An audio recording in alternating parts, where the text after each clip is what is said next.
Oh my God. Greetings and salutations, my friends. Welcome. I pressed the button and it didn't work. Why?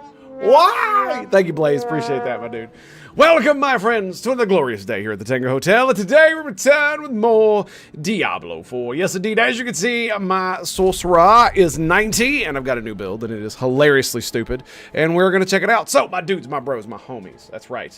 It is time for the gloriousness of the simultaneous sip. And all you got to do to participate is grab that cup, or mug, or glass. Perhaps you have a tankard, chalice, or a stein. Maybe a canteen, jug, or flask. A vessel of any kind. You fill it with your favorite fluid. I like, well, the afternoon coffee. It is gloriously, magnificently waifu made. Enjoy me now, friends, for the gloriousness. That's right. I said it again. The stupendosity. The absolute awesome sauceness that is the simultaneous sip. Brothers of the waffle. Citizens of the Tango Hotel. It's happening right freaking now. Go! I hope you guys are having a good 4th of July weekend. I know it's, what's today? Is today Monday? Today's Monday, right? Is it Monday? Yes, it's Monday! That's right. But I'm sure many of you are having a magnificent 4-day weekend. It should be pretty awesome. There we go. Yes, doing the thing, yeah.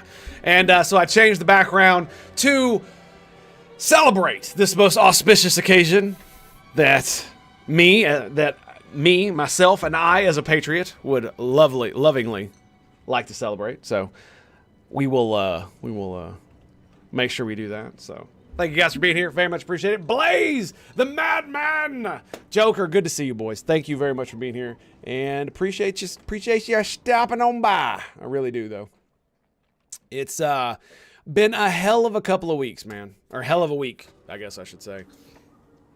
I've had some stuff going on. I don't really want to talk about it right now, but you know, it is what it is, and we will one of these days, maybe we'll discuss it on stream. For right now, though, suffice to say, everything is okay-ish, and we shall continue.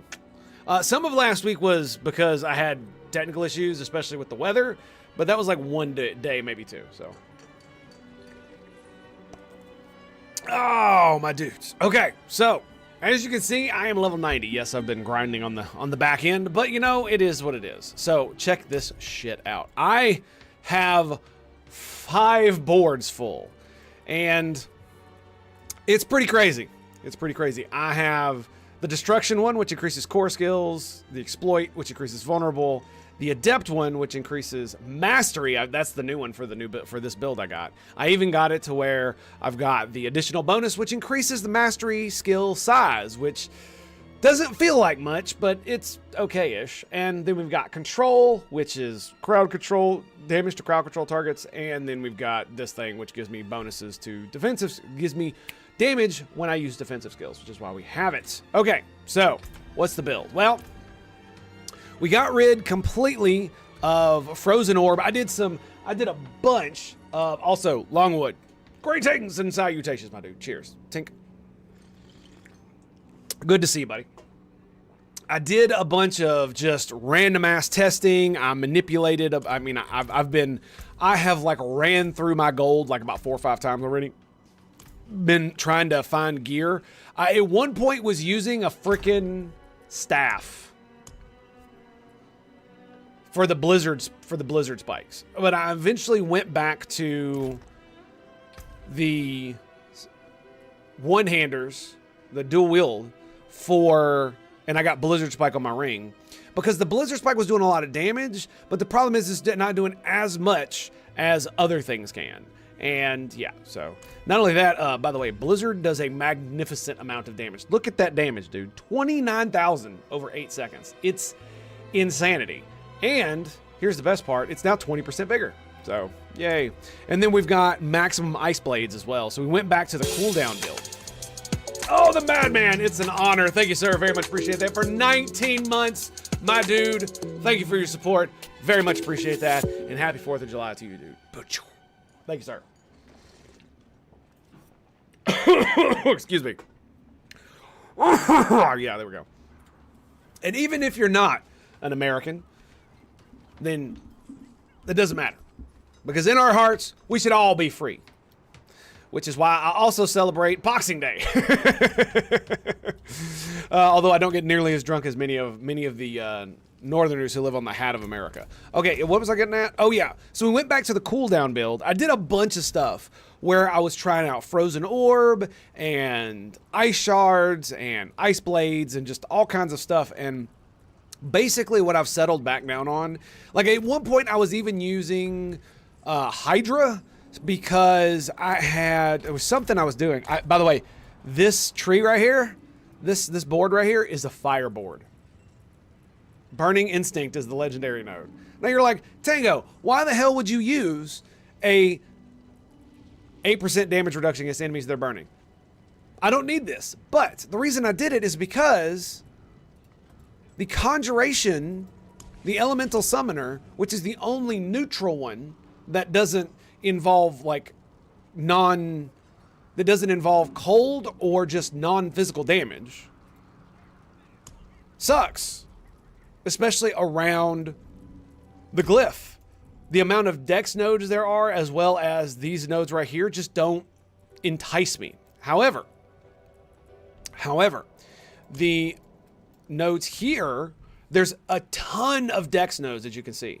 So I'm able to get 49 out of 25 dex, which means this is the most dex that I can possibly get out of any of the boards. This is the highest number of dex nodes around a glyph that I have found. So now my glyph socket at, what is this? Is it level 21? Yeah, so it's max level. Level 21, 97% critical strike damage with core skills. Yeah, so that means that Ice Shards does a whopping...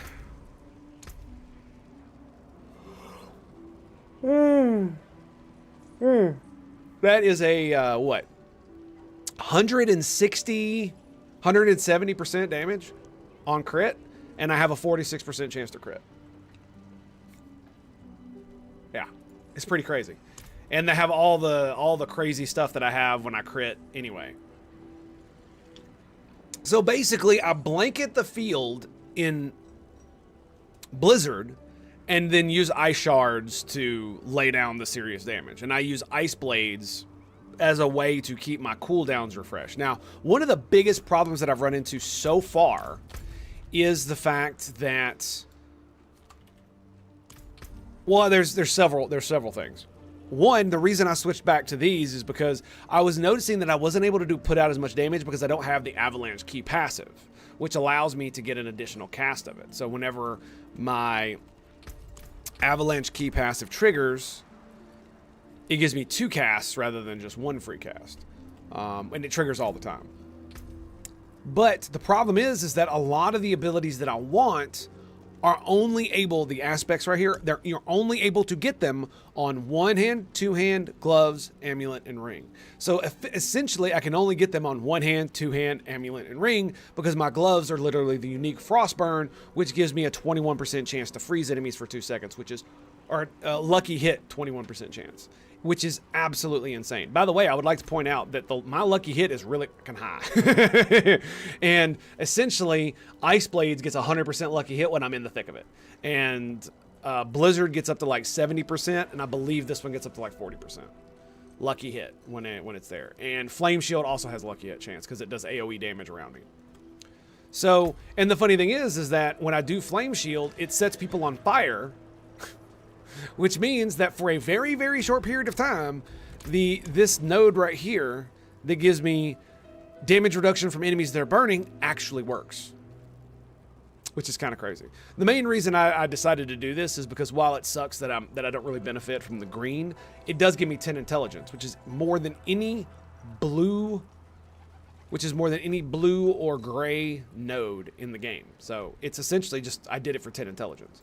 This is basically a burner one because there's nothing I could do about this. There's no other node that I could get that would allow me to get these 2 decks right here. So, because there's no node here. If there was a node here, I would have just skipped this one. But, you know, it is what it is.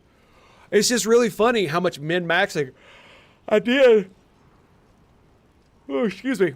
Apologies for the yawning. But, you know, I've been extremely fatigued, and it has to do with what's been going on with me. Like, I've literally gave up non-physical damage to elites, I even at one point got the Enchanter Master again because Ice Shards does actually benefit from it. Somebody did the calculations. It shoots out 1.5 times faster when you use the enchantment, when you use Enchantment Master. So this means that it does essentially 20% more damage. Is kind of how it works. This went down to 33 seconds, which is kind of cool. But instead, what I've done is I now have all of the glyphs. So I have 5 glyphs, which is just insane amounts of damage. Absolutely insane amounts of damage. And the reason I'm not using the Frostbite one, even though it allows you to have damage reduction from frozen enemies, once enemies are frozen, unless they're like really hardcore elites, they're dead. And the problem is that the damage reduction only lasts for 5 seconds. And usually if a large enemy becomes unfrozen for me, they're probably going to live for longer than 5 seconds, because we're probably going to have to like run away, right? I've also gotten more nodes that give me damage reduction from chilled enemies, mainly due to the fact that I've been getting my ass whooped inside of dungeons. And that's why I've gotten, damage reduction, because it's been rough, dude. I've been getting like one shot a lot by certain mobs, including the Butcher, in fact, who walks up and at level 101 just literally hits me and I die. Full shields, full everything, and I'm just dead. Because I'm trying to run dungeons that are like level 44, and like as much as it pains me, it's like I'm not sure my build. Until I'm level 100, I can run stuff that's higher than that.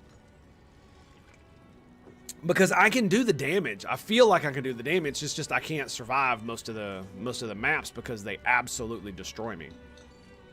So we're gonna do this one. I probably shouldn't because the monster attacks from the distance slow, but we're gonna do it anyway. We're gonna do it anyway. There's no Helltide.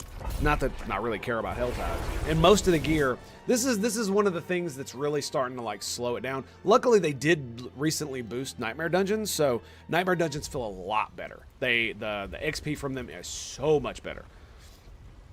But it does feel like the only thing I can really do that gives me any challenge are Nightmare Dungeons. And the thing that really makes me mad about the Nightmare Dungeons is that I can do absurd amounts of damage. But I die almost instantly, even with 8,300 health. Even with, so much shields, it's ridiculous. Yeah, there you go. What really was doing it, the reason I switched back to the one-hander is because of the fact that you see look how much bigger it is. It is pretty big. But the problem is, you see the ice spikes, they're random, number one. And so if I don't have the other ability, do I even have it on here? It's the one that deep freeze.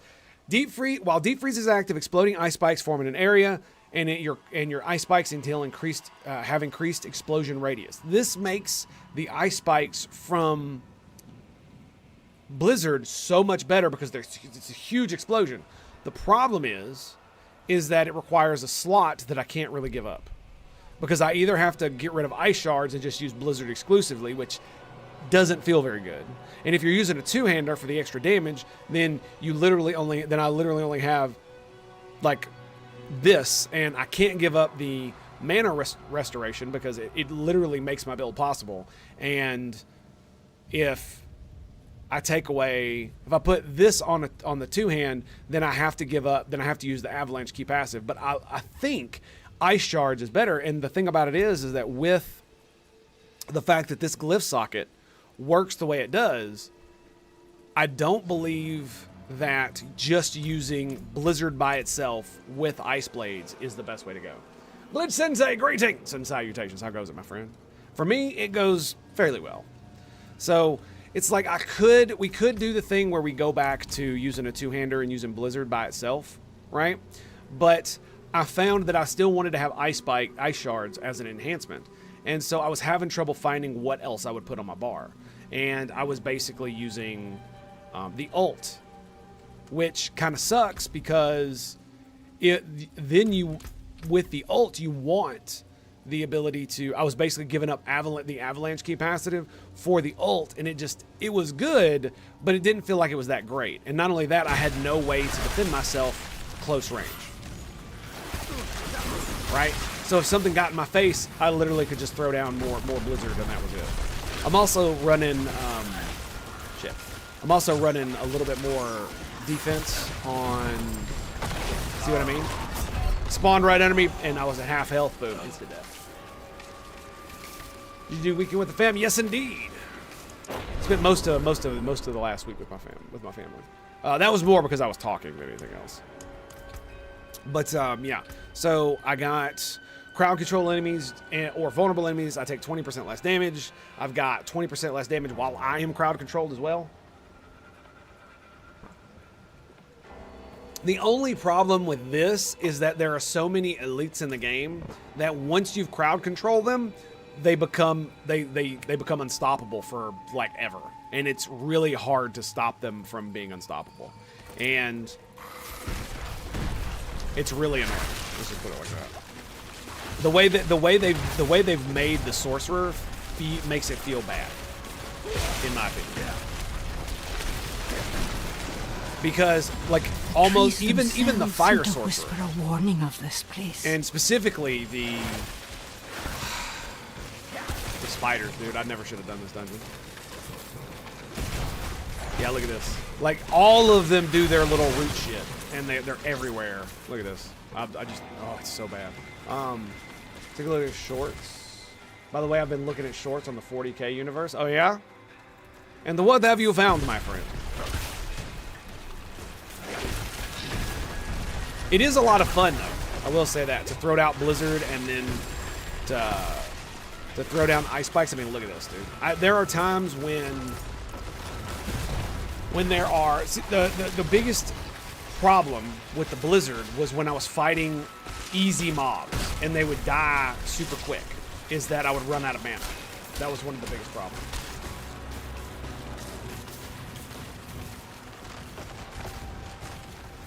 Wes Hammer and the announcer of games do some good ones. Never seen a bigger nerf. I think we should call Nerf 40 Cork in honor of...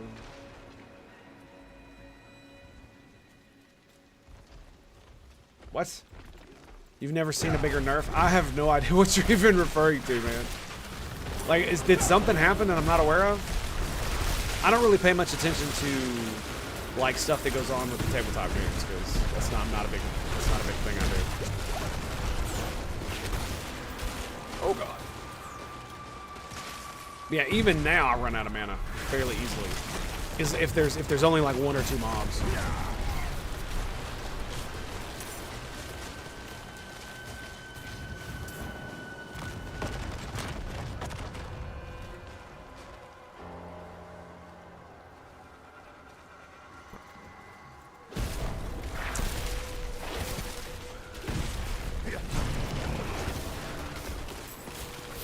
And there was another reason. Oh, it was there was another thing that I had a problem with. So one of the biggest reasons I switched back is because I had to. It was basically to the point where I wasn't doing any vulnerable damage because nothing I did would make enemies vulnerable other than Frost Nova. And the problem with using Frost Nova to make everything vulnerable is it's on like a hefty cooldown. And it doesn't come back that quick. There's no way to like force it out of certain little things I have, which do work, but not consistently enough to make it matter when you're fighting in dungeons, right? And so what I was having to use is I actually got a ring that had an aspect on it that allowed me to. It was like a 25% chance to make an enemy vulnerable when they're frozen, which was really good. But that also meant that I had to give up another slot for... It meant I had to give up another slot for... So that I couldn't have, you know, ice shards or avalanche passkey. It was just... They really limit how much of that BS you can have. The really good... Like, it really does feel like they have... Especially on boots, there are only so many aspects that are worth a damn. and they put all the really good ones on your weapons and rings so that it limits how much ridiculousness you can put on your limits how much ridiculousness you can actually build, which is kind of weird because I've seen rogues basically be able to take out the freaking world bosses in like 5 seconds. Okay, like that. Okay, all right, sure.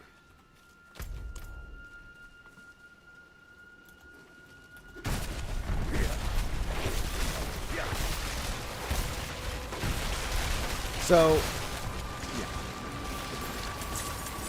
And another thing. It's like I said, the sorcerer feels really good, but it does feel like it's getting to the point where, especially against bosses, because I can't CC them easily enough, it barely feels like I can do damage to them. But I do now have a lot of raw damage. I shouldn't complain.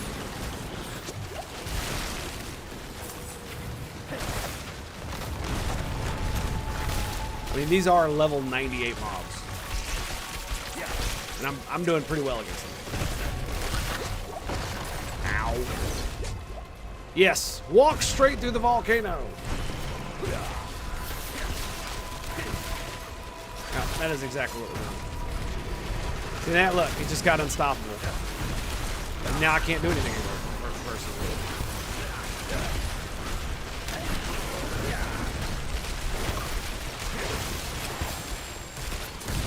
Eviscerated.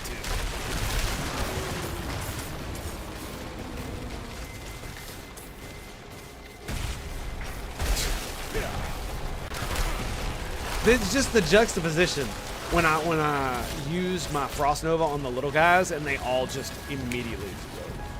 Uh-oh. I think my dog might need to leave the office. Ruh-roh. You know what I mean? Like even with the damage shield, they just evaporate. No, no. Bad trees.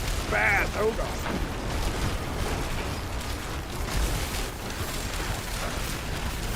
Run, run, run, run, run, run. That's another thing I've had to learn is that when dudes have that flame aura, I need to like lay into them and then book it.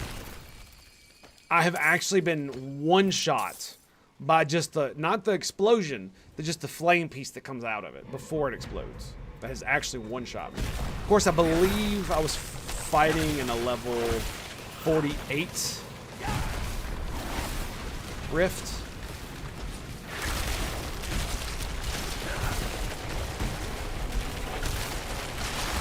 What the hell do I even need to do? Oh, I need to travel to Razor Peak. Where the hell is that at? Oh, it's up there. Are we? Oh, did I complete the thing? Apparently, I did.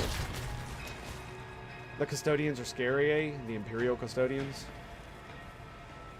Are they now, Shippy? Are they now?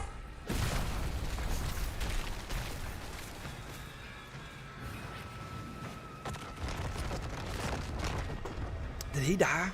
Is that what happened? If you're wondering why I'm not picking these up, it's because I have so many of them. It would take all of my money to be able to consolidate.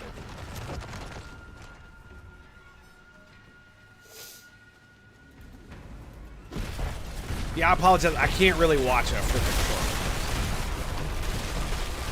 I'm gonna have to take a range check on that thing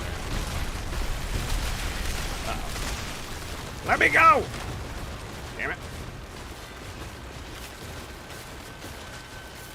Dude, look, you can barely see it right there.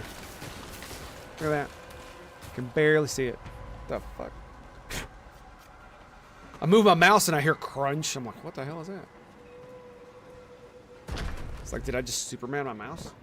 That's one thing I never understood about Superman, is how he could use modern technology and just not just utterly destroy it. And you say, oh, well, he's gotten used to not, you know, he's got the ability to like temper his strength, but it's like, really though? Really? Come on now. Come on now. That's not really how that works, is it? Is it? Yeah.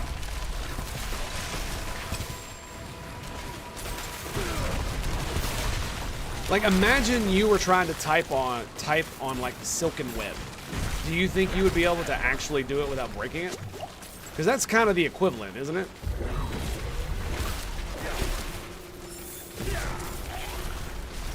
Oh God, are we having one of those Big Bang discussions? God damn it. What have I done? Why? Why would I do this to myself? There we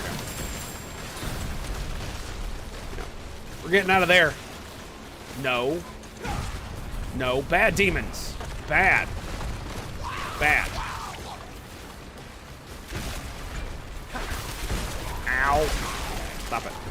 Jackass. Black Asylum. Hello. Crit Strike. Drifting Shade. Yuck. It's not too bad, though. I hate those mobs in there, dude. They suck so bad. What level was that? 45.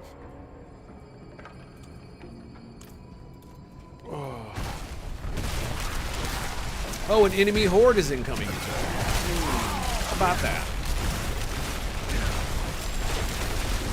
Yeah, I'm really hoping that maybe next time they do buffs, they go back over the glyphs and they make the mastery one bigger. Because I think it was made for like Meteor and stuff, and they really didn't think about how shitty Blizzard is. Because the area of effect on Blizzard is kind of sucks. I remember Blizzard from Diablo 2. You would cast it, and it would cover half the screen. That's how big it was. Hang on. Are you okay?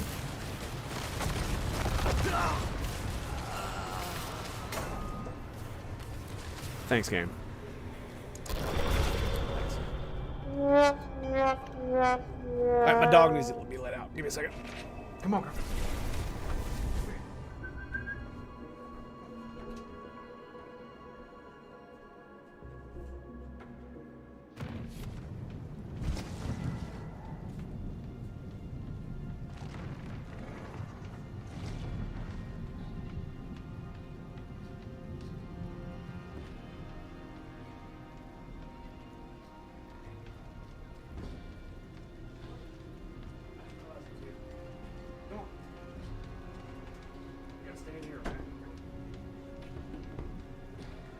One second, boys.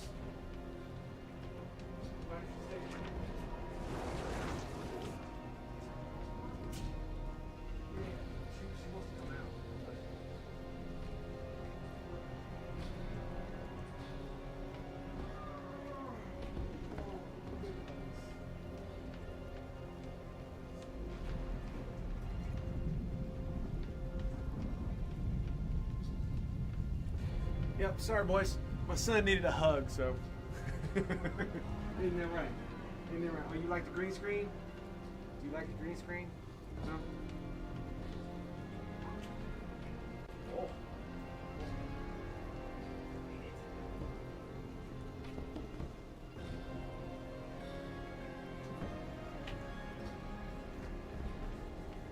Son.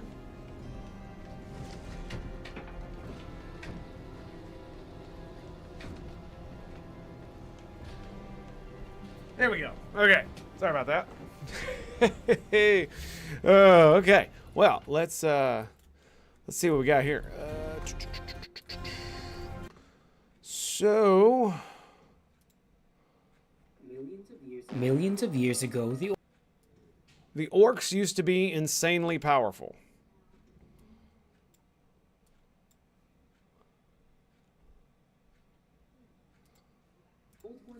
Old Ones created the Orcoid race in order to combat the rising Necron threat. These beings were known as Krorks, and were leagues ahead of the orcs we see today. Little is known of these powerful beings, but when Fabius Bile and his retinue witnessed a Krork within Trajan's tomb, a few things were revealed. A Krork was absolutely massive, the one seen being an astonishing 12 meters tall. Not only this, but they wore some form of high-tech power armor. While they were still a highly violent species, the armor suggests they used actual technology that was possibly more advanced than the Imperium's. So too have random bouts of extreme intelligence came forth from the ramblings of orcs known as Mad Boys. The race has clearly devolved or regressed over the eons, but the Old One's design still lingers within them, as seen by the genetic lineage of the Odd Boys. It is likely that given the correct environment, the galaxy could see a return of the Krorks. Asgul Thraka appears to be the closest to this form, as he currently stands as tall as an Imperial dreadnought. Millions of years ago, the Old Ones created fair enough. the Orcoid. Yeah, I knew some of that lore. As far as like the orcs were much more advanced back in the day but I think it was because they had direct contact with the old ones, right? It's not Sometimes that they the best defense is a stronger have devolved. It's that Let's they were get never you meant offensive. to do all this bullshit on their own, right? Use it well. And so without the guidance and tutelage of the old ones, their naturally violent ways basically took over and devolved them into what they are right today, right? Is that what it is? Bitches. Bitches. I want none of that. Nope. Alright, what do we got here? We got two big ass. Look at that. Look at that.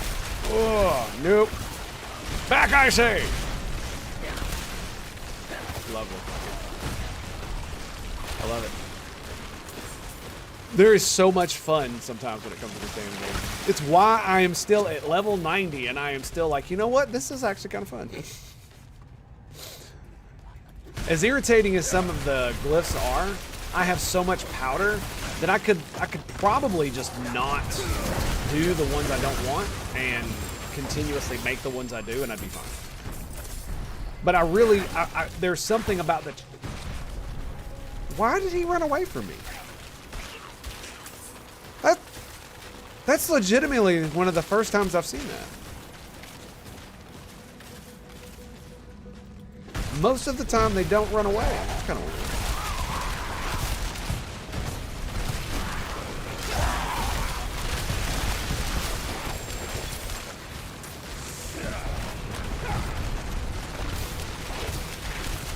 Oh, what the... Dude, that hurt! One hit! It would have killed me if I didn't use the health potion through the poison.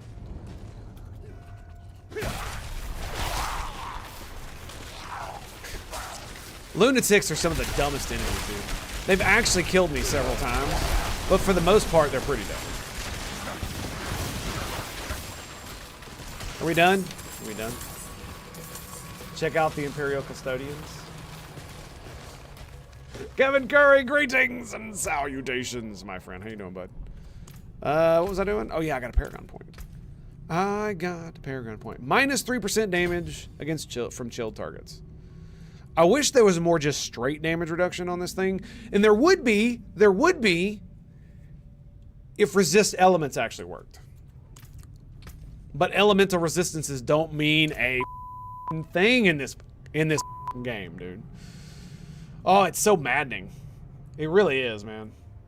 Because I am supposed to be able to resist mad amounts of elemental damage. But apparently the way that resistance is, they don't actually give as much damage resistance as actual straight armor. Yeah.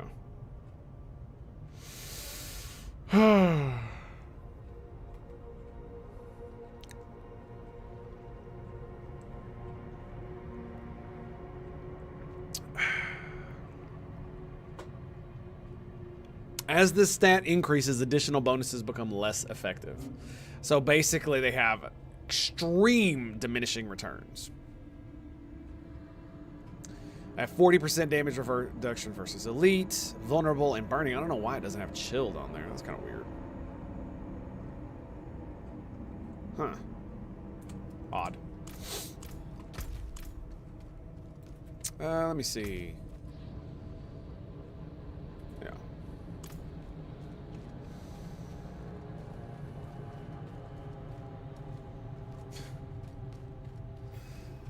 And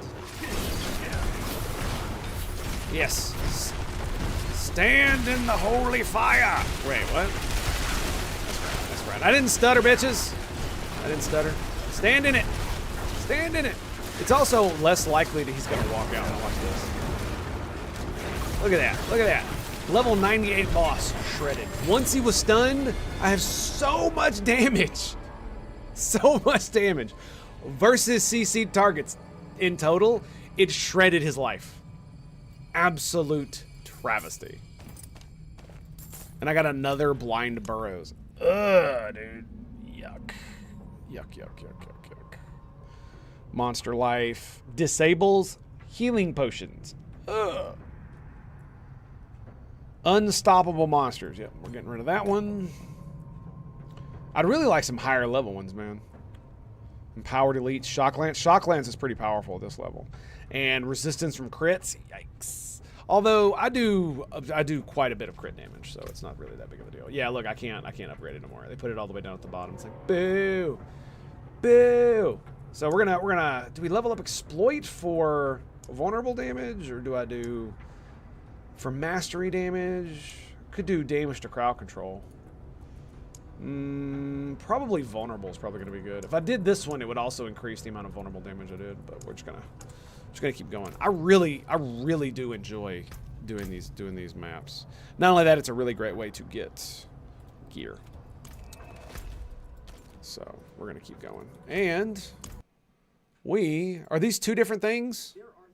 There are thousands of flavors of Space Marines, but I don't think these ones count. The Adeptus Custodes, the Emperor's Praetorians, and personal bodyguards primarily guard the Imperial Palace on Terra, but they also train in assassination and etiquette, so they can detect and foil any attempts on the Emperor's life. The creation of a single custodian is a unique and difficult process that's impossible to mass produce. Just one of these guys is more than a match for whole squads of Space Marines. Their war gear is light years more advanced than any other Imperial army, and each of them have their names which grow for every deed completed inscribed inside their golden armor. They are not soldiers, they are heroes. Their leader or captain general has a seat in the Senate with the High Lords of Terra as equals, and they fight as individuals, splitting off across a battlefield to achieve objectives alone. The Custodes are as different to the Space Marines as the Marines are to the rest of us.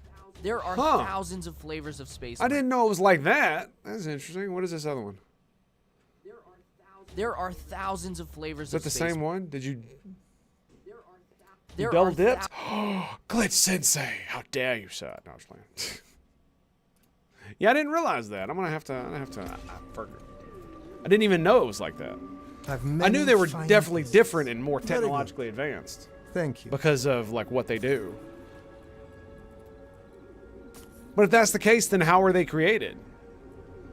Were they created by the Emperor, just like the Adeptus Astartes were? And even then, the Black Templars killed one. Killed one. Yes, I know, right? What did I dare? You double posted it. That's what I was joking about. But it's because I believe you accidentally didn't put a space there. But it's on my thing. It still shows it as a hyperlink. So. A fine deal. What is this?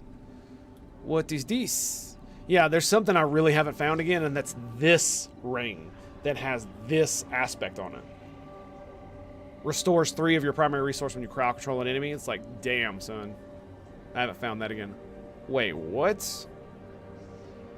It's got crit strike damage, vulnerable damage, frozen enemy damage, damage over time. Bro.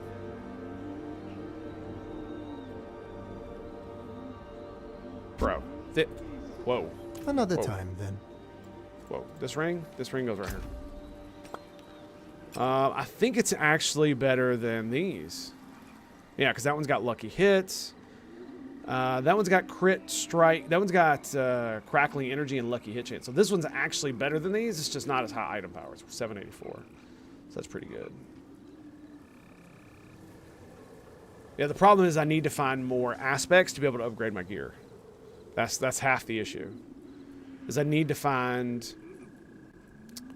I either need to find another blizzard, or I want to upgrade this one, because it has damage to distant enemies, which is fine, but it's an additive damage bonus to cold damage and frozen damage and all that other shit. But critical strike damage, vulnerable damage, and damage to frozen enemies, those are all multiplicative of each other. So that will actually increase my damage significantly more than having you know, damage to crowd control or cold damage or whatever. So, creation process.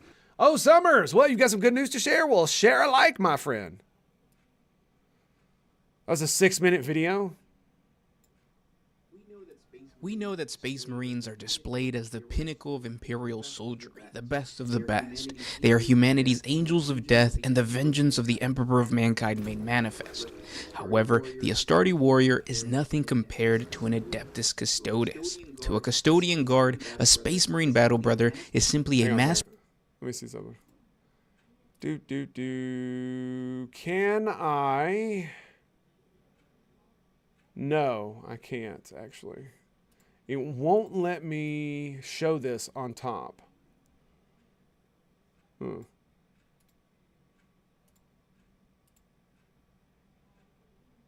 No, it won't. Shit. I mean, I guess I could do browser.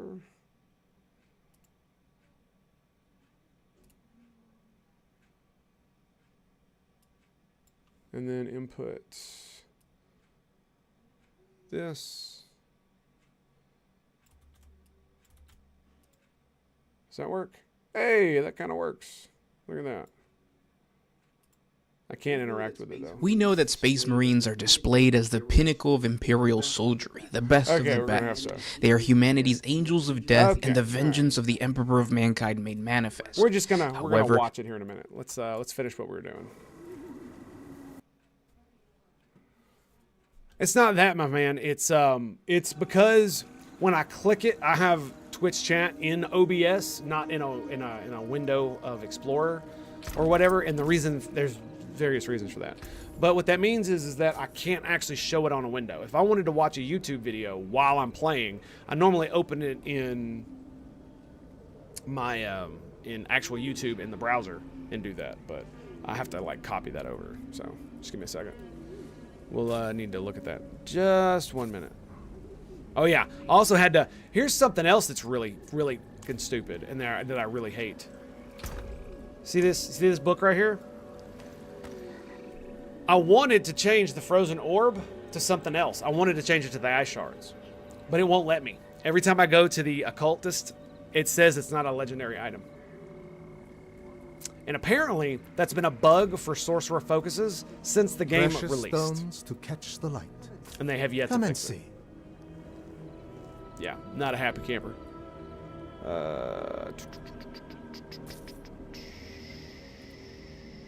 Okay.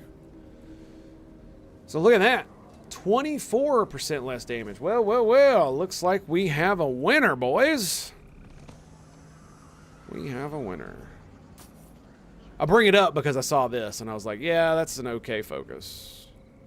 Critical strike chance. I've also been looking for boots, but I can never find any of the correct ones because I want like a couple of these. I don't need ranks of Flame Shield or Ice Armor technically. I do want Frost Nova. But I want movement speed, Frost Nova, intelligence for damage, and there's something else you could get on boots that I can't remember what it is. Bless and thank you. Dodge against distant enemies is probably a good one too. Because dodge against distant enemies means you won't get, like literally it's a 10% chance to not get hit from range. It's really, really good. So I'd really like that. But I can never find a high item power one that has like the stuff that I want on it, right? Because you can only reroll one stat. And this is why I don't pick up stuff anymore. Look at all this, dude. I'm like, look at all these, dude. Look at all this. These are the highest level gems you can get, and I've got 50 of each, basically. Plus. And then, so many, dude. So many. I'm going to be getting a pupper tomorrow, a Moscow guard dog. Oh, nice. Nice. All right, so let me do this. So that's a barrier. When you freeze an enemy, there's a chance to become... God, this is so annoying. Actually, I'm going to throw this back here. This is where it belongs. Yeah. See, this is the one I was using earlier. When you freeze an enemy, the 31% chance to become vulnerable, it's pretty good. What was I doing? Let me see. Frost Nova against an additional charge. Ice shards. Deal damage with a barrier. Deal increased damage with a barrier. Deal more damage to immobilized targets. Lucky hit chance. Sorry about this. Just give me 1 second. There's so much like reading. It's ridiculous. This goes down here. And I can't, I try to group them all together, but it's very hard when the game is just like, nah, we're going to make it ridiculously hard for you to like sort through this nonsense. Got a lot of frozen orbs. I might want to get rid of it. Let's get rid of this one. I don't need that many.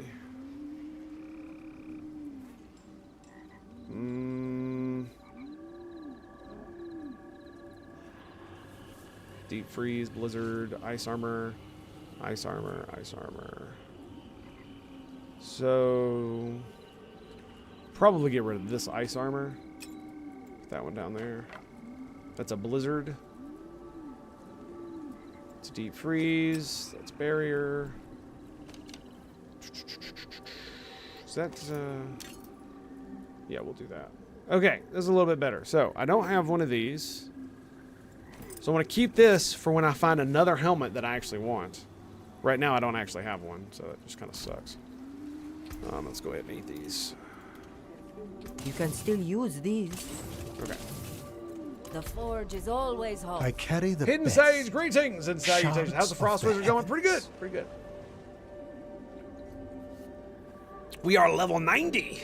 And I'm still loving it, dude. I'm still loving it. I want to get to 100 and I want to defeat Uber Lilith. That's what I want to do. What really boggles my mind, though, is that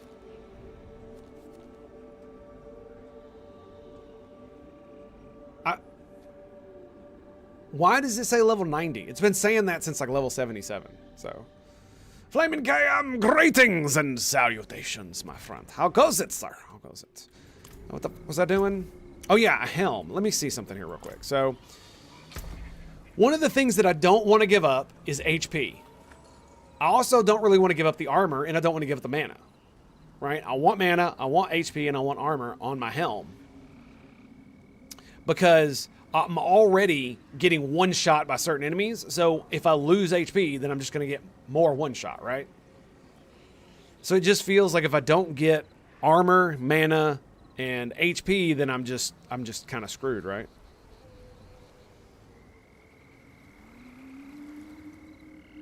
Like that one's pretty good because it gives me life on kill, so that's okay, but that's not going to prevent me from getting like raffle stomped by a big dude that just smashes me in the face. So, all right, now we got a Hell Tide to go do, and I would like to go do it. Is that a world boss? It's a Legion event. Oh, okay. Well, we'll worry about that later. Actually, you know, it might be a good idea just to go down there and do it for the Hell Tide. It's going all right? Roger, roger. Oh, this is what we're going to do. Let's do copy, and then we go bam. Properties.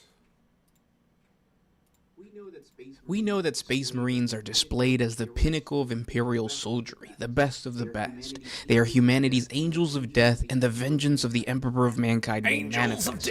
However, the Astarte warrior is nothing compared to an Adeptus Custodes. To a Custodian Guard, a Space Marine battle brother is simply a mass-produced and genetically engineered soldier, while these warriors clad in gold power armor are each a bastion in their own right, capable of completing a mission that requires an entire Astarte unit or even a Space Marine company. And this superiority exists within the very biology of a Custodian Guard. Their function and capacity is hardwired during their creation, a process more akin to the development of a Primarch rather than a Space Marine. And that's what we're going to talk about today in another episode of 40 Facts About the 40k Universe. If you're new to the channel, allow me to introduce myself. I am your host, Gersh1, your guide through the grimdark universe of Warhammer 40,000. If you guys have suggestions or questions about the lore, please let me know in the comments section below, and I'll try to create a video for you guys, or at least create some type of short. And if you enjoy our content, don't forget to subscribe to the channel, hit the like button, and share with your friends. But with that said, let's get into 40 facts and lore on the creation of an Adeptus Did not expect to be dodging meteors. The Emperor of Mankind perfected the process of creating his Custodian Guard before he solidified the creation of the Space Marines. The two warriors were created to perform very similar functions in his Imperium.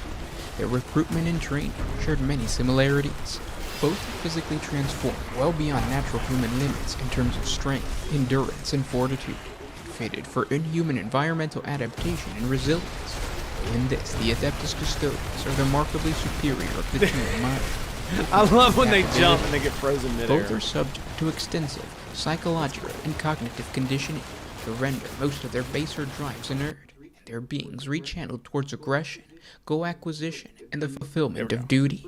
As a further safeguard against distraction and as biological control, both are of course incapable of procreation. In both cases, all that is left is a being of singular purpose. In the case of each Astarte, what is created is a living engine of conquest that cares for little else. And in the Custodian Guard, each is created protector of unrelenting diligence and savage capability. We made this video again, whose it's in the vigilance thing. will never tire. What also truly differs between the two warriors is not just their functional purpose, but the extent of their augmentation and the means by which it is accomplished. While the process through which the Adeptus Astartes are fabricated from a human being is well documented in its outline, though its details are of course rightly held secret by those parties involved in the process on a chapter-to-chapter basis. Genuine facts about the manner in which the Custodian Guard are created are very few, even within the hands of the Imperium's Is it me, or hierarchy. does this sound like he's This trying is way because, too hard to sound as eloquent? with all else about the Custodian Guard, it is a matter for the Imperial household alone, and that authority is one that none can change or question. What is known, however, marks them It's as starting different. to bother me. Firstly, there is the matter of the age of the candidacy. For a child to become one of the Adeptus Custodes, it is known that they must begin the process in their late infancy, and certainly before adolescence has taken hold of their physical structure. This stands in stark contrast to the Space Marines, whose implantation with the gene seed is only possible after Because I'm adolescence, listening to it at best normal served speed. Is before that what it full is? physical maturity. This may link to a second of the few known facts about the creation of the Probably Adeptus what it is. Custodes. The gene craft and the alchemistry that transformed them is as absolute as it is subtle, and worked upon the smallest conceivable microscopic level of their genome and cellular structure. It is a process that affects such change on the mortal human form that when complete, unless they suffer such massive bodily harm as to forcibly end their lives, they are effectively immortal, without perceivable aging taking place after full maturity. And compared to the Adeptus Custodes, the Space Marine surgical grafting and organ implantations appear as crude and primitive procedures, for what creates the Custodians is as invisible as it is potent, worked upon the core genetics and at a deep cellular level, perhaps tailored for each specific inductee. There are those who insist that so invisible yet so powerful this process is, that it crosses over into a metaphysical realm of biomancy and psychic manipulation on a level unguessed. Given that it is said that the Emperor himself has overseen the creation of every single Custodian Guard who has ever lived, this may be true.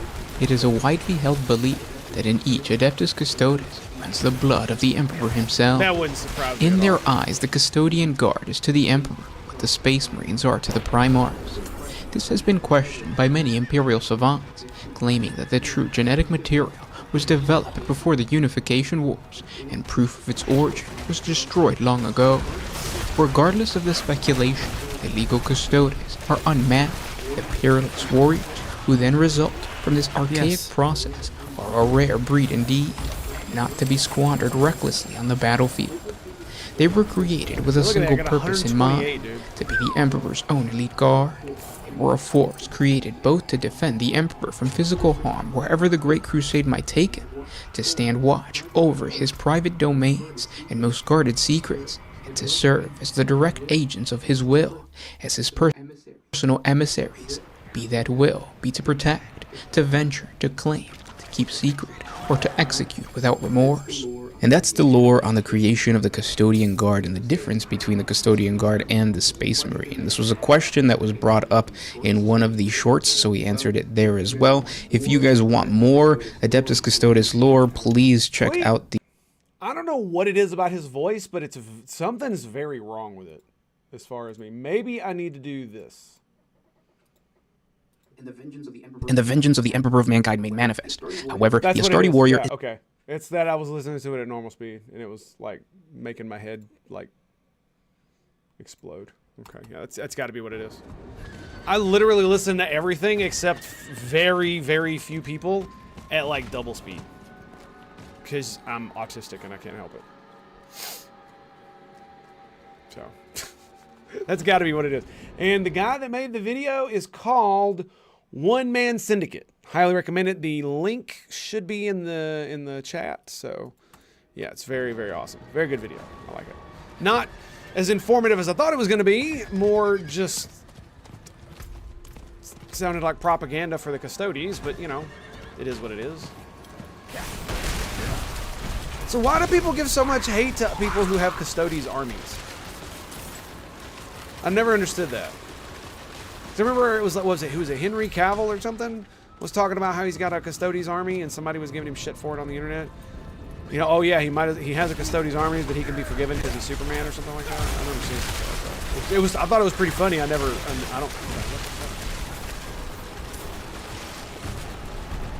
Yeah, it's definitely that I wasn't listening to it faster.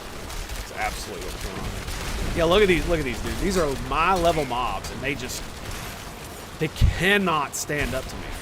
I do so much damage, even with them not frozen. Yeah, they just evaporate.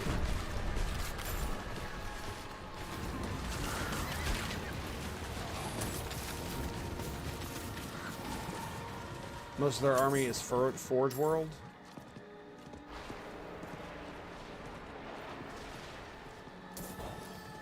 At least they're not the Tau. Yeah, that was the one.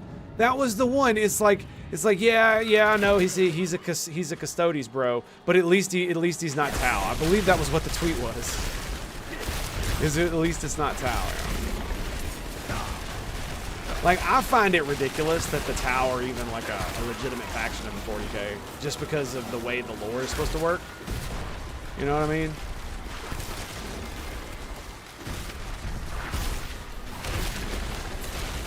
Like, I find it hilariously stupid that they can stand toe-to-toe with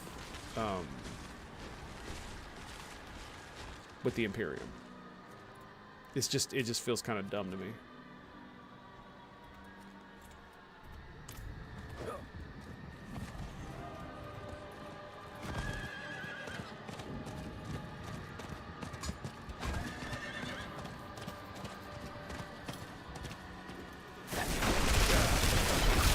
Because here's the broken at shooting. Yeah. Here's the thing that really gets me about the Tau. It's like if they are like humans used to be, in the fact that they actually have science that advances and they do research and stuff, then what really should be going on is they should be at this point more advancing than the Imperium, since they've touched the Imperium, right? And therefore they should be able to use their technological advantage to outweigh the numbers that the Imperium has, which means that even then in any ground battle situation that does not involve space assets, they should absolutely dominate the Imperium. So if they don't, then they're broken for the sake of balance, which is dumb. It's like if you're going to introduce them, then you need to do it correctly, right? It just like the reason I can be okay with the Eldar and the Orcs and all the rest is because they fit into the lore way better, right?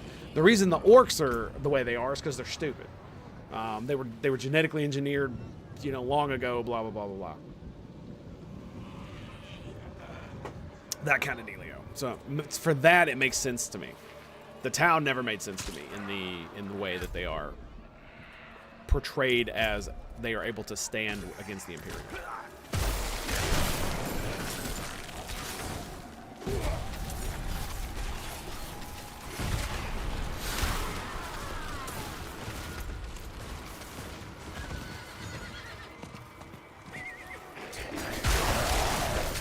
It's like as soon as they get hit with the frozen thing, half of them just get obliterated.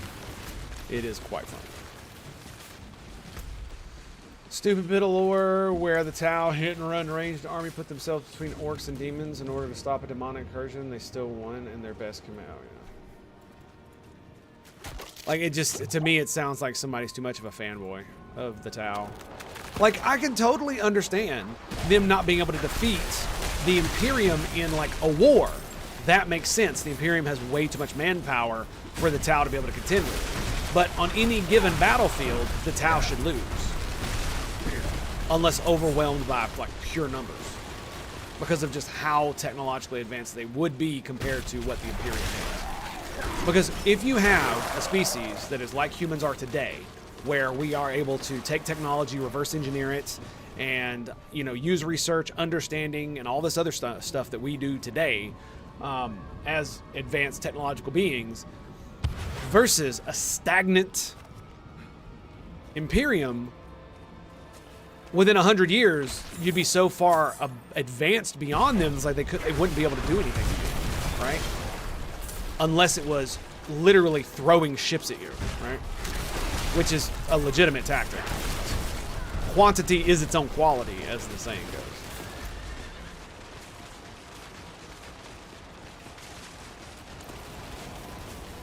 So for me, it feels very contrived, which is something that I really despise in mods.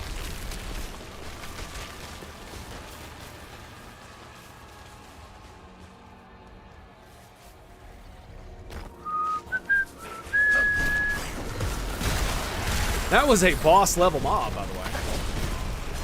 And so was that, apparently. Yep.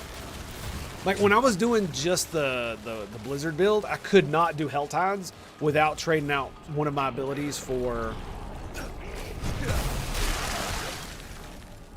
my basic attack. Just because everything would just evaporate so quickly. But I didn't have enough mana to take out each individual one by itself. Ow.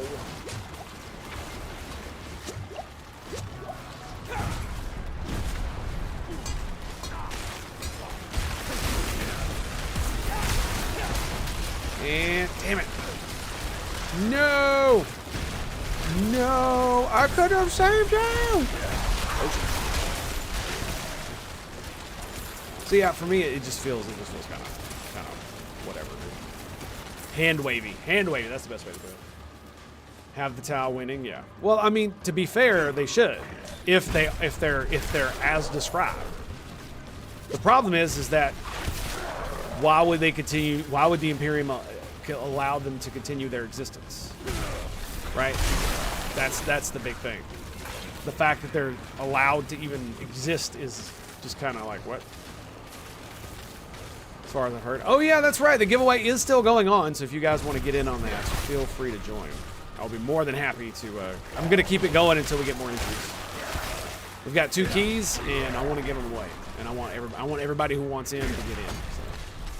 So. Giving away Necromunda and what was the other one? Be careful. I'm away. Shipbreakers. That's what it is.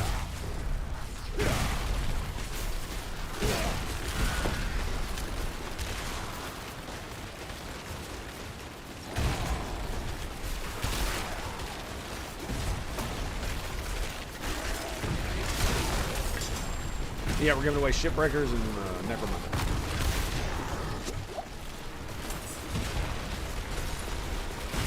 So hashtag giveaway too. Subs get more draws, and so do long-time viewers. All thanks to you guys, because without you guys being here, I wouldn't have been able to do the Dare Drop stuff, which got me Aliens Dark Descent for free. So thank you guys for that. Appreciate you. This little jackass over here. No.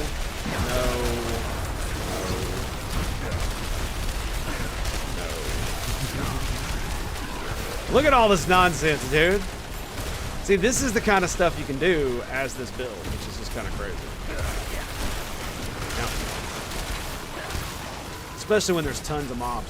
I was playing one of the events in one of the Nightmare dungeons, and it's one of the ones where it actually does what it's supposed to do, and it just consistently spawns more and more and more mobs the longer it goes on. And at one point, I'm literally standing in the corner, holding down Shift, and just holding down this button right here to cast Blizzard, and I'm just running the mouse across the screen. Because there's so many enemies that are just consistently spawning and dying, that it's just keeping my mana maxed. It's quite hilarious. What do we got here? Give aid. Give aid. I could use some assistance. A barrier that absorbs damage. Thanks, game. Thanks.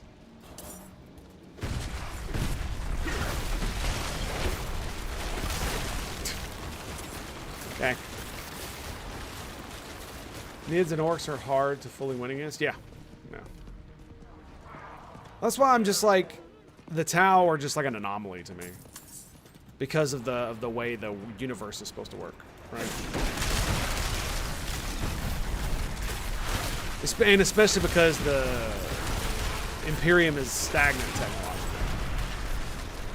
Now, if they were to make the Imperium not so stagnant technologically, with a little bit of innovation here and there, then it might be a little bit different. Because then the Tau would be able to win every freaking engagement outside of like the numbers game.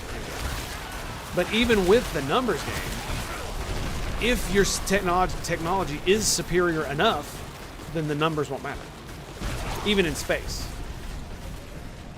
Because if the Tau were able to be technologically advanced, right? They have regular warp drive rather than the warp drive that the Imperium uses that pushes their ships into the Immaterium. They have something more like Star Trek warp drive. They actually were able to tap into the warp, and because they're not tasty to demons, because they're they have a very low imprint in the warp, apparently, something like that.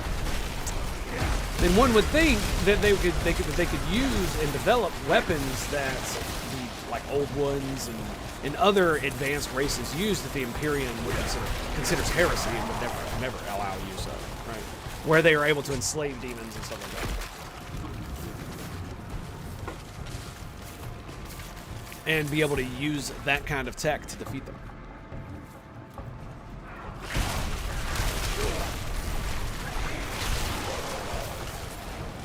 Mids are the worst to face? Yeah, I bet.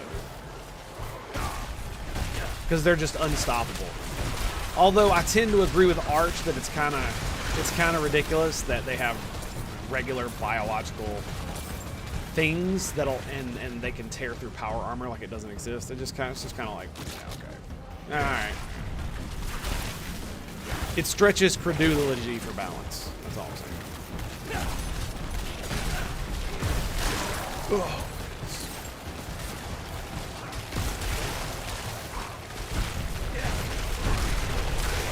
The demon has accepted my challenge. Oh, that's lovely. Well, come then, demon. Yeah, that's what I thought. That's what I thought.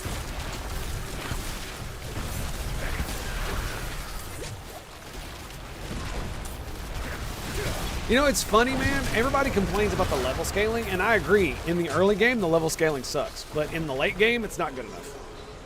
Because your damage increases so much. After a certain point, that it just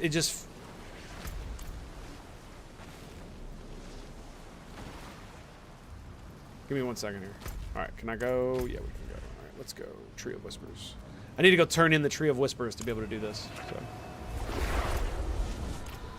So, but yeah, I wouldn't want to face any of them. That's for damn sure. But today we die with the Imperium in a horrible, unspeakable way. Yeah, no, I'm good. I'm good on that. I am so good on that. Have many fine pieces, rare and beautiful. Bless and thank you. Get rid of you. Get rid of you. Don't need pants either. 737, 56, 75. Very good. 55, 780. Nope. Devouring Blaze. What do we got here? That's pretty cool. When immobilized wears off, enemies are slowed. That's kind of good. Sounds great. I can afford That to sounds go great, without. my dude. Absolutely baller. Unfortunately, not so much for me. So, you know, just It is done. Do I get this one? I could get a good one. I could get a good one. Let's go chess piece.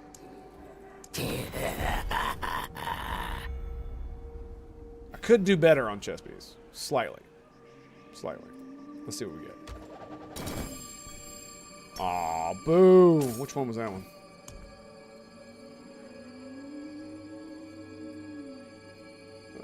It was Ghoul Slums, 45. 21. Ugh. Ugh, 28? What the hell? That's like 3 levels under, or that's like 10 levels under me as far as stuff I can do. Holy shit, dude. Yuck. Why would it give me such low level shit, dude? It's kind of crazy. I guess so that I could turn it into dust. Maybe, I guess.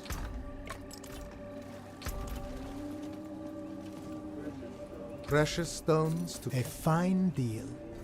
I guess. I'm gonna need to go get some stiff. Some of that coffee.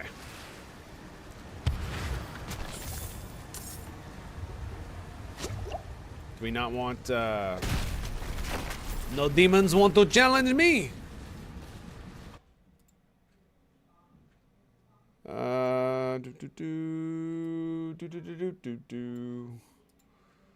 Yeah, we'll just okay. And get rid of that. Got way too many windows open. Excuse me 1 second.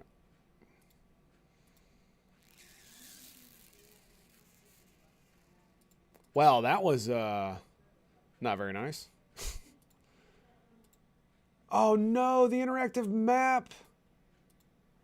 Oh no. God damn it, fluffernator.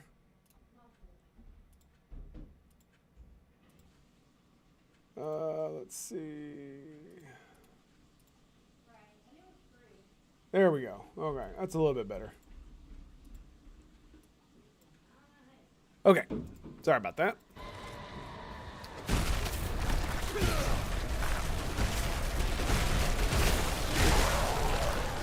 Okay, so let's go up here. There should be a chest here, in fact.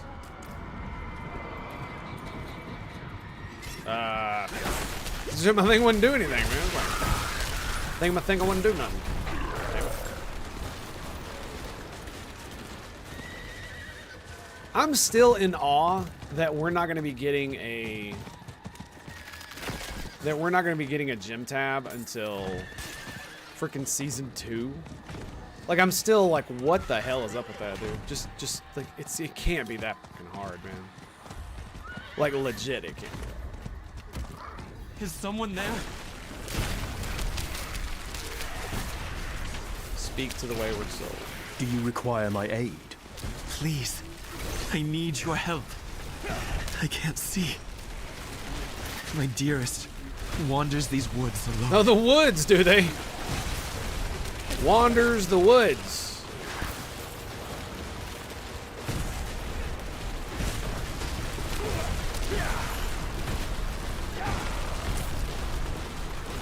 For some reason, they decided to get rid of the ring around him, so I can't actually see his ass.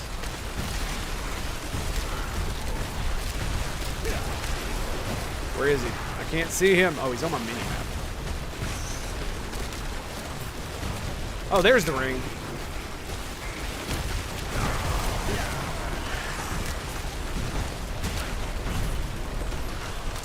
Like, nope.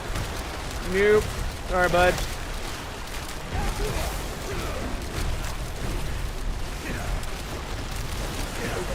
Not gonna happen.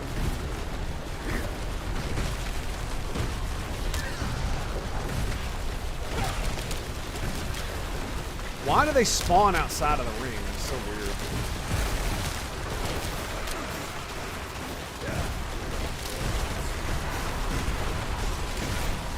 Yeah, it was so crazy. Dude, some of the maps are so insane, that, or some of the, like, spam is so insane that I was literally couldn't see the screen. There was so much loot on the screen. Because if you stand still, the gold just like piles up.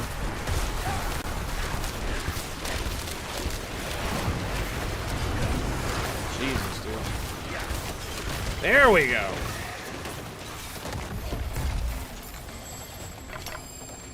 That overpower damage.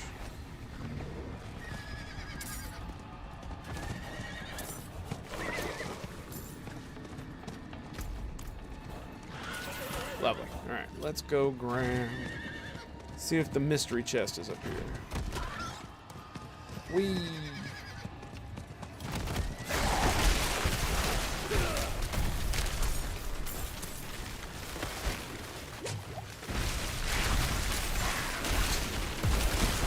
Burn in hell, demon.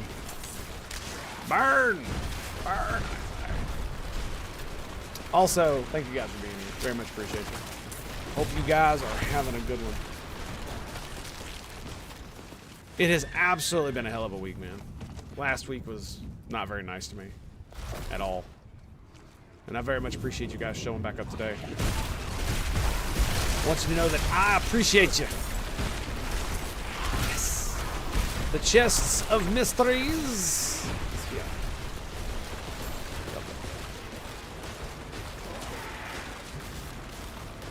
Like, they should just start showing the chests of mysteries on the map at this point. Because it's not like everybody and their mama doesn't have frickin' the map on the other side. Like, you know it. You know they do. I do. You know what I'm saying? Just because I want them. Because they're hard to find if you don't have it. It's just like, why? Why would you not do that? Because everybody would only go the mystery ones? Maybe. Ugh, excuse me. What we got going on here?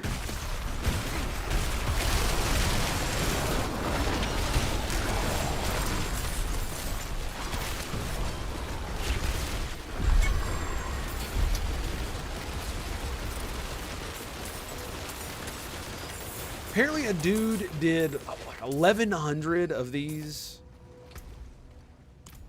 over like 3 days or something like that, and basically was like, yeah, they're not worth it. They're not really worth it. It's like, but why? Why? Why would you do that? Okay, I mean, we could definitely make it happen, right? Probably should. Well, come get me, bitches. Come get me.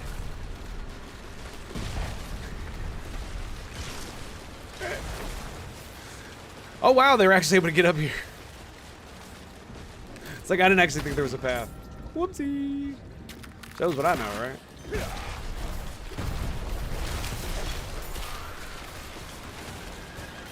And boom. Yeah. It happens, boys. It happens.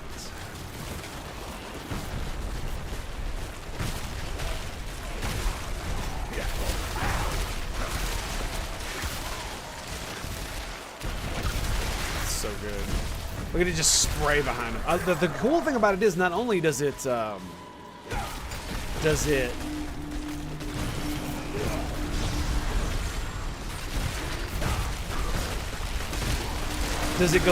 not only does it pierce them now, but it also, even though it pierces, it still ricochets. So that's why it's so damn good, because it'll ricochet off of this thing, but everyone will also pierce too. So if they're frozen, not only does it ricochet, it'll also pierce. So you get more ice shards than you normally would. Kind of cool.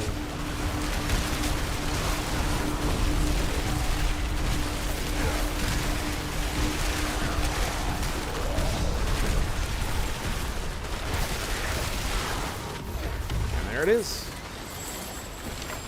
It's like the stuff in the overworld is just too easy now. That's really what it feels like. That's what I got from the chest of mysteries. Come on now. Come on now. That's just ridiculous.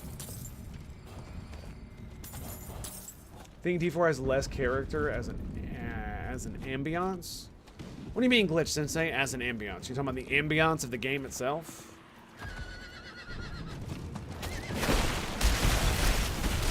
Not really sure what you're throwing down.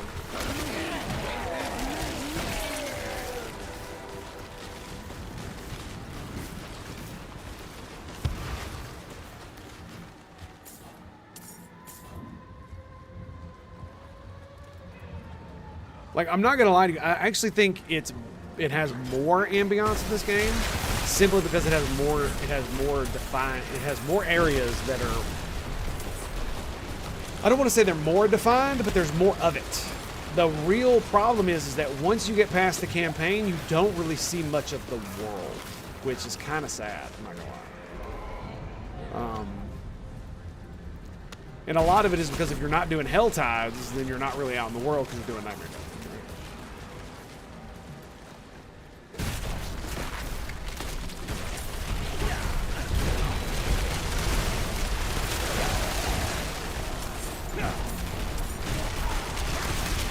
And when you are doing Hell Tides, it's always a Hell Tide environment. So the base environment is kind of meh on top of it. Like, the environment is too generic and progression seems more inclined towards storytelling via dialogue as opposed to the environment. I would say it depends. It really depends. I actually think this game has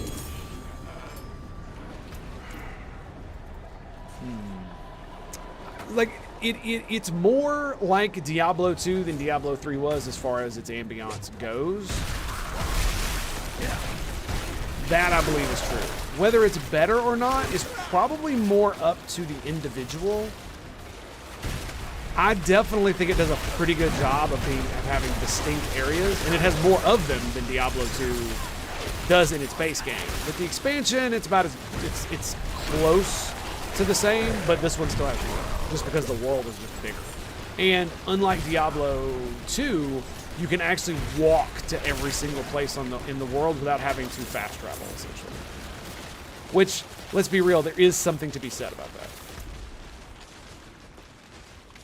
Right? There is an actual something to be said about that. There's a quality of its own to that. So I don't necessarily think that's the case. It's definitely a subjective thing rather than it is an empirical thing.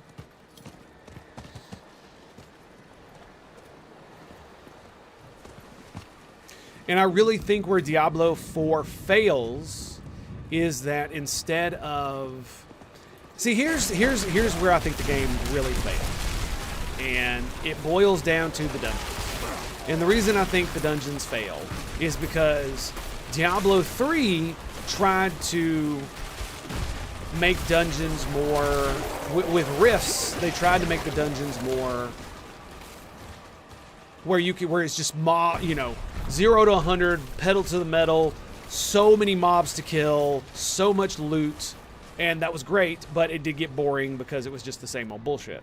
And the problem is that in Diablo 4, it really feels like the lesson they took from that is let's do the polar opposite.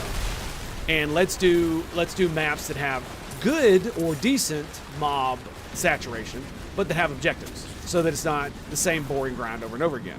The problem is that they didn't learn the lesson properly, and the lesson is not that you can't just have a map with mobs, or that you need objectives to like make it not the same thing. Your dungeons need not be boring. That's half the issue. And the problem is that because all the maps are pretty much the fucking same, and all the objectives are pretty much the same, kill all mobs. Click this thing, go click this thing and click another thing, and it's basically a lot of backtracking. It's like you can have those things, but the problem is that every dungeon is those things. There is no, as far as I know, there is no dungeon in Diablo 4, especially not Nightmare Dungeon, that is literally just 5 levels of you trying to get down to a lower and lower level so that you can kill a boss mob at the end. I do not believe there is a map that's like that. Right? Where there is no objective, it's literally you need to find a door. And that door will lead you down to level 2. And then you find another door that leads you down to level 3. And then another door that leads you down to level 4. And another door that leads you down to level 5. And all the maps are full of all kinds of diverse mobs. Some have themes, maybe not. Maybe there is a little bit of storytelling like you were talking about in the dungeons in D2. But then the boss is literally at the bottom.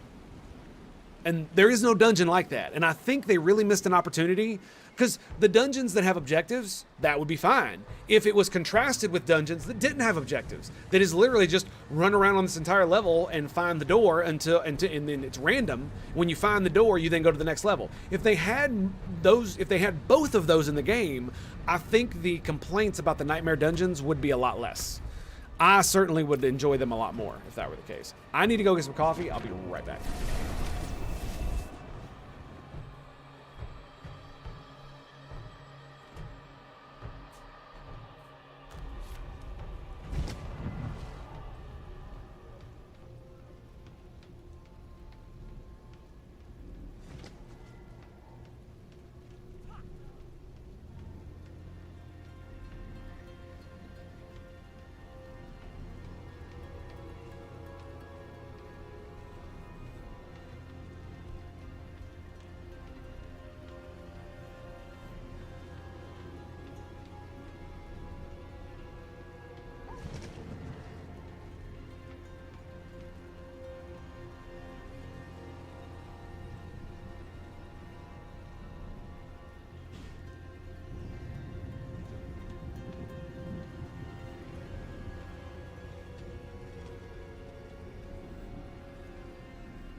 Okay, sorry about that. We had some maintenance nonsense going on. All right, what's up?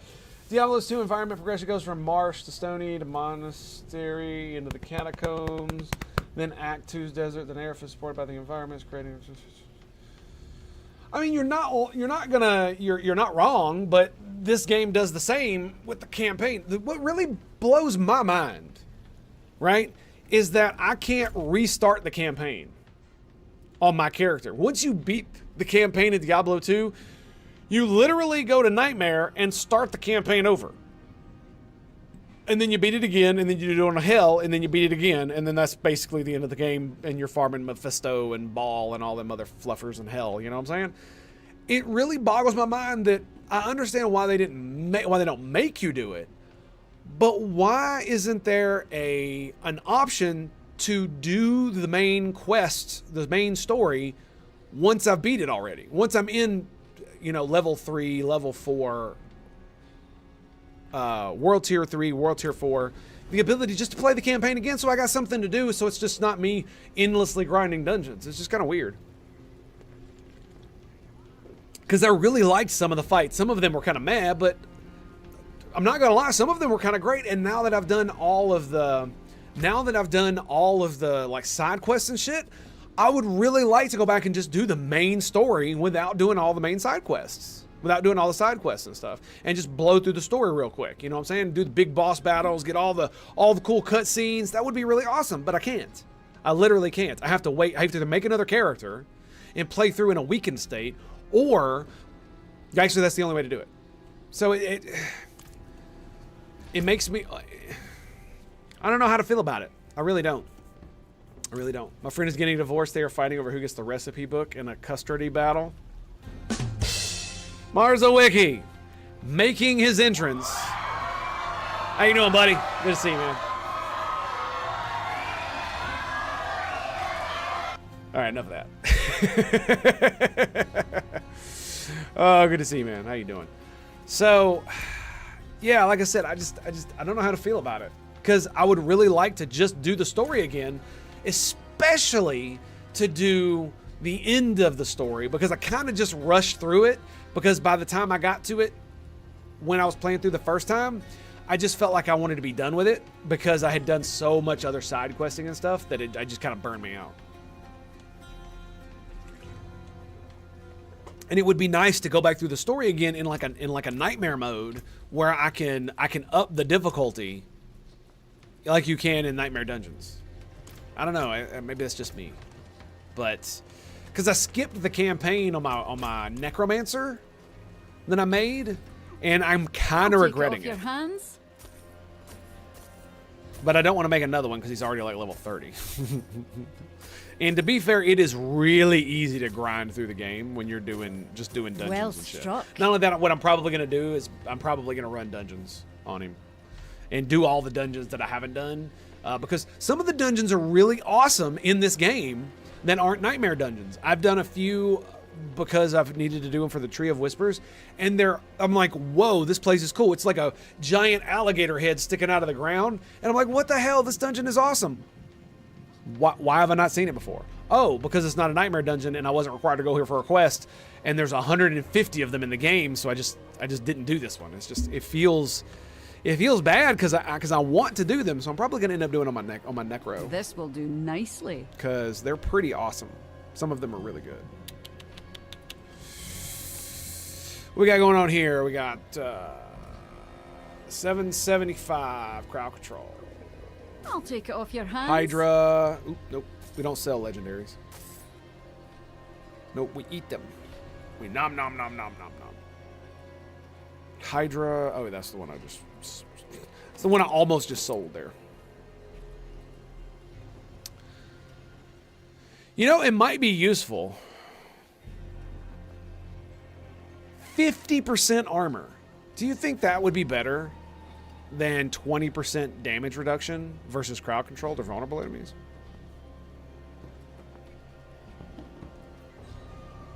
I'm not actually sure.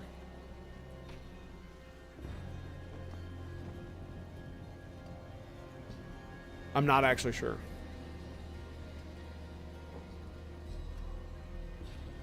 Bring groans of disappointment to all. Yes, yes. Corturas, yes indeed. Yes indeed. That was, I mean, just because it's a dad joke and it makes you groan doesn't mean it isn't funny. All right?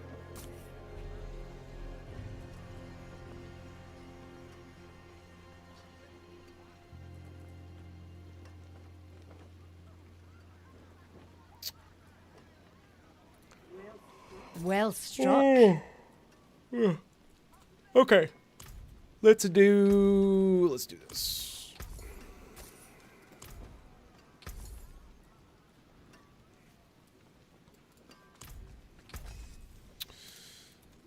Yeah, I wonder if starting from nothing. 50% armor. But the problem is it requires you to do damage it only lasts 4 seconds. Whereas this is flat anytime somebody is... Like, how much damage would 50%...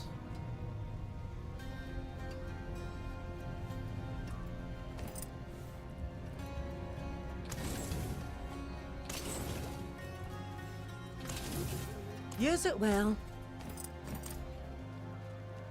I'm gonna see something here real quick. We're gonna see something here real quick.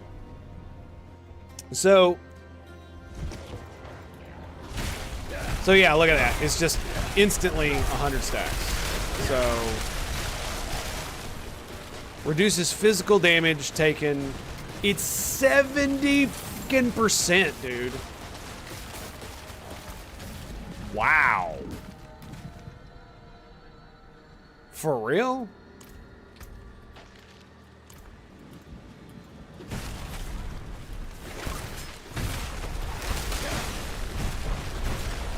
$77 from physical damage.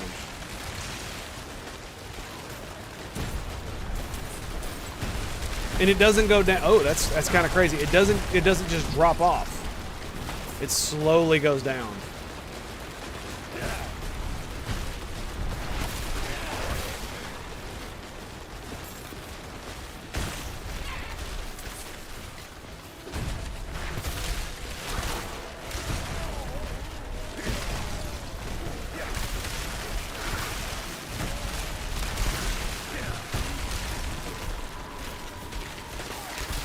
Huh.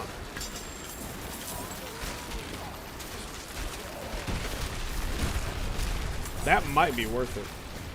It's not worth giving up. Frozen. I wonder if it'd be worth giving up the barrier, because I'm not sure the barrier is so good anymore. It is a big-ass barrier, but the fact of the matter is that getting an extra 3K or 5K life or whatever, is that worth the damage reduction stacking, right? Because if I get an extra 3K HP, but a mob walks with me and goes boom, and it does like 7K worth of damage immediately, you know what I mean? I'm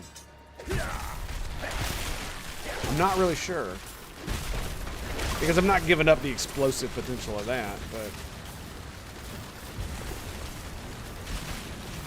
20% flat damage, but getting an extra 2,000 armor gave me, it went from 44 damage reduction to 77 armor reduction.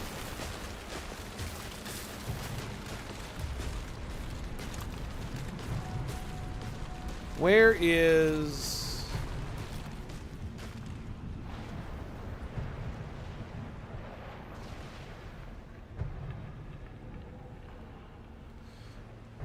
So it says, makes up 50% of your initial damage. Okay, here's what we're going to do. We're going to do this. All right, where are mobs to do damage to? Let's see. Let me go find some more. Let's see how much armor contributes to damage reduction. Okay.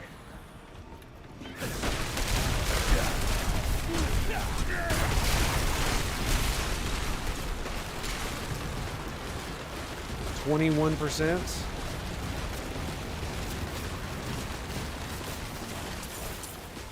Right?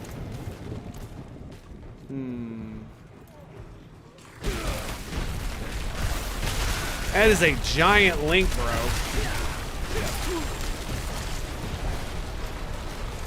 It doesn't actually say.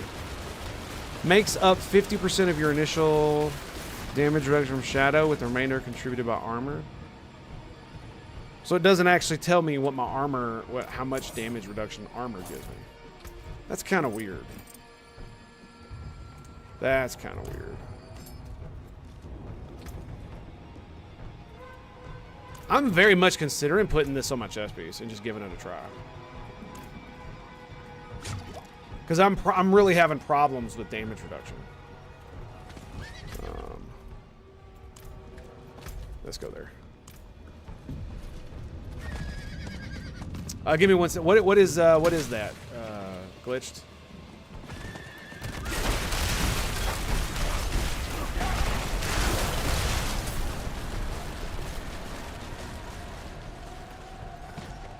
And I have a feeling just grabbing the straight armor would probably benefit me greatly, considering I don't have...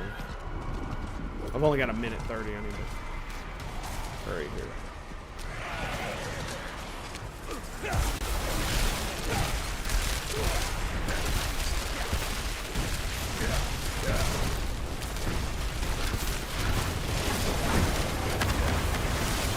I really, really hate that bit. Those bitches. Come on. Really, dude? Get out of here.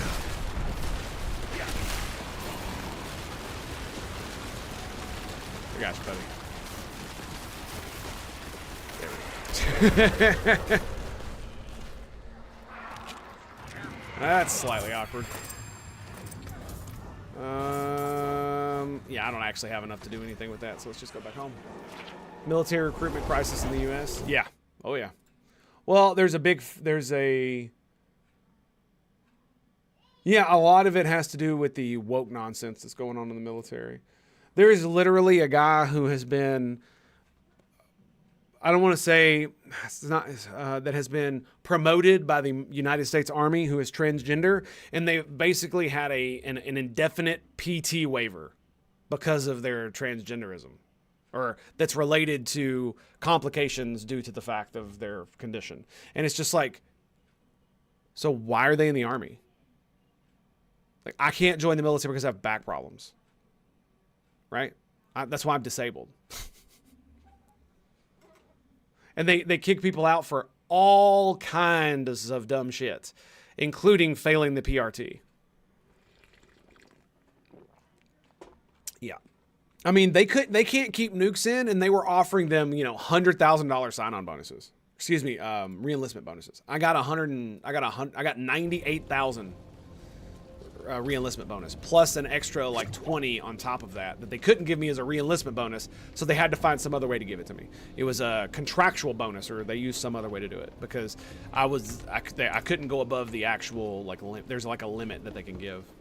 I don't know why they would put a limit in place and then allow you to go over it. It just seems kind of dumb, but it is what it is. So yeah, early on the shield is kind of awesome. But I wonder if it's not as good now. I think I'm gonna get rid of it, and because it's a shitty version of it. Let's get a better one. Let's get the better one. It's a coffee spill moment. Yeah, I mean, it's nothing against the individual themselves. Here's the thing, man. It's like, if you can do the duties that you need to do in the job that you're in and do your PRT, then I don't care. Like, it doesn't bother me. There's nothing wrong with that. Because there's all kinds of people who can't be, true war fighters who are in the military, because we need logistical people. You need more logistical people than you need war fighters. That's just the way it is. But there are specific jobs, like the aircraft mechanics who have to clean out the fuselages of the fuel tanks of certain aircraft. Like, there's no way you're going to tell me that you're going to want those tiny little men and those tiny little women who, like, I could never do that job because I'm so big I wouldn't be able to fit in there to clean it, but they can. But like, they're never going to be as good of war fighters as a dude who's got like muscles as big as a freaking stack house, right? That's just not how that shit works. But that doesn't mean they're not as needed, right? There's so many logistical personnel that are needed in the military that it's ridiculous. And it's just like when you're in the Navy, right? I was on a submarine. Like, none of us needed to be at like peak physical condition. We need to be at enough physical readiness to be able to do our jobs. That's number one. And number two, to be able to fight if need be and swim if we had to. They talk about the older motto of be all you can be and working better than Army of One. The Southern Smile, which PTSD related stuff too. Yeah. I mean, there's a lot of contributing factors, but one of the biggest as to the reason why like veterans are telling that they don't want their children to go in and telling them not to is because a lot of the culture war bullshit, because it's infiltrating into the military. The thing about it is it's not just woke shit that's in the military. It's all kinds of other political bullshit in the military. And for the most part, there was politics in the military, but it was internal politics of dealing with bullshit that's within the military. Not, oh, you're a Republican or you're a Democrat or you don't agree with me on abortion, so therefore you're a fucking Nazi. It was hardly any of that shit at all. The only thing that I could possibly say that was anywhere near like culture war nonsense was racism was was looked down upon to the point where if you were that at all in any way, whether you were black or white or whatever, they would kick you out. immediately. No hand, like, not happening. When you're in the Navy, the only colors that matter are blue and gold, which is the Navy colors. When you're in the Army, the only color that matters is green. It's literally the way they look at it. And if you don't look at it that way, then there's the door. Yeah. I've got it saved on my thing over here.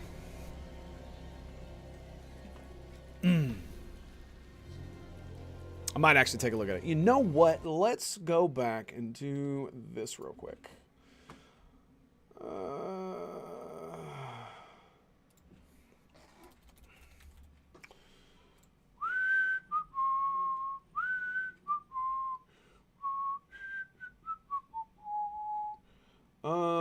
Let's do.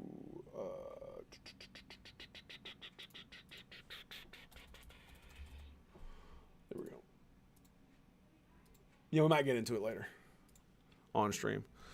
Okay, so this is the 50% armor. Elements for future magics. Oh boy, here we go. Where did it go? There it is. Is that it? Yes. So you gain 50%, 0.5% increased armor for 4 seconds when you deal any kind of damage, stacking up to 50%. Let's do it. Boom. Lovely. All right. Let's go do some dungeons. Before we do that, though, where's the dude? Where's the dude? There he is. This is the best place to do curiosities. Like, hands down. Like, I'm not gonna lie, I really do wish they allowed you to have multiple save town portals, and you could just click this button down here and be like, you could have just multiple ones, and I would have one saved for this guy, and that would come to this place just to do this guy. And maybe the Mystic too, because it's a pretty good place. Some of the towns have just the most retarded freaking layouts. Like, the one I like the least is probably Gay of Coal, because this platform, you have to walk around it to get down. The Mystic is all the way over here. The Jeweler is here, which is fine, but then you have to run down here to do these guys. And it's the same with this one, where you start here and you literally have to run around here and down here to get to the thing. Whereas in what is it? Where is it? Kovashad, the armor and stuff is right next to the thing. It's the same with Zarbanet. It's right next to the waypoint where these guys are. And I always go to the Tree of Whispers when I come out of dungeons, because when I want to just get rid of all my gear, I've got a cellar, and I've got a discombobulator right there, and the stash is right there, right next to the damn thing. Okay, let us go for the focus. Not a bad shame, that. 771 cooldown reduction, intelligence, 35 lucky hit chance, 5.6%. That cooldown reduction is mighty fine, dude. 10%? But is it worth it? Okay, so we've got cooldown reduction, intelligence. I could re-roll the dex for something else. And lucky hit chance, right? So if we got critical strike chance, that would probably be pretty good, right? Well, there's something special. Another 770. Basic attack speed, cooldown reduction. Yeah, we don't need any of that. Hello. Shining beauty. Charge bolts. Oh, it's sacred. Never mind. Well, hello, shining. Too bad, friend. Yeah. What's this one? Basic skills, increase the damage. Deal more damage the longer you stand still. That would suck. This one is like a red herring. Like, this is bad. It sounds really good, especially for like channeled skills, but the last thing you want to do is stand still. You don't want to be doing that. Better fit test for the Navy would be forward to aft and back in a set time with 50 pounds farthest point in the ship to your overboard muster in 0.5 minutes and fit through a scuttle. It's not just even that, Marza Wiki. One of the biggest things to get qualified on a submarine would be to let me rephrase.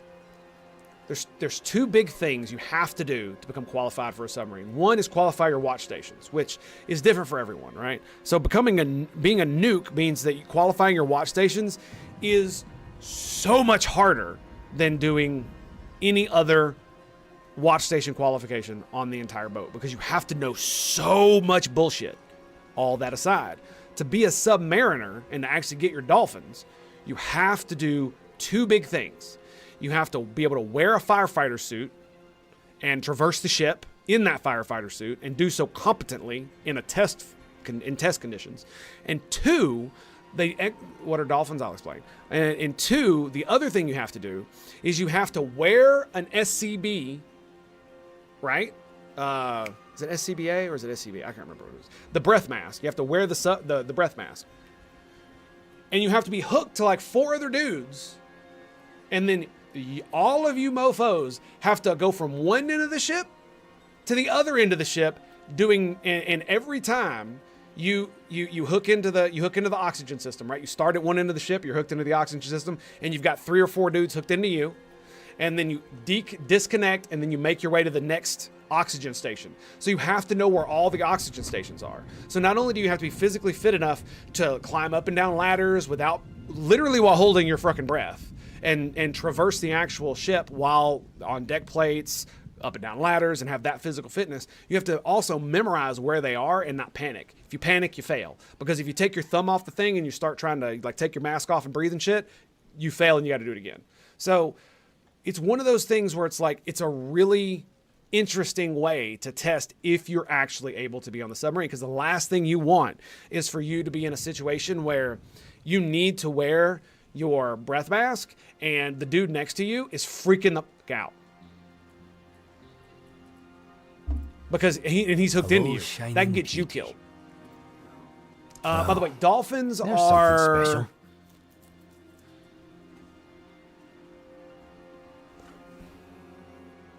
See that? That right there? That's what you call dolphins. It's essentially a pin that you wear on your uniform that signifies that you are a qualified submariner.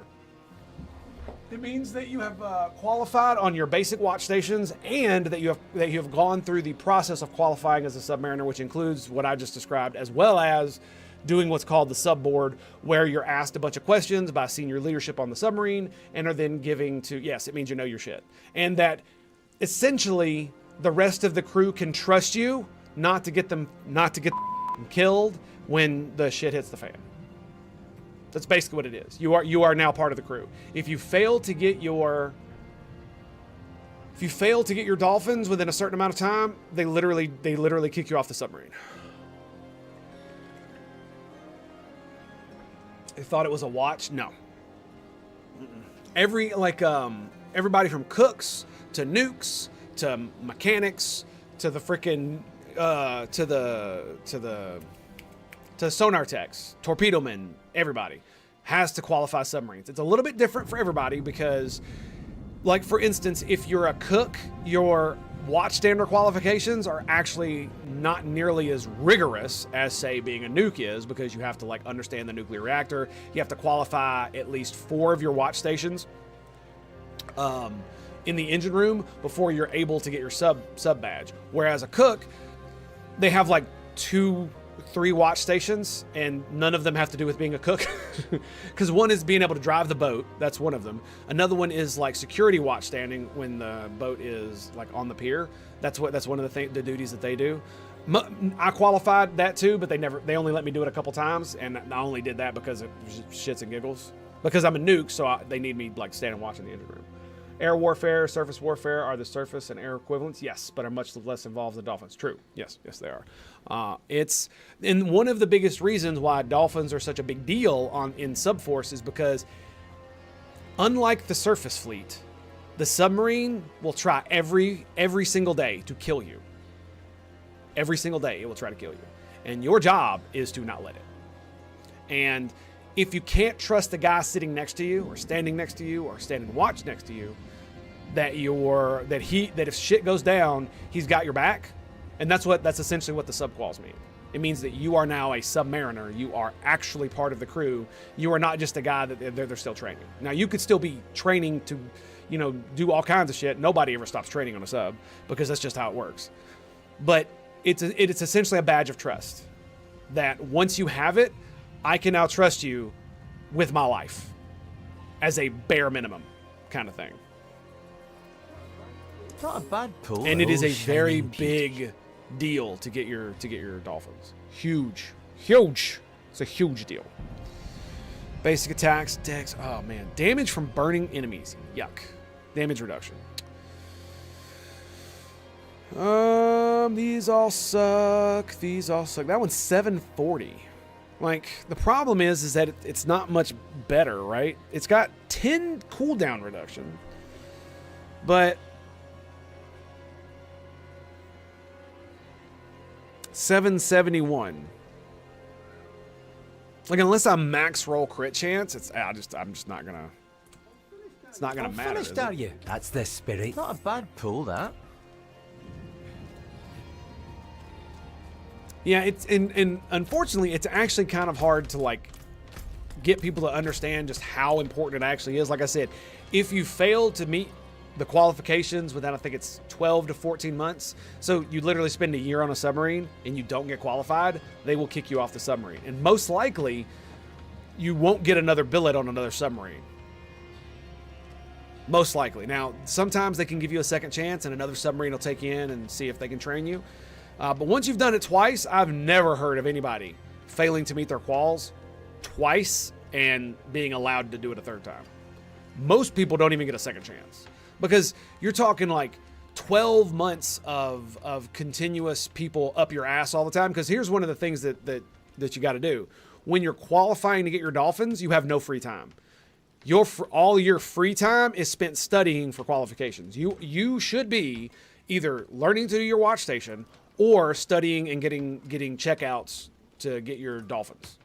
Simple as. So, learning the systems of the submarine, go sit and chill with, the mechanics or the electricians or the sonar techs or who the hell ever, and sit with them on watch while they're standing watch and bullshit with them, because most of them will absolutely bullshit with you on watch, because watch is boring, dude. Oh my God, dude, I can't tell you how many watches. I literally sat there and just shot the shit with some freaking coner because he wanted to get his checkout done and he needed somebody to like teach him all the nuke stuff, which most of the stuff that you teach coners as a nuke is just whatever. It's mostly, oh, look, it's hot rock. Hot rock make water hot. Water hot, turn turbine. Turn turbine, turbine turns propeller, and we go forward.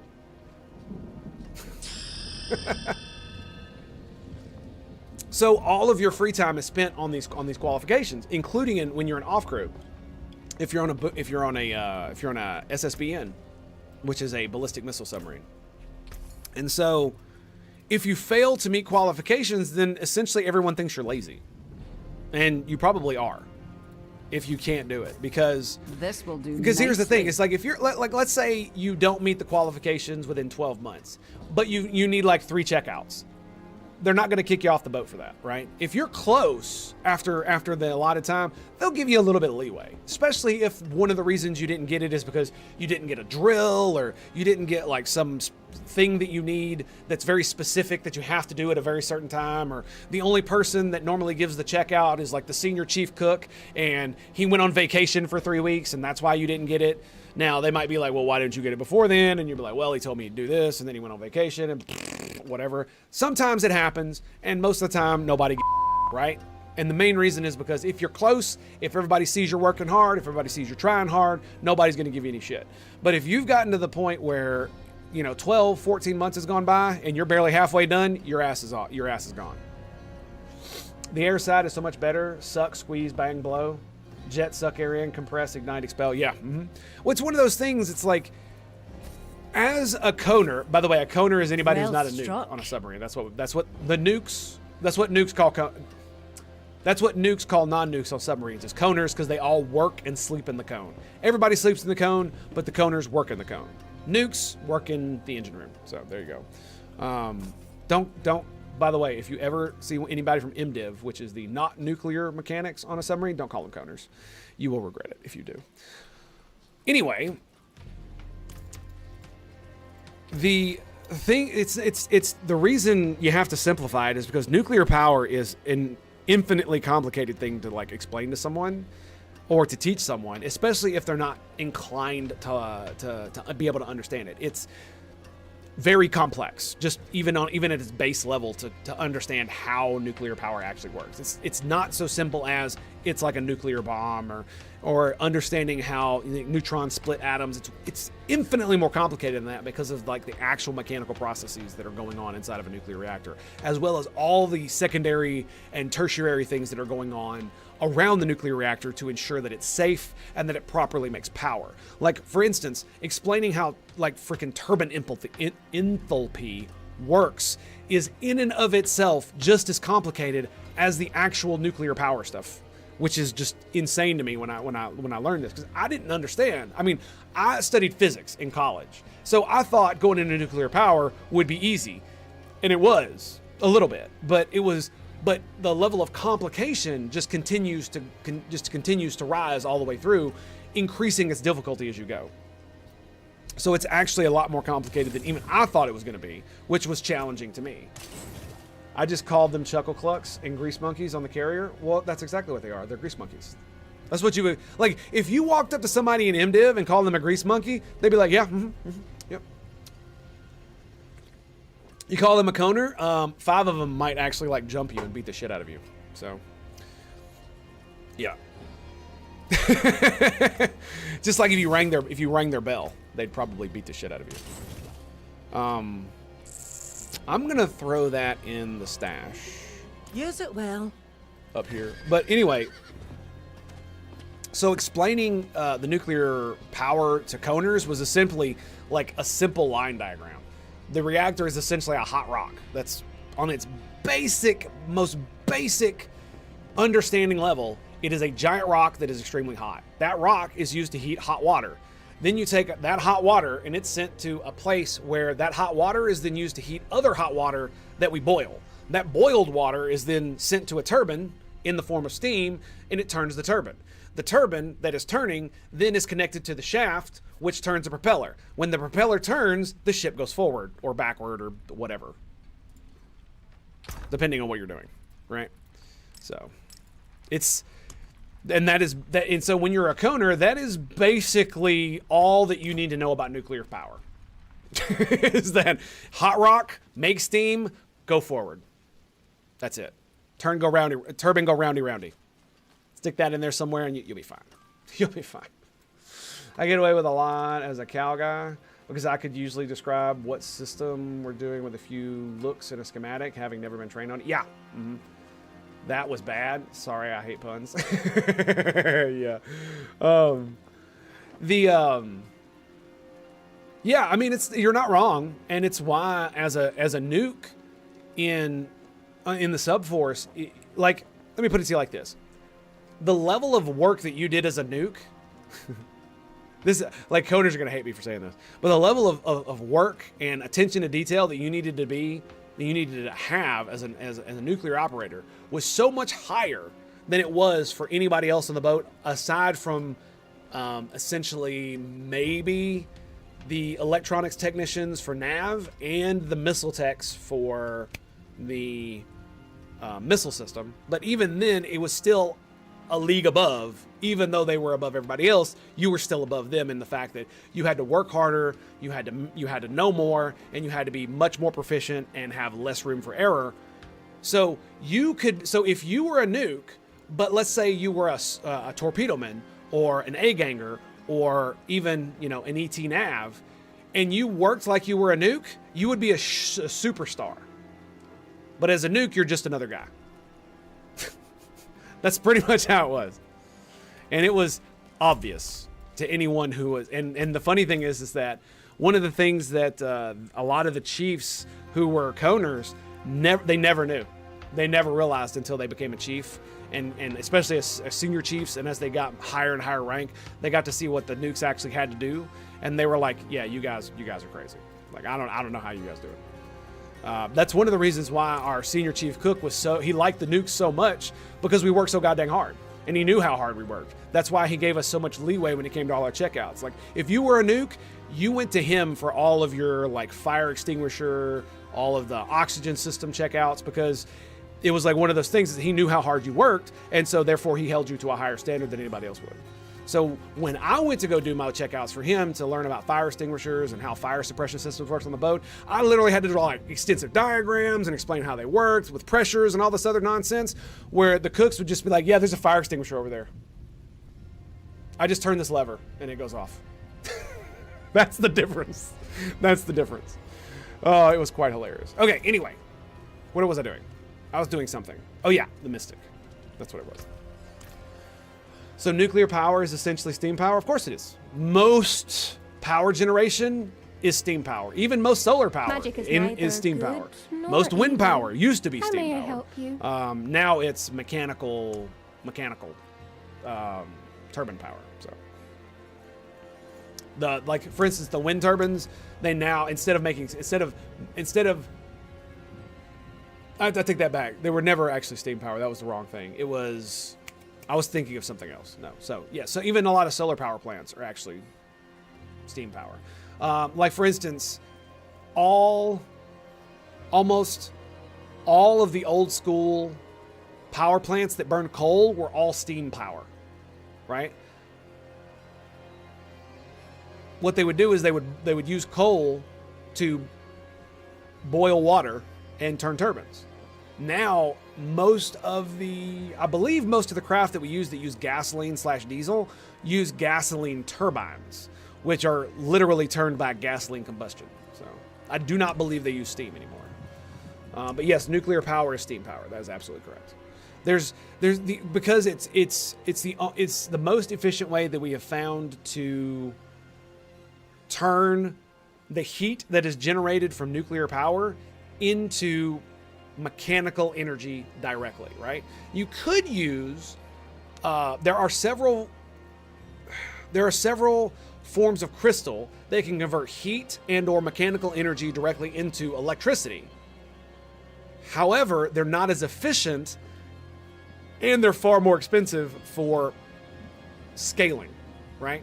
So, like for instance, sound powered telephones on most naval ships are powered by these crystals inside the phone that use the sound of your voice. It vibrates the crystal inside the phone, which will then generate the amount of electricity that's needed to send your voice across the copper wire.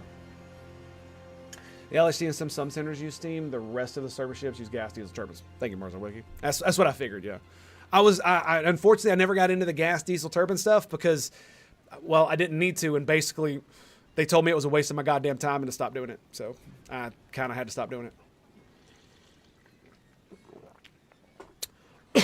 Only one of my chiefs actually recommended I do it.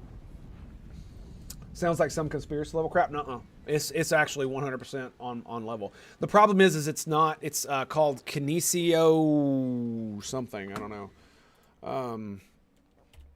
Crystals powered by sound.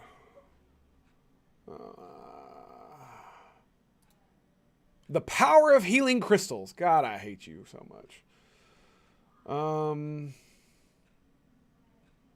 Oh my God, dude. So much hoo-ha nonsense. I can't remember what they're called.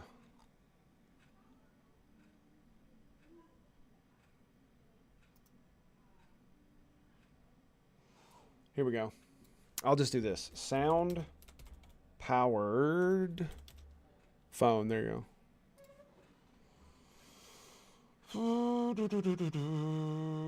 Sound powered telephone. Powered by the sound pressure of your voice rather than batteries or electricity. There you go. For the phone to work properly, speaking strong. Okay, so maybe I was incorrect. They don't use the crystals. That is something that we used in. I swear to God, they used the crystals. I thought they did. That's weird. The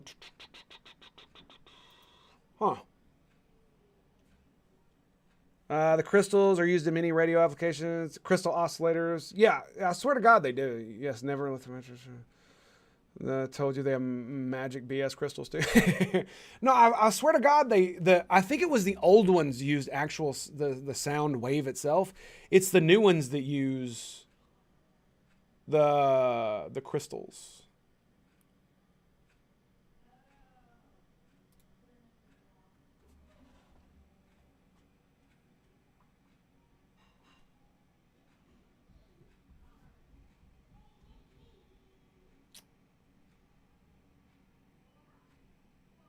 I forget what they were called because we never had to do anything with them outside of just use them. So I never had to actually... I never had to actually learn them. But like, so aside from that, I'm pretty sure the modern ones use the crystals. But anyway, that's beside the point.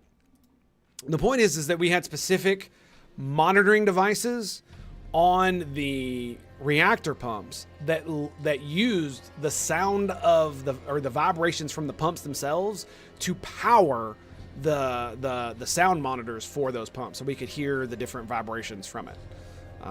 I forget what they're called, but it's like there are crystals that also generate electricity when you heat them up. So they use them in like electric cars to recharge the battery when you brake, so that some of the energy that is absorbed by the brakes in the form of heat when you brake can be used to recharge the battery.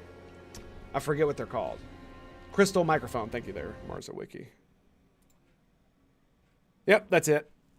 I'm pretty sure that's it. Piezoelectric. Thank you, Marza Wiki, my man.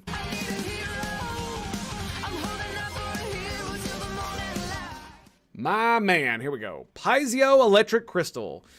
The motion of the diaphragm produces a vibration in the electric output.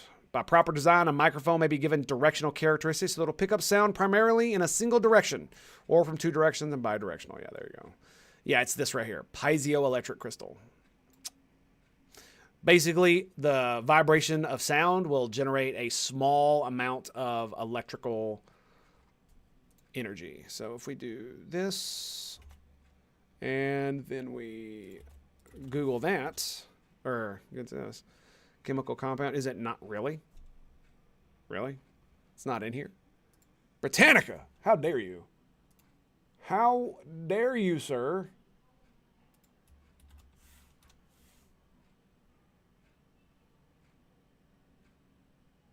Yeah, here we go.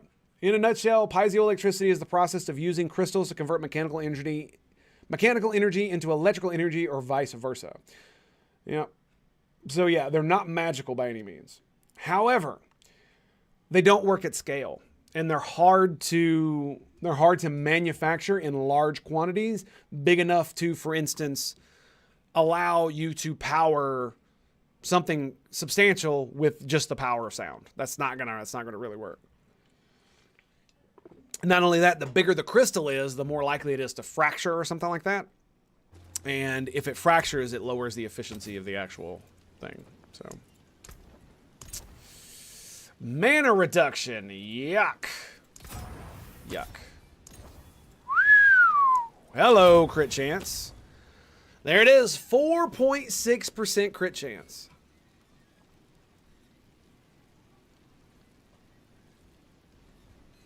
$35 intelligence. So I would lose mana cost reduction. I would gain a little bit of crit. I would lose 50 dex, which would cost me... It wouldn't cost me that. It wouldn't cost me mastery skill damage.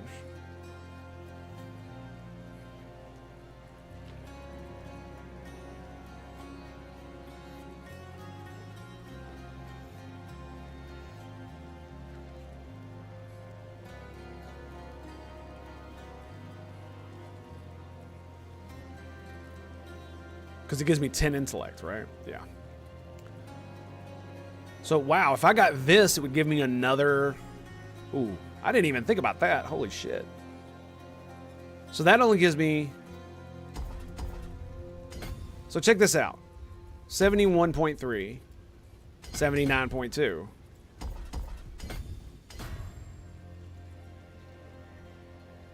So it gives me almost 10% on top of that. Holy shit. I did not think about that. That's kind of crazy. Yeah, that's kind of crazy. I'm sure there's another place. This is all damage reduction. That's why I've gotten all this right. Yeah, so I don't want to be messing with that. We'll just we'll leave that be. I'll use my new ones to get it. Yeah, I just got damage reduction. 3% damage reduction. That should be fine. But I can't pull from there. There's no other place I can really pull from either. I've got so much half-assed everywhere. Oh, trying to min-max the crap out of this.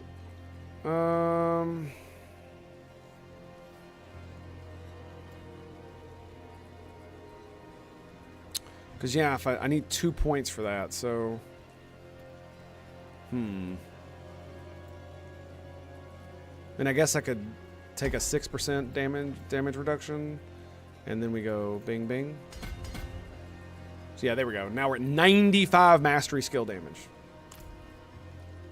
Seems pretty good.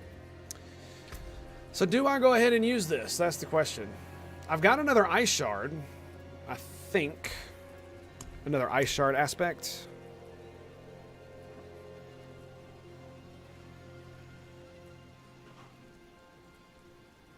Not here though.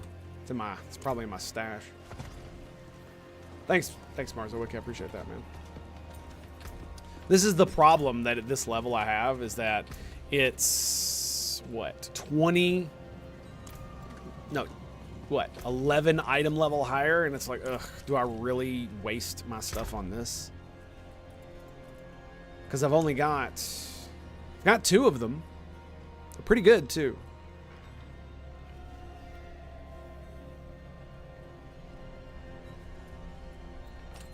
Got 2 of them. I feel like it'll probably be worth it. I hate to be that way, but it's like, ugh. So let's go ahead and upgrade the bad boy. Let's see where it sits. How shall I guide my hammer? There's a good one. Okay, so we're going to be 14% cooldown reduction, 56 intelligence, 6.9% crit. So I'm going to get a little bit more crit, and I'm going to get a lot more lucky hit chance. But I'm going to lose a little bit of dex, which means my crit's going to go down ever so slightly. And I'm going to lose mana cost reduction, not that I care. Cooldown reduction is so much better. So, yeah, let's do it. Yeah, it's so much better.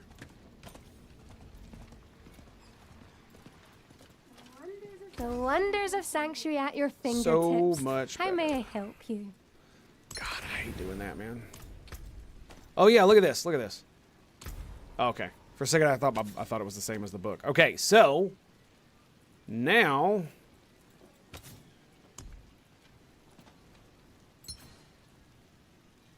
boom. Very nice. Work. Very nice. I don't like that one though, so we're gonna go change that. We are gonna go. Is there a stable master here? There is. It's over here. Let's go look at that. I got a new horse the other day, so let's check that out. Can't believe how many of those I had to gamble to get. All right, where is? Oh, it was an armor. Yeah, it was an armor. Let's do you. I'm not gonna lie, I kind of like this.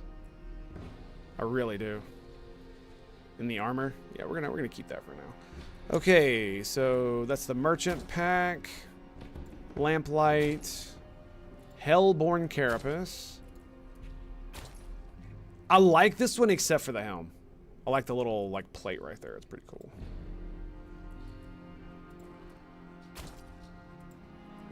Oh, hello. This must be the new one I got. Mount Ariat, yeah, that's cool, dude. Yeah, let's do the Mount Ariat armor, and then let's grab the white steed, maybe black steed. How about this one? Yeah, the zebra. Oh, yeah, that's pretty good. Also got another trophy. I've got several trophies, in fact. But honestly, dude, the banner just seems so much cooler. Like the horn from Avarice is just kind of meh. Shaman skull. I mean, that's kind of cool, I guess. Haradric Tome.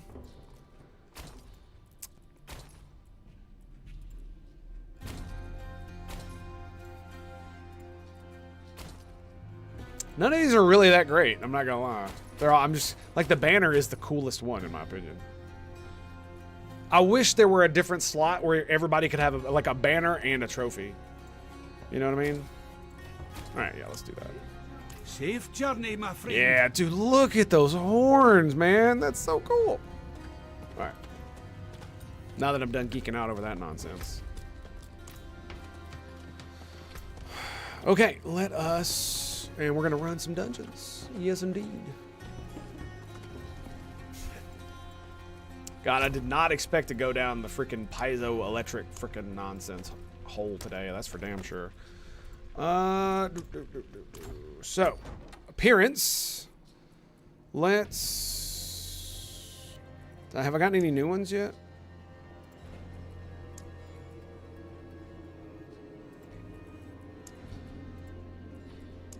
So, weathered, sturdy, weathered, strider, sovereign. Let me see here. What is this one? This runic? What's this one? Primal. It's exceptional, right? Yeah, look at that. I mean, it looks pretty good. I'm not gonna lie. It really does. Let's give that a go. That looks pretty good. I kind of like that. And that's the currently one I have.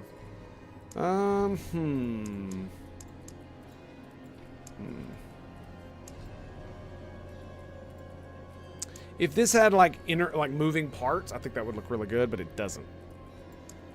It doesn't. Let's go with the orb. It's pretty good. And here's the thing, right?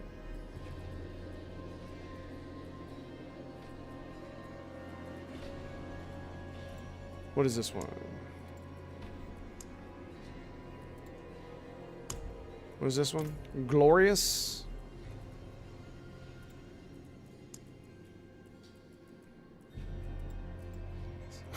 Like, I still can't believe I'm missing some.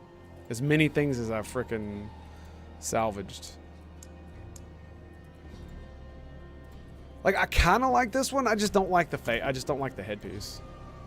It's just not that great, in my opinion. Like, that looks way better. Like, even this looks way better. And what sucks is, look at this.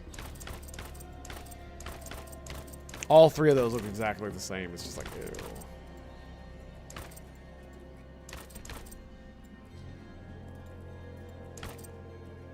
And the glorious hood, they look very similar to these. Yeah. I would wear this if it didn't have that thing in the front. And this one just looks ridiculous. Anyway, let's load this one. Let's go back. Let's change to blue. Now here's the real big question. Do I want to change this to the ice spike again? It's the only one that really fits with my thing. The cool thing about it is, though, is that look how big it is in comparison. It's huge for a wand, anyway.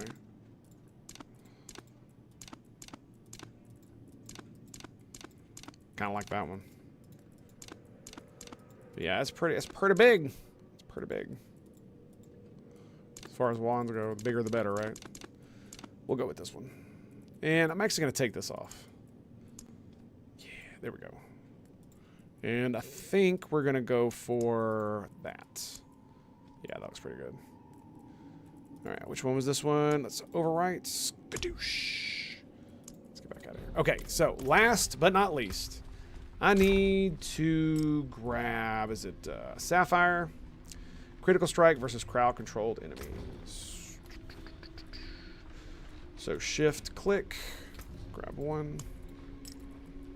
All right, let's go. Is that an egg? Yes. Some type of nonsensical thing.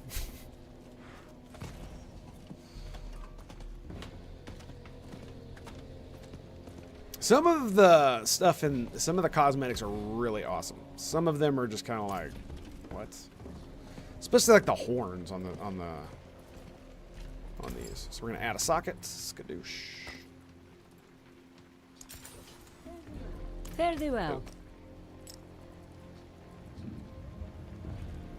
I'm still of the opinion you should be able to socket boots and frickin' hands. Like, you really should be able to.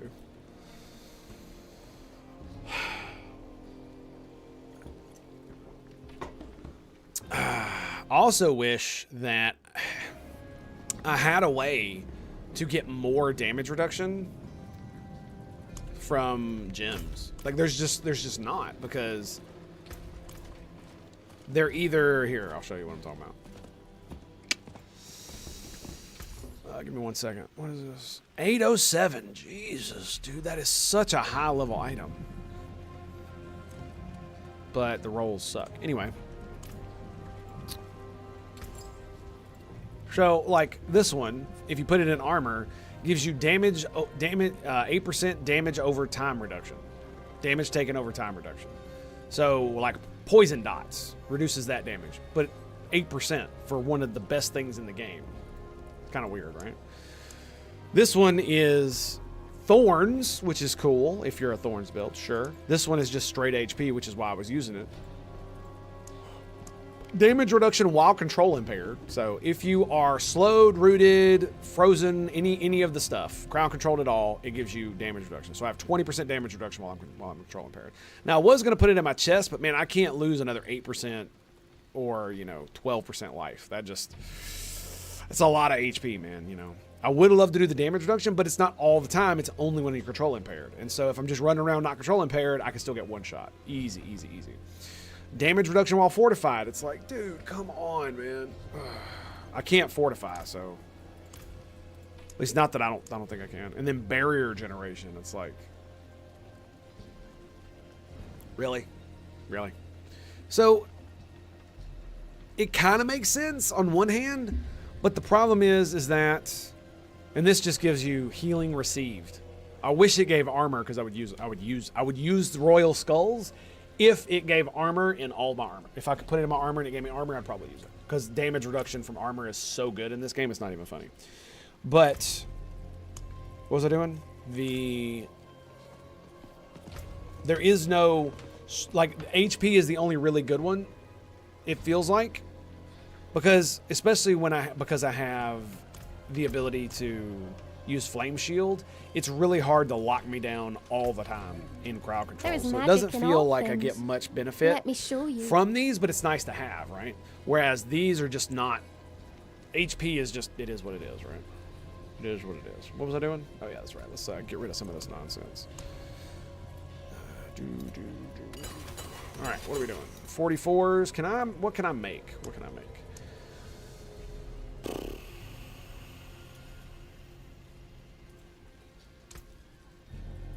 I can only make 22 of them. 56. Dude. This one's actually really good. Oh, they take 60% less damage from distant targets. They both suck. That's what they both suck. It takes freaking 350 to make one of these. Overpower resist, cold enchanted. That's actually not that bad. I'm gonna do this one. I've never done one that's 50 plus, so we're gonna give it a go. My magics await your return. We're gonna give it a go.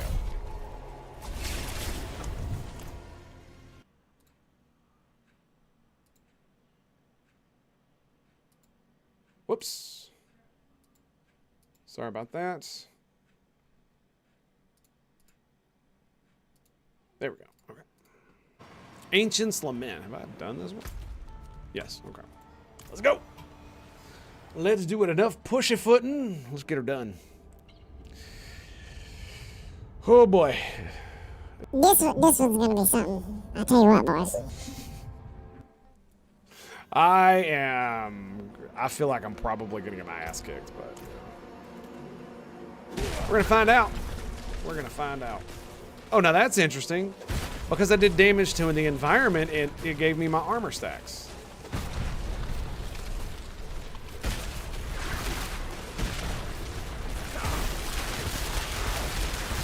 Alright. Not too bad, not too bad.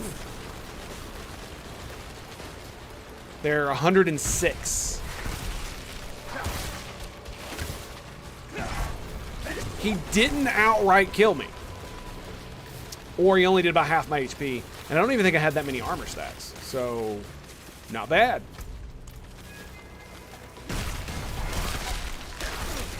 Rakanishu. Yeah, one of the problems I have with barrier generation is it never increases how long they last. So at 2,000, all it would give me is more HP as a barrier every time I activate a cooldown. But it only lasts for 2 seconds. And on top of that, we have Paragon, the legendary one, which gives me one, no, that's the wrong one. It's this one. Killing a frozen enemy grants you 15% for 5 seconds, which is great, but the problem is not the amount of life I can generate in barriers. The problem is how long they last.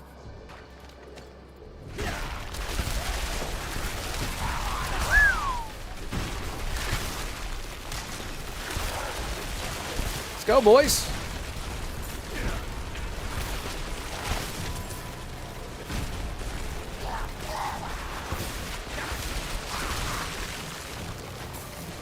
Now that is interesting how fast it falls off.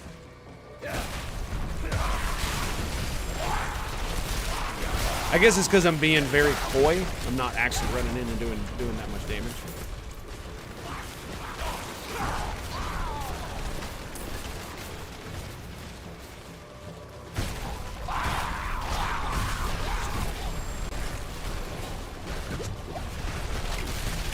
My mana shot straight back up, baby. There we go. So yeah, if I'm doing massive amounts of damage like this, look at that. Yeah, stacked up to 100. So yeah, as long as they don't hit me, I'm fine. Story of my life, right? Good thing I'm not a barbarian.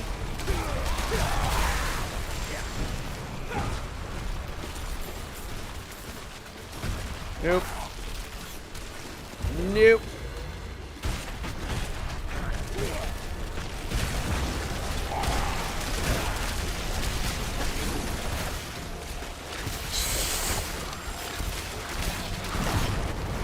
Oh God, he's dead. He's dead. He's dead.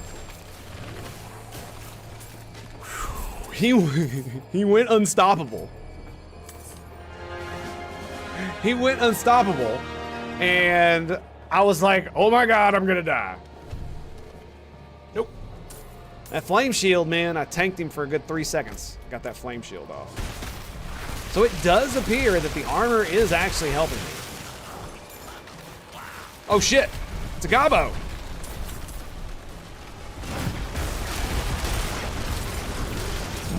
Oh God damn it, not again.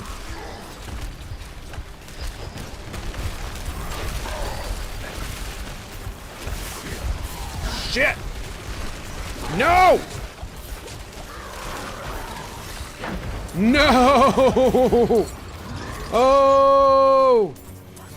God damn you, butcher! Ugh, just so much fucking damage. Damn it!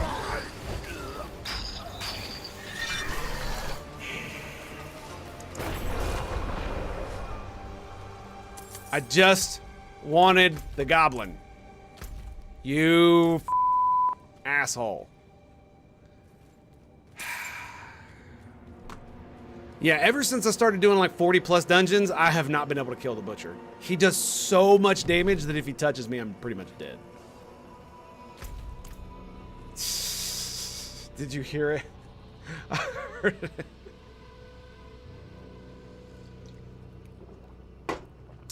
Thanks, Marzo Wiki. Appreciate that.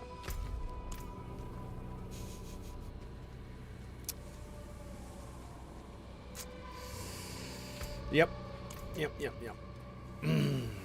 And the thing, I've really tried several times to kill the butcher, and like I said, like you saw how much damage he did to me.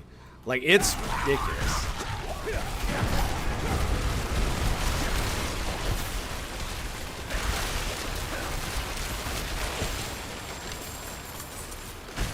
And the real problem is that all my damage reduction is based on contingencies like CC and crowd control and stuff like that.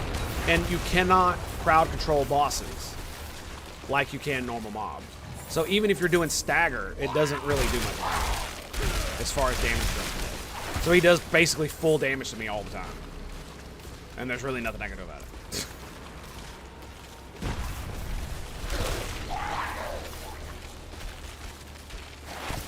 That was odd.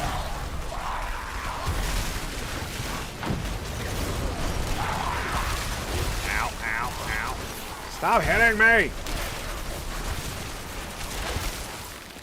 Okay.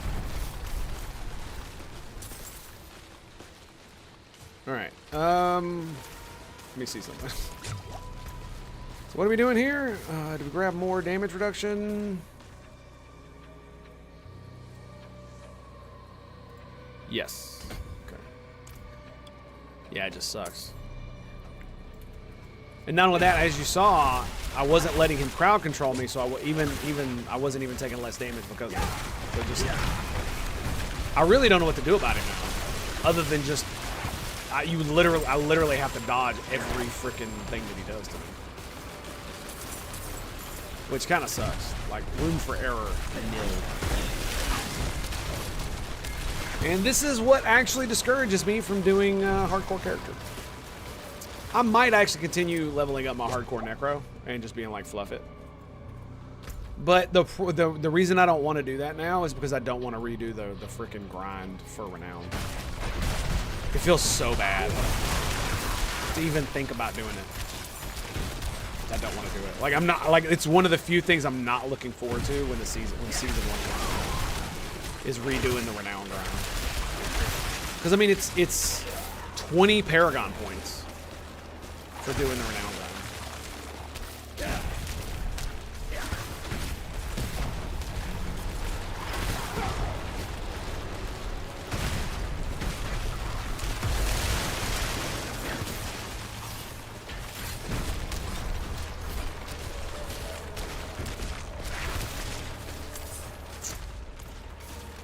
I'm running a barb with so much thorns and damage reduction. He hit me. He hit me. He hit me. He hit me more. Yeah. Well, that's the thing is, if I were on my necro, that would be the same exact thing. He would do an AOE attack on all my minions, and his HP would go. I've actually seen that happen to a boss, where he did like the AOE stomp, boom, and I've got like the bone golem. I've got all the skeletal warriors, and I've got all the mages and stuff. And I mean, they've all got like massive amounts of thorns because I have massive amounts of thorns. And you take one swipe and you're getting hit like 50 times. It's kind of crazy. So yeah, I feel you.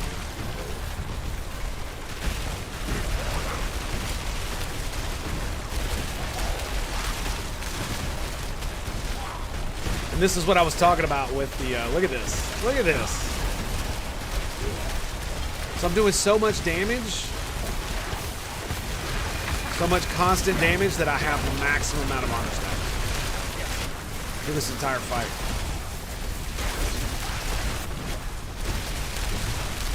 And I can just spam it.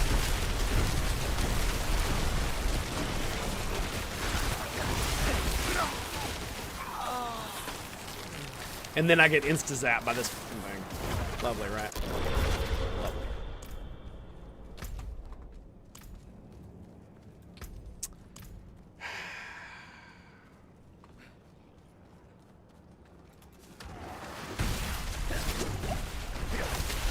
Dude, those things hurt so fucking bad.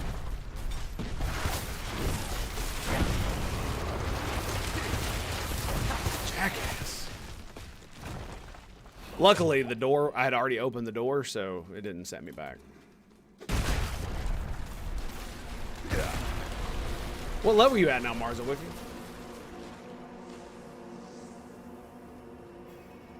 Yeah, Necro feels so much different than the Sorcerer, even as far as casters go. And it's really because of the...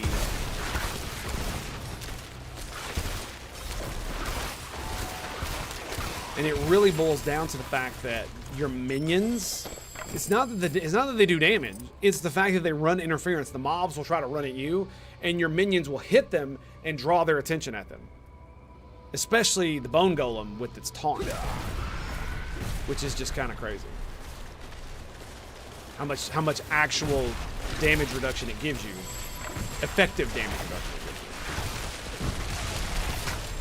which is kind of why I'm mad that I skipped the campaign, because I would really like to do the campaign as my necro. But I skipped it because I was being a silly boy.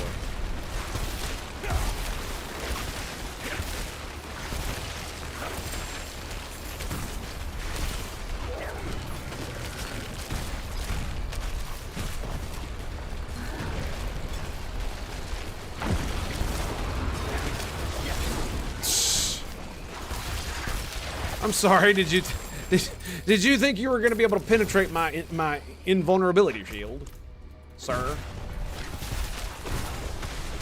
Yep. That's kind of how it goes, boys. Damn, the damage. Do you see what I mean by the damage? How crazy is this? But I am literally a glass cannon. Yeah. Now, to be fair, one of the reasons I'm a glass cannon is because I have the glass cannon passive. I'm curious. If I got rid of the glass cannon passive, what else could I get? Right, we could do more freeze. Sure. Would I use the damage reduction?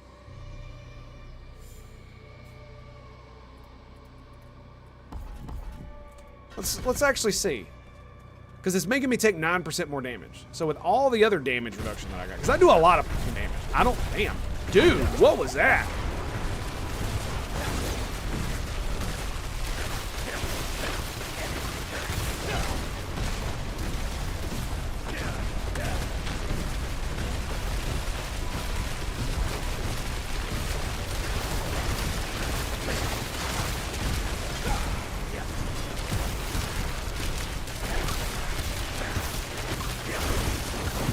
Nope, nope, nope. I don't want none of that.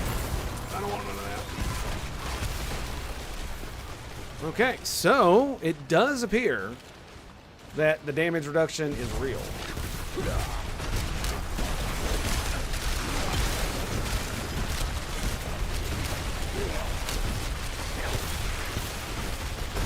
Look at that.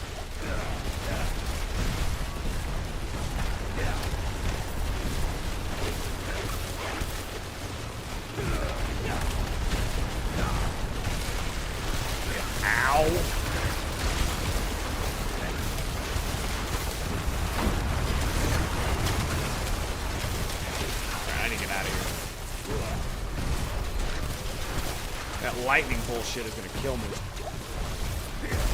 Nope, he's gonna kill me. Holy crap. Oh, what? I was hitting the stairs. Come on now. Oh, he's dead.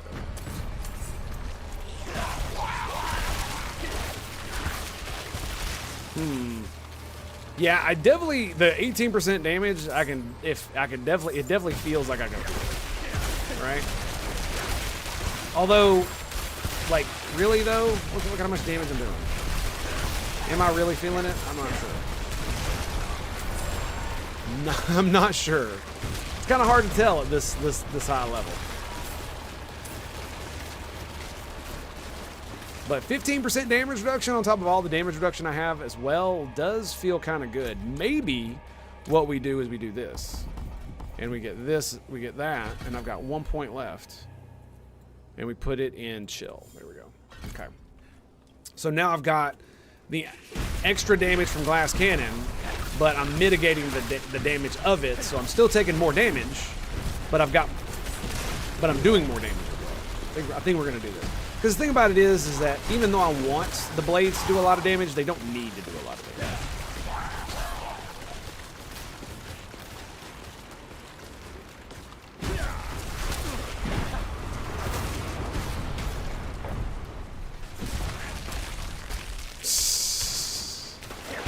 I love when I start seeing the ice shards just fly out of my ass.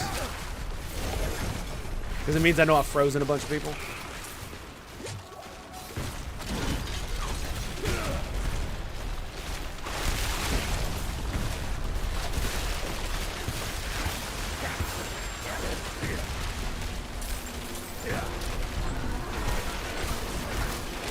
Nope.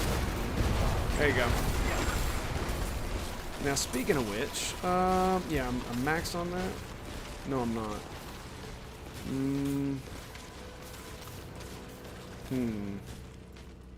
I really wish I didn't have to get this. I really do. I could get rid of the flame shield heal for an extra bit of that. It's not like I don't freeze a bunch of dudes instantly anyway. It was a giant AoE, that's what that was. I was like, what the hell is that?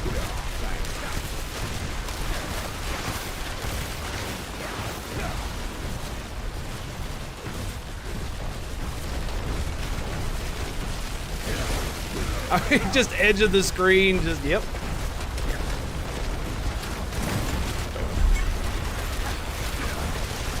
Damn, son. Is that another? Yeah, the teleport. The teleport epic. Chilling Wanderer. I wonder if that's from killing children. I wonder if that's what that is. More exploit. Skadoosh. Okay. To the Tree of Vispas. Yes. Yes, yes, yes. But yeah, I'm really liking the Necro Thorns build, man. It's looking like it's gonna be great. And there is literally a chess piece that I have seen. I got it on my sorcerer and I should have kept it. But it's like, it has no stats, but it's you gain like 20,000 thorns. So can you imagine fighting a boss and you got thorns on all your bullshit, you got thorns in your tree, and then you've got a chess piece that just straight gives you 20k thorns, and then a boss just goes AoE attack, boom, on all your dudes, and his HP just melts. Could you imagine that shit? It sounds hilariously stupid. I feel kind of bad not having the lucky hit thing with the freeze, but this has lucky hit for freeze, so it's like, right? Do I need both? Do I need both? That's the question. I could do this, right? It's 30 grand, it's 25, it's like 5,000 less. It's not really that big of a deal, is it? For instant freeze? We'll keep it, yeah, we'll give it a try. I haven't had it maxed in a while because I've been sacrificing it, so.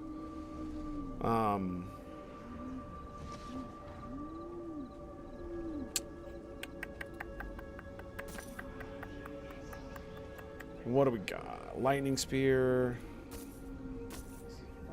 A fine deal.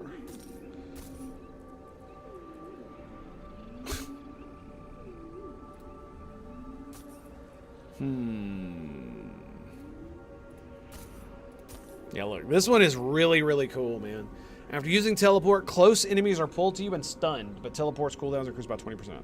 So it's got like a 9-second cooldown right now. But the problem is that look at all the stuff on it. Stunned, glass cannon, damage to close enemies. It sounds great, but I'm not gonna change all of my build to like compensate for that. I'm just not interested. You know what I mean? Not interested.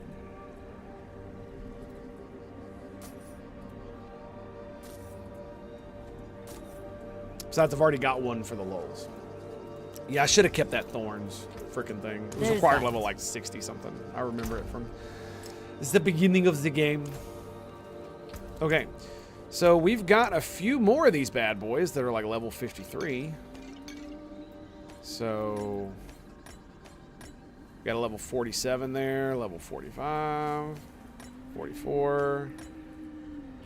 I picked up a bunch, dude. All right, what are we looking at here? Champion's Demise. Unstoppable below 30%. Okay, we're going to get rid of that one because that one sucks.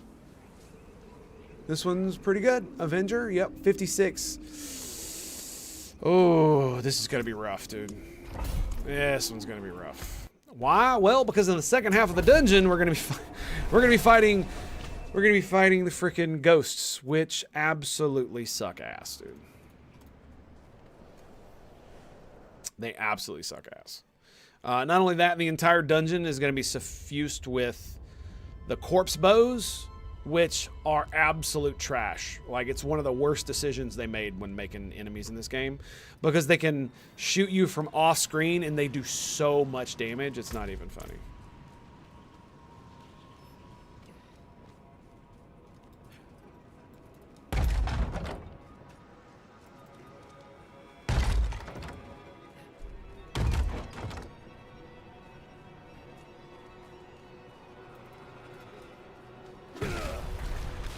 Oh, it's on the other side of the door. I was like, why is that not going? Yeah, look at that. Look at that. That fucking corpse bow, dude. Get out of here with that shit. And the only reason I survived that is because I saw them both and was able to dodge in time.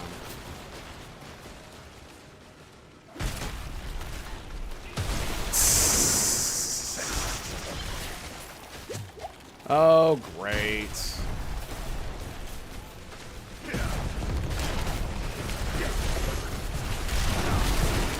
Oh, hell.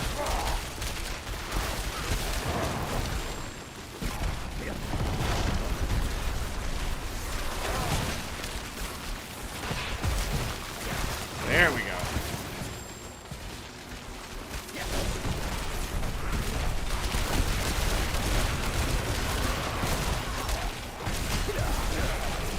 Damn, he's level 110, man.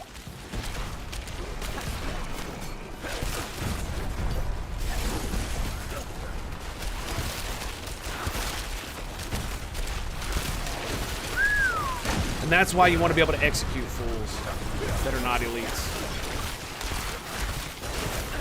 Dude, I can't even stand toe to toe with him and kill him. Holy shit.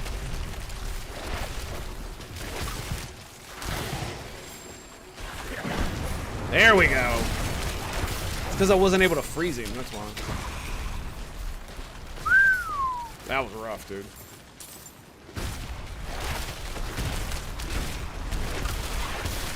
Look how much damage it takes to do to this guy. Holy shit.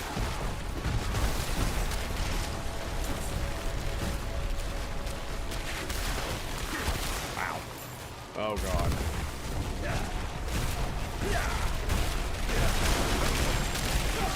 Listen, ought to be fun. Spamming Blizzard.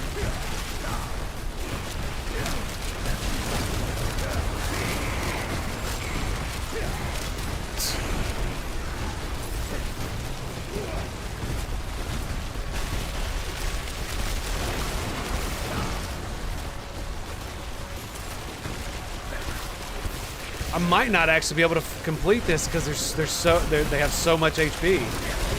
Wow, I'm only on wave 3. Wow. 4.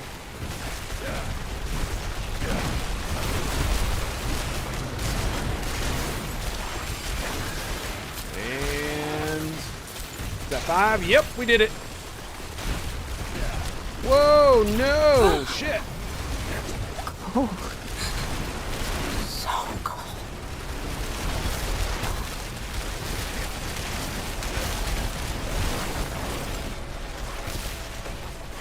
Dude, you're kidding.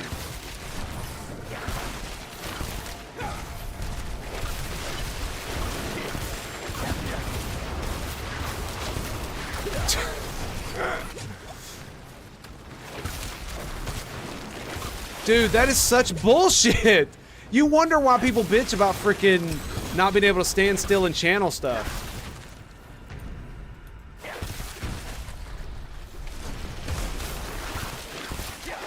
Freaking shooting flames out of his ass at me. Oh my God.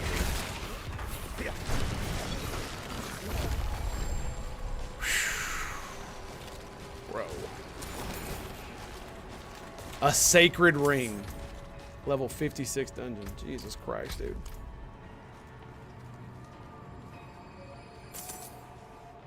Like, it almost feels like it's not even worth doing these.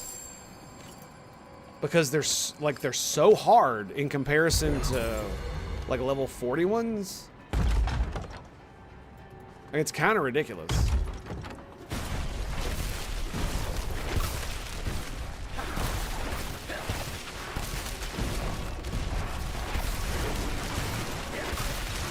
And it really does feel like it's because I'm getting diminishing returns when it comes to CC. Look at him, he's unstoppable.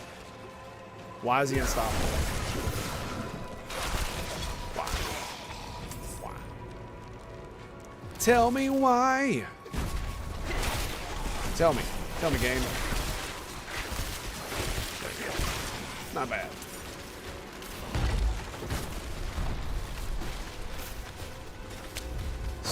Did that archer like take 75% of my HP in one shot? Is that what I just saw?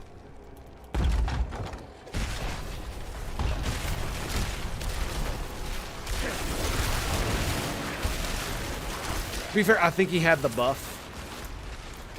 They deal more damage when you've killed mobs around them.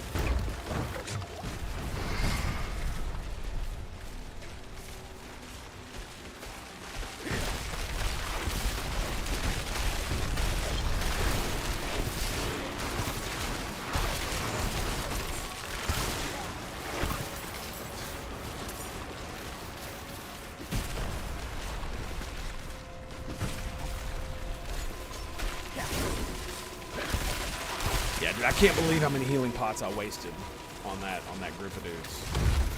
That was insane.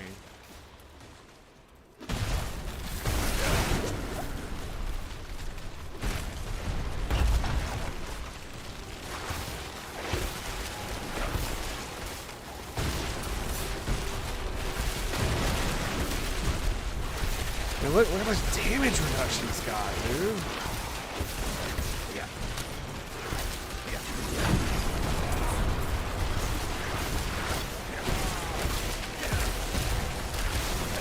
Wow, man.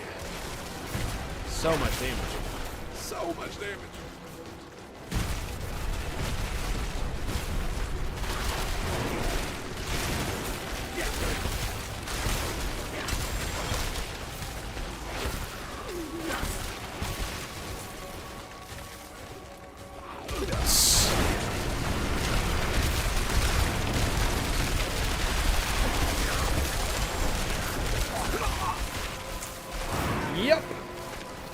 Yep. See, I thought I'd dodge out of the way, and then I just apparently dodged right into the swing without even realizing it. Well, that totally happened. That totally happened. So I believe we have basically seen, I mean, they do a lot more attack speed, and the damage is quite intense with this, so.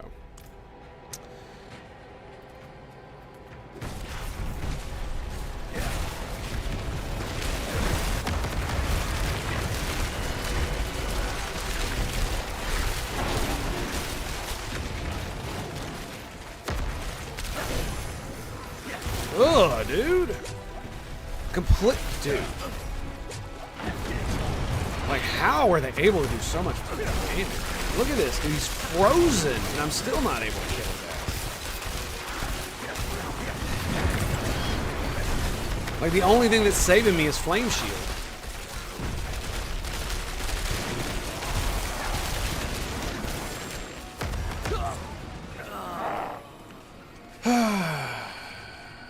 Yep.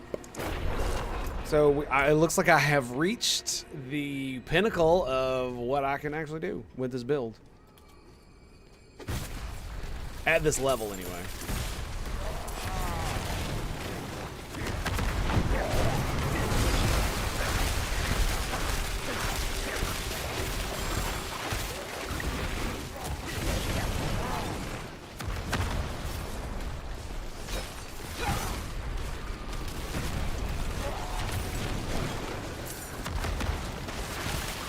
I mean, look at that, dude. Oh, shit. Okay. Rough, boys, rough. Like, I feel like my Necro at this level, with the seeing what the build that I want could do, would be a lot tankier. Because of the Bone Golem, because of like Bone Shield and all the other stuff. But he just like annihilated my freaking shield.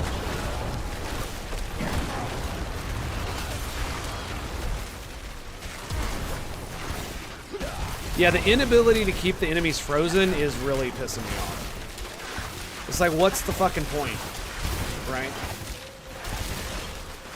If it just doesn't work. Especially when most of my damage is contingent upon me being able to freeze Look at that, dude. It's not doing anything. And they're frozen.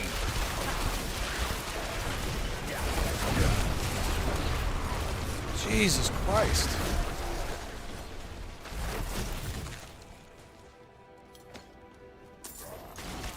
What the hell hit me?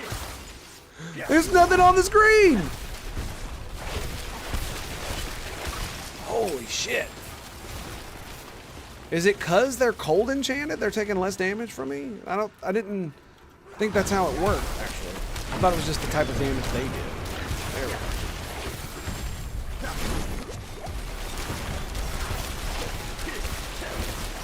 Holy crap.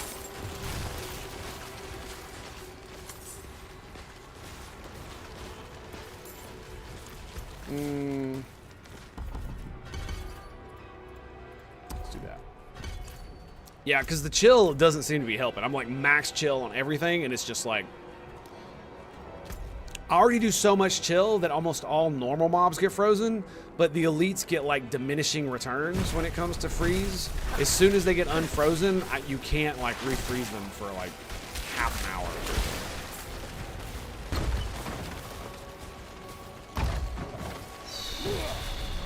This is gonna be ridiculous.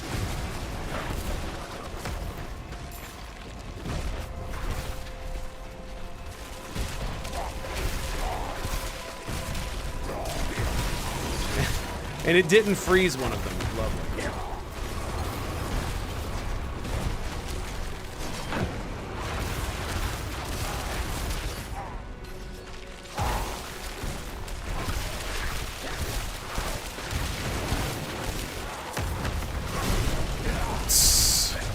Apparently being behind him means he could still hit me when he swings. Lovely, right?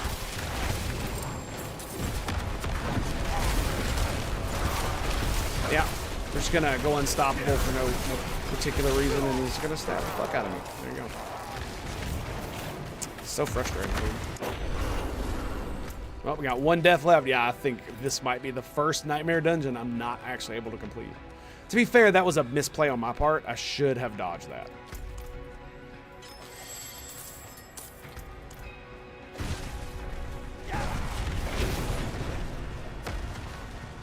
Ugh, suppressor.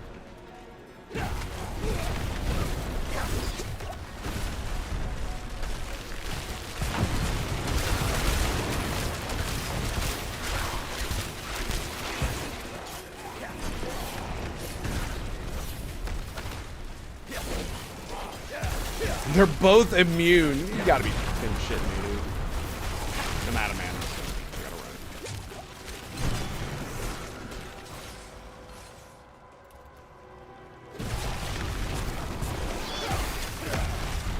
Oh god.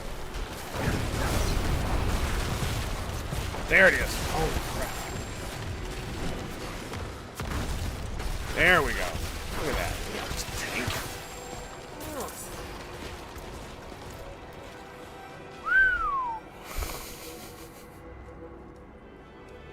I will say I'm having a lot of fun. That's for sure.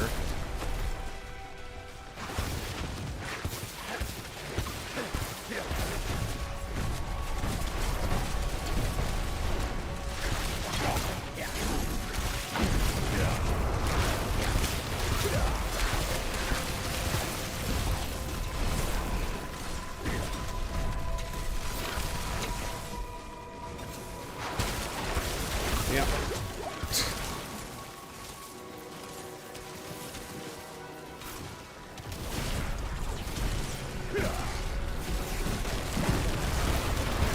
Yeah, basically have to wait for freeze to pop up.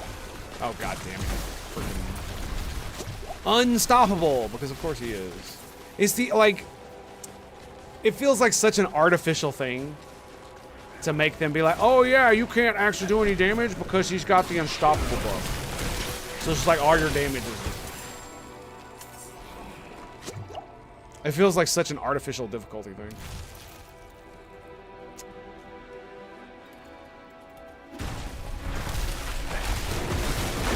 When like the entire point of my class is built around doing CC.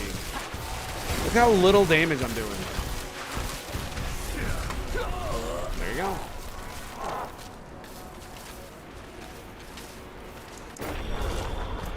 soon as he casts Unstoppable on himself.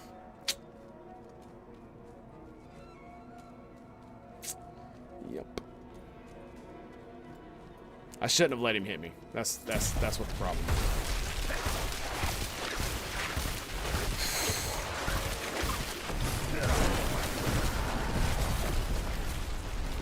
Dude, he didn't even like do an animation for a hit. What the fuck is he even doing?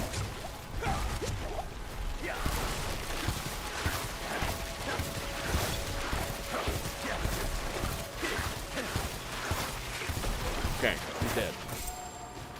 Holy crap, dude.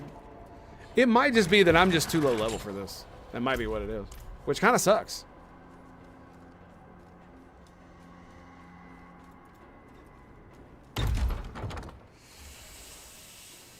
So I've got no lives remaining, so we're about to see if we can actually do this or not. Oh, dude, this, yeah, we're done.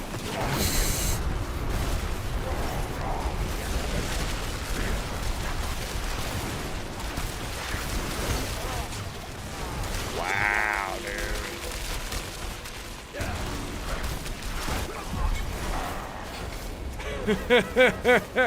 God damn it. Oh. Oh, okay, well, there you go.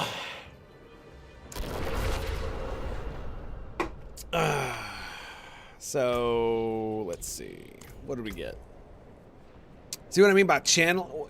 Incinerate requires you to channel. Like, how could you even, like, start to be able to do a dungeon like that when they do that much damage? And I am actually pretty tanky now with all the bullshit that I have, right?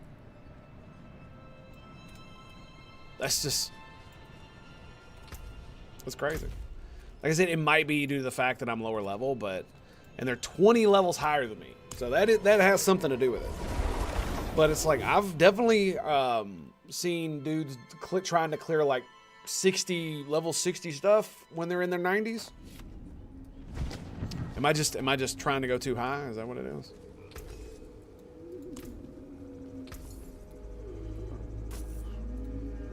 Oh, 746, 73, 751. Bless and thank you. It was not damn near 800. I probably don't want to mess with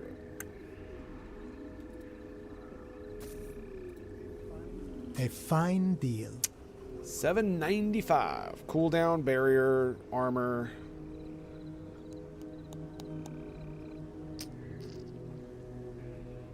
Lucky hit while you have a barrier.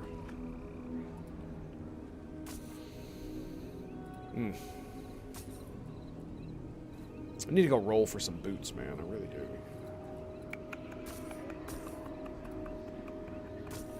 806. So, chilled, ultimate, crit strike, damage to injury. Okay. 734. Come back and see us. Oh, excuse me. Lovely. So yeah, that was fun.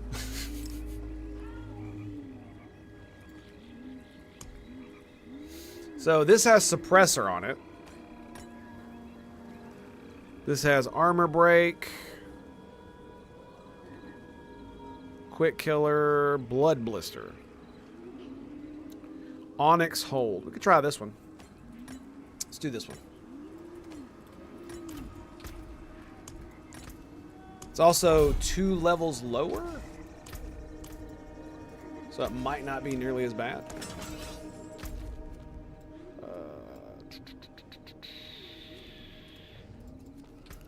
Oh.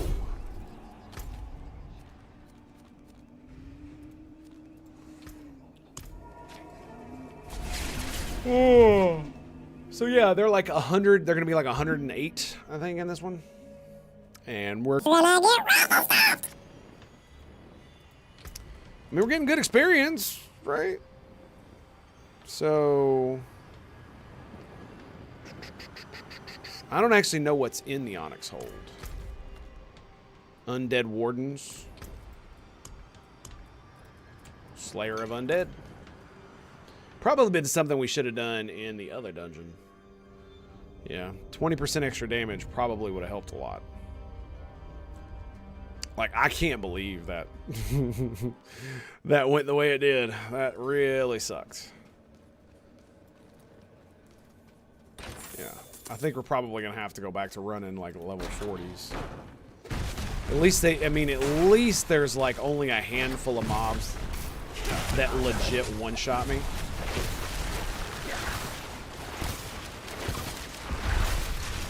Ghost Massacre. Freaking ghost, dude. They did. What did I get for that? Tortured Wraith. Okay. It's not too bad.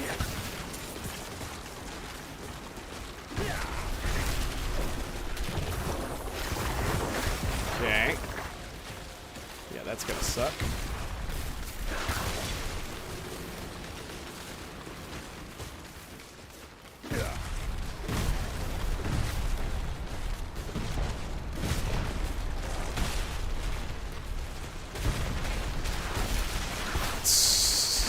Using the angles, man.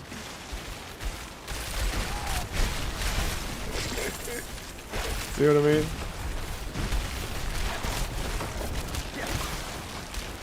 Well, it feels like I'm cheating almost when I do shit like that. Yeah, buddy. Sorry.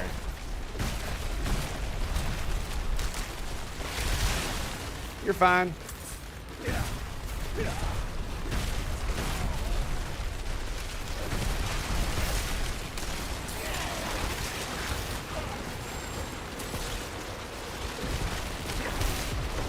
Yeah, the blood blisters are way more dangerous on this level of nonsense. Teleporting on top of you. Teleporting on top of you. And doing all your HP in damage. Yeah. Mm-hmm.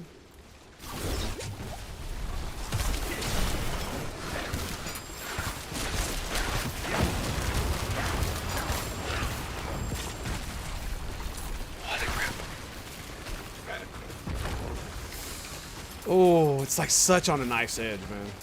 Oh god. There's one dude over here. This guy is gonna give me hella problems. I might have to come back and kill him later.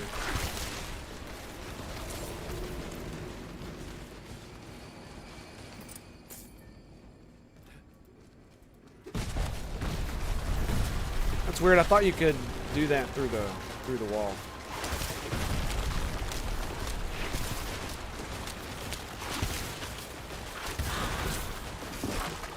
Damn it. Okay.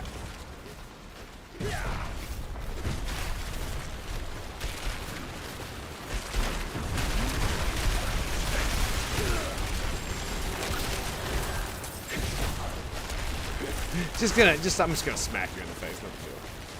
No big deal. Whap.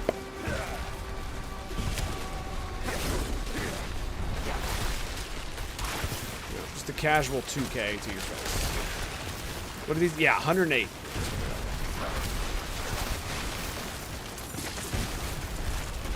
I don't want none of that shit. Not a zip switch. What was that, fatty? What was that? Yeah, that's what I thought.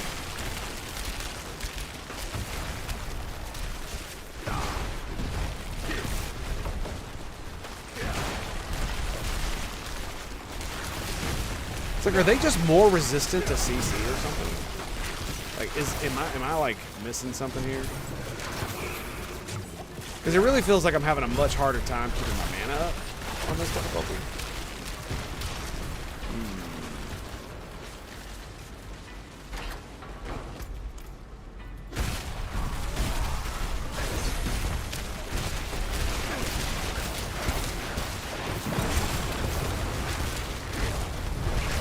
Yeah, I really hate that fire enchanted shit. I think it's burning. I think it's the fact that it's a burning wraith. That's what it was, not the fire enchant. Because it's the fact that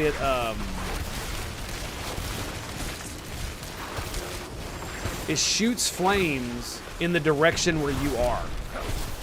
Like, that's all it does. So if you're, like, say, channeling something, you literally have to stop channeling to move every couple of seconds.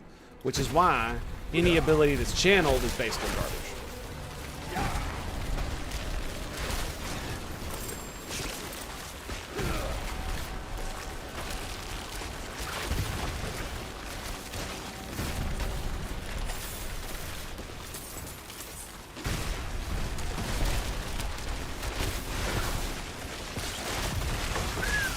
Dude, the executions are coming through on that one.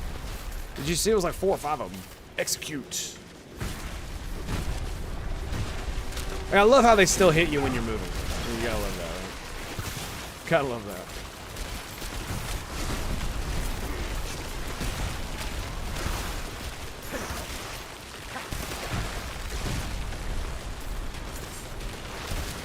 Okay.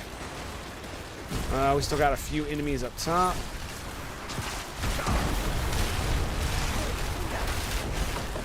One enemy remaining.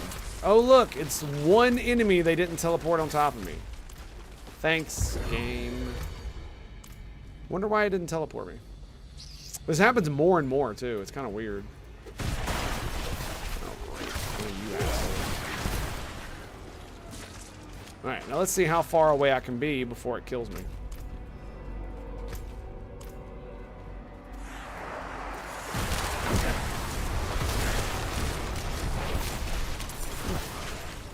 Looks good.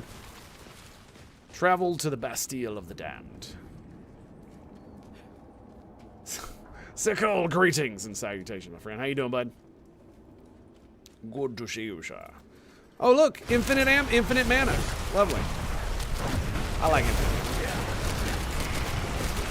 Ow.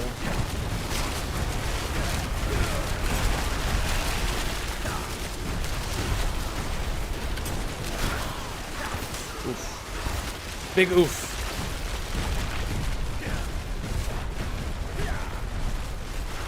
Big oof.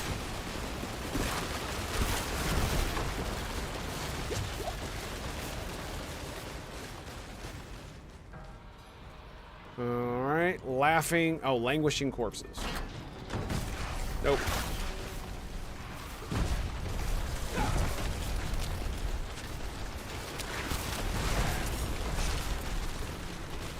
Okay.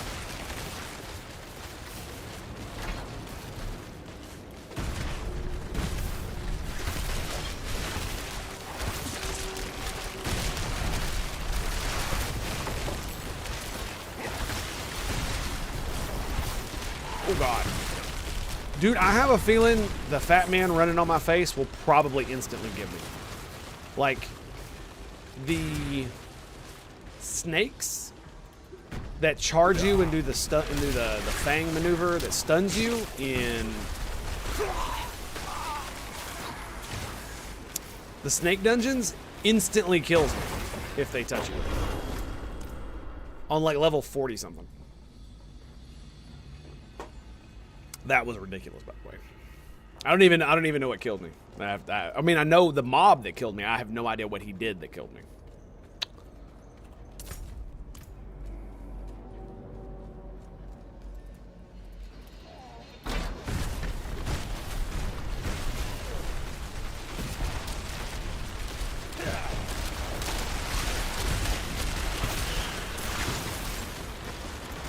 It's just this fine line of, well, I can kill a lot of stuff. So long as they don't touch me, I'm fine. Totally fine. So long as they don't touch me. Yeah, it really feels like I'm reaching the point where all the barrier stuff just isn't enough. Maybe that barrier generation stat was would have been a little bit better. Maybe.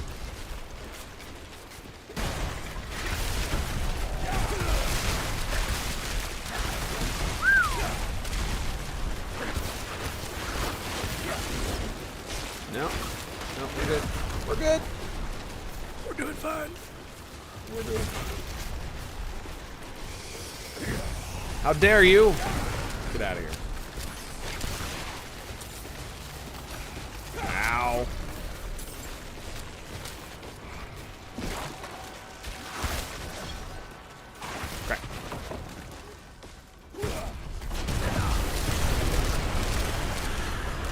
Oh, look. A suppressor mob. Yay.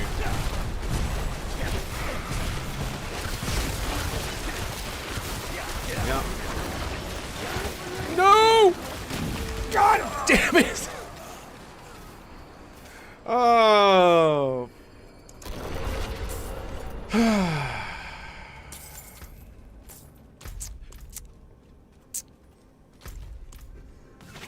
Dude. He does 75% of my HP by teleporting on top. Come on now. That's not cool. It's not cool, bro.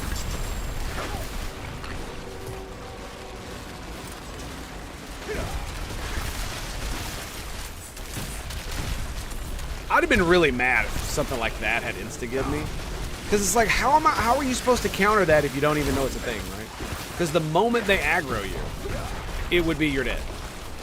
It's just like the bone corpse things.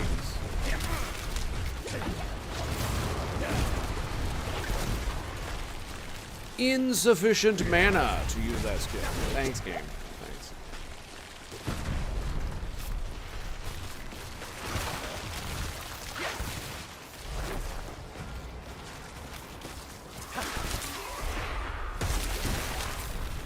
Is it just, like, is it not generating as much mana? It really feels like it's not. Like, are they just more resistant to crowd control? Is it because they're so much higher level than me? Is that really what it boils down to? Because they're so much higher level, they're more resistant to my crowd control. So I'm not actually doing this, I'm not actually generating as much mana. I'm not really sure how that works. It doesn't feel like that would be true. It still should do the same amount of chill, right? Ow, that could have hurt. No, stay away.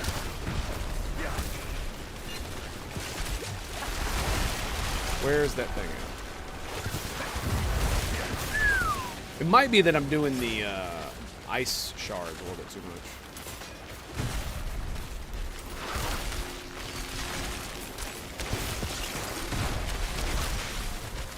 This 30 mana. Right, yeah.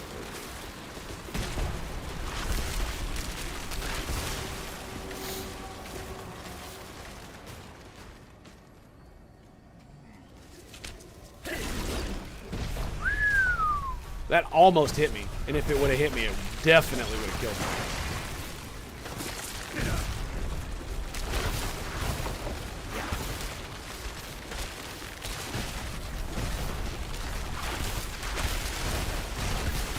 Nope. I did not know you could execute the blood blister. That's dumb.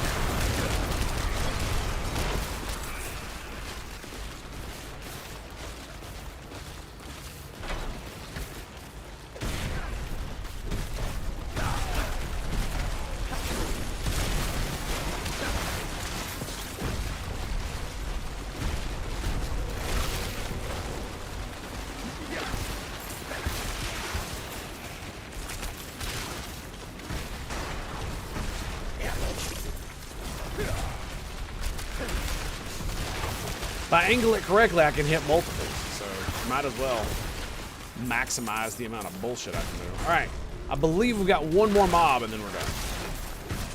Pretty sure. We kill one more laughing corpse, and then we're out of here.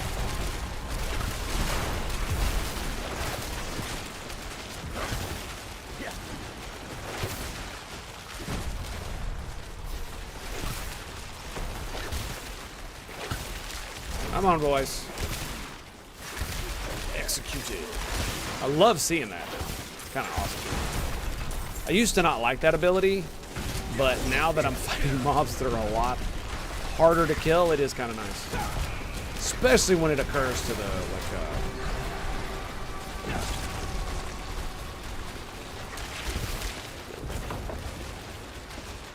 there he is, okay. Especially when it occurs to the, elite minions. I think they can be executed.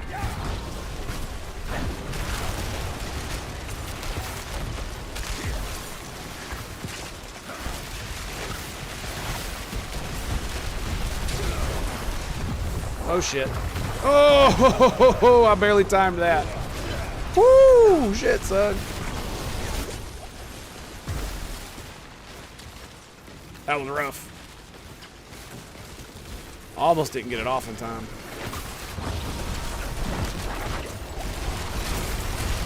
Oh, this is bad. Oh, this is bad. I really hate that frozen wall bullshit. It's kind of ridiculous, I'm not gonna lie. Because they're able to just keep doing it.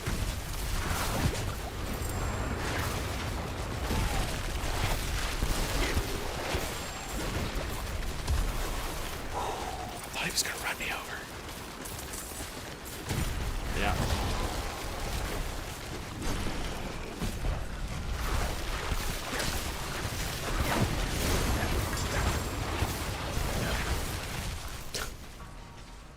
We're getting there. We're getting there.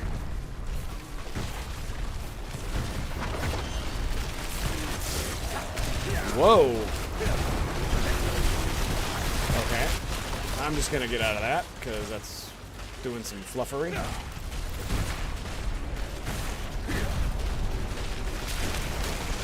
Shit. Ah!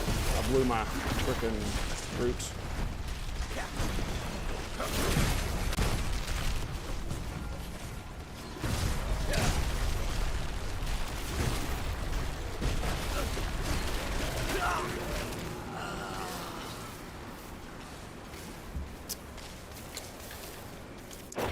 That ain't some bullshit.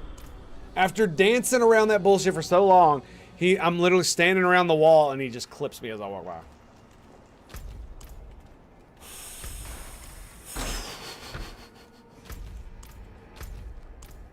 Yep.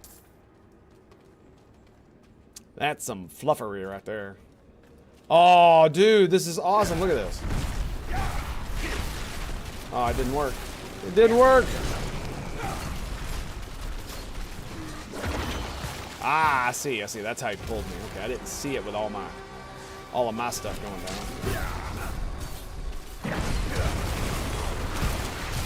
Come on. Really, dude?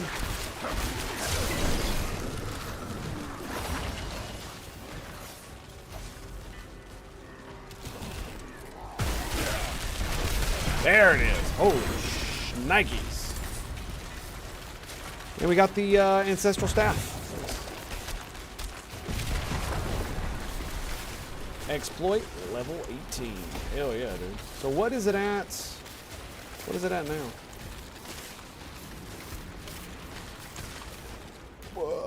Exploit. No, that's destruction. Exploit is it's adept. Tactician. Control. Exploit. Vulnerable damage, there it is. 27.4. Nice.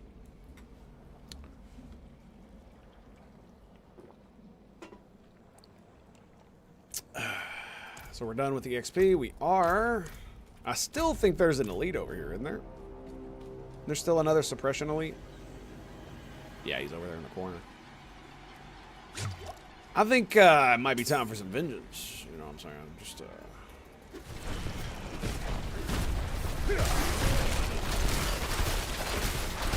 jackass. Alright, get out of here. Jackass. Alright. I'm gonna go use the restroom. I think I might get some more coffee. I'll be right back. We're gonna throw at the break screen. Stay tuned for more Diablo 4. Right here at the Tango Hotel. Stand by to stand by. We shall return, my friends. Screw you, buddy. See you. And I believe that's a double move. It is. Blade Storm. Oh, 8 to the face. Hello, buddy. I love how someone said it's gonna be crazy when they send all bullshit at you. And look at this. Look at this. They did exactly that. It's not Archons, but it's all in my face, all on top of me. Oh, no. You don't get to do that. Raw to you too, asshole. Stay in your lane, butthead. Oh, please group up. Please group up. I love you guys so much. Oh! Raw!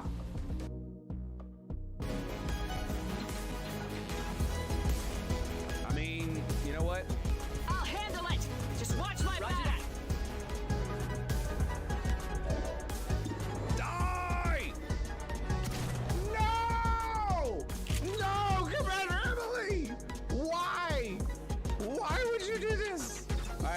Protocol and Traycon. I made Protocol and Traycon.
Well, looks like we just lost our stealth, I think.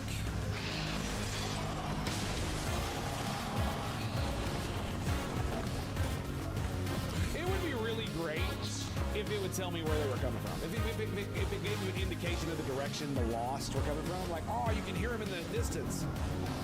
Where? Wait, oh no, they get a full turn?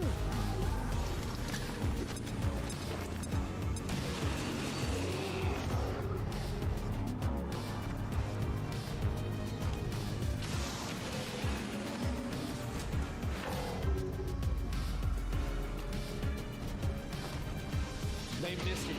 They completely 53% chance to crit.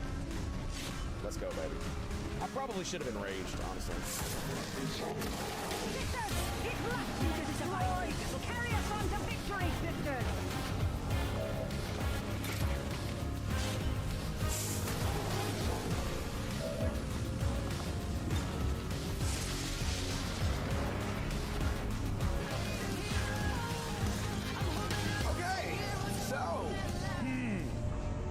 It took a long time for Raven to get to that. Yes! Oh! Oh my God, he almost killed me with his fatness! Ah! I totally could have died right there. Oh my God, that's great. Woo! Thank you, Joker, appreciate that. Well done, boys, well done. Oh my God, that was real, dude. That was real. He almost killed me when his... Charge plasma to full capacity. Luna! Make it rain, baby.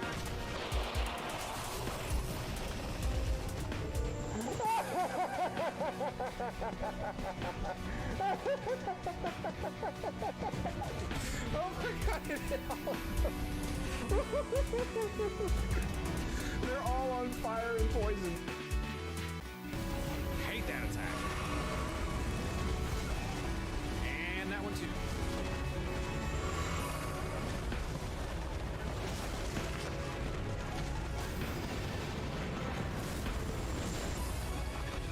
Yes, you can jump over it. Oh, hello, good sir. Would you like to talk about our Roman savior, the Emperor of Mankind?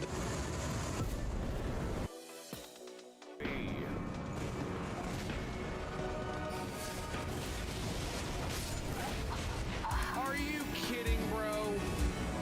Are you even for real? Are you even for real? Bruh. Bruh. Bruh.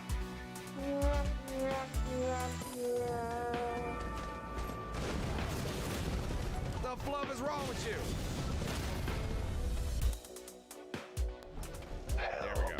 There we go. There we go. Juicy rockets. Look at that, 1.92, 201. Oh, come on, man. Come on, I gotta take this. There's no way I can't take that. There's no way I can't take that. There's no freaking way I can't take that. Come on, baby. Let's go. Let's go, boys. Triple kill. This is what I do. And the guy with the loot is still alive.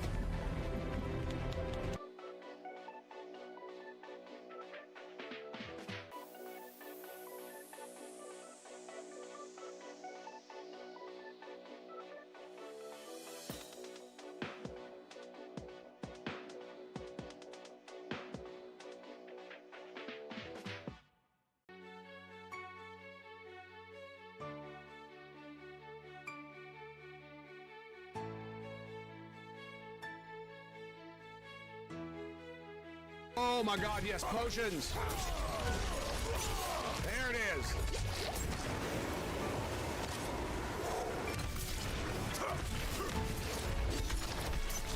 Oh. Clean your ass in twain, bitch. No. Yes.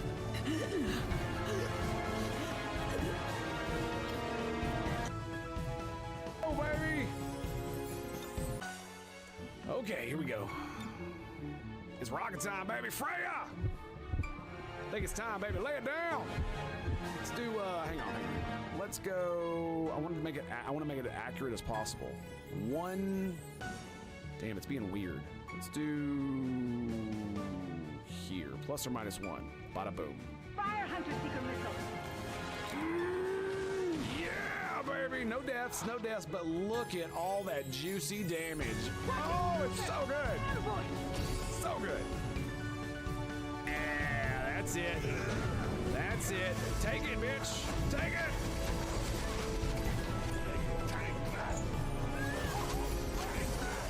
Oh, she's stabbing Elena in the gut. Like, woo. You die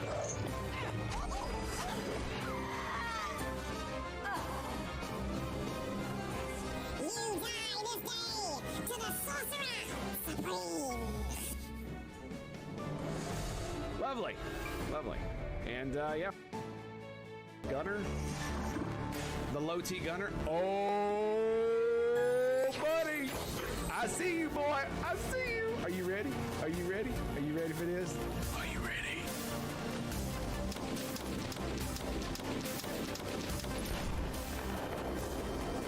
This is a critical failure.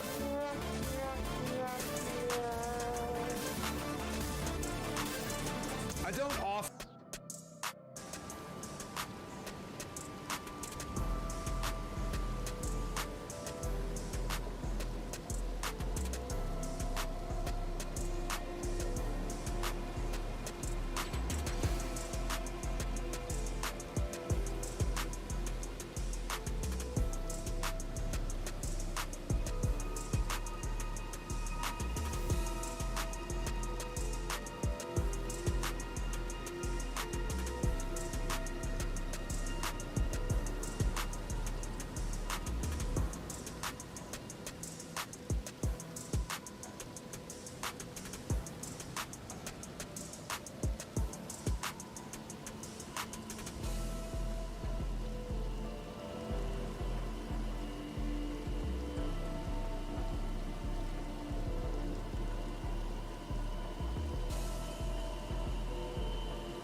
And we're back, boys. Thank you for your patience. Very much appreciate that. And here we are.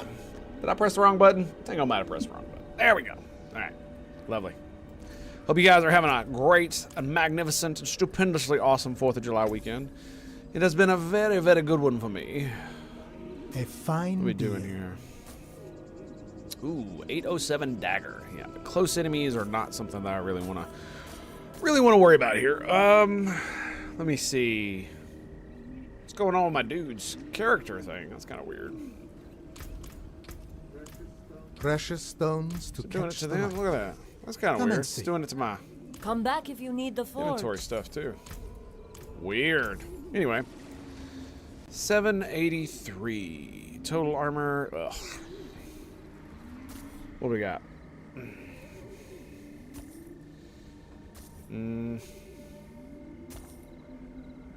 Oh look, it's the frickin' ice spike.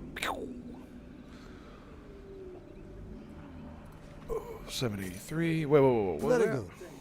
Imp Thank Slayer, rare two-handed scythe. Required level 90. That kind of sucks. It's like a freaking. It's. What the hell, dude? It's sacred. And it's 654. Why does it require level 90? That's ridiculous. I guess it's because I'm a level 90 character, so I'm finding level. Like, I swear to God, I remember seeing. Did they must have changed it to where. Look at that. That's sacred magic gloves. Because I distinctly remember being in like World Tier 3 getting sacred stuff or getting regular items that were like required level like 40 something, right? Bless and thank you. I don't know about all that. What we got here? Deep freeze. You get exploding ice spikes. It's like I've been thinking, like if I were to see one of the reasons I want to use glacial ice shards is because I invest points into it because of the enchantment. Because if I didn't use the Ice Shards enchantment, I would probably use Frostbolt enchantment, right? 15% extra chill.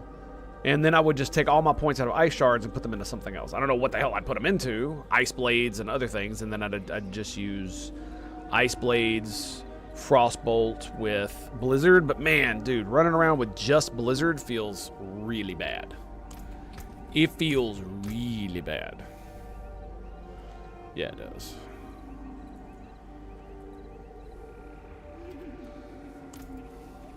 It's like, I wonder how well it would work.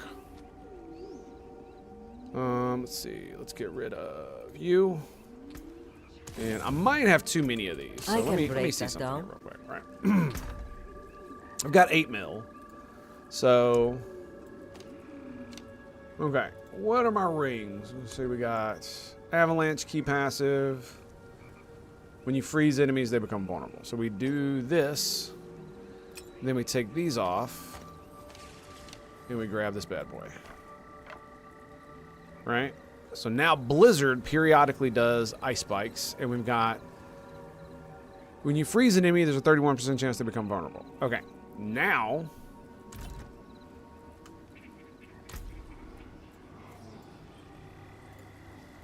This is going to screw up my entire build, dude. Now... let's see. I need to do that. Oh, crap. I need one more point here, don't I? That sucks so bad because I still have to invest in this. In this part right here. Wow, that really sucks. Whew. Yeah, that really sucks. I forgot about that. So I can't actually use it to level this all the way up. And what other skill am I going to use, right? We're going to use Frostbolt here. Do I even use Frostbolt down on my bar? Right? Or do I use, like, frickin' Teleport? Because it's another cooldown, right?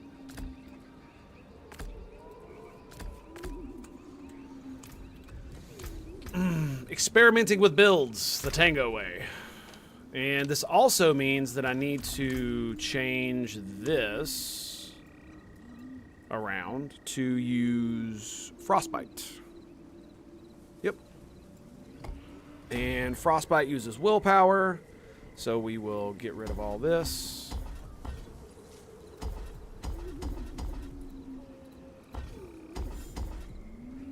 Let's see. Grab the willpower there. Don't need the intelligence. So...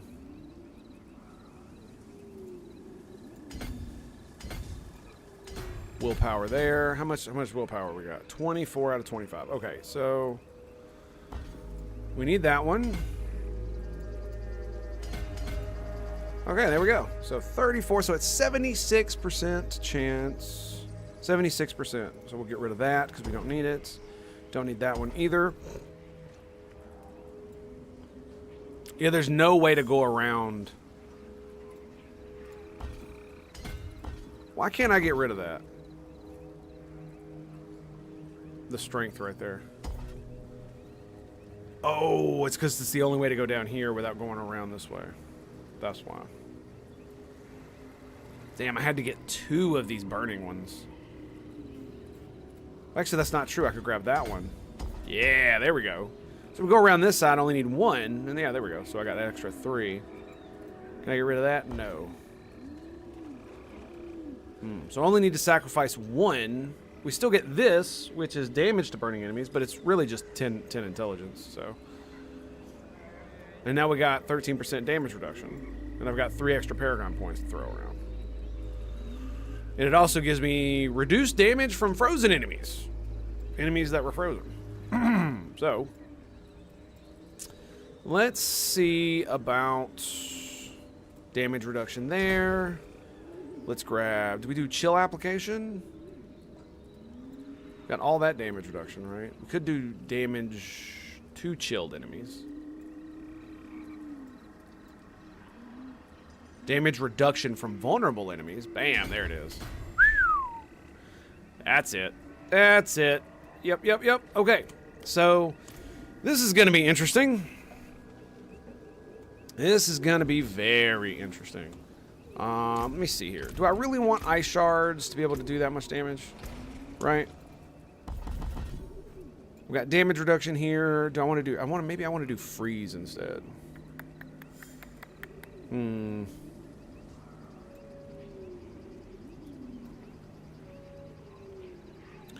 Conjuration Mastery. The problem is teleport is only 9-second cooldown. So it's not really going to help me as far as all that goes, right? And I'm absolutely not going to put Blizzard down there. There's no way. There's no way. It will give me more damage, but it'll give me 1%, 3% per conjuration. But they only last 6 seconds, so they're not going to be up that often.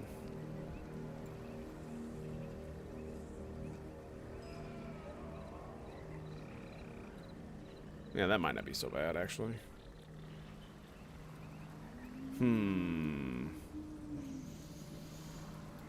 Yeah, I think we're just going to do this. Yep.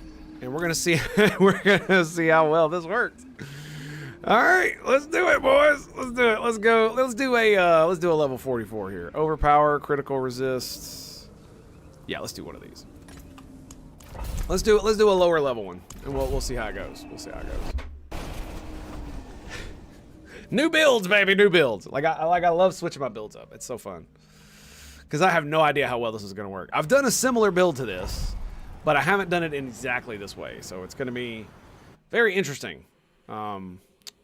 Especially with the damage reduction that I now have. Now that I'm using a staff, so this is going to be ridiculous. Yeah, my Blizzard is going to be quite insane. I'm down to 41%. Yeah, so we got 80% crit chance. But now it should cause the ice spikes to do chill as well, not just the basic Blizzard attack. So, yeah.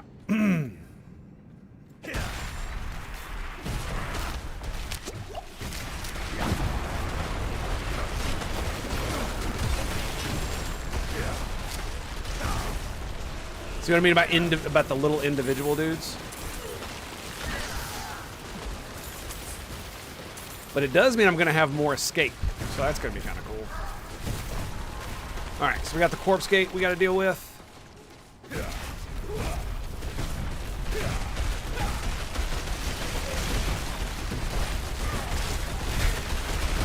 I got him before he could jump.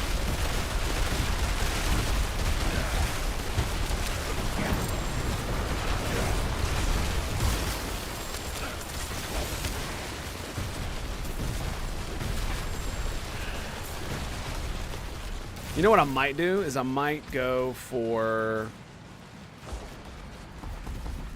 and we'll take one out of that, and we'll actually level up the ice blades.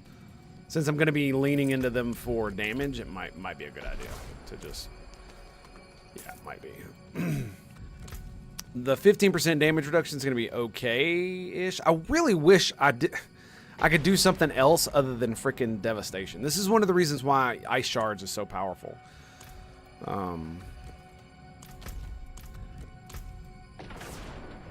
To be fair, though, what we could do is and just grab that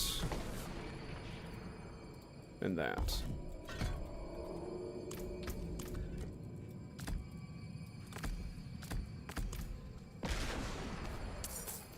How many points do we have? We have none available.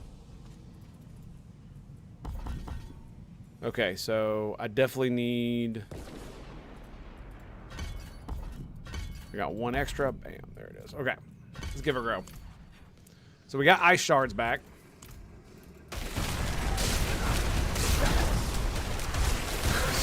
Whoops!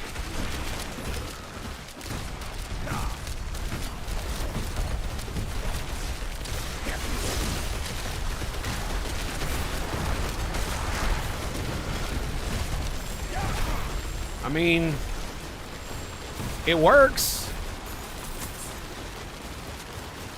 The problem is I don't have the extra avalanche key passive. I do have the vulnerable though, which is kind of good.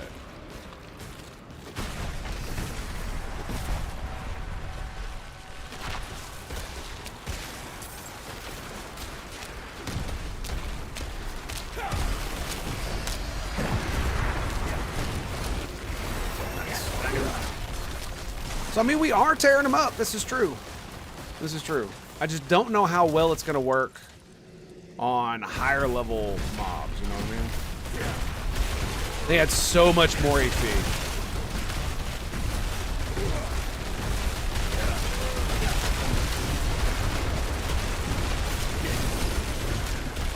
But I mean, look at the damage.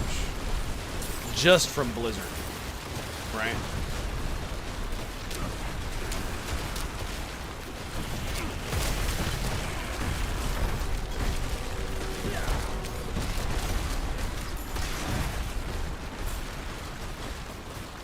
Grab damage reduction from vulnerable. I'm still not convinced about the ice shards. Still not convinced about it. Yeah. I just don't know. You know what I mean?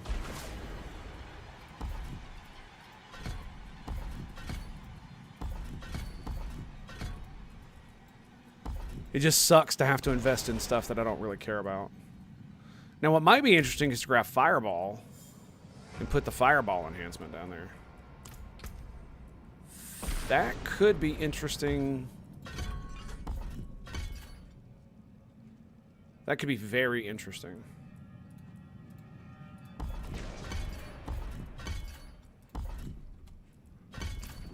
Check this shit out. Let's see how well this might work.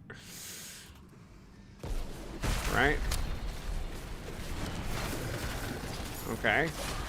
Yeah. We all know they explode. That's great. Let's see what happens. Let's see what happens.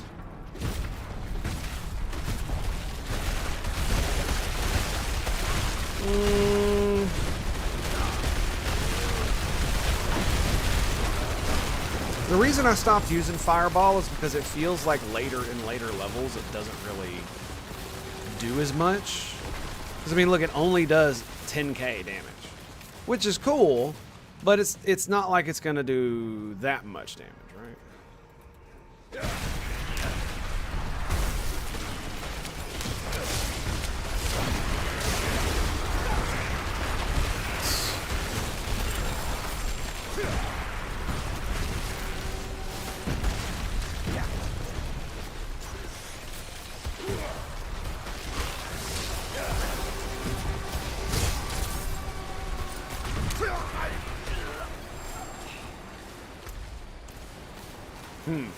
Yeah, see what I mean? Wow, we are. Dude, why would it put me all the way back here? Holy shit.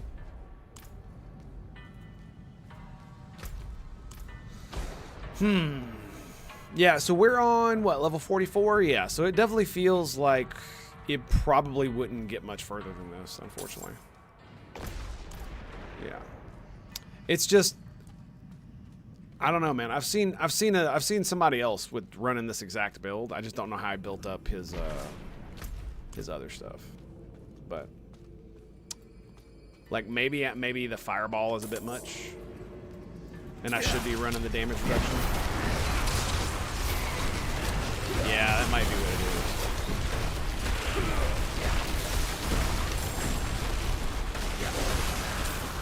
Yeah. Look at that, 100,000 crit from the ice spikes, man. That's crazy. Slay the sheep tonight. Laters must crash. Roger, Roger, my friend. All right, so we're gonna give it another go here. So what we're gonna do is we're going to let's grab you. I think instead of using teleport, which is an awesome ability, but instead of doing that, we are going to do this. 3 there, 4 there. We're gonna grab the ult. And we're gonna do this. We're gonna keep that. Screw it. Yeah, that's what we're gonna do. Okay.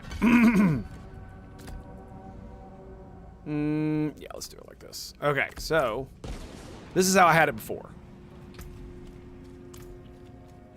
Yeah, chilled enemies. Okay. So the ult is very, very powerful. Take it easy, Marzawiggy. Thank you, buddy. Appreciate you.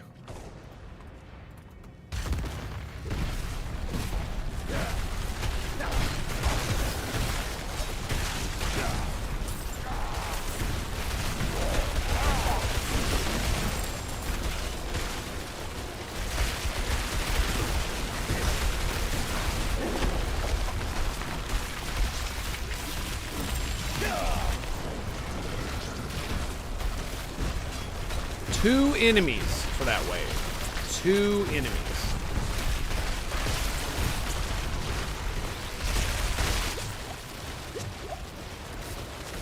I didn't have anything in my enhancement slot. Like, I'm almost tempted to just get one in ice shards just so I got something to hit them while they're frozen. You know what I mean?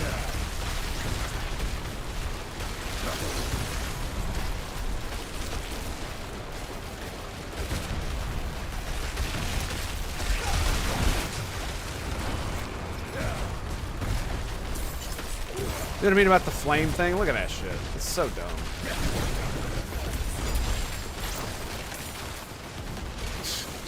Freaking chases you, dude. Stop it!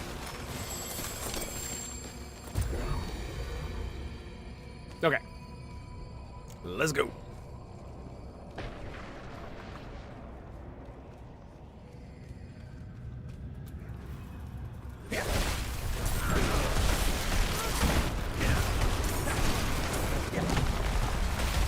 Pretty good. Pretty good. But it definitely feels like it's better not having one in there. I mean, it does give us more mana, but I could easily sacrifice like 1 point in mana just to get, you know, 4k damage is pretty good. And then we sacrifice another point in mana. Right? So I get 1 in that. And then we do this. Bam. Okay. Let's try that.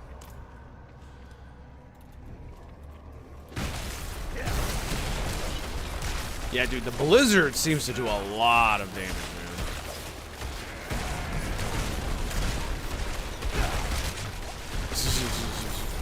I kind of wish I had the one for deep freeze, too. I could go one-hander with it, right? I could get the ring. But then the problem is I wouldn't have the vulnerable. I mean, I could spec into it, but would I get avalanche or would I get deep freeze? That's the issue. Right.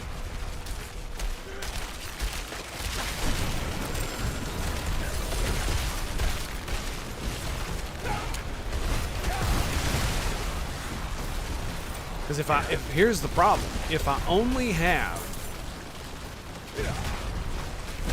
the only way I can make things vulnerable is with the ice blades and frost nova. I don't think that's good enough, right? I really don't. Crap, wrong button.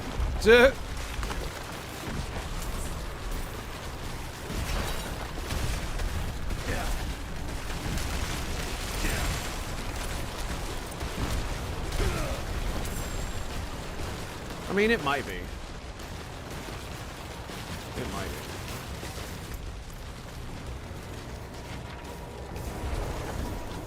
I don't know. Because the thing about it is I don't do that much extra damage to vulnerable targets. It's tangential, but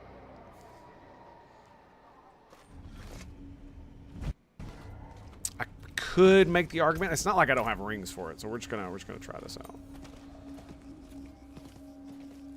I love doing this. It's so much fun just to go back and forth, just to be like, let's see what we're doing here.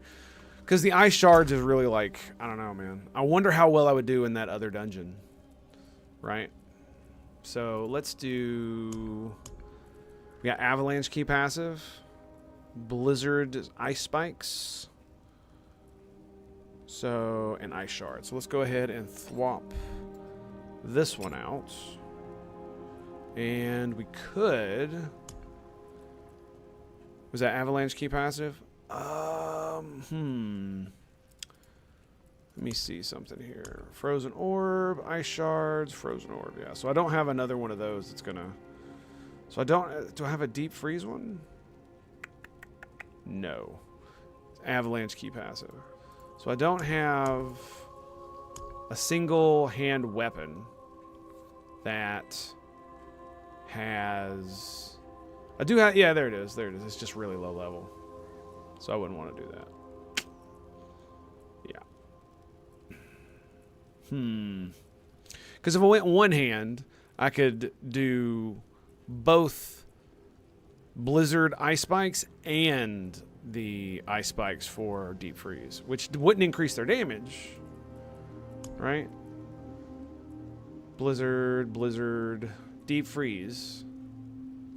It's Deep Freeze down here, yeah. See, 1,100, 1,500 for Deep Freeze. Well, that's on a two-hand weapon. That's ice armor. Yeah, Deep Freeze. So there's 1,100, and that's on a wand. So that's on a single... It's an 807, too.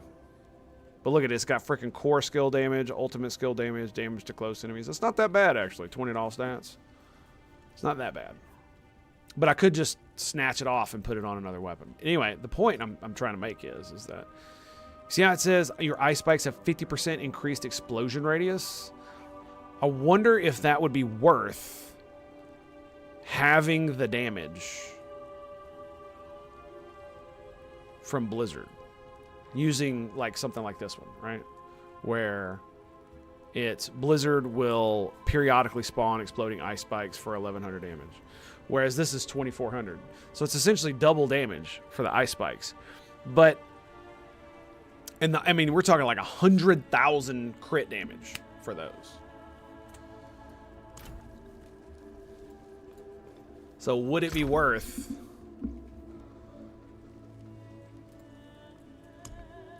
The funny thing is we could do something like this. Blizzard, I would need a focus that was worth a damn. That had the other ice spikes on it. So I guess I could grab this one. I don't want to take this one. I want to keep that one exactly the way it is because that's a good one. Let me see. So we got Deep Freeze right here. Let's grab this. And then we'll grab this focus right here. Do I have another focus?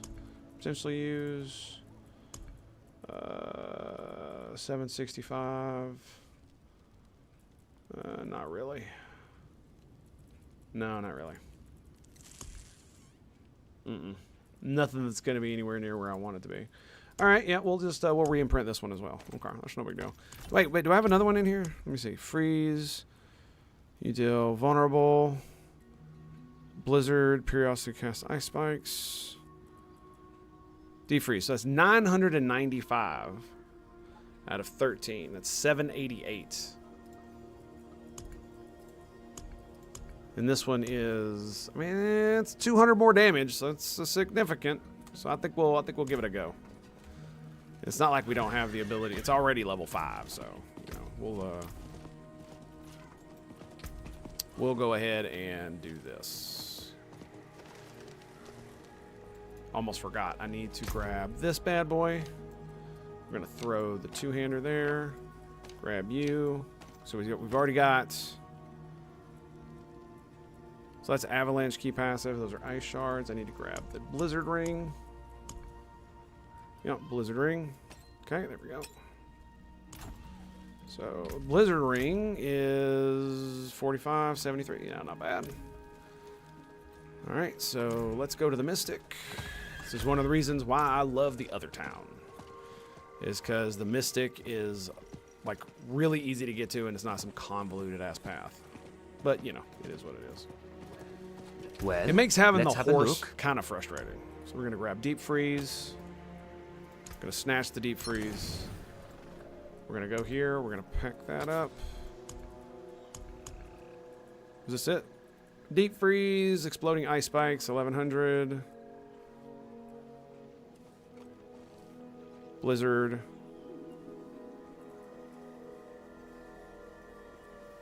Oh, nice. That's what that means. So each of these are sacred. You know what really sucks, though, is that most of the sacred weapon aspects, even if they're lower item power, they're still the same as if they were ancestral. Like these, like this. The ancestral legendary power is not going to be any different than the sacred ancestral power. But these are, because they have damage numbers attached to them.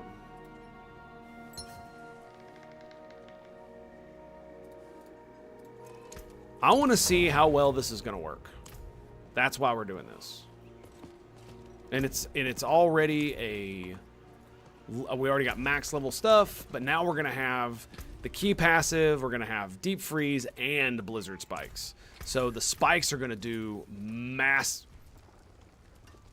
amounts. I thought they were going to remove that fucking stool. Out for blood, eh? Yeah, it's going to be massive, bro. Massive.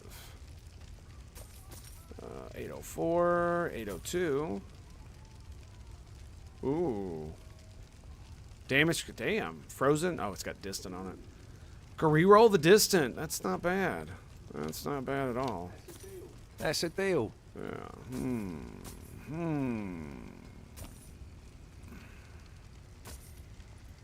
Dude, I have yet... like, the helms just, like, confound me, dude. It's like I can never find one with the stuff I want on it.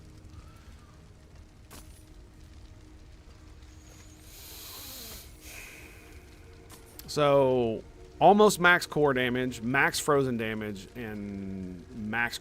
no, it's not max crowd control damage. Okay. Luck to you, then. All right, let's get back to the dungeon. See how well this will work now.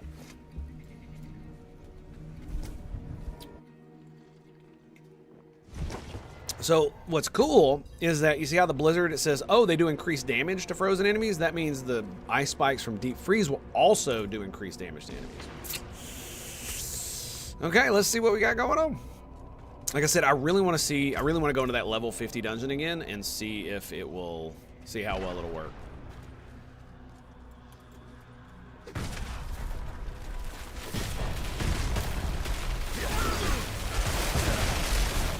Ah, boo! I should have walked into his thing there.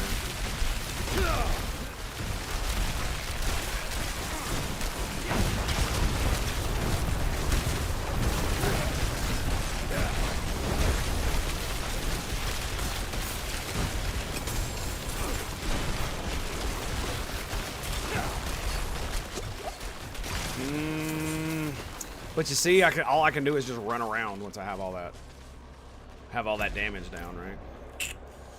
Feels kind of bad. And now that I don't have...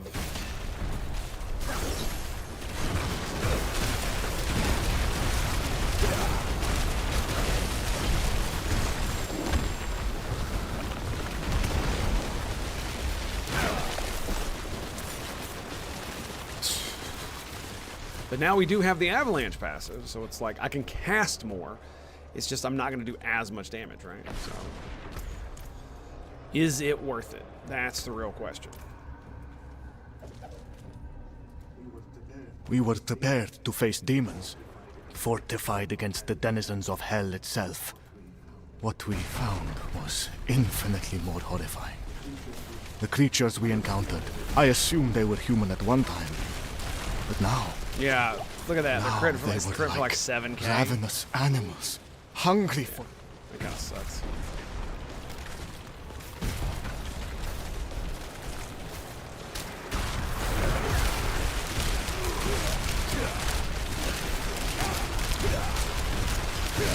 I mean, they're just stuck frozen, so that's interesting.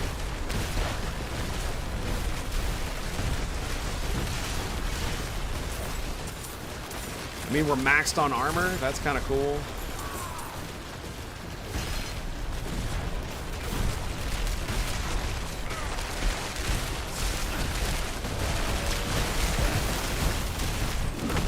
And then boom.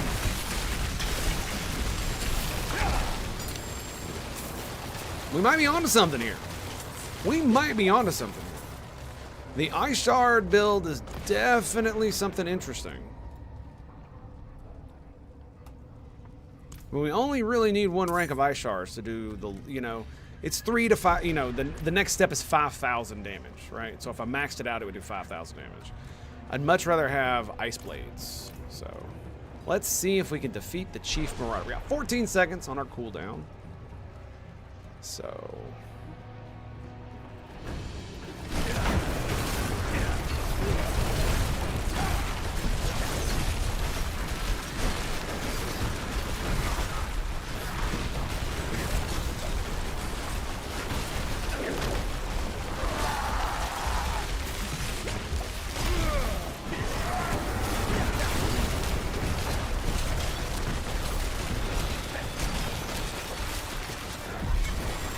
it didn't seem like we were doing it as fast, though. Yeah.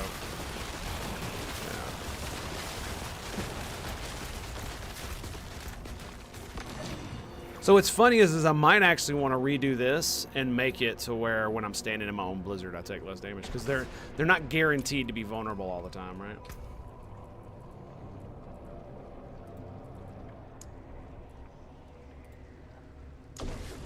Increase damage to chill targets. Which one do I want to level up?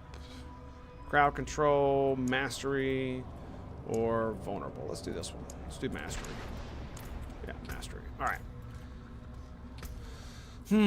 So I could definitely feel that this is more versatile, but I'm obviously kind of torn between the two-hander. You know what I mean?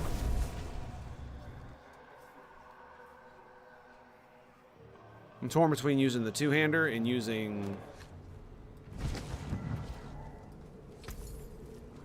Well, it's like if I used... Hang on, let me see something here real quick. If I were to use the... Very good. Thank you. What is this? 23% less damage. Stats suck. Never fails, man. Never fails. Can't Come find back a and see freaking, us. what you call it. Okay. So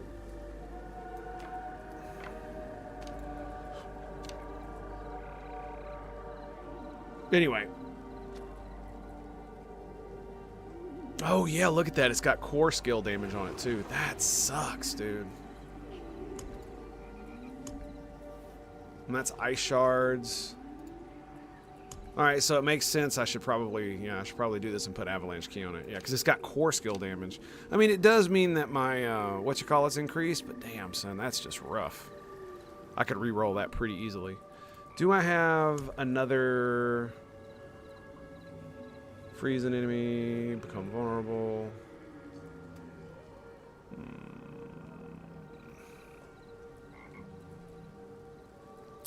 The while within your own blizzard. Do I have another one of those? Got 3 avalanche key passives. Freeze, freeze. Yeah, if the freeze chance become vulnerable is... I wish there was more of this stuff you could put on your boots. It sucks so bad. Do not, while within your own blizzard, you do not do more. Okay, so let's see this helmet right here. So it's 773, so it's only a few more percentages better. But I don't... It's because it's got fucking fire resist on it, man. It's just not worth it. It just feels like it's not worth it. Yeah. Because I got such good rolls on that thing, man. 2 ice blades is pretty good, though. But look how much HP I'm going to lose. 804, though. I'm going to level this up and see what it does. We're going to level it up and see what it does. Yeah, we're going to level it up and see what it does. Because I wanna put this on something.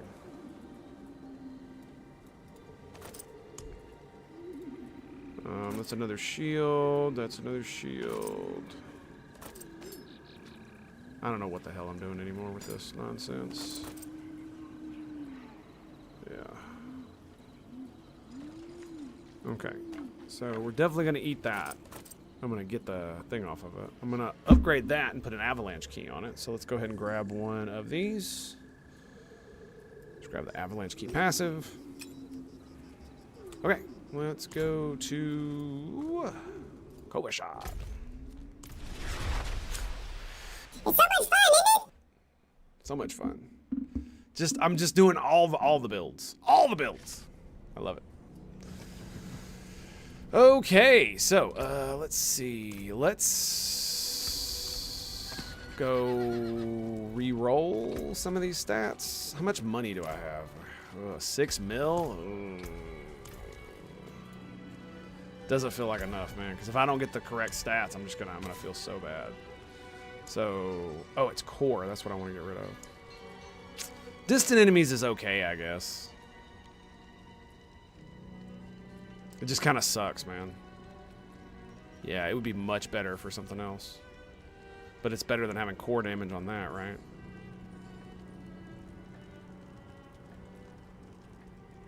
This has got core skill damage on it too.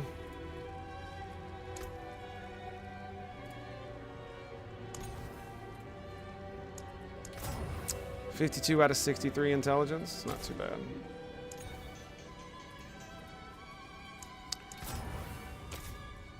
What's it at? 52, 58. That's probably good. Yeah. Okay, so... yeah. I mean, it's going to be better than... it's going to be more intelligence than it's got on it right now. I'm just going to lose critical strike damage. 23% critical strike damage. Honestly...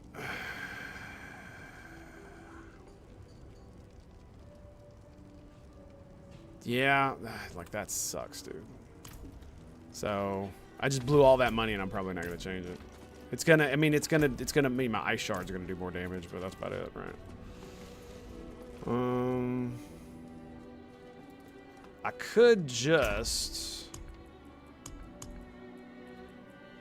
So that's got core skill damage on it too, invulnerable damage. This is why I save all of these specifically for this reason.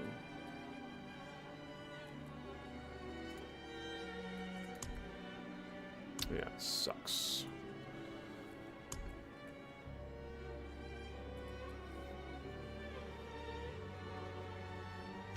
So much damage.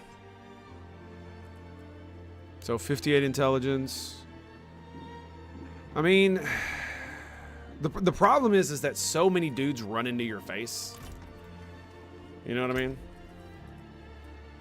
That it just feels kind of meh to have the distant enemies things, because a lot of the enemies are just going to stand in your face anyway. I got furs, skins, and steel. So it's only going to apply to enemies that are usually ranged. So you're not going to be doing very much damage to dudes, because as soon as you cast Blizzard, the guys that are going to want to run in your face are going to be in your face. And I'm going to lose 23% crit damage, which means I'm going to have basically 50% crit damage. Which sucks. Which sucks. I want more crit damage, goddammit.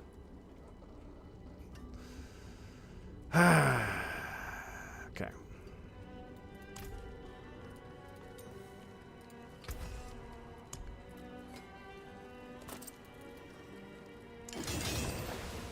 Okay, so that there is worth the coin.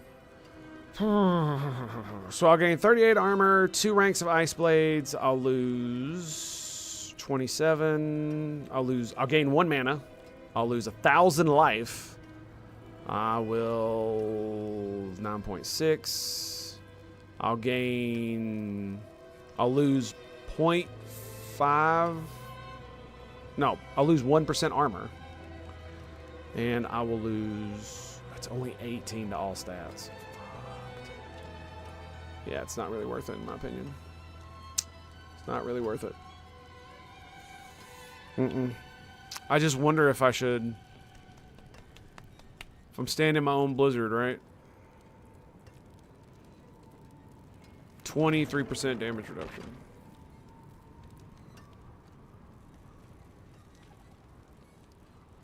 But it's like every single helm I found has just not been worth a damn. Not the way I like. There's so many stats that I just don't want, and there's no way for me to like force the damn game to give me what I want. Right? So this has intelligence on it, and it has life on kill and max life. I don't want life on kill because it's not that great for me. Right? It's just not. Because it's not. I'm not having problems with that. What I'm having problems with is a dude walks up and goes wham and I'm dead. That's the problem.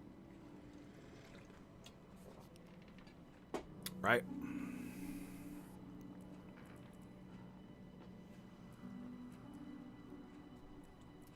That's the issue.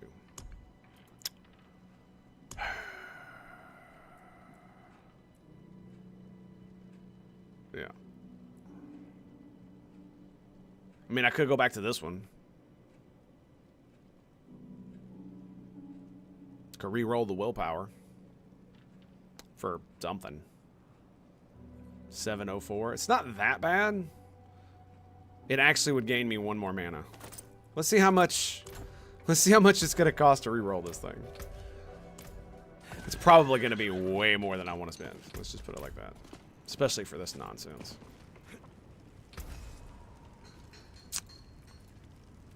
Yep, way more than I want to spend.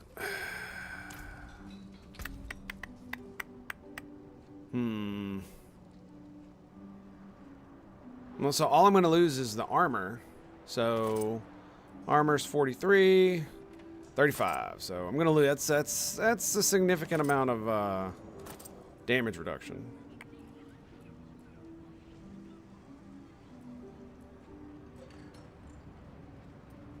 So this one's 43. Still 43. So that's actually kind of good. 806. 73. Oh my goodness. And this one's only 629 HP, so I'm gonna lose 400 HP for putting that bad boy on. How much armor does 41 strength give me? So 5576. Oh, yeah, it doesn't have armor on it at all.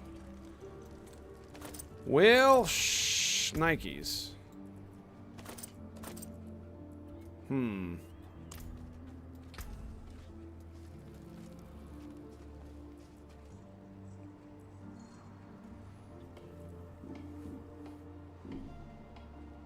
So do I sacrifice core skill damage for the extra crit? Or do I just take additive damage? I think we just give additive damage. I think that's what we're gonna do. Okay, all right, let's suck it up. Man, we're gonna go snatchy snatchy for avalanche key passive, and then I'm just gonna give this bad boy.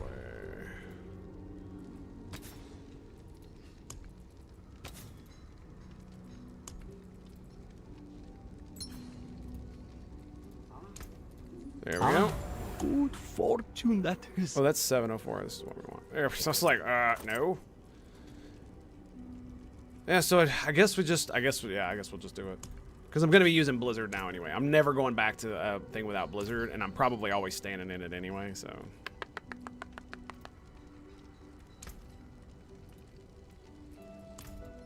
You know what I mean? So. Besides, I got another one of those. I got plenty of those. I just don't have the Blizzard one. I'm going to be really mad if I find another fucking helmet soon. I'm going to be real mad. Real mad, dude. Real mad. Anyway. Okay, let's go do our thing. We need to level up our new wand. Also need to put a gem socket in it.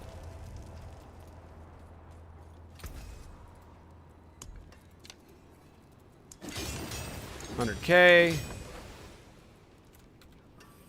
There it is. So we lose execute, crit, and core damage. But we gain 21 damage to frozen, crowd control, and distance. Which is pretty good. It's pretty good.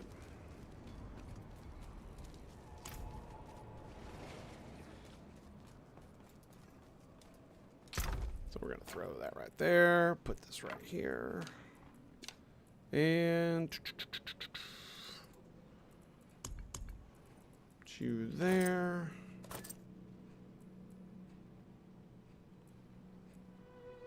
So that one had 800 life.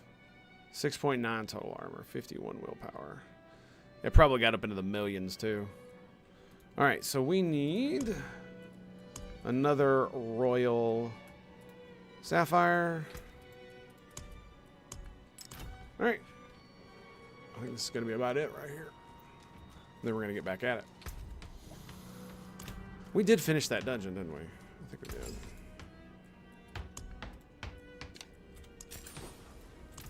All right. Let's just sell that. I carry the best shards of right. the heavens. So, 54. Dodge breakers. Monsters gain extra HP. Blisters. Life steal. It's 44. I want a 50 something. Vulnerable resist. That's fine. Poison. This is in the Lost Archives. Lost Archives. I don't know which. I don't remember which one that is. Which one is that? Ah, it's that one. Okay. Yeah, we'll give this one a go. I can't remember what's in here though. I have no idea what's going on. Help me! Help me, boys. Yes. We shall. Let's do. Hit chance? Do hit chance. For the lulz! For the lulz! Oh, I love this. I love the voice changer. I got a new thing now where it sucks because I have the Stream Deck. I bought a subscription. It's like $2.99 a month or something like that. So I could put it on my tablet. Because before I was using the free version of Voice Mod, but it only had 3 per row and 3 rows, and it didn't turn. So when I set my tablet down like this, it was still like it was a portrait. So it was awkward. So yeah, now I have a lot more options, which is fun. Always fun. All right, let's see if this works. See what I mean?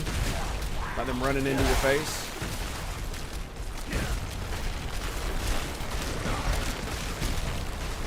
I mean, we're doing. I mean, yeah, we're doing it.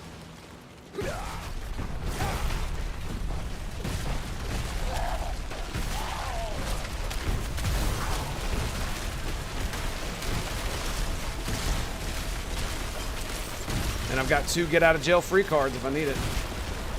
Flame shield and my ult.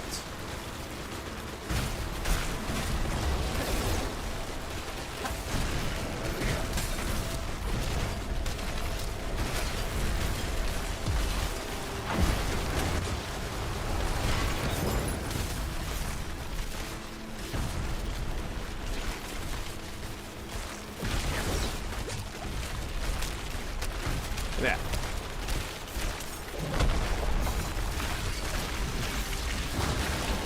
Oh, that's bullshit. Yeah, okay, this isn't working out so well. I mean, we're doing damage to him, it's just not very much. And now I'm CC'd.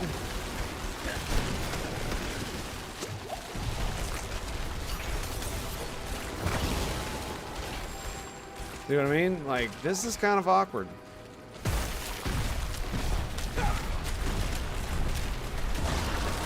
I don't know what was doing damage to me and why I was taking poison damage. That was kind of weird. It didn't look like anybody did anything to me.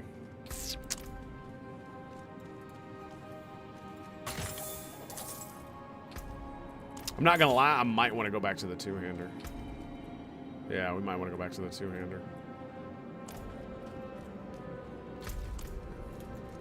That's why I did it this way. It's because I want to see how well it's going to work. Yeah, for the little mobs, it definitely works.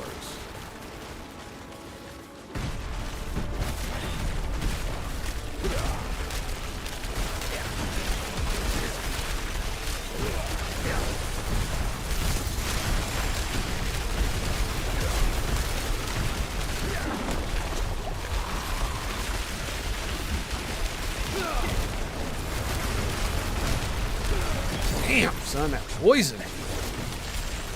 Yeah, they're just not taking the damage.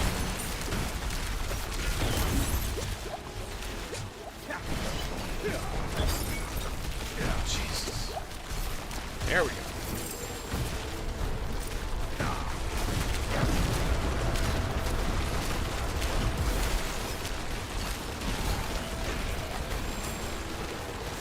Oh, MP, what's up, buddy? How you doing, my friend? Greetings and salutations, my dude. Good to see you.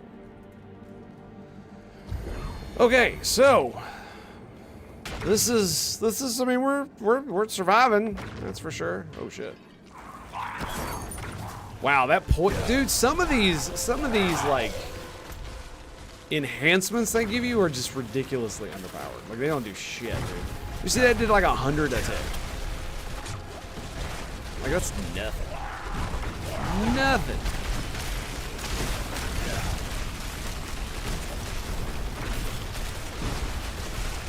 Nope, nope, nope.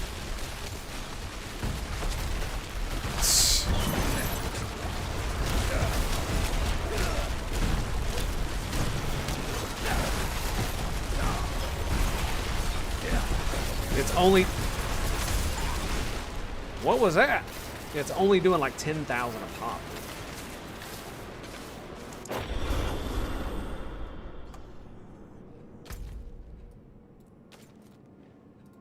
Okay. I think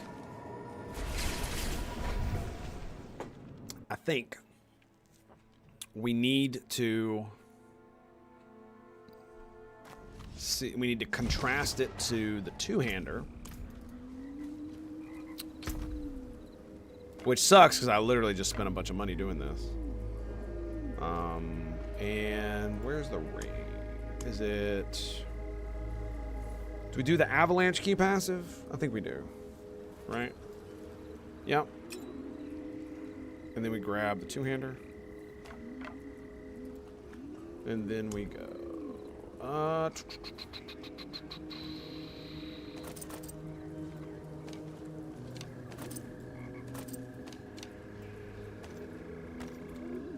Okay, let's see how this works. All right. Now this is gonna suck because we're gonna have a lot slower speed, but we do have the avalanche passive, so it might be okay. We're gonna give it a go. Now before we were doing like 200,000 or 100,000 crits with this damn thing. 170, was that 174,000 that I saw?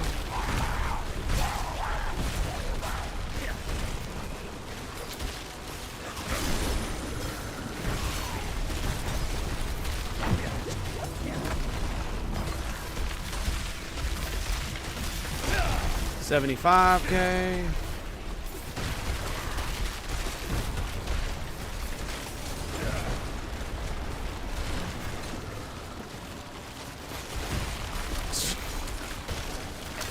It was a 44K with the frickin' with the blades. So yeah, this is gonna be interesting.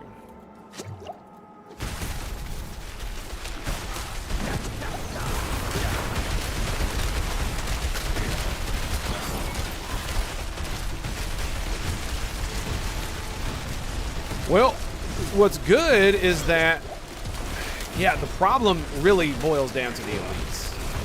They just do so much damage.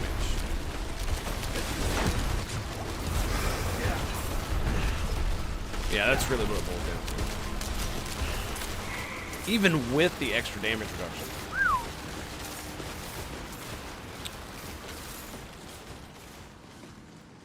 To be fair, again, the problem might be that I'm just this is just too high level.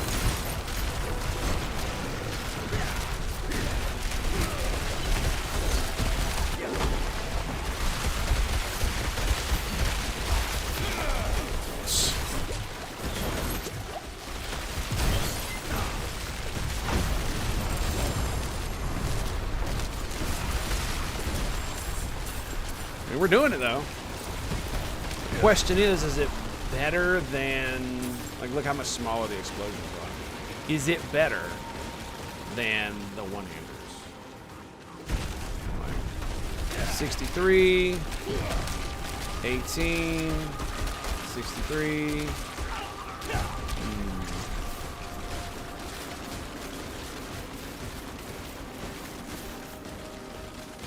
The problem is the two-hander doesn't have actual crit on it. Yeah. a good two-hander, though.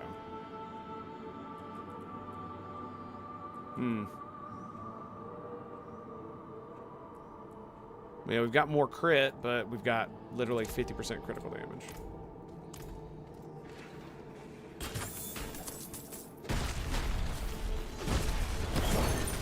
Alright, here we go.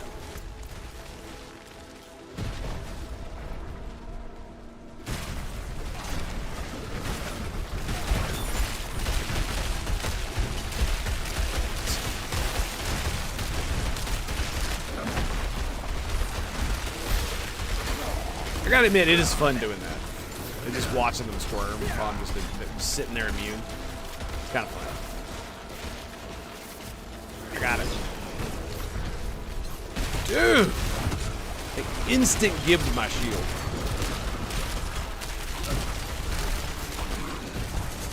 Super rough.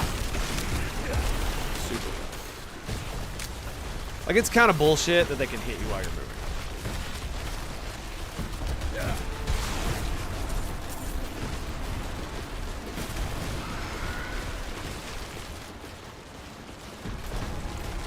All right, I think we're gonna redo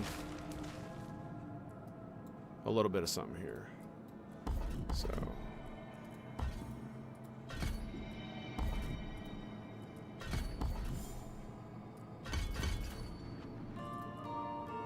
we need 4 points there. Yeah, we're gonna do this. Actually, you know what? Let's do the Frost Nova. Let's see if this actually works.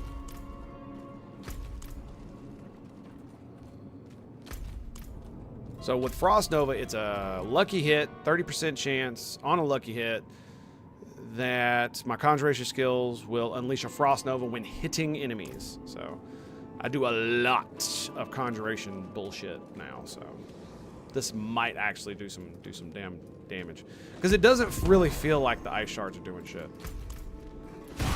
But I didn't mean to do that. Wrong button.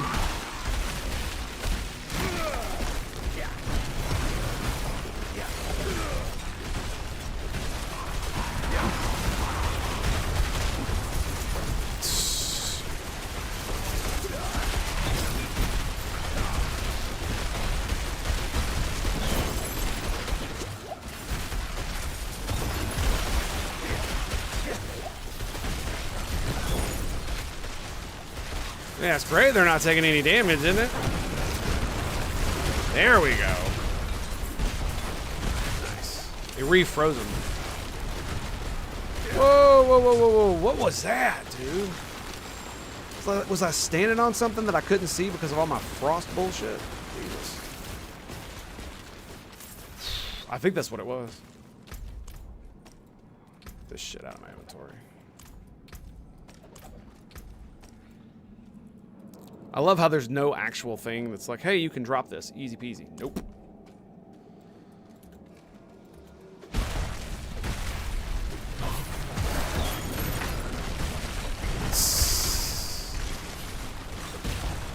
I saw it spawn. Yeah, it's pretty good. God damn it. I fucking hate that ability, dude. Like it's been pissing me off since I was like freaking level 12, man.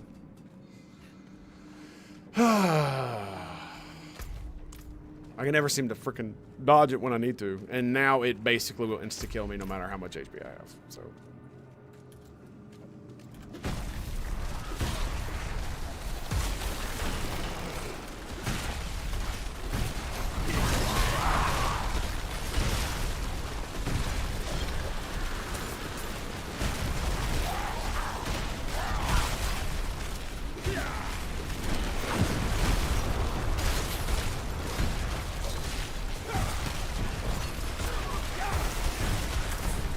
Yeah, look at that.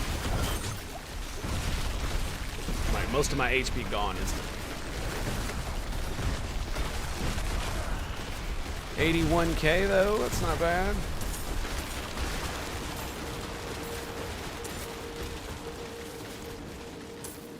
Let me see something here real quick. I'm gonna see something. So it looks like that I was doing more damage when I had the other ring on, and I think it's because it has crit chance. Yeah, this one has maximum HP, or it has crit damage. Is that right?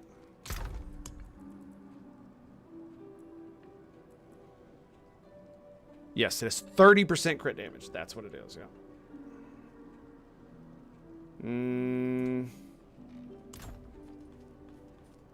How much is it going to cost me to re-roll this thing?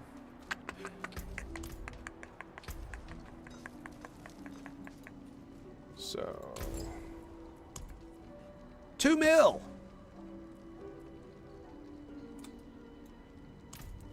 I mean, it even gives me more HP. It's like...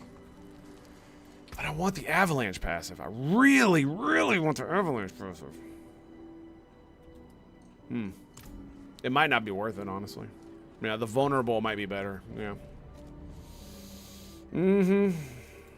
Considering how much damage reduction I have from vulnerable enemies, it might be better, yeah.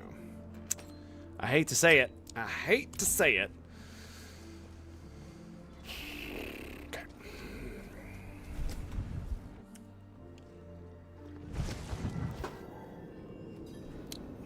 I wonder if the restore 3 of your primary resource when you crowd control enemy, I wonder if it gets a 50% bonus in the when you put it on your amulet, or 100% bonus when you put it on your amulet. Yeah, I think it's actually 50.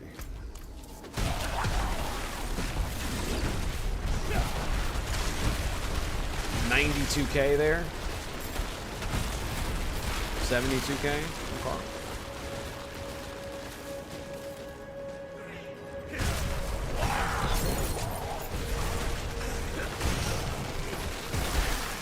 They've been feeding on... This is going to be an interesting one. My I might soul. not live through this, so... Please, take it back from them. Let it end.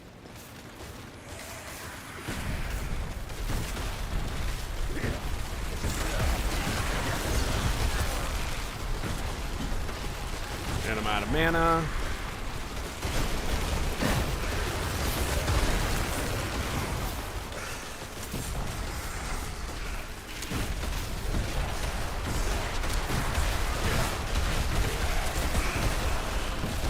Not bad. We're doing pretty good. Doing pretty good.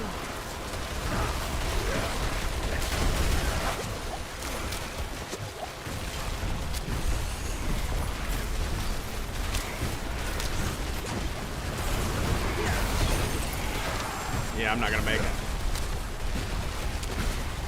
'Cause I didn't kill them while standing on top of it.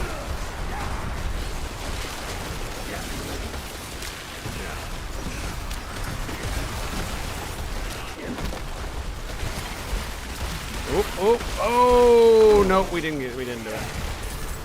Damn it.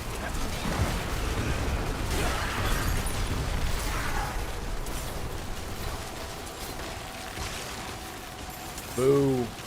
No. Boo. Please. Boo.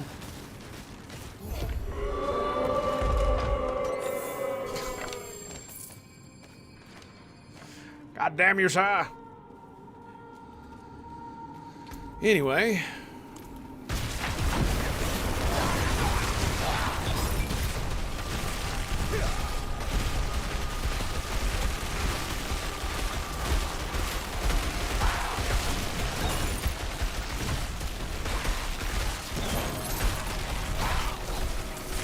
Damn.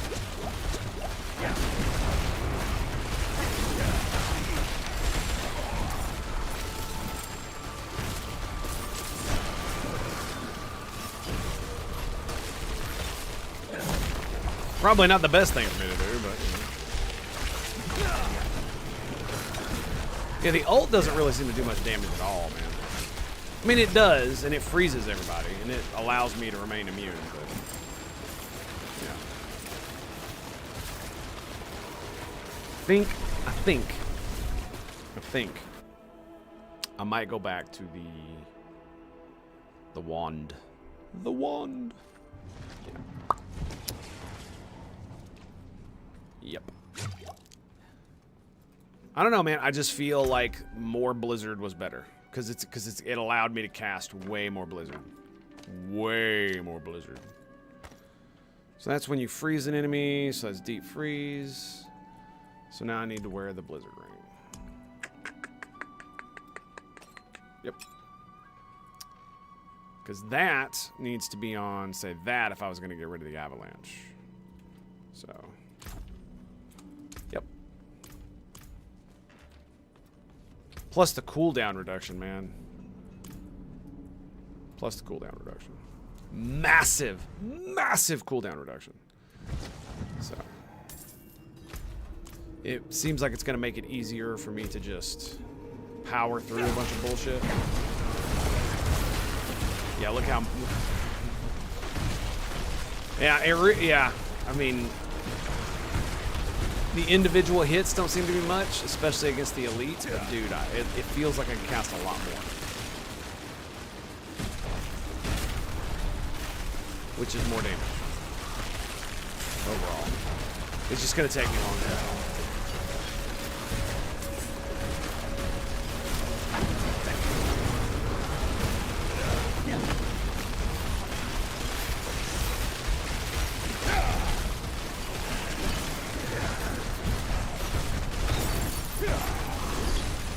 Yep, just takes longer.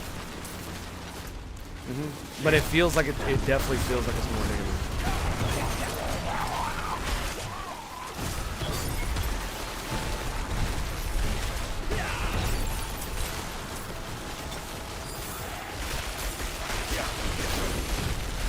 Right on top of his face.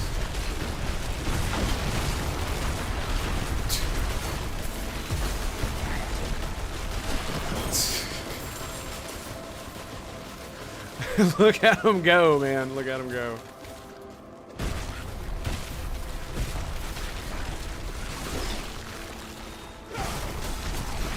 Yeah.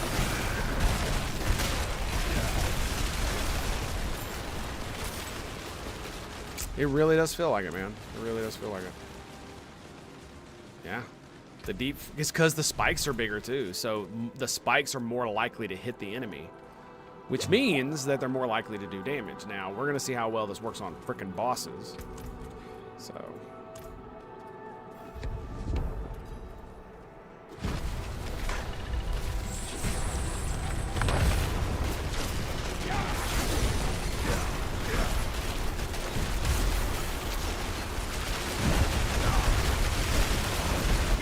Boom.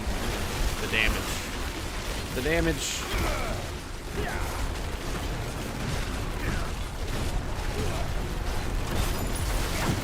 Face tankiness. This is about to be... I was about to say this is about to be bad. Yep. And then instant. As soon as all my shields wore off. Son of a biscuit. Yeah, I'm not sure we're actually going to be able to kill this boss. To be fair, I was standing directly in their face, and I think he casted some stupid bullshit on me, so...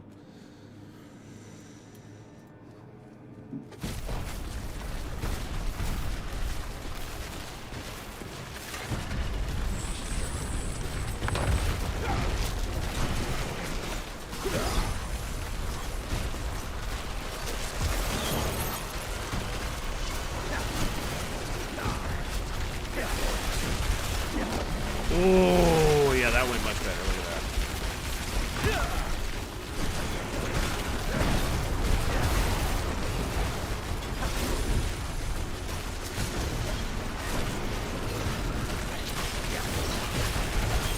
See all the, you see all the frost novas?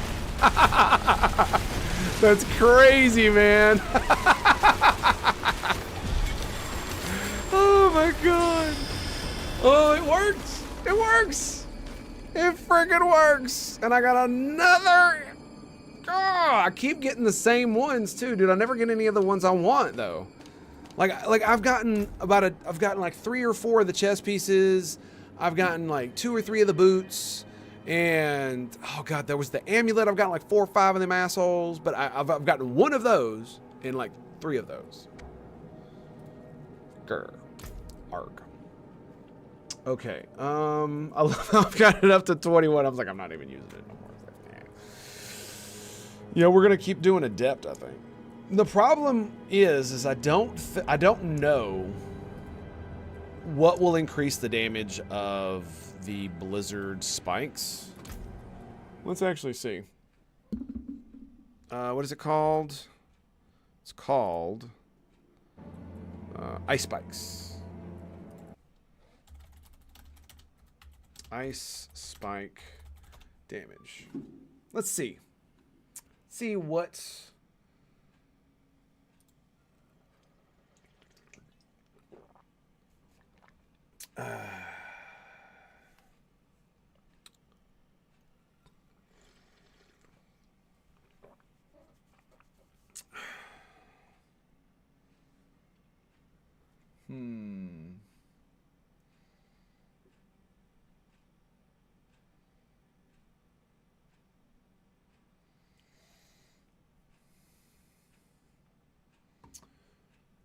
The flat damage numbers don't add together. Spawns their own spikes.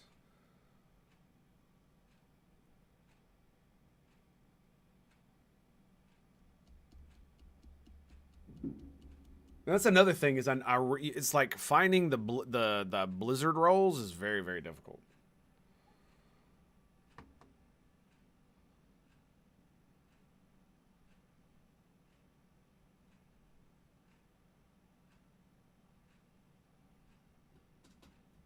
Yeah, that's the thing. The ice spike damage is really weird because it's only based on the actual thing. So that means that having my mastery skill do more damage is not actually going to increase the damage of it. You're going to want to increase the damage of damage versus crowd control, damage versus chilled targets, or this thing, which is increased vulnerable damage, honestly. Yeah, vulnerable damage. So yeah, let's do this.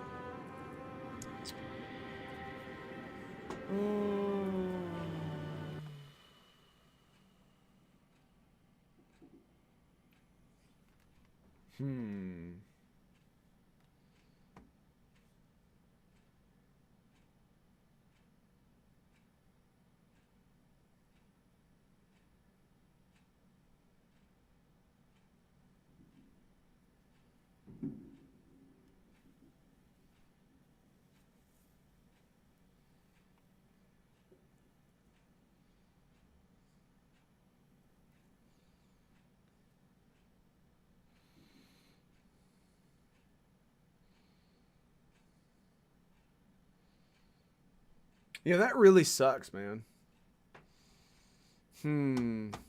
That mastery damage, even though it requires Blizzard to spawn, doesn't actually seem to increase the damage.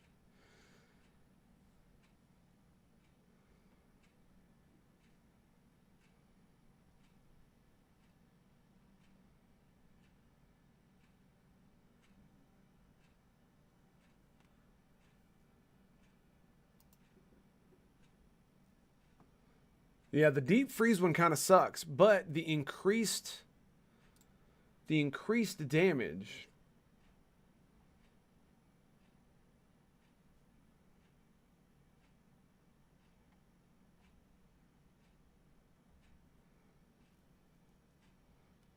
Yeah, just regular increased damage seems to work.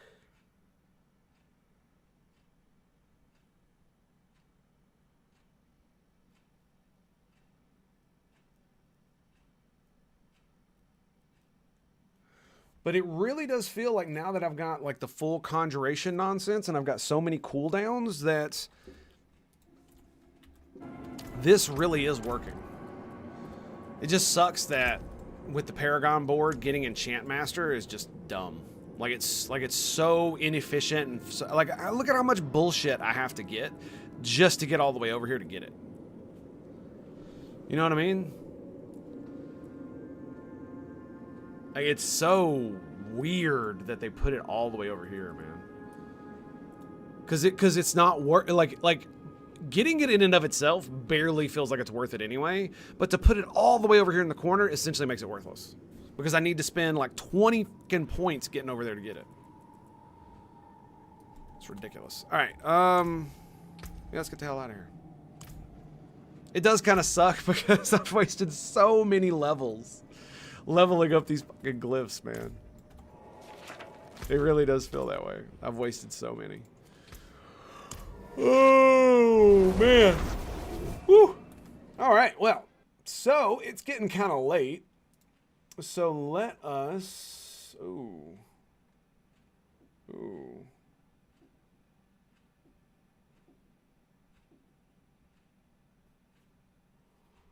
So yeah, we should watch something fun.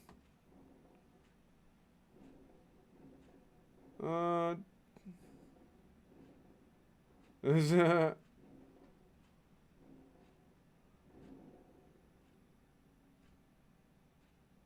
the hell is this? Oh my god, another freaking Destiny vid. Lovely. Alright, well, we might watch that. Did you guys hear about the new inclusive language for the female anatomy? The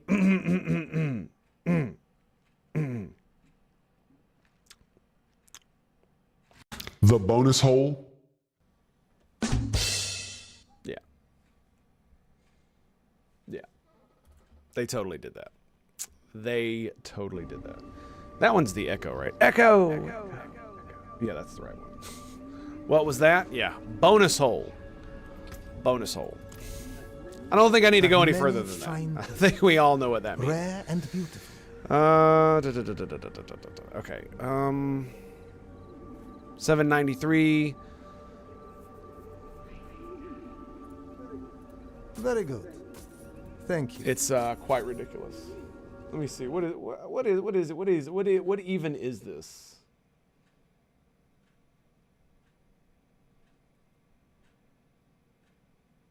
Red pill coach. That sounds pretty good.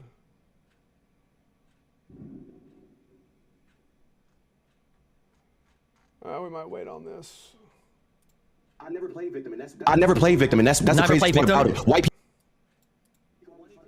people. 22-year-old millionaire black guy for a race car every. Okay, we might have to watch this. We might have to watch this. All I right, never play victim, and let's that's go leave that there. All right. Yeah, or just drop a link.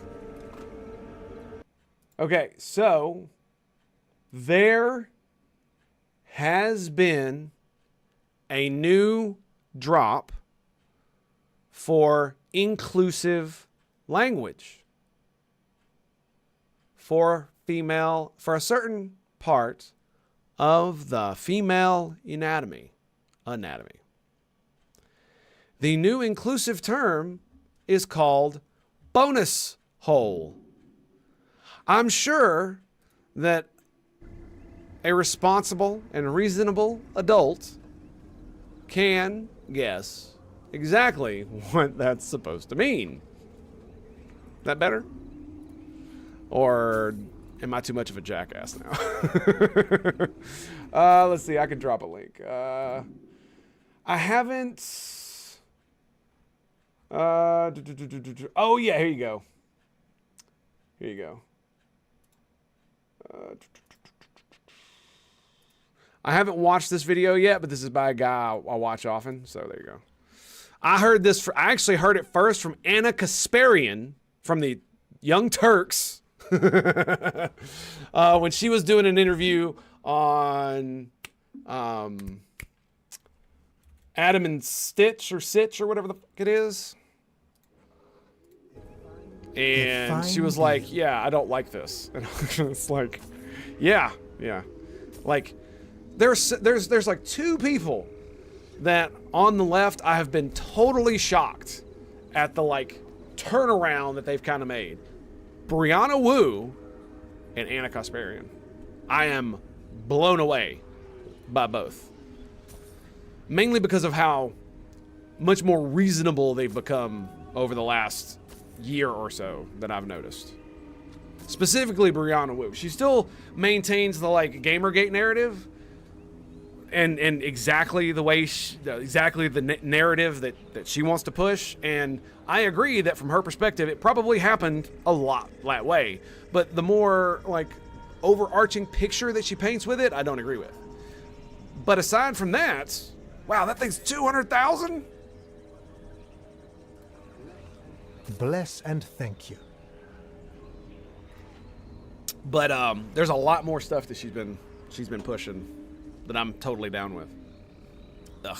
Look, it's 811. It's even better than the one I have. Damage to injured, overpower, and damage to close. Like, yuck, dude. Bless and thank you. Look at the critical strike damage. Oh my god, dude. 20 critical strike damage. Oh, only 7% damage to shield enemies, though. Boo! Boo! Ugh. Anyway. Very good. All right. Thank you. Okay. So dodge breakers, monsters get extra life. Let's do Lost Archives. That's what isn't that where I just was?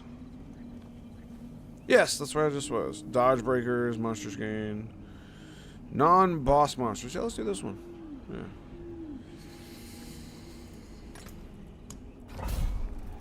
It might be okay. Maybe. Maybe. We'll do it again. It'll be fine. It'll be fine. How about Bogus Dole instead? What happened to creativity? Well, you know, it died.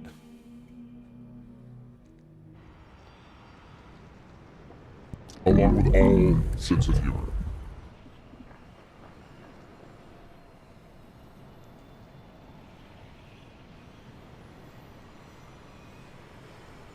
Is that not working? Give me 1 second here. No, it's working. Why is it not? Can you hear me now? I don't even know what this sounds like. Let me see. What is that? That's what that sounds like. Oh, that's ridiculous. That is ridiculous. Alright. Anyway. Yeah. There we go. Okay. Sorry about that. What happened? Yeah. What happened to creativity? Well, it died. It died a long time ago. Because that's what happens when you base your entire worldview and how everybody else should act on your religious fundamentalism. Because that's essentially what Walt's goals are as religious fundamentalists. You must prescribe to exactly the way that they perceive the world, and you're not allowed to have fun outside of that.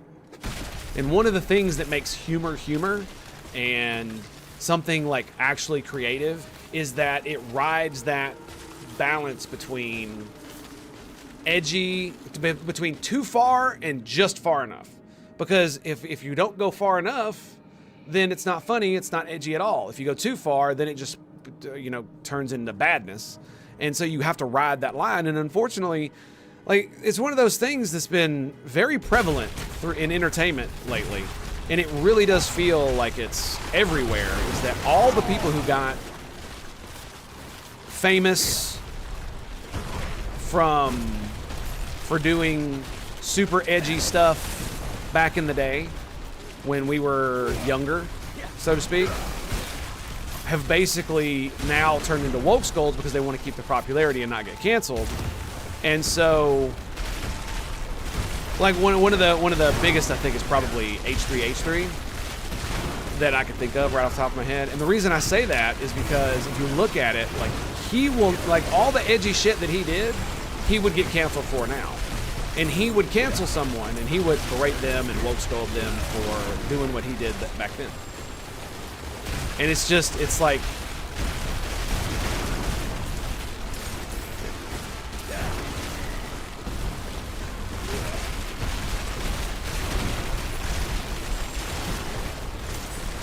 well, the really funny thing is you know that it's gone too far when reality meets parody. Like, you know, I was watching this video today of freaking, God, what was his name? Christopher Hitchens. And they were talking about apartheid South Africa. And he literally called the freaking government there fascist. And it made me cringe for a second. Then I was like, wait, this is Christopher Hitchens. If he's calling you a fascist, it probably means something. You know what I'm saying? And not only was it funny in that, but he actually, like, defined the term and made it stick. Not only that, it what was it? It really brought into context like how far we've really fallen in our modern cultural sense. You know what I mean? Oh my God! What? Oh yeah, I have the artillery thing. It's like that's what happened.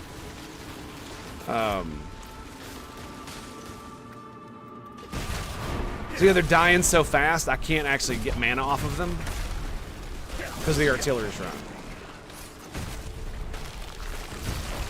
That's what was going on there. But did you look up why? To look up why what? Why he was calling them fascist? Oh. But no, like the one of the reasons I wanted to watch it is because, well, Christopher Hitchens is kind of awesome, and the way he talks is so eloquent, and I actually quite like him. But it was hilarious to hear him talk about the ANC and the problems with its communist bent, but to relent that one of the few and only things that you can say about it is, unlike many organizations, not only in Africa but amongst the West, is that it was specifically an anti-racist organization, and not anti-racist in the way that mofos mean it today. Anti-racist in the fact that they specifically exclude race as any qualifying, as any qualifier. So your race was irrelevant to them, and it was just like all the rest of their ideas are absolute garbage. But to their credit, they are completely and 100% non-racial. And it was just like, Hitchin is like a gin burn that feels good. Yeah, dude. Like it was, and not only that, listening to people call into the show and actually ask like poignant questions, and especially for some, like, you know, you see some of those shows today where people do super chats or whatever, and they'll say a bunch of dumb shit. Well, there was a couple of callers who said dumb shit very eloquently, and like the Hitch, man, just shut them down, dude. It was very like, it's like, where did that go? Where did that go? I mean, it's still there. I still think it's there. It's just way more people have access to the internet and to that kind of stuff, and they can interact with those kinds of shows without being eloquent at all. Because you got to think about it like this: the producer of the show would have talked to the people on the phone before they called in.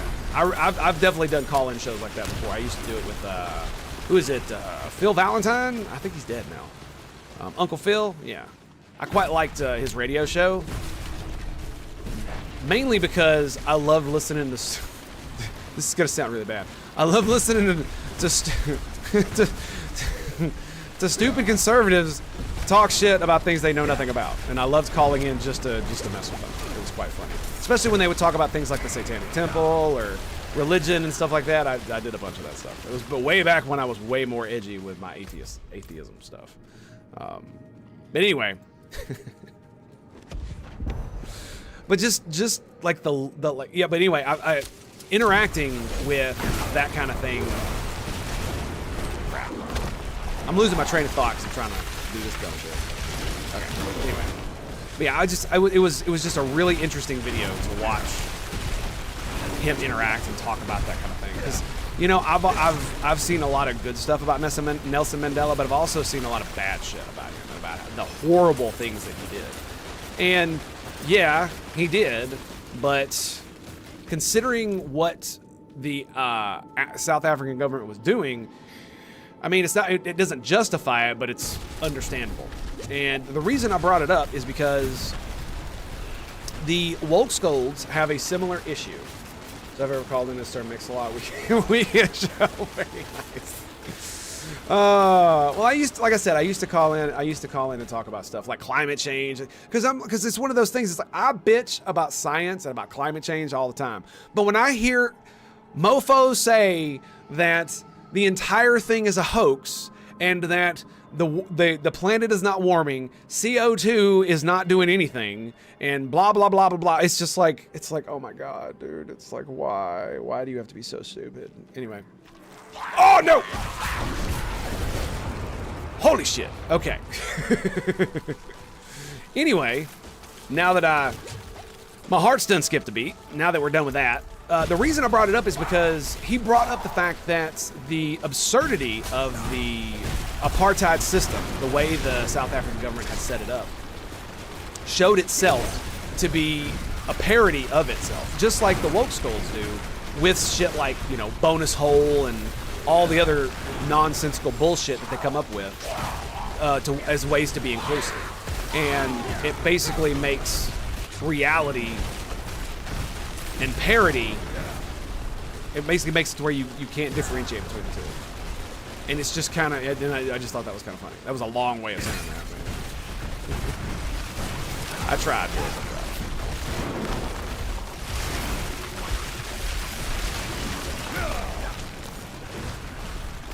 Aw, I wasted it.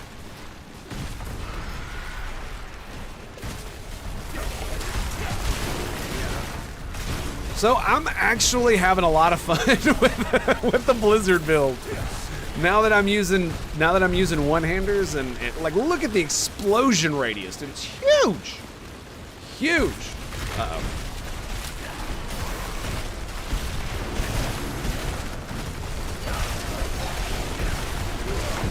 Burn, bitches, burn!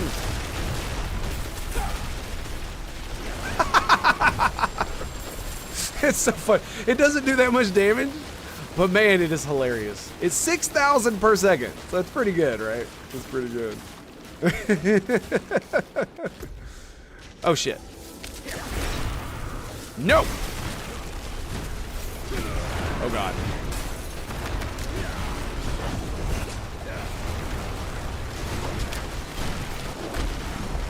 And of course, he turns that on, but now he's dead.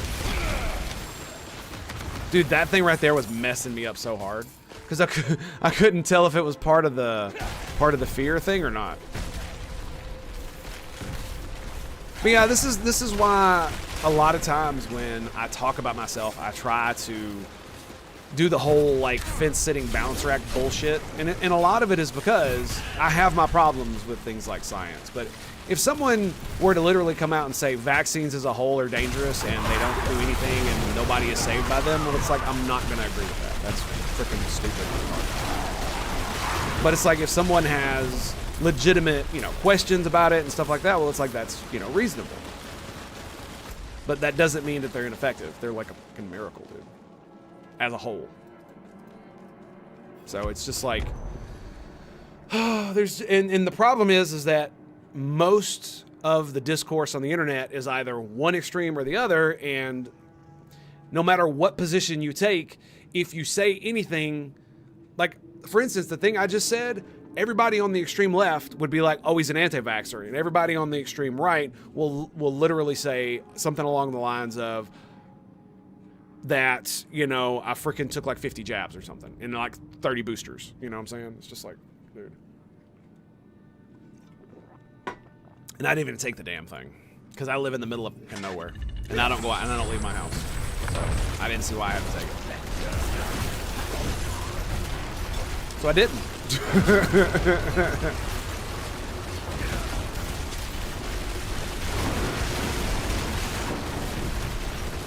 Didn't even use my ult, dude. Look at that. Didn't even use my ult. Oh, boo! One additional Hydra? No! Look at that damage. Crowd control. Look at the crit strike. Ah! You're killing me, game. You're fucking killing me, man.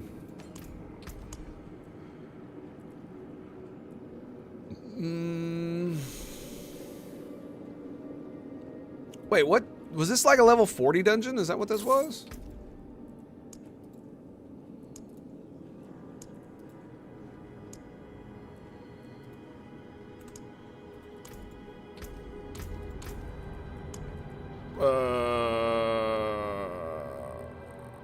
I think this was a level 40 dungeon. Uh-oh. Yeah, we're not doing the unstoppable thing. That's not going to happen.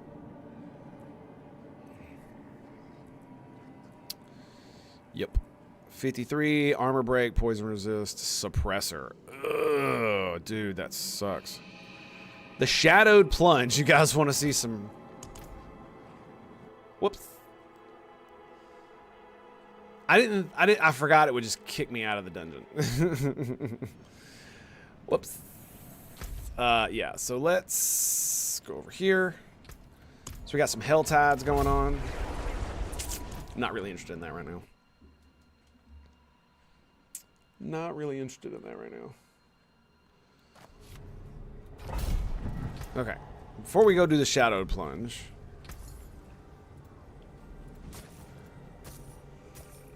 Ooh. See, if this shield weren't freaking level 91, I would actually save it for my necro. Just for shits and giggles. I wonder if I went to world tier 2 and I just went around and just killed a bunch of shit and got some items. I wonder what it would do. Or maybe world tier 3. I wonder how that would work. Very good.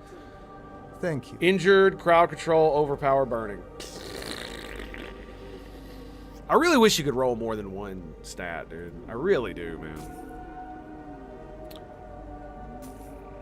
Because it just sucks to see so many items and it's like, thank you. It's got like 1 or 2 good ones, but then the other 2 are just absolute trash for the build that I'm going.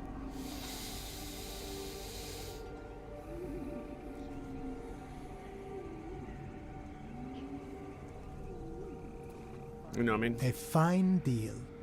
Flame shield, willpower, slow duration, poison. Maybe if it had damage reduction, I might go for damage reduction. But it doesn't.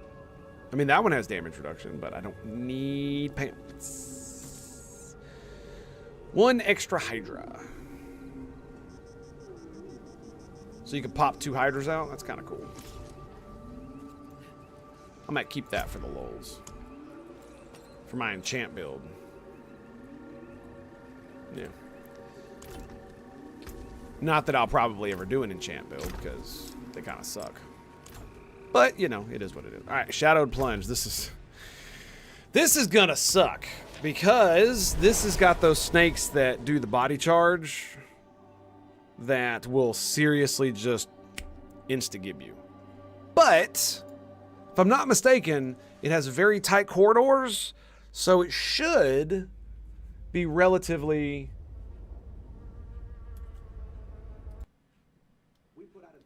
We put out a video clip. We have a reporter on the ground. A lot of Might end up watching that here in a little bit. Let me look at my skill tree.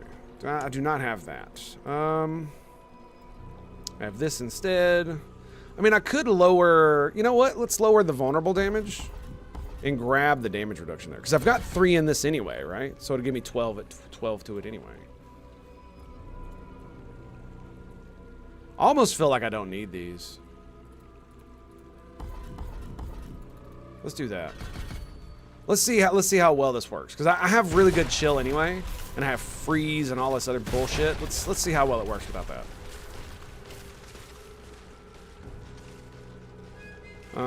That was damage to vulnerable enemies. Is there anything else I can get? Mana, that's just damage reduction. Yeah, there's nothing else I can get,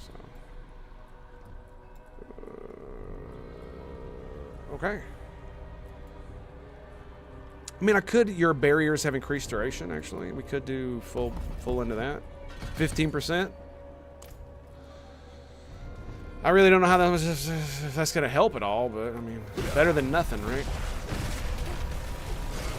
Yeah, see, look at the explosion radius, man.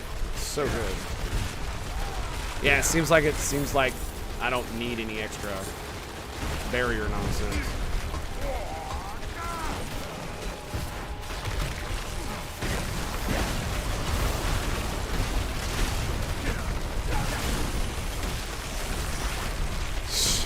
He almost hit me with it, little bastard.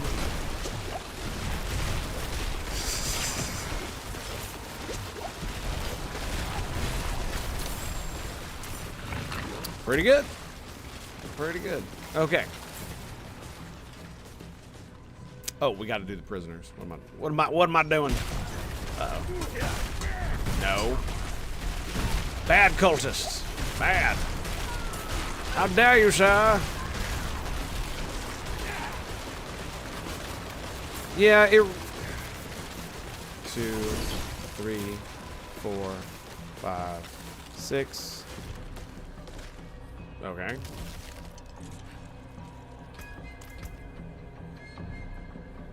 I really don't like not having freaking cold front. I really don't like not having them.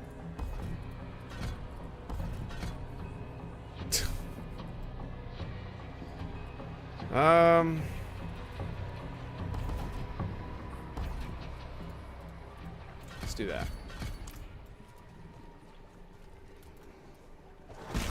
Why not, right?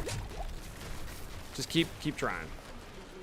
Wouldn't have made Because like the damage reduction only works when I've spent like 100 mana, which means I mean it's gonna be up all the time, so it's not that big. I should have spammed Blizzard more.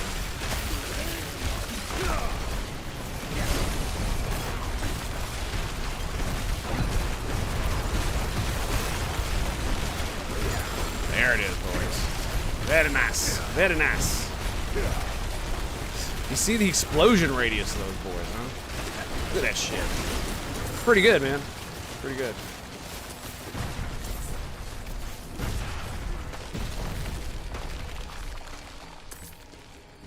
Yeah, I really like the extra chill. I don't know what it is about it, but I just really like it. I don't think I need it though. Right?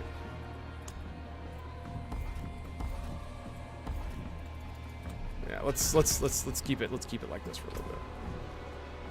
Cold resist, damage versus vulnerable, damage reduction. We'll do more chill application. Yeah, we'll do a Paragon point on chill application. Yeah, it kind of sucks, man. I'm only gonna get what 4 per more level. I'm at 91, so. Who the hell's casting that green shit? Where's that coming from? Whoa! Did you see that, man? That was one of my conjuration skills. That was my conjuration skill doing that. Yeah. That was awesome. He just walked up, went boom.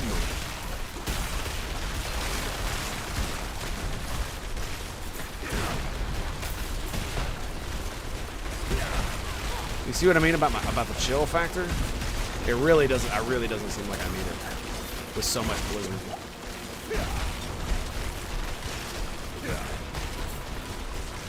It's like they got a buff that does it. Oh, let's do this just in case. Bless you. Gonna go up here. There's probably another one up here. Yep, there he is. Ow.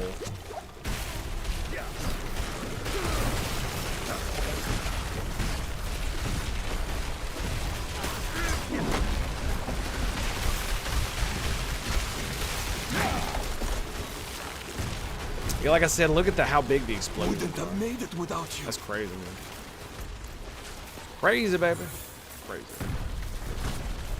Yeah, I think that's the way out of here, so we need to go around and grab the grab that. Fluff off, boy.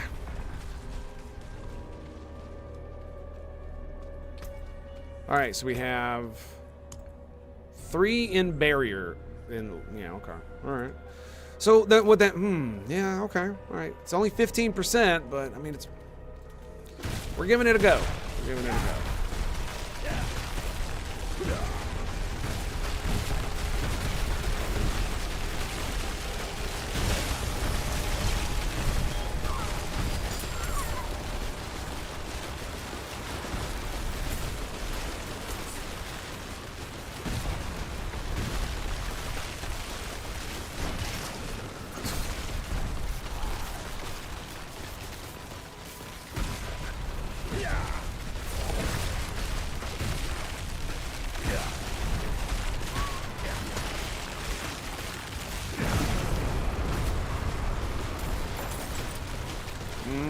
Okay.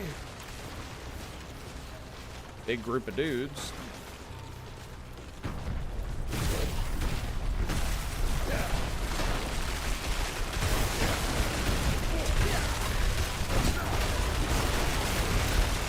Trying to spawn as many of the those guys as I can. Very nice. Very nice.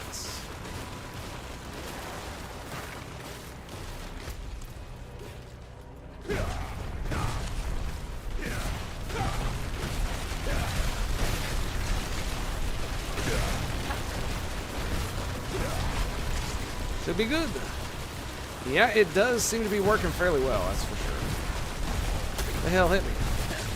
Wasn't paying attention.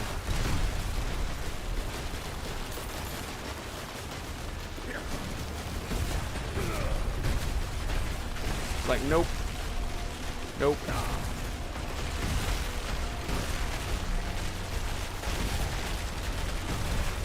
Nope. I'll just let you chill. How about that?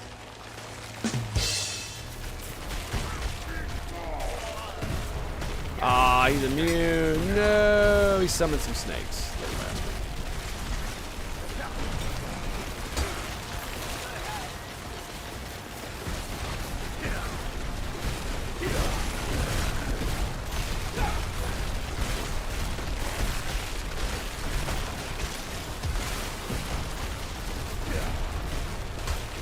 Yep. It does seem to be working. I will admit, it does seem to be working. So I guess it's over here where the chamber is. Oh yeah, I'm pretty sure that's it. Ow.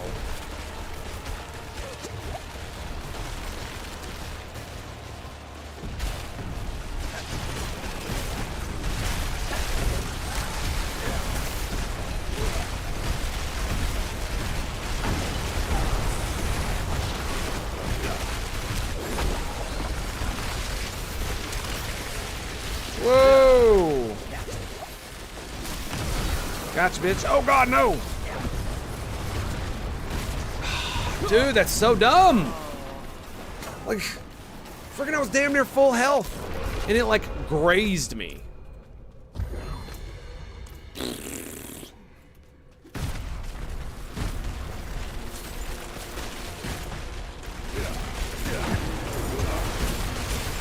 I want to make use of this greed shrine. We're gonna. That's what we're gonna do.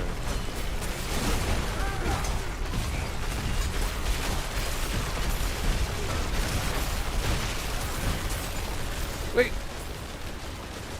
All right. Money, money, money. Look at all the money.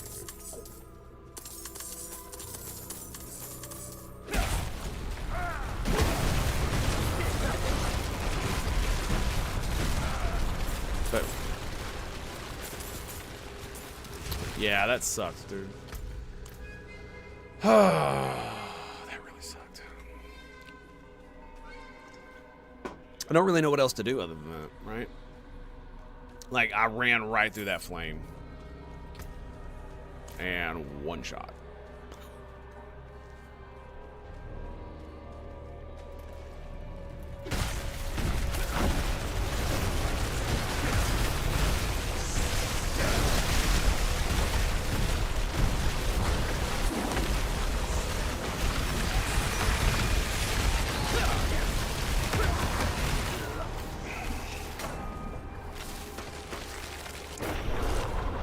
Like, what am I supposed to do against that?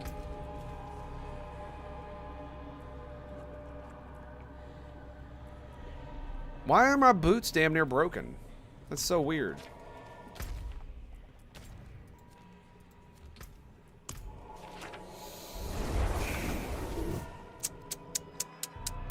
I might not be able to make it past this room. Yeah, I might not be able to. They are freaking tough. And they do not seem to give a damn about my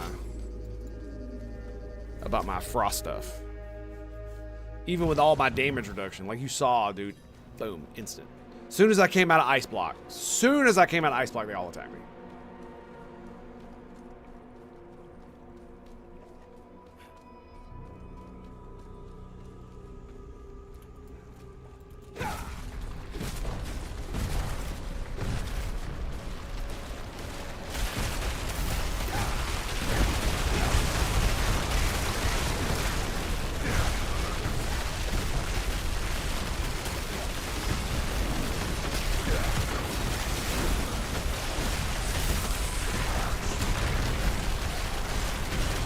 Dude, I clicked.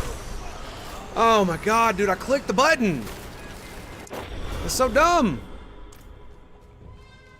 Like I was full HP with barriers, and I clicked the button to go into freaking immunity in this thing, and I just instantly fucking died. Yeah, I might not be able to make it through this. The room is just too cloistered, and they just do too much damage, like instant.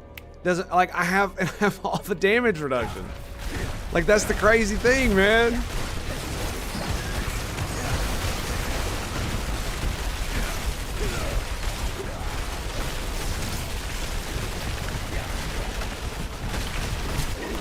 They just don't care.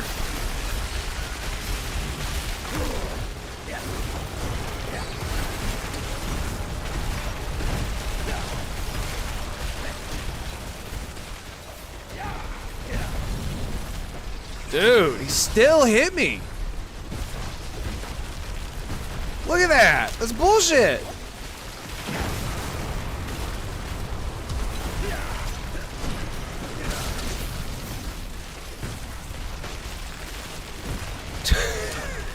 Is it guaranteed? Can he just not miss?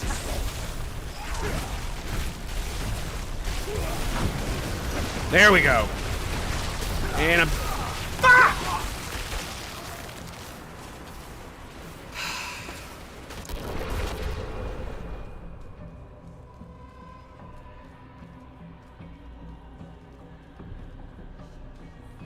the stun got me, and then they just poisoned me down. And now I have to do it all over again. Yeah, these rooms suck ass. Oh wow, now we got multiple.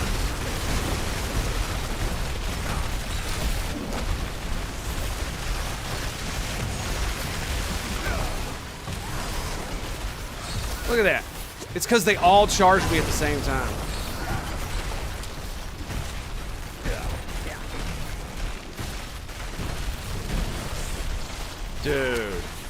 Dude, no! So dumb! Why are they able to do that? I got one.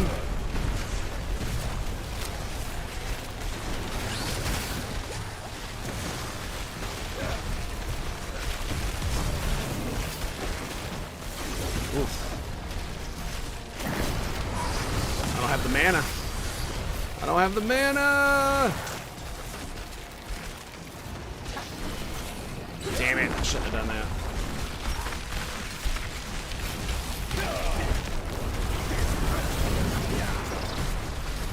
No! Oh, I did it. I did it. Oh my goodness. Woo!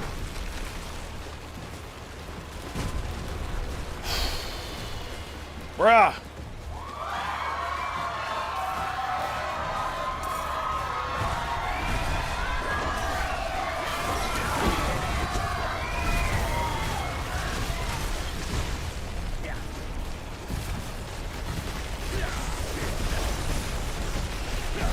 No!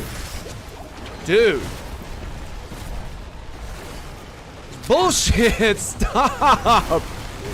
No! Like, what? Like, charging... Like, I can't even dodge it. I can't even dodge it. That's so stupid!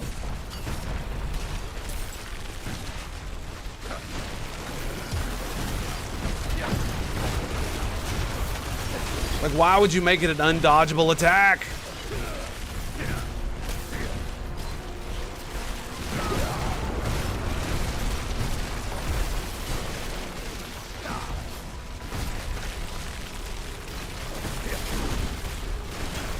Does every mob in this thing have suppressor?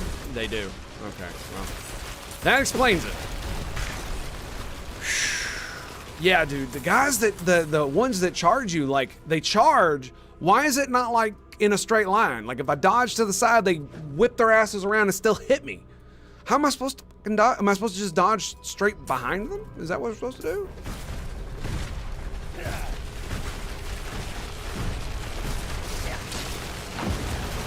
Shit.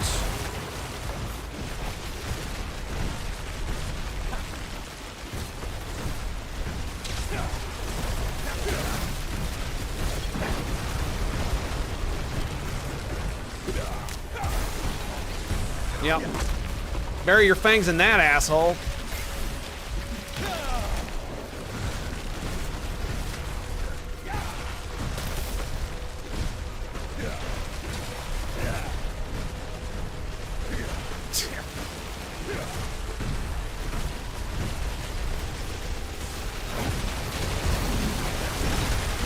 Nope, nope, nope, nope, nope. Boom, dude, we're taking them down. Bastards. Yeah, using the flame shield to charge in.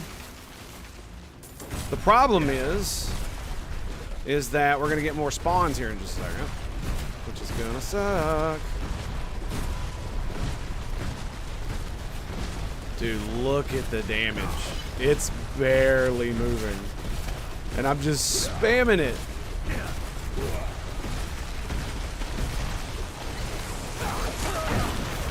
That's so dumb, man. He just charged.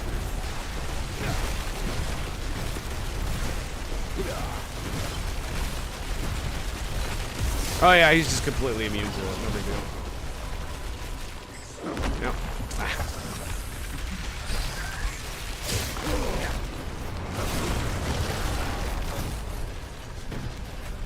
This asshole's probably gonna kill me.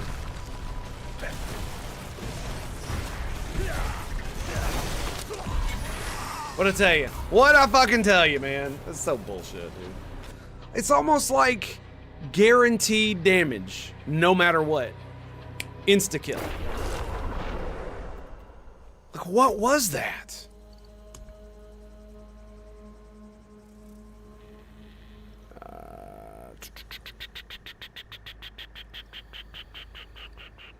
Blood blisters, extra life. All right, let's give it a go.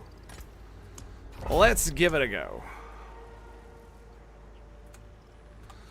Oh, so it's over there, okay. Yeah, that just...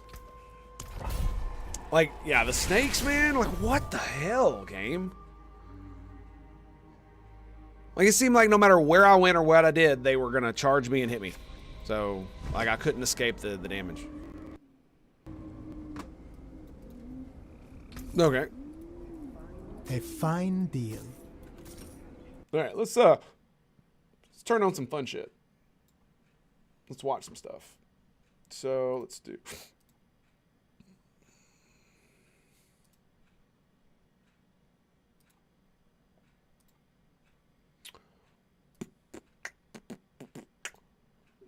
Got some Tim Pool going on here. He films people marching saying, "We're coming for your children." Timcast News tweets, "Marchers chant, we're coming for your children." We did not opine on the fact, and we filmed several clips from the march. It was just coverage of the march. All of these corporate press outlets call us a right-wing channel for doing so. It's like it's a smear. For simply having done the reporting, we're right-wing. Wait, was that your video? That was our video. That's right. So our reporter covered that. So, okay, so I'm just curious. Was that video, was how many people were actually, like, chanting that? That looked like... If you look at it, it could be 7 or 8. But we didn't... Elad didn't tweet out, "How dare these people say that..." He said, "Marchers chant, we're coming for your children." And it's part of a long thread of a bunch of things they had been saying. We did not condemn or opine in our reporting. We simply showed people a collection of videos of what had happened. Now, I personally opine on it a lot. But they call the clip itself right-wing or whatever for simply pointing out the thing happened. And then they lie. Because insanely right-wing about it. But this is the point. means inherently bad. I go on the ground and say, "Hey, thing happened." If that thing offends the sensibilities of the woke, they will call me right-wing for having noticed it.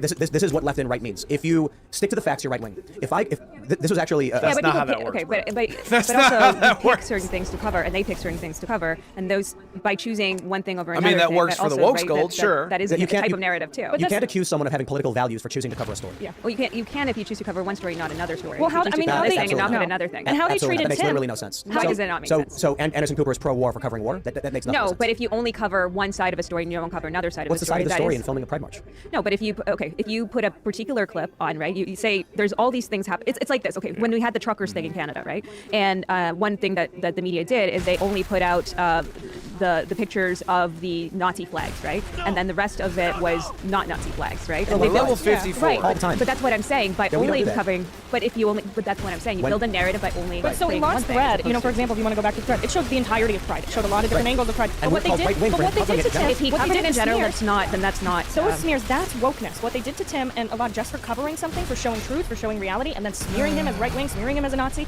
That's wokeness. This is one of the reasons why I stopped watching Tim so much, just because they're talking. I do think it's absolutely absolutely fascinating that the left. Oh, we're has, just showing the taken on truth. identity We're just of showing supporting the child sex truth. Yeah, chambers but it's not and children being welcomed to sex shows. And if you oppose that, you're right wing. And I'm like, But I do want to say that one thing that's happening is like, so one thing is like everyone gets called libtard or whatever, but the truth is like people do still have a multitude of points of views on the left. It's like what happens is like the people that get amplified are the like more extreme voices. The truth is like if I talk to people, like I'm looking at your expression, but like no, because I agree. Yeah, and the left supports yes, them. and put them in positions of power. Yeah, sure. So the and people big tech. get amplified, but that's the thing, right? Because like I talk to people and their points of views are really diverse in all these topics. One thing that I do find it does make it really difficult sometimes to have conversations, including about say trans issues, is because it does get put up as like a right-wing issue, and so because it becomes like sort of a right-wing issue to have any concerns about these things, it does make it like so that a lot of people are kind of scared to talk about it. So your team did that. If you're gonna I hear what she said, I your do. Everyone, team. I'm trying to help the situation. Yeah, Okay? I'm trying to do my part. Okay? They made it, well, that's the wokeness. You're not allowed to. I get it. I'm Yeah. trying to do my part by speaking, and I think that's the only thing you can do is like It is. Dialogue is you have to have a dialogue. You have to not be so Conversation. scared. And I think when people like me and others talk about it, I think it does Come on. make it so a little bit safer for other people to Okay, start here we talking go. about it. But I found that when I'm having these conversations with people, because I'm like not as radical, they're like.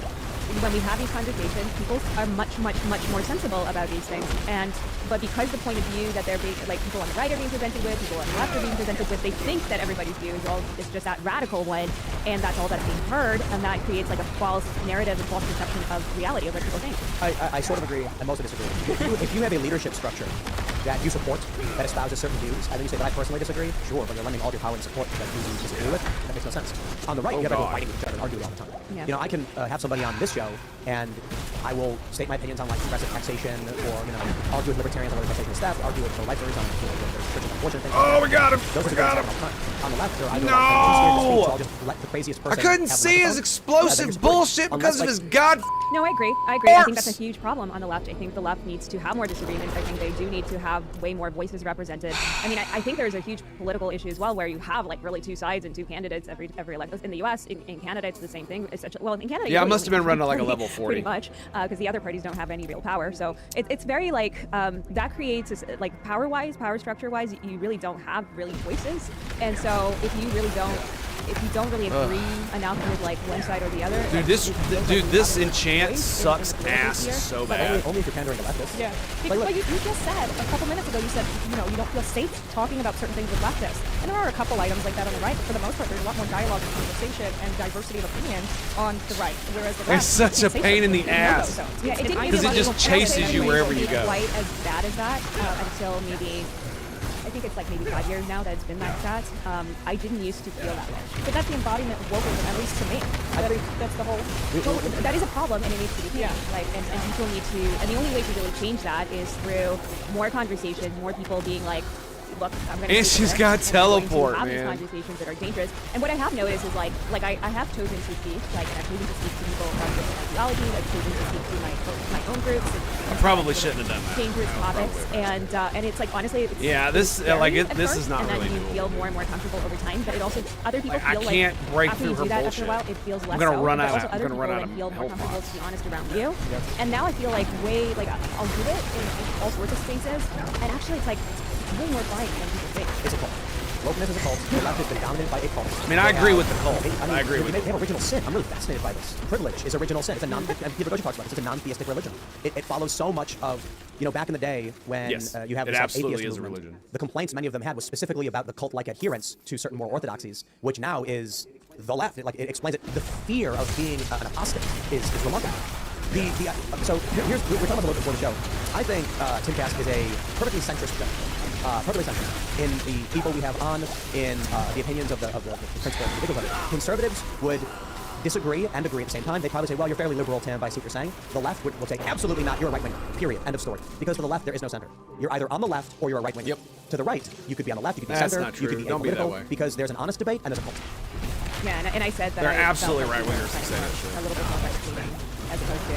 And that's because you're either on the left or you're on the right. But to go on the right, it's like, I'll sit down with... But I don't do things like that, so I don't know. I don't think because I'm like category using it as like, oh my god, you have to be on this and that. I could see somebody being on center, so I don't think I'm doing that.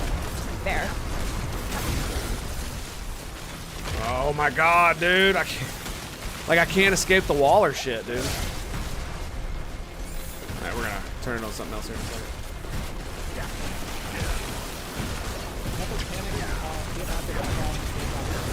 Jesus Christ, dude. Changed its main character to something she wasn't. I wasn't going to talk about. We put out a video clip.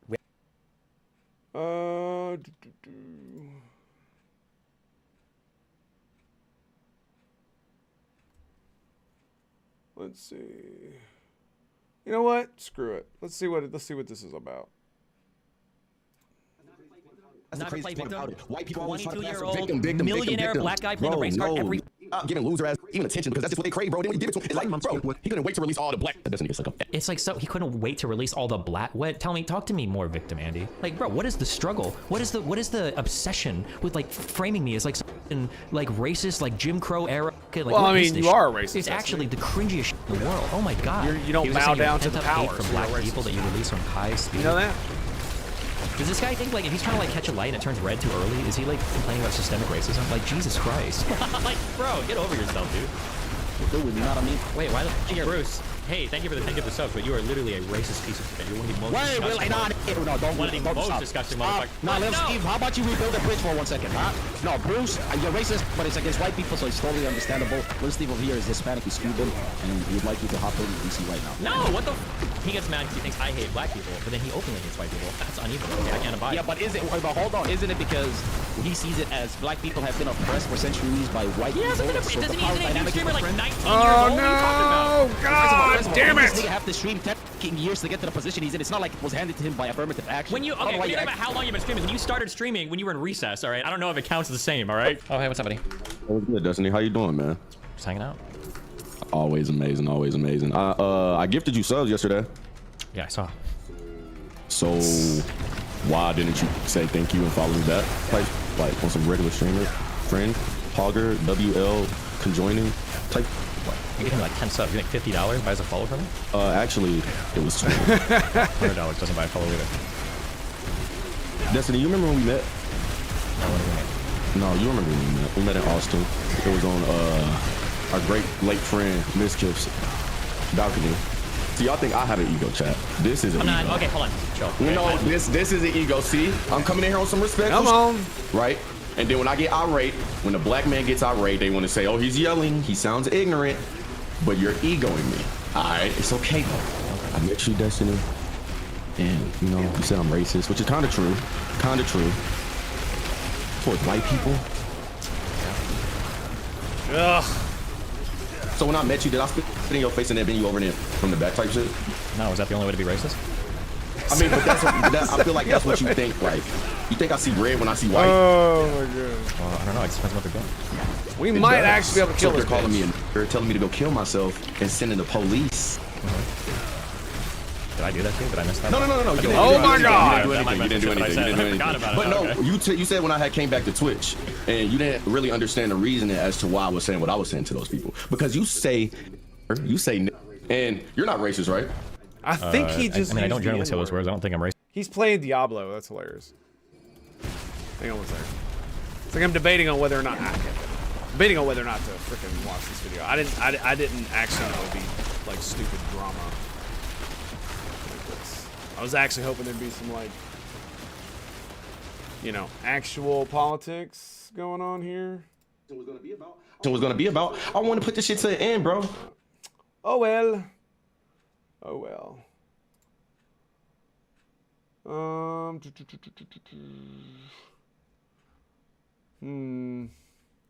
Stupid drama.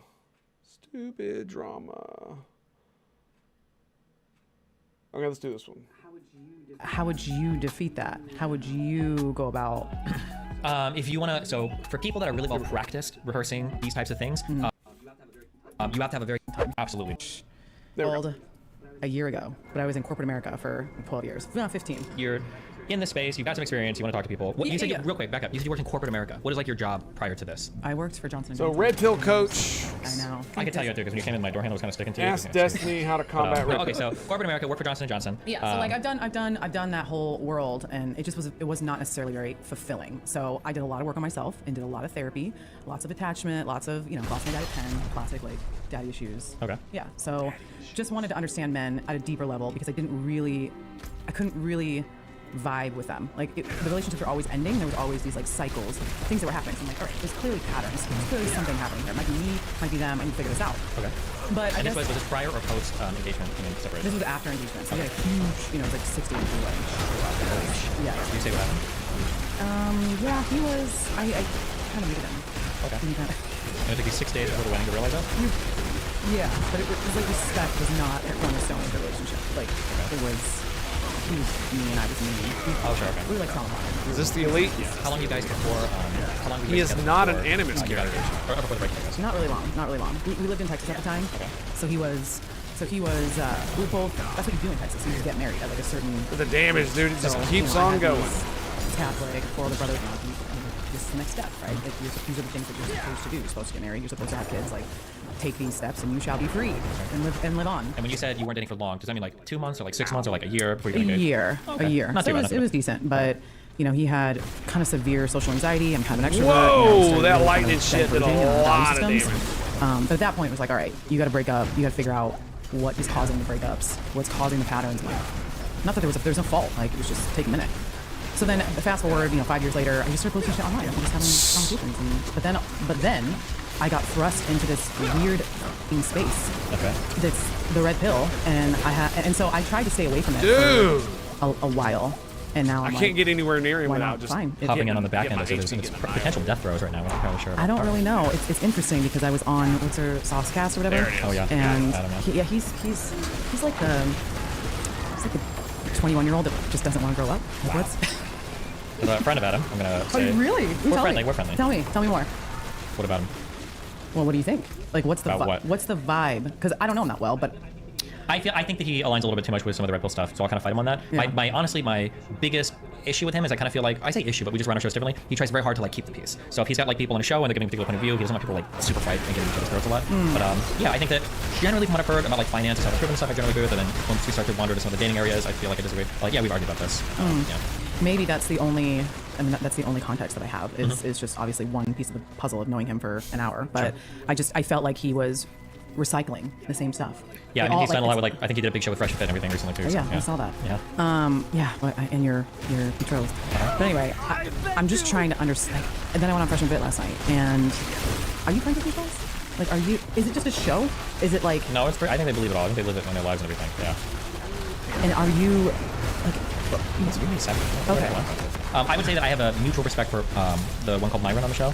The big guy, the tall guy. Tall guy, yes. Yeah. Except he doesn't look you in the eyes at all. Does he have like social anxiety? I don't know. I think he probably will. He's probably just like, because he's running a show, he's like trying to look at everything. I think he will some. But sometimes he does this thing where he's kind of talking, he's like, he's got that look, he's very intense. I've got a lot of professional mutual respect for him, and then like on a friendly level, he's like never done anything weird. But obviously, I completely disagree with every single thing they say, insofar as like their red pill stuff and everything goes. So every time I go on the show, we'll like fight over. All right, we got the big boy. So you'll like go to dinner and be like chummy with him. Yeah, I would say chummy. But like, I mean, yeah, he knows where we stand. Like, we obviously completely disagree on every lifestyle choice we show. Yeah. Does he have a girlfriend, or is that lifestyle working for him? Okay. I try to make it a point not to. I will criticize. Like, I think that the lifestyles they advocate for everything are horrible, but I don't think he generally brings his relationships out to like fight battles. So I kind of attack his relationships. So, like for instance, they disagree with my lifestyle. Like, I have an open relationship, but if somebody brings me up personally, he's not going to be like, oh yeah, like he's a cock watching his wife getting BBC double. Like, he's never done anything. So I'm not going to sit here and shit on his. He's never said. I mean, I think so. I mean, he's definitely called you that. No, I don't think. Has he? Bro. What? He's definitely like the whole red pill space. Just the whole red pill space, but he particularly, I haven't seen him attack me personally like that. We have a fair point. Fair point. There's very few people I have mutual like professional respect for, so I try to like, you know, I'm sure that like personally he might think that, which is fine. I don't care. Like obviously personally, I am big judgment of his relationships, but I try to like go really hard personal. If now somebody else wants to go personal, then I'll go as hard. So if you want to talk about Rolo or MLD or Donovan Sharp, these guys, I'll rate these guys with a fucking cold. Okay. But in terms of how Myron structures his life and runs his relationship, I disagree wholeheartedly with every single aspect of it. But I'm just talking like personally about that. I guess what I'd like your opinion on is where do you see him in his debate tactics? Because what I found last night that was really this sad is not is exactly that what I was hoping for. we were on the show with 2019. But I can't really mess with it right now. To really form like logical arguments most of the time because they just don't have a life experience. So So I felt like he was almost like a politician, where I couldn't. There were so many times where he was going all over the place. Is that his debate style? So here, this is what I would say his debate style, like, roughly is, okay? This is just a thing I do, and it's gonna be horrible, but you're gonna be okay? I'm roughly saying that, okay? I feel like he has kind of these, I would call them, you could almost call it like a sales funnel, but I would say that he's got like these like conversational funnels where he has some points for how he thinks like relationships and the world works, whatever, and he has these, like, the argumentation down really, really, really well. So what'll happen is if you're having a conversation and you kind of like stumble into a topic that he like has a conversation funnel for, so like let's say for instance you're arguing and you're like, well, can I tell you last night was that we spent 2 hours on whether or not women caused the death of chivalry, and that was here we go. His point is that women have caused the death of chivalry. That's why men aren't chivalrous anymore. It's your fault. Social media, and women don't take it, like, there's no accountability with women. Sure. So like what you're saying right there, if I heard you start to talk about that, it feels like Myron's goal is going to be to funnel you into a conversation where he's talking about how like men are the ones that collect resources. Men have to become, women just are. Correct. Men have to work for things. If a man in life, he's held accountable for his mistake. A woman is never held accountable. That's she can fuck up. Yeah. So these are like, he's got this discourse. Totally. He's got this dialogue memorized really well. And if you say anything even peripheral to that, he's going to push that pause button. That goes, like, rewind, hold on, let me say this, and then he's going to lay out that whole thing basically. And that seems to be like his argumentative style on the podcast generally. Yeah. Okay, but how would you defeat that? How would you go about? If you want to, so for people that are really well practiced rehearsing these types of things, you have to have a very comprehensive attack. So like, you can't just say, well, no, I think women have to work too, because he's going to hit you up with a whole bunch of like, men don't give a how much women make, women are hypergamous, a man is never, rich men don't give a poor women, look at the celebrity, you're going to get buried. If you're going to attack that style, you have to be really well. He's right, because that's exactly what they'll do is they have, like the way he described the narrative funnel, it's basically, not to be unkind to the people that he's talking about, but it's essentially like an NPC dialogue tree, where they have certain talking points where they continue, where they will push down that line, and if you don't know them, then it could bushwhack you into being unable to counter. Like what he was talking about how women are never held accountable for their actions if they f up, and that is absolutely not true. Just look at anything to do with like pregnancy or any of that other nonsense. It's ridiculous. And if if they bring up stuff like what was it called?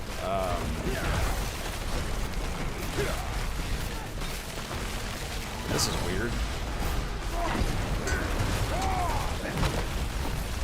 I'm only on wave. This is wave 3. This sucks. I'm running out of mana. There's not enough enemies in the waves for me to kill. Look at it. Yeah. They have so much HP and there's not enough of them, so I can't just keep casting.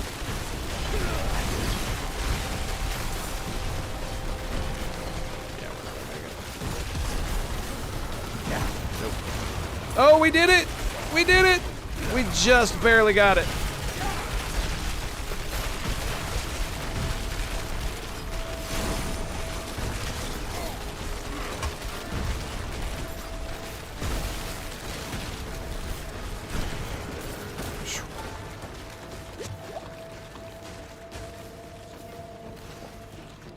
Thank you, Wanderer. Without you, I'd be dead. Damn right.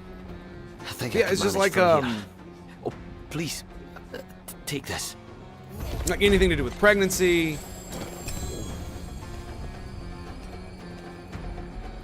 Yeah, anything to do with pregnancy. Absolutely, a woman is held accountable for it. And like obviously, the whole shtick about blaming them for the death of chivalry. Well, is that not what you are doing? Is you are trying to hold them accountable for something that you think that they are responsible for? Now, it is true that there are government programs that do help with the whole pregnancy thing, and we have societal, safeguards where parents and whatnot will help. It's what happened to my mom. Her mother and father helped her raise me. My entire family did. The butcher! This dude is gonna whoop my ass, dude.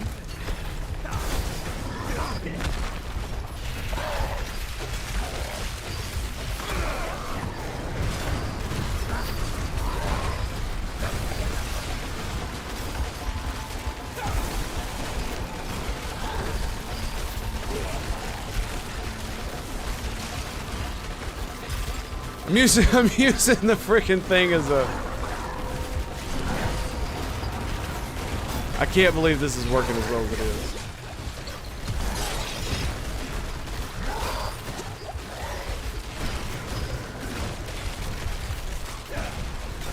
Is he just gonna disappear?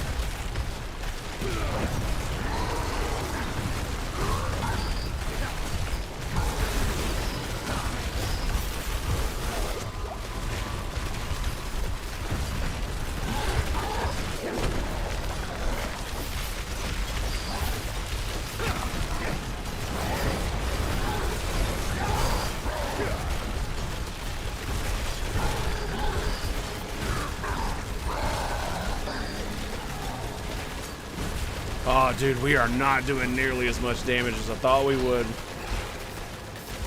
Oh, that sucks. And there's the frickin' thing again. Like, I've broken his skull. Look at this.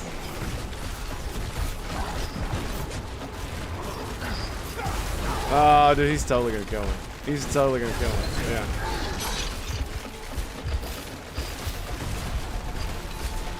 Oh yeah, and then there's the whole, you know, if women don't wear enough makeup, or, you know, body images and all the other stuff that happen with women in the real world, where they are held accountable for whatever.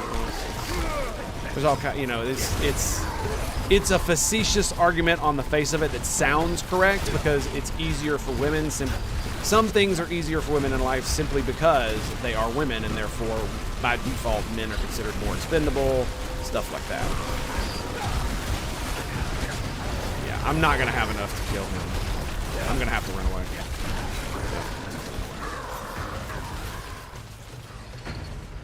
Bullshit. Oh, come on! That was fight me!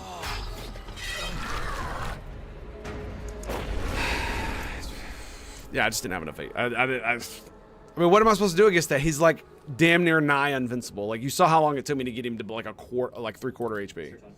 Research on all the things he's gonna say, and then you've got to be ready to go from top to bottom. You're never, because they're, have you ever heard of the difference between like a logical argument versus a sound argument? So like a logical argument will be like, if I say like all men are immortal and Socrates is a man, Socrates is immortal. Okay. So the argument is logical because it fits all the points, the conclusion naturally follows, but it's not sound because you have to fight the premises, right? Not all men are immortal, right? So the issue with a lot of the red pill stuff, for Myron, all of his stuff is very internally valid. He's got a lot of consistency, and if you try to hit on any point, he'll bring in his whole worldview and crush you. You have to be ready to fight like at very fundamental levels in terms of like, you know, do women need to work? Is it really the case that men are always held accountable and women aren't? You've got to be ready to fight on all those, and then you're probably going to have to reach into data-driven arguments to do it, because as soon as you start to fight there, he'll bring up, oh, well, let's look at family courts. Let's look at who gets drafted in the military. Let's look at who has preferences when it comes to choosing whether to have an abortion or not. Like, he's going to go on all these examples, and you're going to be ready to fight on all of them. I'm sorry, I don't have like, there's not a shortcut answer, because Myron's very good at what he does, and you're not going to be able to come in and like slay him with like a single, like, what about this And I think if I'm being honest, right, like I respect the hustle, I respect the business, I respect certain things about him, but it's like you're bringing on sheep to a show to just farm them. Like it's like, so there's no way that these girls are going to win, so they've made a business out of making these girls look like total fools. Yeah, I mean, I agree. That's always my biggest criticism of their model, is it's essentially you've got like 2 or 3, you ever seen Lord of the Rings? Yeah. You have like the heroes, okay? You've got like Gimli, you've got Aragorn, and you've got, not Dumbledore, Gandalf, okay? You've got like the 3, and then you're bringing on like 20 orcs, and every time you're just absolutely demolishing them. It's a bunch of 18 to 22-year-old girls that don't have any debate experience, but usually not the most educated. They're on a big back foot in terms of popularity. A lot of them have already been drinking a little bit before going on the show. A lot of them are very nervous because they're not fighting in front of the camera, and then a lot of them just don't know these arguments. So you're lining them up, and then you're just absolutely annihilating them one after another. So I agree that I think that's a problem with the format. I think it sets them up to always look like gods. They always look like gods. Yeah. And then they go after the personal attacks if you don't have a logical point to make. Like that's their, okay, if you're an idiot, or you're over the wall, like you're worthless, you're 35, you suck. And I'm like, what? It's just almost like sitting in an alternate universe going, what's happening? Like this is not, this doesn't do anything. There's nothing intellectual about this at all. Anyway, I digress. It's just so much very rapid fire damage. And then you also, as a woman, you got the added difficulty of if you fight too much, they'll just kick you off. So right. Yeah, it's very, very challenging to excel. Right, but then the point he was saying was at the end, he said, well, women are not critical thinkers. They don't make logical sound Women arguments. are emotional, men are logical. And my point to him was like, wait a minute, isn't that the whole point of gender dynamics? That's bullshit, because it, like, men are of course emotional beings. Most men, just like most women, are completely emotional, and that we are only slightly logical, because anger is an emotion, is it not? And the fact that they react the way they do to being challenged proves the point. Because if you can get under their skin, they will react in a way that is emotional and not logical. They will make themselves look weak and all this other stuff. To talk about roles, like isn't it a man's role to be the logical, less emotional guy? So of course women are going to be more emotional, because if women are bringing the emotional, I don't know, if they're bringing different colors to the relationship, wouldn't you want them to be more emotional as a female? In terms of what they want in relationships, that's a whole other, I don't know what you're looking for me to answer there. Yeah, that's a whole, we just watched a clip today of a guy, like an ex/current red pill. Do you know who Sneeko is? Yeah. And he's basically saying, like, why would I ever want to have anything in common with a woman I'm dating? I'd rather date some woman who's like very young, and so I can share with the world and doesn't have any experiences yet. Why do I care, like, what my woman's interested in? So like these guys, their view of relationships is way wild. Why not just prefer a girl that's not interested in the club, that doesn't go out and do those things, doesn't really talk to the guys, and just waiting to be with the right guy? Because you have no life experience and you don't know what the fuck you want. Wait, why is it even that important for a girl to have life experience? Oh, God. Don't bring up the H thing, don't bring up the H thing, don't bring up the H thing, don't bring up the H thing. If you want to date a fucking yokel that's never been around shit or done shit for themselves. The stuff that I bring up in conversation that my girl doesn't know about, to me, that is to her detriment. Like when I bring up The Simpsons, she doesn't know what the fuck I'm talking about, or the fact that I had to sit her down and make her watch fucking 10 seasons of Dude, Seinfeld. it's totally, yeah, like, seriously, man, it's ridiculous. There's something to be said for having, you know, a variation in life experiences and stuff like that, and you want her to bring something else other than the stuff that you already have, right? There is something to be said for that. However, what the man just said is absolutely true. Like, one of the reasons that I love my wife and our relationship is because while she doesn't share the same interests in science and philosophy that I do, I can still talk to her about them, and she's not completely like glassed over eyes because she has no clue what I'm talking about. Right? She's not as formally educated as I am either, but that's irrelevant as well.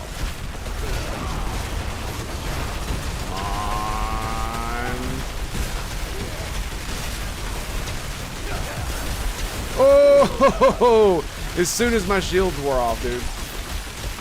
Whoa!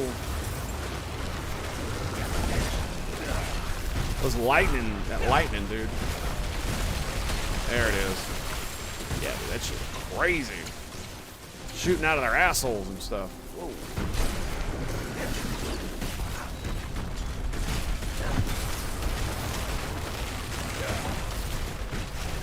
Nope.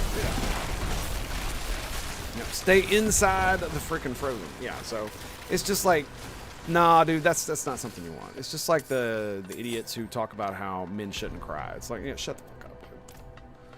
It's like you shouldn't be a blubbering bitch and break down at every opportunity, but just because you cry, that doesn't mean any goddamn thing. It's like, oh, no woman will ever have sex with you if you cry in front of her. It's like, dude, every woman I've ever cried in front of, I've absolutely gotten down with. Like, there is no shot.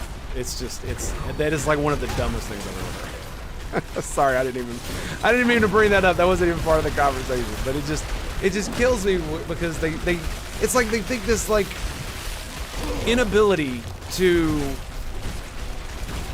experience the full breadth of human emotion is some kind of like W or something. It's really hilarious that so many dudes think that. Oh boy. So, all right. It's the most abusive thing I've ever heard. I'm gonna be honest, I watched episodes of Seinfeld. It's like, okay. Being forced to watch 10 seasons? Oof. I mean, you talk about Seinfeld, you did that? It's just like the foundational blocks of like comedy, I think. Obviously, we can go way back. Well, yeah, you can get a girl with that experience, and then isn't that more fun? So like, she hasn't seen Seinfeld. Great, let me show you. And then you get to see her reactions, or learning all the jokes for the first time, seeing the George dude like fumble around and be Jewish and stuff. Whatever. Like isn't that way more fun? You're like, well, she gets to see it. Like showing a movie to somebody when they haven't seen it is so much more fun than if you've both already seen the movie, because then you get to see the reactions and stuff. You get to. You've never been in a conversation with somebody and you realize that you have the same, box of references that you can both refer back to. That's a huge like bond. Did you say that's a huge turnoff? No way did you say that. Hold on. Some references that you can both refer back to. That's a huge like. He's saying something I can't understand what he's saying. That's a huge something. Bonding moment between two people. Like if I quoted a movie right now and you were just like, oh yeah, blah blah blah, and you just knew exactly what I was talking about, that would make me feel like we were a little bit closer. Did he say turn off? No, he didn't. Really? Between two guys, pause. I don't think women are that different. No, you don't think women is different than men? Well, besides the dick and vagina part, not really much. Mentally, I want to have something. You're acting like I'm crazy for wanting to have something in common with the woman that I'm married to or seeing. That's insane. What do you want to have in common? Bro, fucking kill me. Wait, oh, we have similarities and stuff? Yes. What? Yep. And then the update. Oh, I don't know who runs this. Adam22 has been taking mad L's recently. The last time I was on the show, we got into an argument. They said if you're married or dating somebody, well, one, they don't believe in marriage anymore because they think courts are all rigged. But then two, they think you shouldn't live with these forever because they're not easy. And you should live with a bunch of guys instead. So yeah, their view on relationships is very, very, very, very, very wild. So where do you see this all going? And as a woman in the space, because there's a part of me deep down secretly that wants to just provide some sort of logic. And I think I did the best I could as the first time being there and being not necessarily knowing this and kind of knowing everything about red pill space. I have more of a kind of a psychological background. I did go to rehab. Like I've gone through my own journey of like trying to figure out stuff at a deeper level. So having those conversations with them just isn't gonna happen. Like I'm not gonna, I can maybe Tom, Bill, you and I, or like Diary of the CEO, we can kind of get into some of the reasons why they are the way that they are in their childhood, but they're not willing to even look at that. So a lot of my people that come to me are like graduates of red pill. They're like, I'm tired of being angry. Like I want to find a woman. How do I find a good relationship? What are the things I need to do? And it's like some of the stuff that you talk about, like get rid of the nice guy bullshit, like get rid of the codependency, right? Be able to like tell a woman, sit the fuck down. I interviewed Sterling Cooper the other day, and he said, one text that he sends to him, and I thought was actually pretty funny. It was like, you obviously haven't been spanked hard enough by. Jesus. Okay. There are some strategies that work, but it's only All once right, you yeah. So penetrate. here's one of those funny things. Since we're talking about this specific thing, there's something I can't remember what it was said, but I think it was Destiny was talking about it, about how on his stream he gets a lot of dudes will talk about how he'll have women on there and he will literally just talk shit to their faces and neg on them and stuff like that. And it's like, yes, he will, but he specifically goes after things that are okay to joke about. I do this with my wife as well. And it's basically like, have you ever seen like kittens or puppies play with one another? And you'll notice that they'll literally like bite each other's faces, their ears, their paws, and they'll literally bite each other. And what they're doing is they're not actually attacking one another. They're play fighting. And that's what it is. You have to know what you're doing, but it's essentially play fighting. And if you can do that in a confident manner, then women really do eat it up. They do. And it's one of those things, it's like, you can't be an asshole, so you can't just like be hurtful. But if you're just a nice guy and agree with everything they say, and it's like, then it never, roughhousing, yeah, then it never, they like it's if they say, oh, my favorite band is freaking Nickelback, and you're like, oh, mine too. If you do that kind of stuff, like, they're never gonna like you. But as soon as you have like some sort of like tension, and then you can actually like talk about something, disagree over something, or even play fight over something, then it really does build a rapport that the nice guy mentality just isn't. Like being nice to a female and then expecting like sexual rewards, that's not being nice. That's not what that is. Did like a certain level, yeah. Of course. Like you can't start Okay. there. Yeah. But it's like where do you see this evolving to? Do you think it's always going to be, Rolo with his turban? Like, where do you see all of this happening moving forward? I think once the Tates are gone, which is probably going to happen, they've already backed away from the space. I think that kind of the only thing keeping the space up right now is basically Fresh and Fit. They're like the final boss, like the leaders of that space, especially Myron. I think Myron is like the de facto leader of the Red Bell. Wow, that did not do that much damage. I think that there's going to be some. I think that the thing they're going to run into is a couple problems. One is people are going to get fatigued of the bring on women. I obviously can't do that. That's going to get fatiguing. Like, after number one and number two. I don't think that any of their was vice just one of those red things hit me, instantly killed me.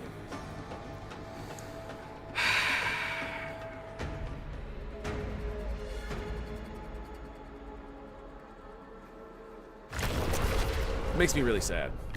Yeah, that makes me really sad.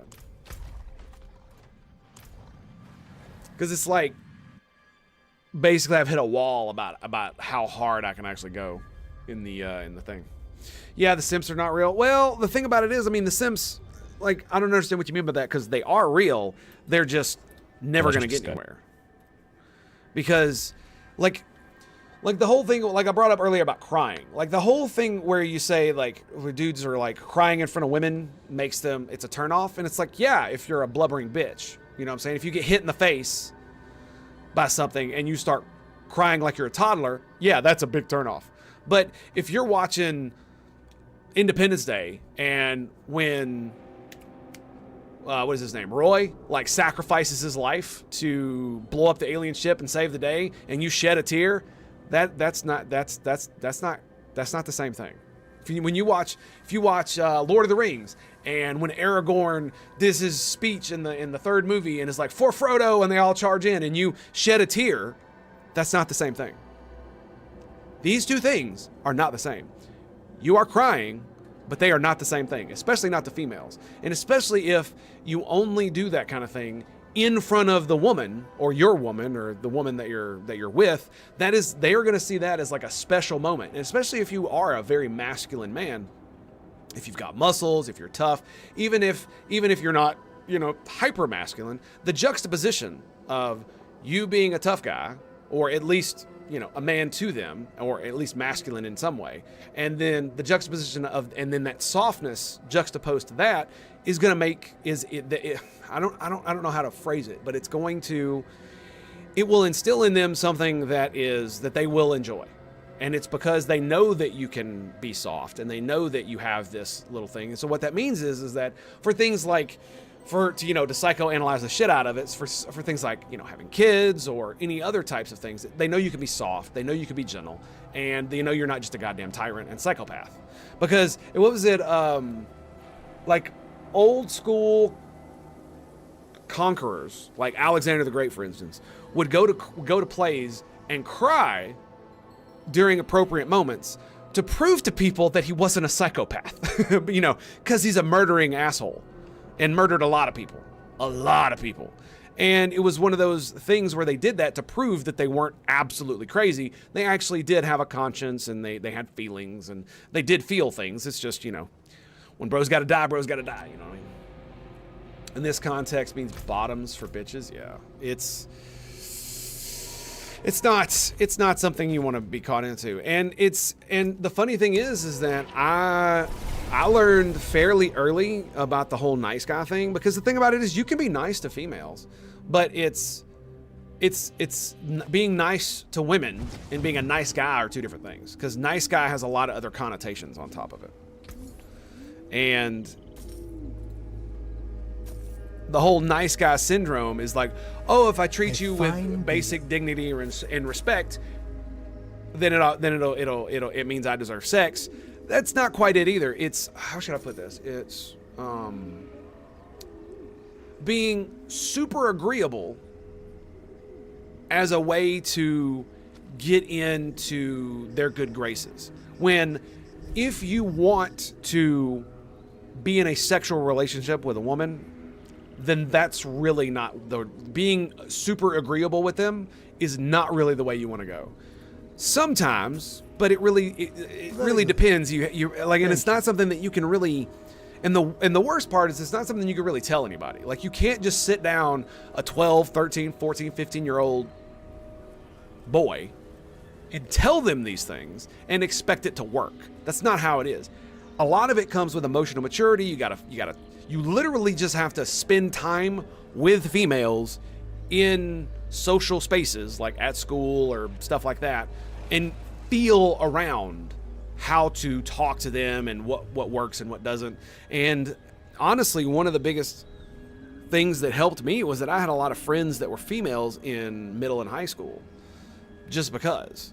And many of them weren't, how should I put this?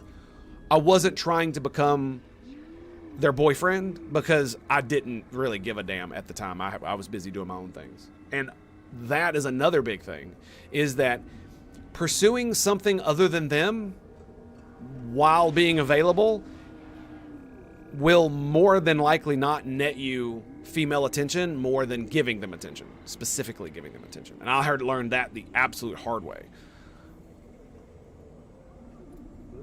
Not men who express their feelings. Well, I mean, it depends on how you express it, right? If like the perfect one is what is that Brendan Fraser movie where he has does he find, like, he makes a deal with the devil, right? And he's trying to become the perfect man for this woman. And he makes all these wishes. And one of them is he wants to be the most emotional. He reads her diary. And so he wishes to become like the most emotional man possible. And it's literally like the tropiest of shit, where he's, you know, they're out at the beach. He's literally wearing like a sweater. And he's so soft and malleable and feminine. And that's not a bad thing. But when you're trying to attract a woman, you don't want to appear overly feminine. Having a little bit of that is okay. You know, it's like having, you know, being 100% masculine and 0% feminine. That's how you end up in prison. Seriously, you want to be like 95% masculine and like 80 to 90% feminine. That's a good yin yang balance for them. And it's the same with females, just the other way around. And he, like, the sunset started going down, and he's just like bawling his eyes out about, oh, it's so beautiful. Oh, let me read you a poem. All this, he's just constantly crying, and it's a huge turnoff. And some jerk walks by who makes fun of him, and is like, you know, tells his woman, like, hey, we're gonna go have a party and we're gonna have some beer. You want to come? And she literally leaves him there on the beach to go hang out with the dude who is a man. Yeah, he's a jerk, but he's not bawling his eyes out on the beach because he's essentially harmless. And that's the real difference. Harmless. There is no virtue in being harmless. Anyway, let's get back to the video. At the very least, in the earlier iterations of red pill stuff, so like the pickup artists and stuff like that, even if their stuff is problematic, at the very least, they usually had good advice for picking up women, even if some of it was manipulative. I don't even think the red pill stuff is Yes, I 100% agree with that. Because a lot of the stuff that I saw at first, yeah, it's a little manipulative, but it was literally about teaching young men how to approach and talk to women, and to how to increase their odds of getting a woman to sleep with them. Sometimes that involved manipulation. Some of it was not so bad. Some of it was actually pretty bad. So it just depends on who it was and who was giving the advice and what the advice was. But a lot of it was like, I remember watching one where he was literally using like little toy figurines to be like, this is you, this is the girl, this is how you approach her in the bar, these are the things you say. You wait till she's like over here and away from her friends so that they're not interfering with your bullshit, so you can throw your Mac Daddy shit on her. And it was literally like explaining it to like a 14-year-old. It was kind of hilarious. I'm not gonna lie. Manipulative. It's just most of it's just like bad advice, like cheat on your girl to make her more competitive. That's like the dumbest tell shit a woman you're I've never going to ever live with her, marry with her, or like tell a woman that like you're going to step out in front of other women and she has to be okay with it. that's Like these are dumb. strategies that like they just won't work ever. So I think when people don't get results, when they get fatigued from the constantly attacking the women, I think that they're going to have to pivot to some other type of content. I just don't see red pill right now as being an effective space for young men. Like they're not going to get the results that they want in those spaces, I don't think. So where do you go? Like as someone who was in an open relationship before my current marriage, no, that is very good. Like, thank you. Most women are not going to be okay with that. In fact, most women are not going to be okay with being in an open relationship. Period. It's just that's not going to be a thing that's going to be okay. Another time then. And like it's going to be an immediate turn off. And if that's something you push for, you're going to get your ass handed to you, and you're not going to like it. You're not going to like it at all. What's this? Hydra. See, the thing about it is, it says mastery skills have above 100, gain 28% chance to crit. I don't think that includes the ice spikes, and I also don't think. And Blizzard can't crit to begin with, so it's worthless. So we're just gonna get rid of it. With all like. As Destiny, what is your main content? Like, how did you start all this? I play video games. That's all you do, and you just became like a major debater. Like, how did you get here? He's a master. Well, a lot of Wikipedia, a lot of Red Bull. I've always had. Let's see, where do I start? I've always been a very argumentative person my whole life. I'm just like I'm an asshole. So I've always do you have both parents? Are they? Have them like? Yeah, were they normal? Were they? Nothing in my life is normal, but they're wonderful people. I love them very much. Okay. But when did you figure out that you were gifted? I'm gonna try another one. In a good way. We're gonna try 57. Well. I don't want to brag, okay, but I got the golden chocobo in Final Fantasy VII without using a single guide the entire time. I just went back to this chocobo stage and talked to him over and over and over again. No, I don't know. I went to like a really good private high school. So like even in that area, I wasn't like even close to the best. Like there were kids going to Harvard and shit. Yeah, but I've always been like decently good at. My strength is that I've got a wide variety of interests and I can wear a lot of different hats. So like I'm very big into gaming, but I'm also big into girls. I very much like my alone time, but I'm also like very social, like the extroverted. So I just have like a wide collection of traits, and then I'm like really empathetic and I can learn information decently fast and kind of like put it together. So that's like my strength. And in this world of people, by the way, I'll be watching this. People aren't willing to read past the headline in an article essentially. So in around 2016, I used to be a semi-professional StarCraft 2 player. I don't know if you've ever heard of that game before, but no, because it's so slow. Well, you should. That's pretty exciting. But no, so I used to be a semi-professional StarCraft 2 player, and then around 2016, when Donald Trump came about, and everybody in the United States decided that they needed to learn politics about every single issue, I was one of those people. And then I started arguing with people, and it's kind of grown from there. So I do generally like politics is my bread and butter. And then about a year ago, I started to kind of get more into like this very weird red pill space because I like hookups and all this stuff is stuff that I have like a lot of interest in. And when I hear people saying like incredibly crazy shit about male-female dynamics and everything, it's very interesting to listen to it, and it's fun to learn with them. He is not taking much damage from that. But yeah. So the one thing I guess that's like very personal to me is their perception of women. These bears as are they gonna get older, whoop my and ass. as they kind of move through the dating space, and the expectation that women are just these womb producers of children. And if they say that, but well, none of them have I know kids. that, yeah. I don't know what their relationship status is. They're not like, married, no kids. They're usually dating a bunch of like Instagram girls, strippers, and all kinds of girls and stuff. Yeah. Like Rolo's been married for God knows how long. I mean, I don't really know what they offer at the space, but it's like I kind of want to talk about as a woman, kind of how that lands on me. And the fact is that there are women out there that like don't care to be mothers, or that don't really feel as though they're destined for that. Do you think that I want you to like challenge me on this? Like, I want to have a discussion about women having to be mothers, and then also. I will say this about the whole what she's talking about it. Wow, dude! Instant death from that puddle of poison. What I will say this about this is that one of the things that I will say is that, so far as I understand it, the amount of women who will be okay not procreating is Not as many as they would like. Dude, it's got to be that thing. It's got to be that thing. And that you have to realize early on, if you're going to be one of those women who doesn't want to procreate, are you going to be? Yeah, apparently I can't do this. Are you going to be one of those? Are you going to be the 1 in a million that's actually going to be able to do that and not regret it when they're 50 or 60, when you're unable to have children, when you're unable to have a family, and when the vast majority of men who want to have those things are probably not going to be with you because you're so old, to put it bluntly. That's not necessarily the case. Yeah, that lightning shit is absolutely insane amounts of damage. So you have to know whether you're going to be the 1 in a million relatively early on. Yeah, dude, we are not doing very much damage.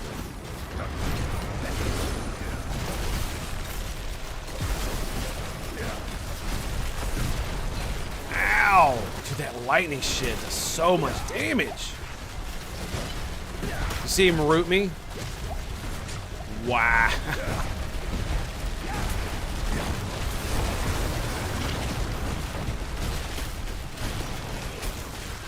Wow, dude.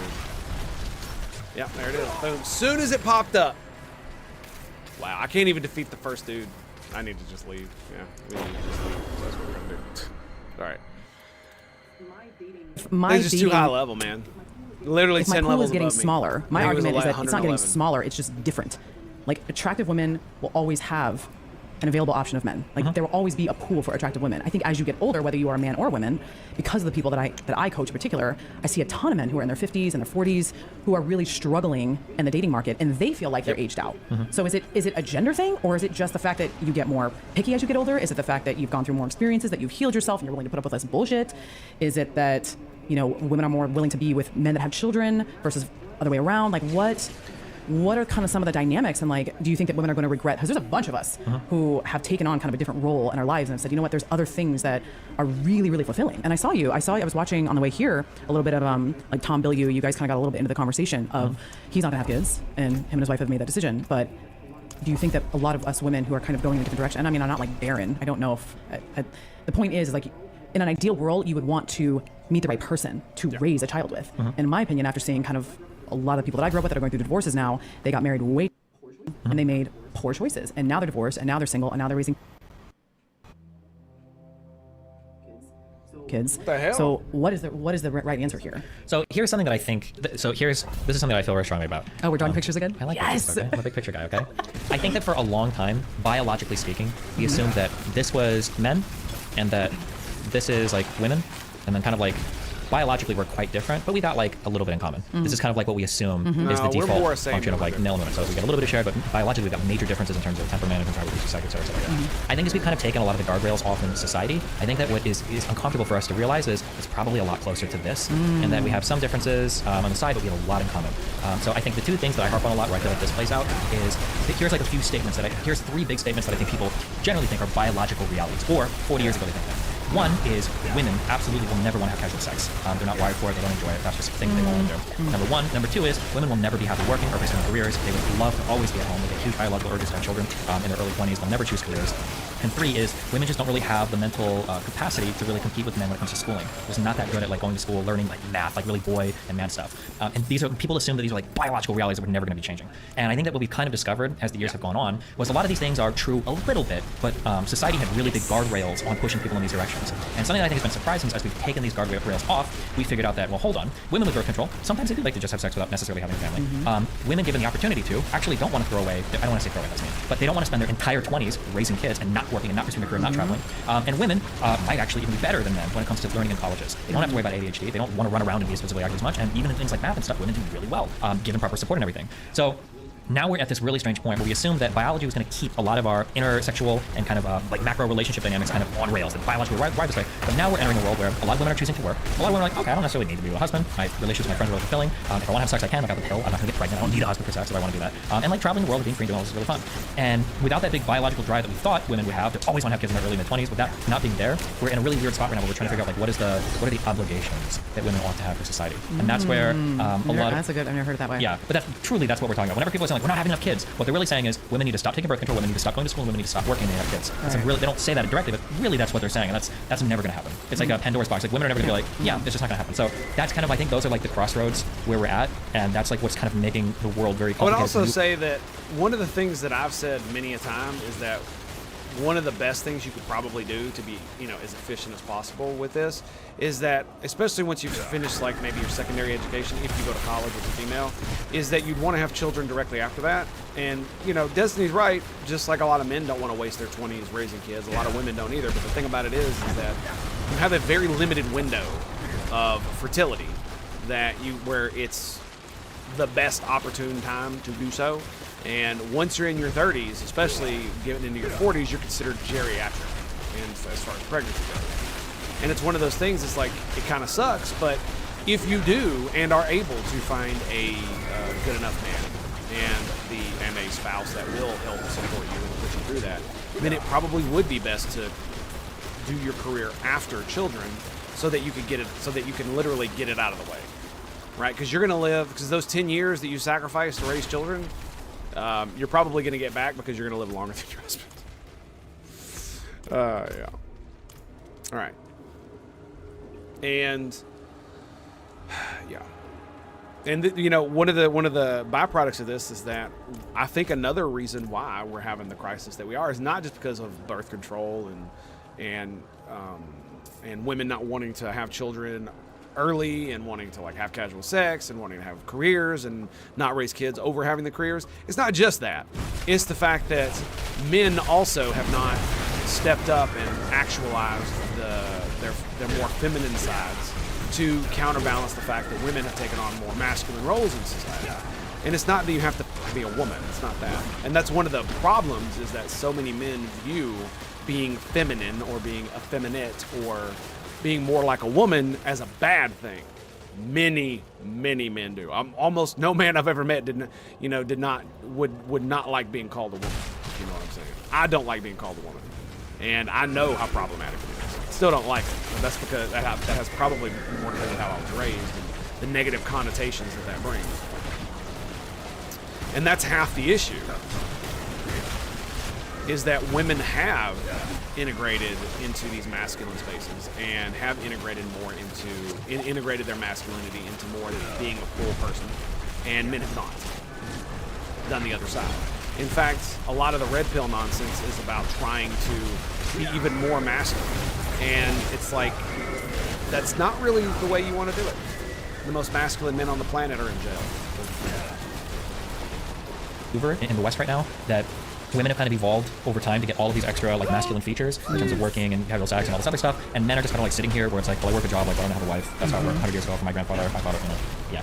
So where do you think men are? I'm totally not psychic. I totally didn't because I'm a coach for men. I just watch a lot of bullshit, so I knew. I talked to them. A lot of the guys that I coach are kind of the nice guys, right? They typically didn't have a father, or they're afraid to be like that guy. They're afraid to. You just have no kind of spatial awareness of women. So it's like, are women being as hard as we think? Are they? Is Fresh and Fit right about women? Are they as crazy as what has OnlyFans done to society versus are men really afraid?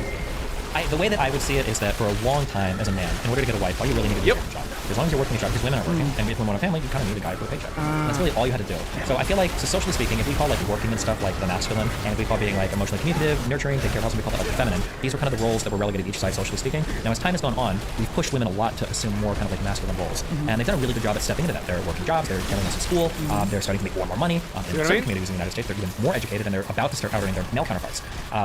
And we've spent all this time investing in women and watching women grow. And I think there's a couple things that work. One is we've invested a lot of like social time. Like we were like women, or like do that a lot. We're all kind of like fuck men, rapists, which kind of sucks. And so that's that big social push one. And then number two, I feel like even though everybody will fight against this, the reality is historically speaking, masculine features have always been like really cool, and feminine features have always been like presented as like kind of dog shit. Like people will say like, no, there's a lot of honor in like nurturing. But like when you're looking at movies and like even the cool women superheroes all have traditionally masculine features. So like strength and self-reliance and high self-esteem, self-determination. They're like independence, all of this stuff. True, but don't forget that Wonder Woman, played by Gal Gadot, like her entire like story arc involved that the reason she is the hero in that story is because she cares about the people of that small French town and That's why she went over to the line and charged the frickin' trenches and all that shit. Was to save. It's not just to save those people. It's because she was moved by her essentially nurturing nature. Is the best way to describe it. And that's kind of how they did that. But he's not wrong when it concerns most of the superheroes. I mean, look at like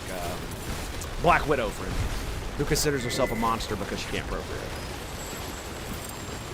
So as women gather those skills, men are kind of sitting here on the side. Their masculine skills are not there. They don't want to work on any feminine skills. When I say feminine skills, I mean things like just being able to have a conversation, being emotionally communicative, like because that's gay, and they don't even want to waste their time with that. So they're like men are just like in this eternally fucked spot. And then when it comes to people talking to them, the left doesn't want to talk to men because the left hates men for most of it, seems like it. And the right, people don't want to listen to. Jordan Peterson, I thought for the most part did a pretty good job. But now like the new Red Pill space is giving like the worst advice, which is like all the femininity. You need to be ultra masculine. But like most of these guys don't even have the self-confidence to talk to a woman, let alone have the absurd level of hyper masculinity you would need to completely neglect any feminine side and like go chase women. So like everything's right now. So okay, so this is where I'm gonna bring up Adam again, and whatever I'll bring up Fresh and Fit. It's when we were on the podcast and trying to have a conversation about this. He didn't understand the concept of a woman wanting a man to be emotionally like. Who would you want? A guy who's making 100,000 or a guy who's making 6 million? Here are your options. The guy who's making 6 million, maybe he's a partner at a law firm. Maybe he is Deloitte & Touche. I don't know where he's at, but he's working a shit ton of hours. A lot of times he's not going to be present. A lot of times when you do take a vacation, he's got his laptop open, and he didn't understand the concept of like, why wouldn't you be okay with that? Why wouldn't a woman be okay with her man? Is that not sad? Is it not sad that you could just not, even if you wouldn't agree, that you couldn't even like conceptualize the fact that a female would not want to have her significant other, her husband, to spend all of his time working, to spend all of his time doing nothing but making money? As if that's the only thing in the world that matters, especially to women. Like, bruh, like, do you want a gold digger?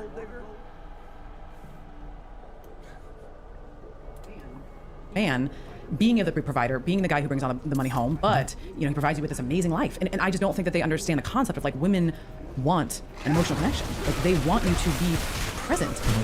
I think a lot of it is, unfortunately, at this point in these spaces, the only way I can describe it is selection bias. I think that there are a lot of women that will choose the millionaire with poor social skills. They're all just like 18 to 21 years old. Right, yeah. because they don't know anything. Exactly. But that's also why, but there's two big things on. One, a lot of the women that get invited to these spaces are those ages. Right. And two, a lot of these guys tell you exclusively to date those types of women because they only want to deal with them when they only have money or they're only seeking guys for like these really shallow things. But the reality is, and this is something because I they won't challenge them. Sure, there's a variety of reasons. That's one of them. Anyway. Yeah, but yeah, like if you talk to anybody that's like sustained any like successful relationship, one where both partners love and respect each other and have fun and like communicate, not just like where you fuck once a week and then go hang out with your boys the entire time. You can't buy love from a partner. No, like, you can't. There's no amount of money that I could throw at my significant other that would like compensate me like skipping a week vacation. Like that would just never like if I'm like I'll give you $1 million, she'd be like I hate you, like I'm divorced. Like, it would be, and I'm pretty sure if you talk to most wealthy people that are working hard to maintain their relationship, they're just this myth that like, oh no, the woman just wants to be there for the money and the resources and then she'll be happy. That's absolute fucking bullshit. Unless you're specifically looking for that type of woman, or she's 19 years old, right?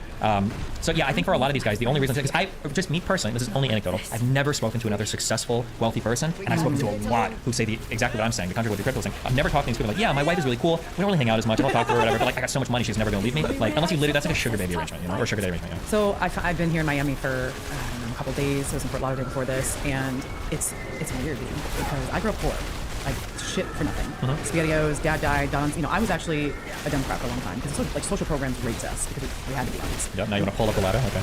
Well, what? Okay, go ahead. Maybe a little bit. Politics is not my thing. That's good. Okay. I'm not well versed as far as politics, but what I'm noticing is like the new money versus the old money. Like having a discussion about that is like Miami. They're is this exploding place and dying, and it's killing new, them. Flashy, have a ton of money. Their self-esteem, their worth, like everything seems to be anchored. It's so to stupid. That. And I wonder kind of like what happens. Because so you have they die wealth, on top of the NPCs and the explosion that they do. Money doesn't come in the equation of like, wow, awesome bag, so or for women it's Gucci, for men it's like Lamborghini, like whatever. It's like something happens where their worth gets tied to this orifice that they have on their body or outside of their body, and it's what happens. And I'm seeing it so much in Miami, and that's not right for me. It's like 401k. It's like let's put something in Tesla.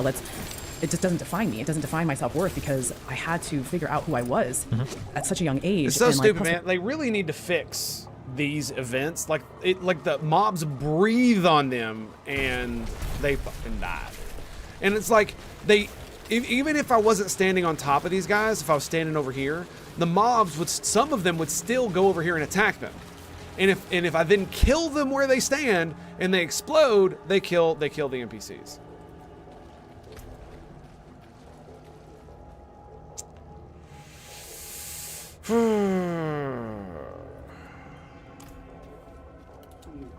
when you know, I like had a pretty bad like benzodiazepine addiction because losing my Really, dad. fan of Jordan Peterson? Oh yeah, love I'm him sorry. to death. No, I mean I can relate. I mean, and they prescribed it to me. It was a sleep aid after going through this whole bullshit engagement thing. But going into rehab, it was all about being detached from things, like having ultimate detachment because those things control you, and there is no worth in that equating to self-worth. So I don't know. I'm trying to make a correlation between Red Pill on what they think about worth and why do they do this? It doesn't make any sense to me. So here, this is how I describe it, and this is a very hard thing to understand for people that don't have self-confidence. Basically, what happens is you have like this, you have like a very foundational, I would call this like self-confidence or self-esteem. And usually, high people with high self-esteem have all of these types of things. Usually, these things will follow. But what the red pillars do is instead of ever building this, they try to build like this, right? So for instance, there might be a guy who worked really hard since he was a child, helped with his father's business, like took on a bunch of responsibilities, built a business, became wealthy, did all these things. He's a good man. He's got a good wife, or whatever. She's a driver, everything, blah blah blah. But when they look at that guy, they're like, okay, he's got money, he's got a wife that's attractive, he's got a family, he's got his own business. Okay, I'm gonna start drop shipping on Amazon for 7 years until I grinded enough crypto to bag a 19-year-old hottie. But what they're doing is they're going after all of these like peripheral shows of like confidence rather than the actual confidence itself. And this is usually what I fight with them all over because I feel like the existence they strive for is very hollow. It is. Like I drive like a $40,000 car, and there are people that are worth like 150 of this me renting Lamborghinis to drive to podcasts. Yeah, I know. And I'm like, who are you putting on a show for right now? Like I've never in my life felt the need to flaunt my wealth, right? Like I work for my parents most places. And I understand different people with their ways. Yeah, I mean, there is a difference between if you actually are like super rich, flaunting your wealth, and pretending like you're rich and then flaunting your wealth. Like there's a guy I follow on Twitter, Wealth Squad Chris, and he's like built this like thing. You know, he's a vet too. And I mean, he constantly shows off his cars, going to the casino and all this other stuff, but he's not doing it. And you could tell he's not doing it to show off to other people. He's doing it because he wants to, because he can, because he actually does have the money. He doesn't have to rent a Lambo. He fucking drives one, and it's pretty cool. And I quite like him too. So yeah, there's a big difference between those two things. Very big difference. And it's one way to make yourself very poor is to try to pretend to be rich. Clothes or whatever, but like you said, like I'll see girls who it's like, whatever, lady, I know you have like less than $200 in your bank account, and you've got like a $7,000 bag. What the fuck are you doing with your life right now, right? Yeah, so but it's because they want like the money things because they think that if they have that, it emulates the, yeah, go ahead. Is it the attention that they're getting? That is like a self-esteem boost. Like, wow, you have a nice bag, or like, wow, that's a great shirt, or ooh, nice Lamborghini. Is that the hit that they're looking for? Like the hit of dopamine? Like, oh, I have a beautiful bitch on my arm. She's 19. Like she's skinny. She's gorgeous. Like, is it the attention? Because if you have those things, what it really means is you're a good person. That's what they're signals for. Bad people, like if you're a good person, you've got women with you. If you're a good person, you've got money. If you're a good person, you've got a business. And in a way, those things can be proxies for it. Good people probably tend to be more successful than bad people in general. But when you only go after the peripheral things, it's very hollow. Yeah, it doesn't work the same way. That's how you get these people who have become millionaires selling self-help courses and shit, who will say things. I've argued with them on the show. I've had a guy say, it's funny you brought up that old money, new money thing, because I discovered this like 2 months ago, and I've used these arguments a lot. You'll have guys saying things like, if I dated a girl once that made $300,000 a year, and I dated a girl that made nothing, and they were both the same person to me, neither of those things mattered. And I'm like, what an absolute retarded thing to say. Like, I mean, maybe if you're like a millionaire, a multi-millionaire, decamillionaire, you know, maybe you got $100 million in the bank, maybe, but the woman who makes $300,000 a year is going to have all these different like personality traits and all these different qualities that are going to like resonate probably more than the woman who doesn't make anything. Right? Because the woman who's making $300K a year, like $300K is a lot of goddamn money to make while you're working, like actually like in a job. So you're like a high-powered lawyer or some crazy shit like that. That's a lot of money to make. So you're probably dealing with a woman who's highly confident, highly aggressive, has completely and utterly embodied, you know, her masculine traits, has integrated her shadow. This woman is dangerous. And I don't mean in a like, oh, she's going to whip out a pistol and shoot you way. I mean in a, she's a rhetorical genius and will whoop your ass and emasculate you if you're not careful way. Those things, those women are fundamentally different. Fundamentally. So to say that they're no different is to show that money is the only thing that matters. That the personality differences don't matter to you is just insane to me. Absolutely insane. Amazing Barrel. What's up, buddy?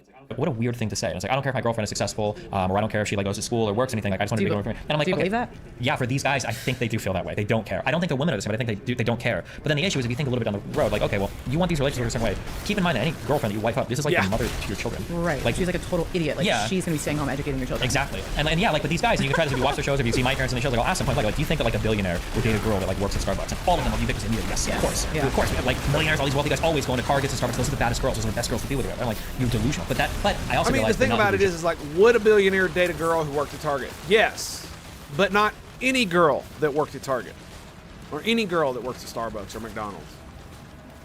Let's be real, dude. Let's be real. Because if you walk, because I mean, think about it like this: if you were that kind of individual and you met a girl who worked at one of these places, but you talked to them and you could tell that they're really smart. They got that good head on their shoulders. It's just they're middle class. They don't have a lot of opportunity. And if you were to give them the opportunity, you could turn them into something that is like, you could turn them into a badass bitch. Of course you would, if that's something that you wanted to do. But you're not going to just say to fucking take some bimbo who just works there because she doesn't know what else to do and she needs money for food. Right, and there's nothing else to her life other than that and watching Jerry Springer when she gets home while she eats bonbons and smokes cigarettes. Then no. It's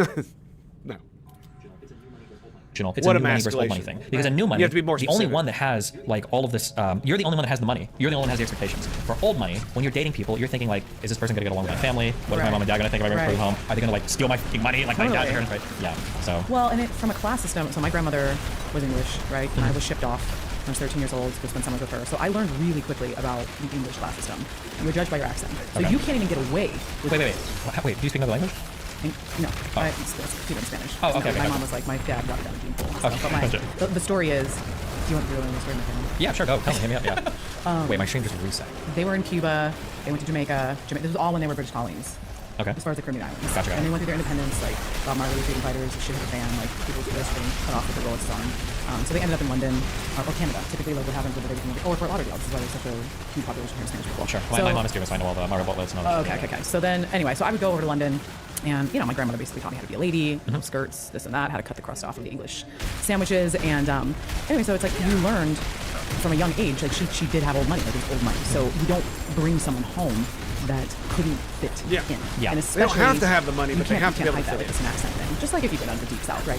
Even in the United States, it's even like, you're going to hear the way that people talk, even the way that people look. I noticed this in some videos. You can actually tell who like grew up wealthy. Their skin is perfect, their teeth are perfect, their hair looks a certain way, they wear certain clothes. And I don't mean Gucci or Prada. I just mean the way that they look is very nice. And then also something that I don't know because I don't come from old money. I'm one of these new money losers. Like I'll have people email me and tell me that like a lot of in these older money families, women are very, very important for social status because when the man is working stuff, the woman is the one talking to the household, like kind of like arranging things with people in the neighborhood or whatever. That like your wife is like a really important thing, kind of like maintaining that status in the family and everything. So yeah, it's not going to be a random Starbucks barista. No offense to anyone working at Starbucks, but yeah. So for us growing up as a kid, gaining self-esteem was I learned how to play instruments. Like I became a singer. I got good grades. Like learning to esteem yourself outside of money, I think is a critical lesson. And that's what I'm trying to teach guys like I coach is that if you have no self-esteem, there's zero tactics that you can use to get women because women will sniff that out in a heartbeat.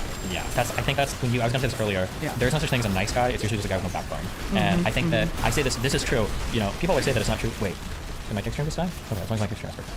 I think it is. Okay. Oh, thank you. I love these types of guests. I was intimidated, honestly. Like you're such a good debater. You're so intelligent. Masturbator. No, you're fine. I practice a lot, so I'm just gonna suck at the But one of the things I say a lot is that like the least attractive quality, the most unattractive quality I think that any person, man or woman, is always being Of course. And it's like, and for a lot of guys that are like nice guys, like if you're talking to a guy, I think you can very quickly tell he's just saying whatever he thinks I want to hear. And then the guy's perspective is like, I'm being so nice to this woman, like I agree with everything. And she's just like, I'm so disconnected. Well, how clued in are you into like codependency and how that forms and like how are you into the psychology world at all? Or I am.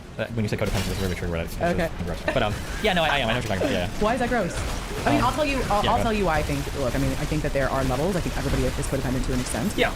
And I think the word kind of gets. It's definitely kind of like a feminized word in my experience. But I also went to like a rehab facility that really the co-founder of that, Pia Melody. Are you familiar with any of her stuff? Pia Melody. Yeah. She basically kind of came up with the word, and that people use relationships as kind of addictions, right?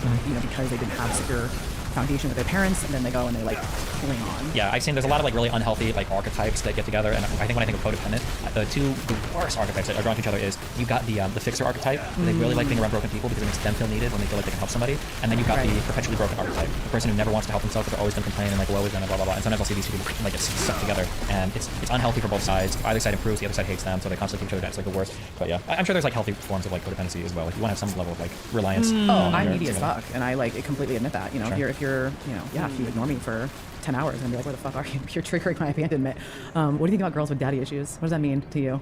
I feel like everybody has issues with their parents. I guess it depends on, it depends what you mean by that. Because a lot of people have issues with their parents, and those play out in a lot of different ways. Well, don't you think that these guys, especially in the red pill, go after, like, they have a certain archetype. The Tates know how to groom or how to spot these types of women that are highly insecure. So, like, what are these types of women? I think they want young, stupid women that don't have the experience to recognize when game is being ran on them. That's what I think. And then also don't know what are good boundaries to have in a relationship. In my opinion, and this is where... And you learn all of that. You're saying, like, you learn that when you're younger. Exactly, yeah. Okay. And this is why, like these are the hills that I'll die on because we fight forever on this shit. Like, I'm 34 now. Assuming my relationship with my wife would end, hopefully it doesn't. But assuming that that's a YouTube stream ended was intended. No, for some reason my internet like died, but then the YouTube stream cut off, so I would have to like set up a whole new YouTube stream. But I'm not streaming that much longer, so even how the rest of the like if I was to go after like another relationship right now, like the floor for age would probably be like 25 to 30 depending. Like it sounds stupid, but like associating with people that are 30 plus is nice because usually they're very quick to know what they do want and what they don't want. But people that are sub 30, especially people sub 25, will say they want things or will be excited to try things. They have no idea. They truly don't. And it's very easy to intellectualize kinds of relationships, intellectualize types of people, and then once you start to get the experience, you're like, I actually really don't like this. So for instance, like my wife is very young. She's 10 years younger than me. So when we started dating, I remember, and I even told her when we were initially hanging out, I was like, listen, like right now we've met in another country, we're on vacation, it's a lot of fun. I work a lot. I'm very independent. I like, just so you know, she's like, oh no, like that's cool, it's fine. Like I love that about guys, blah, blah, blah. But then when we came back and started living here, it was not good. That was a really big schism in our relationship. And she's had to like learn and grow a lot. And she's done that while making a lot of concessions to me because I'm not going to change that much. Is it because she doesn't... Was she not working at the time? Like, was there something? Because if she's sitting here and doing nothing and just like watching you, like if she has no life, no friends, like nothing, no purpose, then like of course she's gonna look to you, going, hey, like, what do I do with this? No, that was part of it. Our situation was very complicated. She worked in Sweden for like 2 or 3 years, and she saved, or I think it was 1 or 2 years. She saved up a bunch of money, and then she went to New Zealand with all her saved money. She just like drive around in a van, do drugs, explore. I don't know. That was like her life. And then I met her, and then when I took her, I abducted her. Kind of. When we started to date, she had to come over to the United States, but she doesn't have a work visa. She's not like a streamer like me. So yeah, she was like really bored and didn't have much to do, and I'm like fucking working, you know, all the time day. Yeah. So yeah, it wasn't her fault or anything. But I'm saying that like as we grow, it's scary to kind of date younger people because if you start dating like a 23-year-old and you're like 30, by the time you're 25, they might realize I actually don't want this type of relationship, and then you're like completely fucked. Because chances are, like by the time you're 30, you're gonna know more what you want. Of course. Yeah. Is there, when you say kind of your age preference, why? Kind of what's your reasoning for kind of dating? For me, I honestly go 5 years younger and 5 years older, or 10 years older. Sometimes though, dating older guys can also come with this baggage. As a woman, dating somebody who's 50, sometimes he can be stuck in his ways, and there is benefits to kind of dating younger men because they are not as jaded. Like sometimes they haven't gone through the divorce, so they haven't. Here, this is the sad reality, and it's so difficult. Yeah. The issue is that. Are you single right now? Yeah. Don't take it personal. No worries. Usually when people are single, like over 25, over 30, you actually, well, no, this is important. You will know this. Trying to find single people out there, it's a lot different because a lot of them are fucked up in a lot of ways, and a lot of them do have a lot of problems. There's been a lot of people also say that like it's fun for me to meet people that are my age because it's totally different experience for another 23-year-old and have to hear about like school and mom and they don't want to do life. It's like they don't care about any of this shit.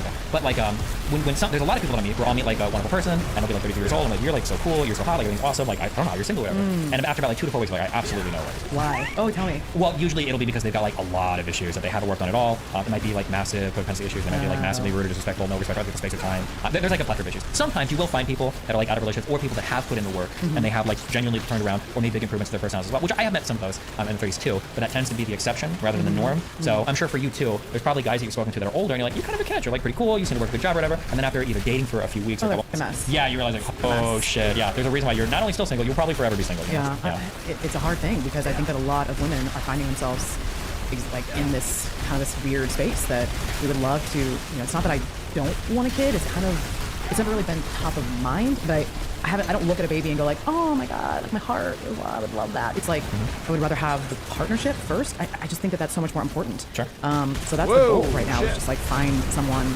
to be healthy with, but it is hard. It is just really difficult to find somebody who who has gone to who's done some sort of introspection. Like read a book or two, like do something. It's hard for a lot of that too because like the vast majority of people don't do deliberate work on themselves. They kind of just like stumble around until they get it right. So like there's probably there's this group of people in this band who can go up but they're generally right and they'll stumble through some relationship and they'll be okay. But the people that exist outside of that norm, they're not going to be able to get it right by stumbling around, and they're not really willing to put in the deliberate effort to fix themselves. So they just end up like stumbling through relationships, and then they don't do the introspection, the meditation, the I'm wondering work to if figure out like why it's not working. And then those are the people that we tend to end up with a lot in older age that are single because it's like fuck yeah. So then you're in a weird world where they just like give up and they're just like yeah, basically. Yeah. And then depending on who you start listening to and how you feel in life, you can feel jaded and you start blaming everyone else around you. And once you externalize problem, that locus of control is moving without your body, outside of your body, now you're never gonna work yourself. You know, all women are fucking bitches or all men are fucking trash or whatever, and then you're just like done. Yeah, so that's this. Yeah, it sucks. I don't think it's like there's unique challenges to dating over. Yeah, sorry. Is this guy? I'll give you a baby. Do you let me stay at your place? Is he talking to me? Well, he's not talking to me, so. Damn. All right, dude, let's go. It's cool in my house. Very nice. So Sterling Cooper said something to me that was really interesting. He said that, I said, did you ever catch any feelings for the people that you slept with as far as women goes? Like, did you have, of course, what do you think his answer was? I mean, I would say yes. I wouldn't believe him if he says no, but you He said no. Okay. He said no. And I said, so was it the other way around? And he said, yes, he did have a few clients that caught feelings. So going back to your point that you made 20 minutes ago, as far as women being able to have casual sex, being able to do kind of the things that you were drawing over here, a little bit more masculine. Do you think, have you ever had women that have caught feelings for you versus the other way around? Like, can we truly have sex, like as women, fighting the chemicals that are coming out, oxytocin, like flooding our system when we have an orgasm, versus you don't have those chemicals? Like, I'm gonna say that it depends on the person, because I've definitely had sex with females who fell madly in love with me, and I was not even interested, and vice versa. And I've seen many examples of this all throughout my tenure as an adult. And it really just depends on the person, and it also depends on, dude, look at the damn, dude, I don't understand. Why is it, I guess it's the levels, man. Like, they just have so much more resistance to my bullshit. It's gotta be what it is. Oh my goodness. Oh. But I think it really depends on the person, and from the research that I've seen, there is definitely something to say about the vast majority of people having all the like casual sex are a actual small minority of people who are having all the casual sex, and the vast majority of people have a very limited number of partners, both male and female. So, and it looks like all of the people who are having casual sex are having casual sex usually with each other, because they end up finding each other because they're out seeking that casual sex. It's a very interesting dynamic.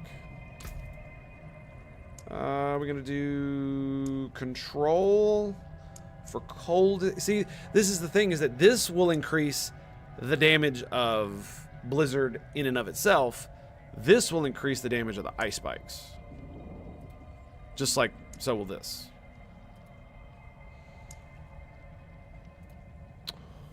So we're gonna level those up. Alright, let's get out of here. So that worked out pretty well.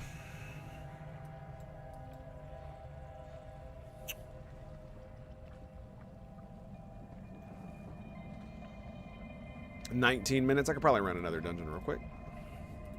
Damn, the video's almost over.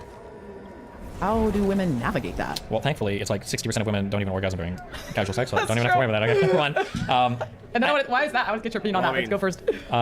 Mostly women's fault, I would say, actually. But yeah, we can go to that. I would say that the problem is, again, this is going to be where I'll say there are going to be some biological differences, but I think there's way more in common than there is in different here. I think that anytime you get a lot of people hooking up with each other, feelings will form. I think every single female friend I have that's practiced casual sex, that is capable of doing it, has had at least one guy that gets mega dependent. The idea that like there are probably some men that can sleep around and not ever like get develop feelings for So you don't people. think this has anything to do with chemicals? Or I'm sure it does a little bit. Like from anecdotally, it seems like women have a little bit of a harder problem with it, but I've known tons of men that get obsessed with a woman that like, we're friends with benefits and I think that's okay, and like hopefully she doesn't start dating a guy, and like I think I got like every girl I've talked to has had like at least one guy that's like, I fucked this guy one time, he's been texting me every single day for 12 years, right? So it happens with guys too, but I'm sure it probably happens with women a little bit more, but you have to be really, really careful. This is what I say always when it comes to things like this. Like when it comes to like bias, people always like, how do you not be biased? And it's like, everybody's biased. I think one thing is recognizing it, right? When it comes to hooking up and not having feelings for people, the thing isn't like, don't catch. I think it's not masculine to have casual sex. Masculine traits will help you get casual sex. sex, but it's not the only indicator. It's if it's a good indicator.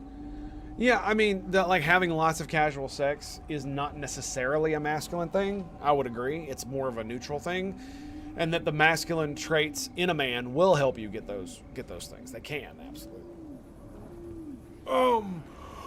But societally, it does appear in a large enough sample size that both men and women view men who are able to get lots and lots of casual sex, as more valuable than men who cannot get casual sex.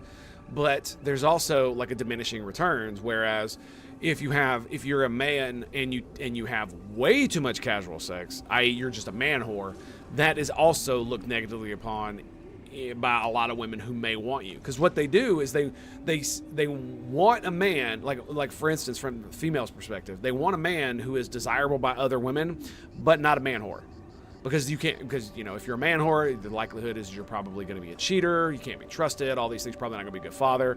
But if you're very desirable to other women but you don't act on it, that is extremely sexy to a lot of women. At least that's what they've told me.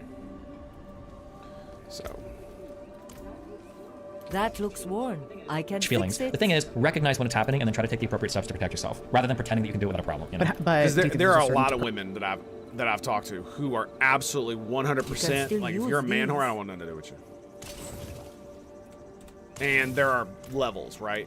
Just because you have a decent amount of casual sex as a man doesn't make you a man whore, right? Especially if you're not necessarily in a committed relationship, but you're basically dating one woman at a time. You know, you're not out screwing 3 or 4 different women a week. If you know you find a woman that you like her, you date for a little while, you maybe have sex with her, you know, a couple weeks go by, same thing, and then you know it's just not right, and then you move on. That's completely different for most of them. Person, like a type of person as far as their childhood that would like lead them to catching feelings versus more than others. Like how do you not catch feelings? I do. Why do you think I don't? That's funny. I wish I didn't. Yeah, so no, I absolutely do sometimes. But it really depends on the type of person. How do you separate that then? You just know that like you're coming back to your primary relationship and like that's it? I'm good at recognizing when I'm about to make really bad decisions, and I don't make them about 60% I will of the time. say it's definitely hard when you're in an open relationship not to catch feelings. And the 1 or 2 times it happened in my last marriage, I basically just had to stop seeing the other person, because it's like I don't want to ruin my marriage just because I'm catching feelings and shit. So that was definitely something that I had to overcome. Yeah, I'm really wondering if the mana battery thing is going to be, because it only lasts for 5 seconds and it's not like it's a shield, it's just flat damage reduction. Like I'm not really sure if I want to keep it or not.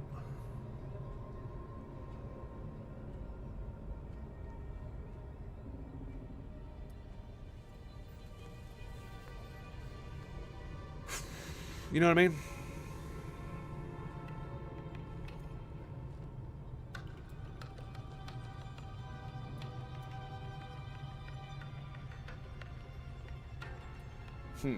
I don't know. We'll keep going. I'll make that really bad decision. Yeah. Okay, but what does that bad decision mean? What do you mean? Usually the bad decision is like being into the relationship. It's a lot of bad decisions. Your audience is saying that I'm boring, so you guys want some fucking shit? Like, let's no, talk you're some not shit. boring. Don't ignore that. Never watch that. Okay. Yeah, if you're boring, the viewers are leaving. But you know what? Being a content creator, this is the biggest thing. Like, this is the thing right here that like you have to deal with the most. As far as like you don't have a high self-esteem and you're a content creator, like you're because of these people. So sorry. Yeah, don't worry about them. No, so like what does that mean making poor decisions? So like sometimes there are certain women that I can hang around. So the biggest marker for me for relationship success actually, it starts with chemistry. I have to have a lot of chemistry. I have to be able to joke around with somebody, I want to cuddle with somebody, I want to sex with me. Like that like chemistry thing of like that really special feeling where even if we're not having sex, I just want to like lay down with you, like watch a movie and like hug and stuff. That's like the most important foundational thing to me. I love my wife. I feel that more with her than any other person, but I can feel that with other people too. So if there's somebody that I spend time with and I'm starting to develop a lot of romantic feelings for this person, but I know that this person is interested in something casual, I'll usually try to like slow down like the conversations, or I might not even hang out with them as much physically because I know that if I go down this road, either I'm gonna get mind fucked or they're gonna get mind fucked. So like that's kind of what I mean in terms of like, you recognize when things are heading in a direction that's too extreme, and you try to extricate yourself from that situation. I missed. Yeah, it's gonna be not good. Do you have an attraction type when it comes to men or women? Like, is it more? Are you more sapiosexual? Are you more? I mean, like there's like things like I like boobs and booties and all that. I think for me, I tend to go for like very aggressive. Red pillars are kind of like masculine women. Like I like people that like talk a lot of shit, and like joke around with a lot. They can banter a lot. That are like relatively intelligent. Yeah, these are more. Like so, like for instance, like I'm never ever gonna fuck a woman like on my age. Like it's just not. I'm not their type, they're not my type. Okay. Yeah, like kind of like this, the club lifestyle, like that type of stuff is like I'm completely independent of it. But if you like throw me in college campus long enough, like I'll do really well. Because I like that's kind of like an age thing. But I mean like kind of like nerdy. yeah, like nerdier alternate kind of girls or whatever, like that are, you know, Is some that games the and, like, book? politics, like kind of like the intellectual. I've seen Farah, is that her name? Yeah. Yeah. Yeah. She's cool. We don't have a romantic relationship at all, but No, I didn't assume that at sure, all. okay, yeah, go ahead. But no, I would assume like that's kind of your Yeah, that would be type. yeah, 100%. Yeah, somebody that likes to be like can like sound very bitchy, has like a lot of back I mean, and they forth can banter, be likes to good. fight a lot. Like if yeah, that's like a lot you of fun for me. properly modulate your behavior. They absolutely can be.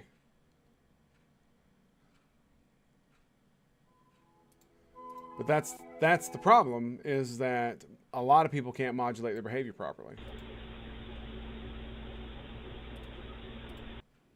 That was one of the biggest contentions with a lot of other individuals that we were messing with, that me and my wife were messing with at the time. So it's not that they're good, it's that they can be good if you properly do your thing. Fresh meat!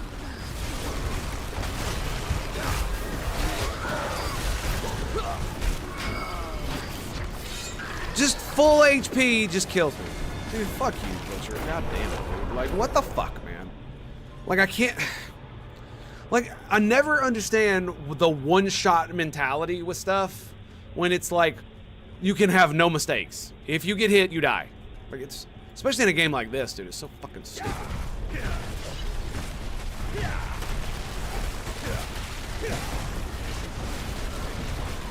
But again, it's like I said, it depends on if it's good for you. For the vast majority of people that I met, most people can't. Most people won't be able to handle it, and a lot of it is due to the jealousy thing. That's just the way it is.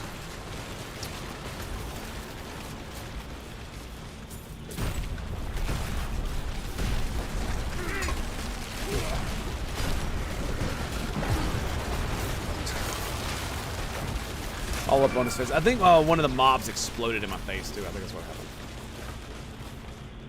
So, like I said, yeah, it really depends on whether or not you can do it or not. A lot of people cannot handle it. Mostly because they lack the emotional maturity. Some of it is also due to just preference. Right?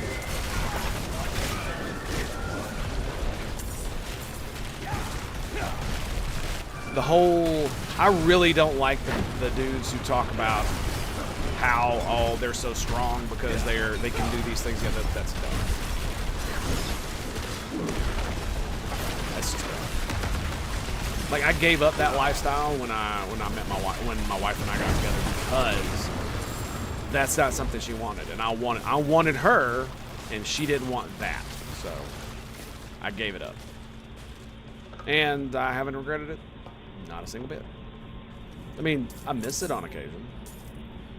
Because it was fun, but it's the reward that I get from being in the relationship that I am in with my wife is so much more than just randomly having sex with random people ever was. I get so much more fulfillment.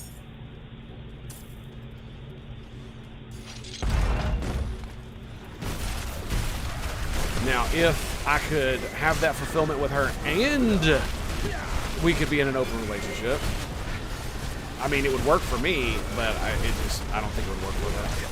It's just not. That's one of the reasons that I gave it up, was because it absolutely will not work for me.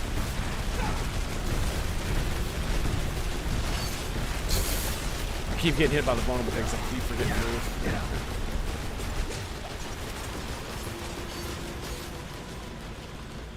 Okay, so 40, like, I wonder what the maximum is that I'm going to be able to do. Like, 47 might be about it.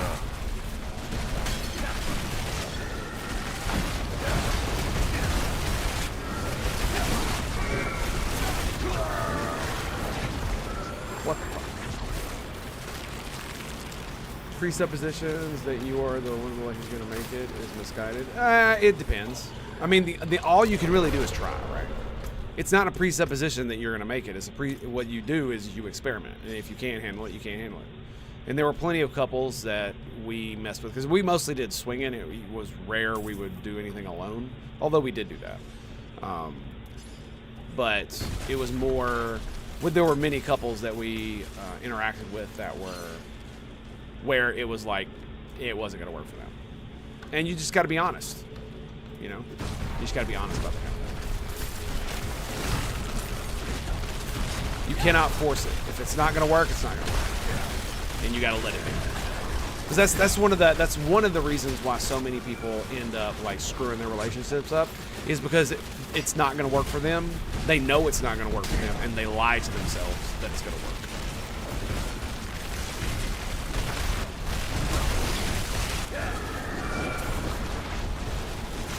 I saw that a lot.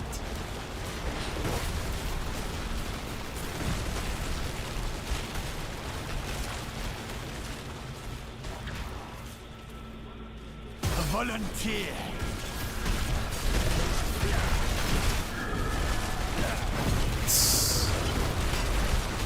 Bitches.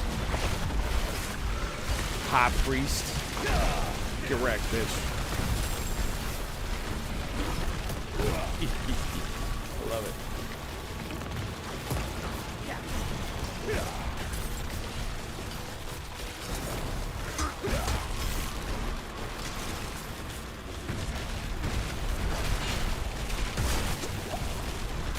So yeah, in the end, it's all about being honest with yourself. That's really what it boils down to. And it's like, and all the people who shit on Destiny for having an open relationship with his wife, like it shows such a sign of immaturity that's the attack vector that they use, especially when he doesn't like neg into their relationships. You know what I'm saying? Like it literally does show how immature they are and how little argument they actually have. Because it's not hard to articulate the flaws in open relationships, especially when it concerns like things like when you consider evolutionary psychology and how humans have evolved and all this other nonsense. It's not hard.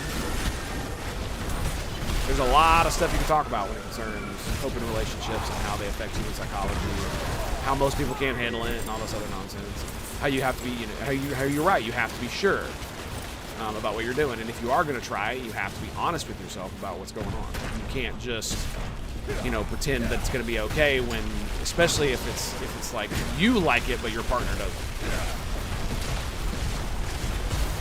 That was one of the biggest things that I saw. Was one of them really was into it, and the other one wasn't. And that's a big thing.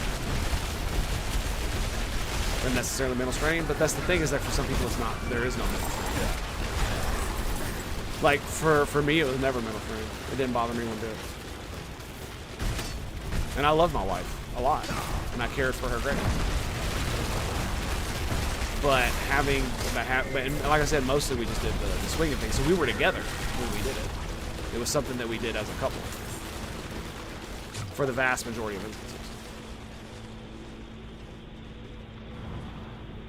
And so there was no mental strain. And, I mean, she was down for it too, and it was a mutual thing, and it was really awesome for what it was. There were other problems in our relationship. It wasn't that. I was like, that's not why she's my ex-wife. There were many other things as to why she's my ex-wife.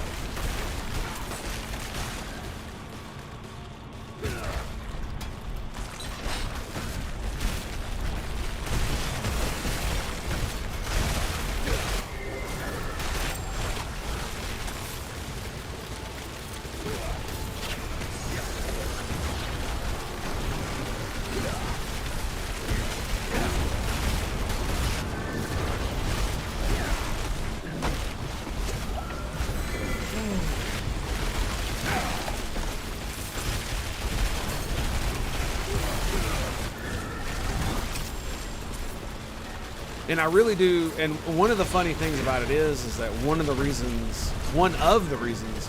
why it can end up failing is because one of the partners will essentially break the contract. They'll do something that's technically not allowed and try to get away with it, and it's essentially cheating.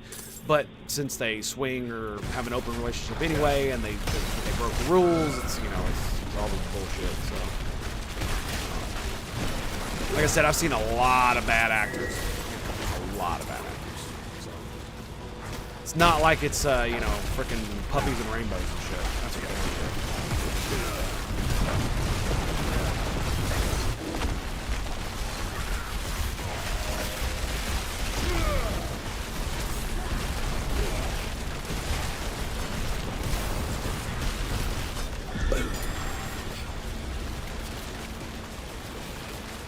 That seems really low for the amount of stuff that I got.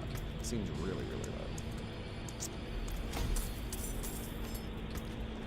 Got any extra? Yeah, we got control, increase crowd control damage. Boom. I didn't even realize the sound was on in there. Oh. Let me see, is there anything else? I really don't want to watch Short Fat Otaku right about now.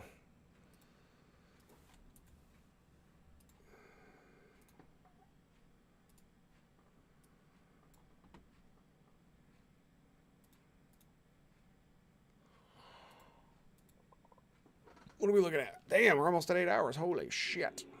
Hush. Let me see. What else is there to watch?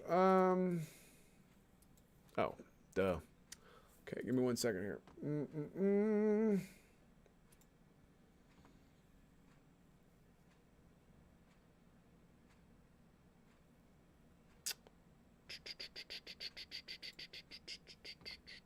So one of the things I do like about watching a lot of Destiny's videos is that I can actually like respond to them. There's a lot of stuff that I watch where it's really, really hard to respond. Oh, we could watch the Sitch and Adam show. Yeah, we could do that. 7 hours long. Did you hit the button yet? Oh no. I'm not gonna tell you. Hello.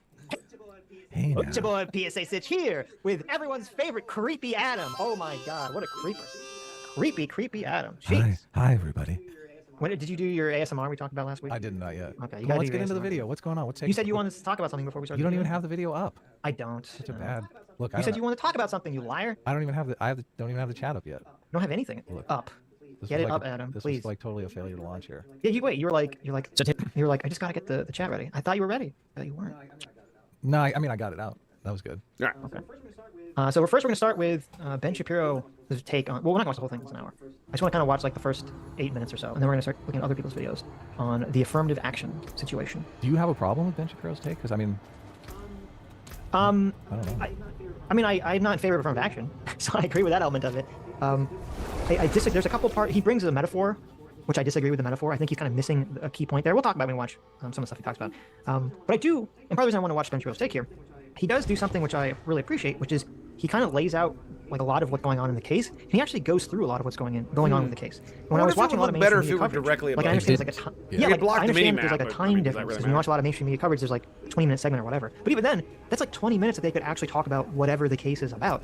And most of them that I found, at least like the big pundits and commentators, they didn't actually like really even remotely discuss what the legal issue was at all. Everyone just said like how they felt about it and how horrible it was that it was overturned. That's fair. So we're gonna watch That's a bunch fair, of yeah. stupid takes, aren't we? Yes. Ben Shapiro goes into Justice Thomas's what is it called, dissent? I mean, he's basically pitching liberal colorblindness. I know he's supposed to be a conservative justice, but. Are you talking about Clarence Thomas? Yeah, he didn't dissent. Yeah. That was the majority. You said the dissent, and I was confused. Oh no, the dissent. Yeah, okay. I think like the dissent, like the movie The Dissent. I'm like, what are you talking about? It wasn't the dissenting opinion. It was actually the majority opinion. I got that. Well, it was a wrong. concurrent opinion. Bless and Okay. thank you. So Justice, let's explain for those who might not know. Not that I don't know. I definitely know. But let's explain how the Supreme Court works. Like they decide, somebody writes a majority opinion, other people want to get their 2 cents in, so they write opinions. The dissenting side writes a dissenting opinion. And all of this ended up being like 200 pages for this particular affirmative action case. Yeah, there were 4 opinions. There, Roberts, who's the head, he wrote the majority opinion. Right. Okay. Thomas wrote a concurrent opinion, which means that he basically agrees but wants to add on his own. Or he could. Right. When you have a concurrent opinion, it means either you agree but want to add on, or you agree but for different reasons. Okay. And Sotomayor wrote the dissenting opinion, which he disagreed, and then Jackson wrote a supplemental dissenting opinion. Right. So, which, I mean, sounded like it was co-authored with Ibram X. Kendi. That is what Ben Shapiro says. Yeah, this is in case you're not American or you're not really following. This is the case that was about affirmative action. Yeah, the justice, the latest SFO latest video from SFO got rage restricted. What you talking about, Phyllis? What you talking about? I really hate that it does that. It's like, because it does that on the window. I need to find a player that I can literally like play the damn thing in, but I don't know what to do about that. other than to literally put the URL into like a browser thing, but then it looks weird, and I can't interact with it in the same way. So,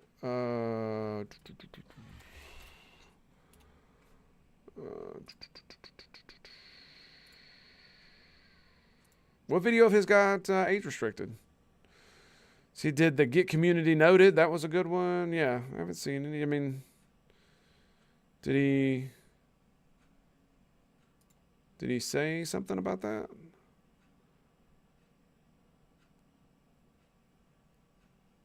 Oh, maybe it was his humanizing thing with Erudite.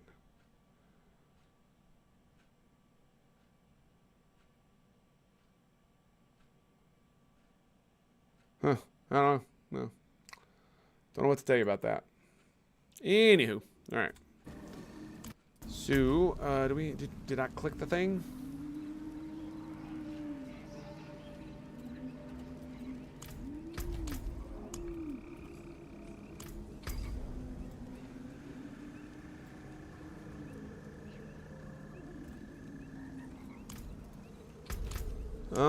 Cultist Refuge 47. Yeah, sure.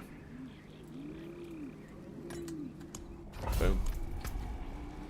Yep, the community note was swatted by YouTube. Wow, that's weird. Maybe got unrestricted later. That's kind of weird. All right, be right back.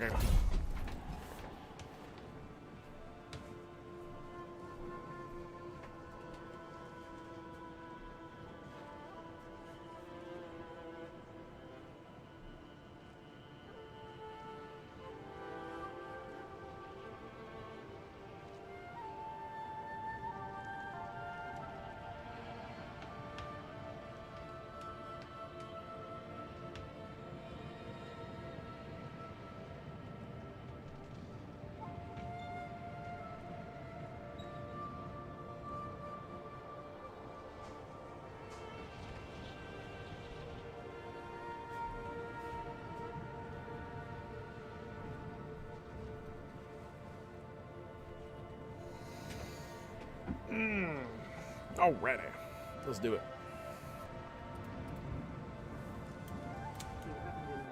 Actually, what happened is in a 6-3 ruling, the Supreme Court essentially said that colleges can't really use race as a metric anymore. You can still, now to be clear, they're not saying that the college can't ask you what your race is or that you can't write in your essay. Like, there's an essay portion if you apply to college about why you should go to college, blah, blah, blah, blah. And they still explicitly said that you can write about your experiences as whatever race you are in that. But what they got rid of was, it used to be that it was illegal for there to be specific race quotas. Okay, so college couldn't say, we need to have, you know, X% black, X% Asian, X% blah, blah, blah, blah. They couldn't do that. But what they could do was say, well, if you are black, or your whatever minority, we'll give you extra points. We'll bump up your score. Or your, for the SAT, Not, they're not going to bump up your score in SAT, but they'll basically bump up the calculation about whether you'll get into the college or not. And Ben does a good job here in the beginning, which is why I want to watch it, where he goes over kind of what the prosecution in the case was claiming in terms of how they were saying, I think it was something essentially like, if you were black and you were applying for Harvard, it would give you sort of like the equivalent of maybe 200 extra points on your SAT score, which is pretty, compared to an Asian, which is ridiculous. And the complaint was, you know, if you're Asian, it's like so much more difficult. There's actually a negative affirmative action that was like to prevent Asians from getting into these universities. Right. So, do you disagree with Shapiro's Ibram X. Kendi comment? So I think it's a little too harsh. I don't think it's very interesting. I read part of Thomas's majority opinion. I can't read, I mean, it's like 200 some page. I read part of Thomas's opinion. Like half of it. Really super appeal to emotion. I read part of Robert's opinion. I read especially all of for a goddamn justice. I didn't read any of Sotomayor's dissent. I should have, but I didn't have time to get to. And I read Jackson's dissent. And it's very jarring to go from reading Thomas's to Jackson's, to Jackson's, because Thomas, for the most of his, even though I don't like Clarence Thomas, and the reason I don't like Clarence Thomas is I don't like anyone who always ends up basically on one side of an ideological political conversation. Right. So I don't like that element. But I read his opinion, and you have to give him credit for like 95% of it. He's just laying out a factual argument through the law. Okay. Even if you disagree with his position, he's just saying this happened, this happened, this happened. Legal argument, legal argument, legal argument. He's not. So it's like okay. Even if you disagree with him, he's just making a legal argument. You weren't a little turned on when he said colorblind? I said it like a couple times. I liked everything he said about colorblind. I liked his opinion, even though I don't necessarily like him as a person, and I don't like all the things with him taking, you know, all these massive intensifications and blah blah blah. Look, so he needs to go on vacation. The man has needs. Right. But and we'll talk about this more. But I liked his. When I read it, I liked his opinion for the most part. It was weird because at the end of his opinion, he like has like a super massive critique of Justice Jackson's opinion, which is weird because you read it before you read her opinion. I'm like, where the hell is this coming from? Like upon first reading, and it's interesting. It's very interesting because when you first read that part of his opinion, it's very clear. I think he does something bad in this opinion. I think he does something bad. You're talking about Thomas, right? When you say yeah, Thomas's critique of Jackson. Right. Thomas writes in his opinion at the end his critique of Jackson's opinion. Right, which is that's not standard. I mean, it seems based. He's like, listen, this it other happens, opinion. Right. It happens. It's not like super common, but it happens. But I like part of it and I disliked part of it. I like the parts where he was just going factually through her argument and disagreeing and saying why he or the legal argument. I like that part. Where I think he made a misstep is he does kind of super duper strawman the hell out of her position. Really? Okay, I that's think so. interesting. I think he kind of massively strawman her position. You know, he's kind of like being very hyperbolic, saying like, oh, she thinks black people can't succeed on their own, you know, blah, blah, blah, blah, all this sort of like things, which isn't what she said in her opinion, even though I completely agree with her opinion. That sounds what it's. And I think it kind of, and also interesting reading that part because to me it becomes very clear. And one of the videos I watched talks about this. Sounds like what her opinion was. I read part of her dissenting opinion, and that's kind of what she was saying, at least from my perspective. That Clarence Thomas personally is very personally and emotionally against affirmative action because affirmative action claims have been levied at him, so he feels like a very personal attack on him. They're doing it now. I keep seeing that on Twitter. Yeah, I know. It's like insane. I know. Well, you see, there's a whole video. Chris Hayes had a whole video about sort of this interesting interplay with affirmative action that he's been so against and whether it's been helping him or not. So we'll talk about that when we get there. But the thing that's very interesting is, so I go reading Thomas's opinion, it's very like boom, boom, boom, boom, boom, fact, legal, fact, legal, fact, legal. And then I read Jackson's dissent, and it's really bad. Right. It's really awful. But not as bad as Ben Shapiro paints it because he only reads part. There's something that Ben leaves out, which is very important in context. And the context is, you could read Thomas's opinion and it's just, it will hold up on its own because he gives his entire legal argument from start to finish. But very often when someone's writing concurrent or a concurrent dissenting opinion, they don't give their whole legal argument. They just add on. They say, I agree with what someone said, and then here's my 2 cents extra. Right. Jackson does that, and she said it in the beginning. She's not giving her full legal argument. She's just basically jumping on and giving 2 very specific, narrow points. The first point is the point that I disagree with, where she basically lays out a super long explanation about why she thinks affirmative action is still necessary in the country. Right. Where she goes through how the country's still racist, there's still all these disparate outcomes and all the various aspects of American life, blah, blah, blah, blah. Yes, disparate outcomes absolutely can only be done because of race. For the most part, really addresses no other the reason why argument of whether it should be legal. Yeah, and it doesn't address the argument majority. Right, which we'll get into. So I think that whole argument, and that's like the majority of her opinion. The opinion is short, it's like 30 pages. So I think that makes it really weak. But then she does make, and I don't know if this is true, her second argument, which she doesn't spend that much time on, is that she claims the majority misrepresented Harvard and UNC's admission policies regarding race. So at least that's a fact claim. Whether it's true or not, I don't know. But at least that's kind of like a fact claim. But just, you have to acknowledge that her opinion is supposed to be supplemental. It's not supposed to be her sole argument in favor of. Okay, that's fair. That's fair. Okay. That it wasn't a fully formed legal opinion. That it was supplemental. Yep, Mr. LaCrosse, for $20. Thank you, Mr. LaCrosse says, I interned on a project and cataloged the civil rights SCOTUS cases. We had every version with handwritten notes from justices asking for this change or that before they were joined. Also, notes to opposing justices. Yeah, it's interesting. Not only in this opinion, if you read through it, are there a lot of like attacking other justices. There's also footnotes that attack other justices. That was very funny. Wow. Decision from the United States Supreme Court. They've now struck down affirmative action in college admissions. It's a violation of the 14th Amendment to the Equal Protection Clause, which suggests that all human beings, regardless of their race, have to be treated equally under the law. And there are a bunch of reasons why they struck down. We'll look at the opinion in full detail. Let's start with this. Affirmative action is deeply unfair on every level. Doesn't matter what race you are talking about. If one race is able to get into college with scores that are 200 points below another race, that is obviously racist and it's obviously discrimination under the Equal Protection Clause. That's exactly what was happening when it came to Harvard University as well as the University of North Carolina. Both of those particular colleges were the ones who were named in this lawsuit. The statistics that are cited in the actual Supreme Court opinion showing Harvard's attempts to boost minority enrollment demonstrate the disparity between performances for the groups that got in and the groups that did not get in. Watching a video of 2 dudes watching Here a video. were the top academic decile chances of getting into college. So you're the top performing people in your particular group, top 10%. So if you are a top 10% performing Asian, you had a 12.7% chance in terms of getting into Harvard. If you are a top performing white student, top decile, meaning the top 10%, this means you had a 15.3% chance of being admitted to Harvard. If you were Hispanic, whites you were had a 31.3% favored over chance of Asians. being admitted to Harvard. And if you were black, you had a 56% chance of being admitted to Harvard. These are people with the same score.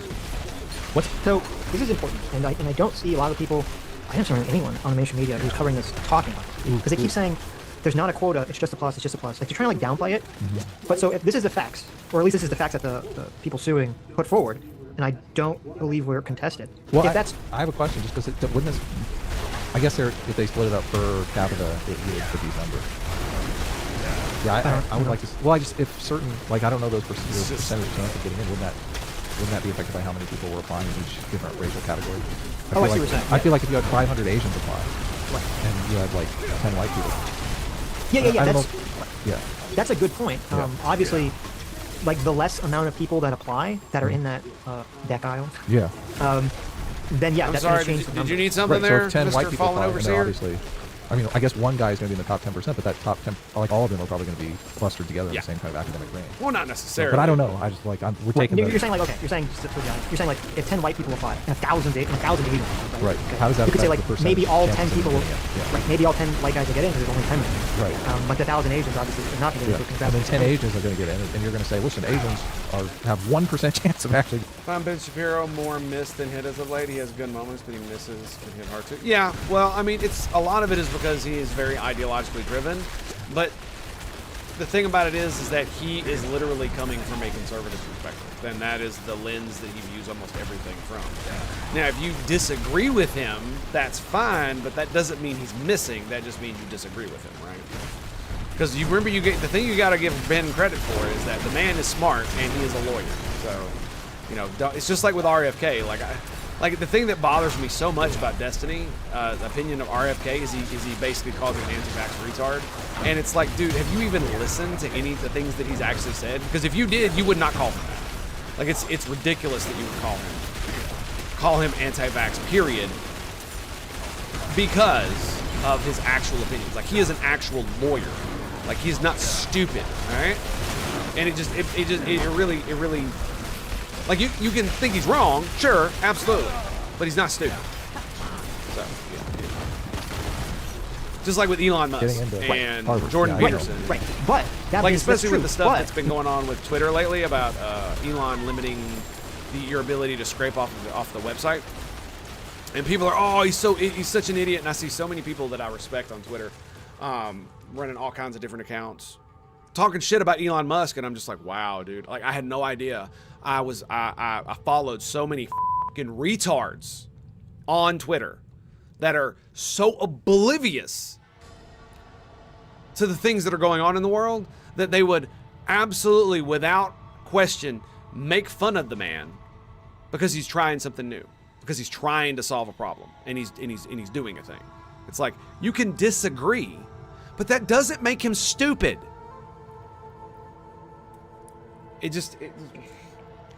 I've really had to reevaluate a lot of the respect I've had for a lot of people that I follow on the internet, because I try not to follow people who are stupid, and I try not to follow people who just say dumb shit. I do follow a few people who say dumb shit, but that's because they say very specific dumb shit that can be enlightening on occasion. And it gives you a window into like different views of the world. So that's one of the reasons. But like,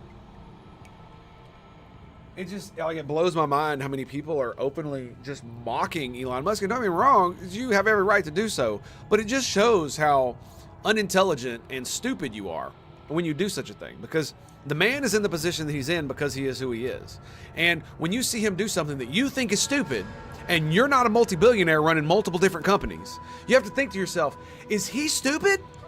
Is he really stupid?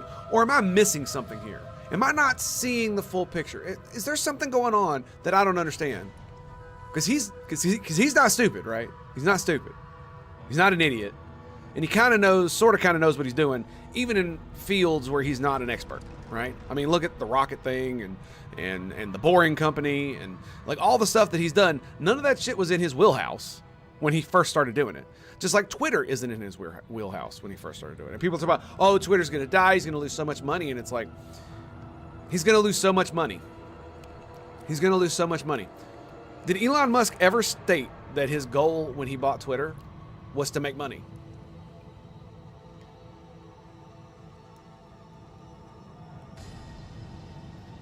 It's hurting my brain watching these people, because like, I don't know what the hell he's doing. Yeah, it does look stupid, but if the richest man on the planet, who is currently the CEO of 3 of the most successful companies on the planet that make buttloads of money, excluding Twitter, which it does make a buttload of money, it just spends it spends a lot more than it makes, as far as I understand. I don't know if they're cash positive yet, but the point I'm trying to make is that all the people I see criticizing him are not multi-billionaires. They're not even multi-millionaires. They're normal people with normal lives who are not super ultra successful and are not running businesses constantly, or not running businesses successfully and, you know, bettering the lives of everyone across the planet. They're not doing any of that shit. And it's not that you can't criticize the man. It's that it looks stupid to me that someone who is not successful at all in almost any area of life would criticize the man. You see what I'm saying? Like, Mark Cuban criticizes him. Okay, yeah, Mark Cuban's a freaking rich-ass mofo who made a bunch of stuff and, you know, has every qualification involved to do so. Maybe Bill Maher criticizes him. Absolutely, he's rich too. He's been the very successful comedian outside of his wheelhouse, but I mean, you know, that's just kind of the way it is. But when you're just a normal person and you look at Elon Musk, you're like, that dude's stupid. What is he doing? It's like, my God, son. Like, what the dude? Has failed projects in his backlog, but on the other hand, who does not? Well, it's not just that. It's that he is literally, like, this is new territory. He's trying something, and if it fails, it fails. It doesn't matter. You just try something else. But to say he's stupid for trying is like, do you not know how actual success works? You fail until something succeeds. You fail and fail and fail and fail. Like, it's literally the freaking main theme of the new Dungeons and Dragons movie is if you keep failing and never stop failing, then you haven't actually failed, because eventually you will succeed. But the moment you just give up, then you've actually failed. It just, like, it blows my fucking mind. Oh, and I hate to just go on about this because I don't want to do that.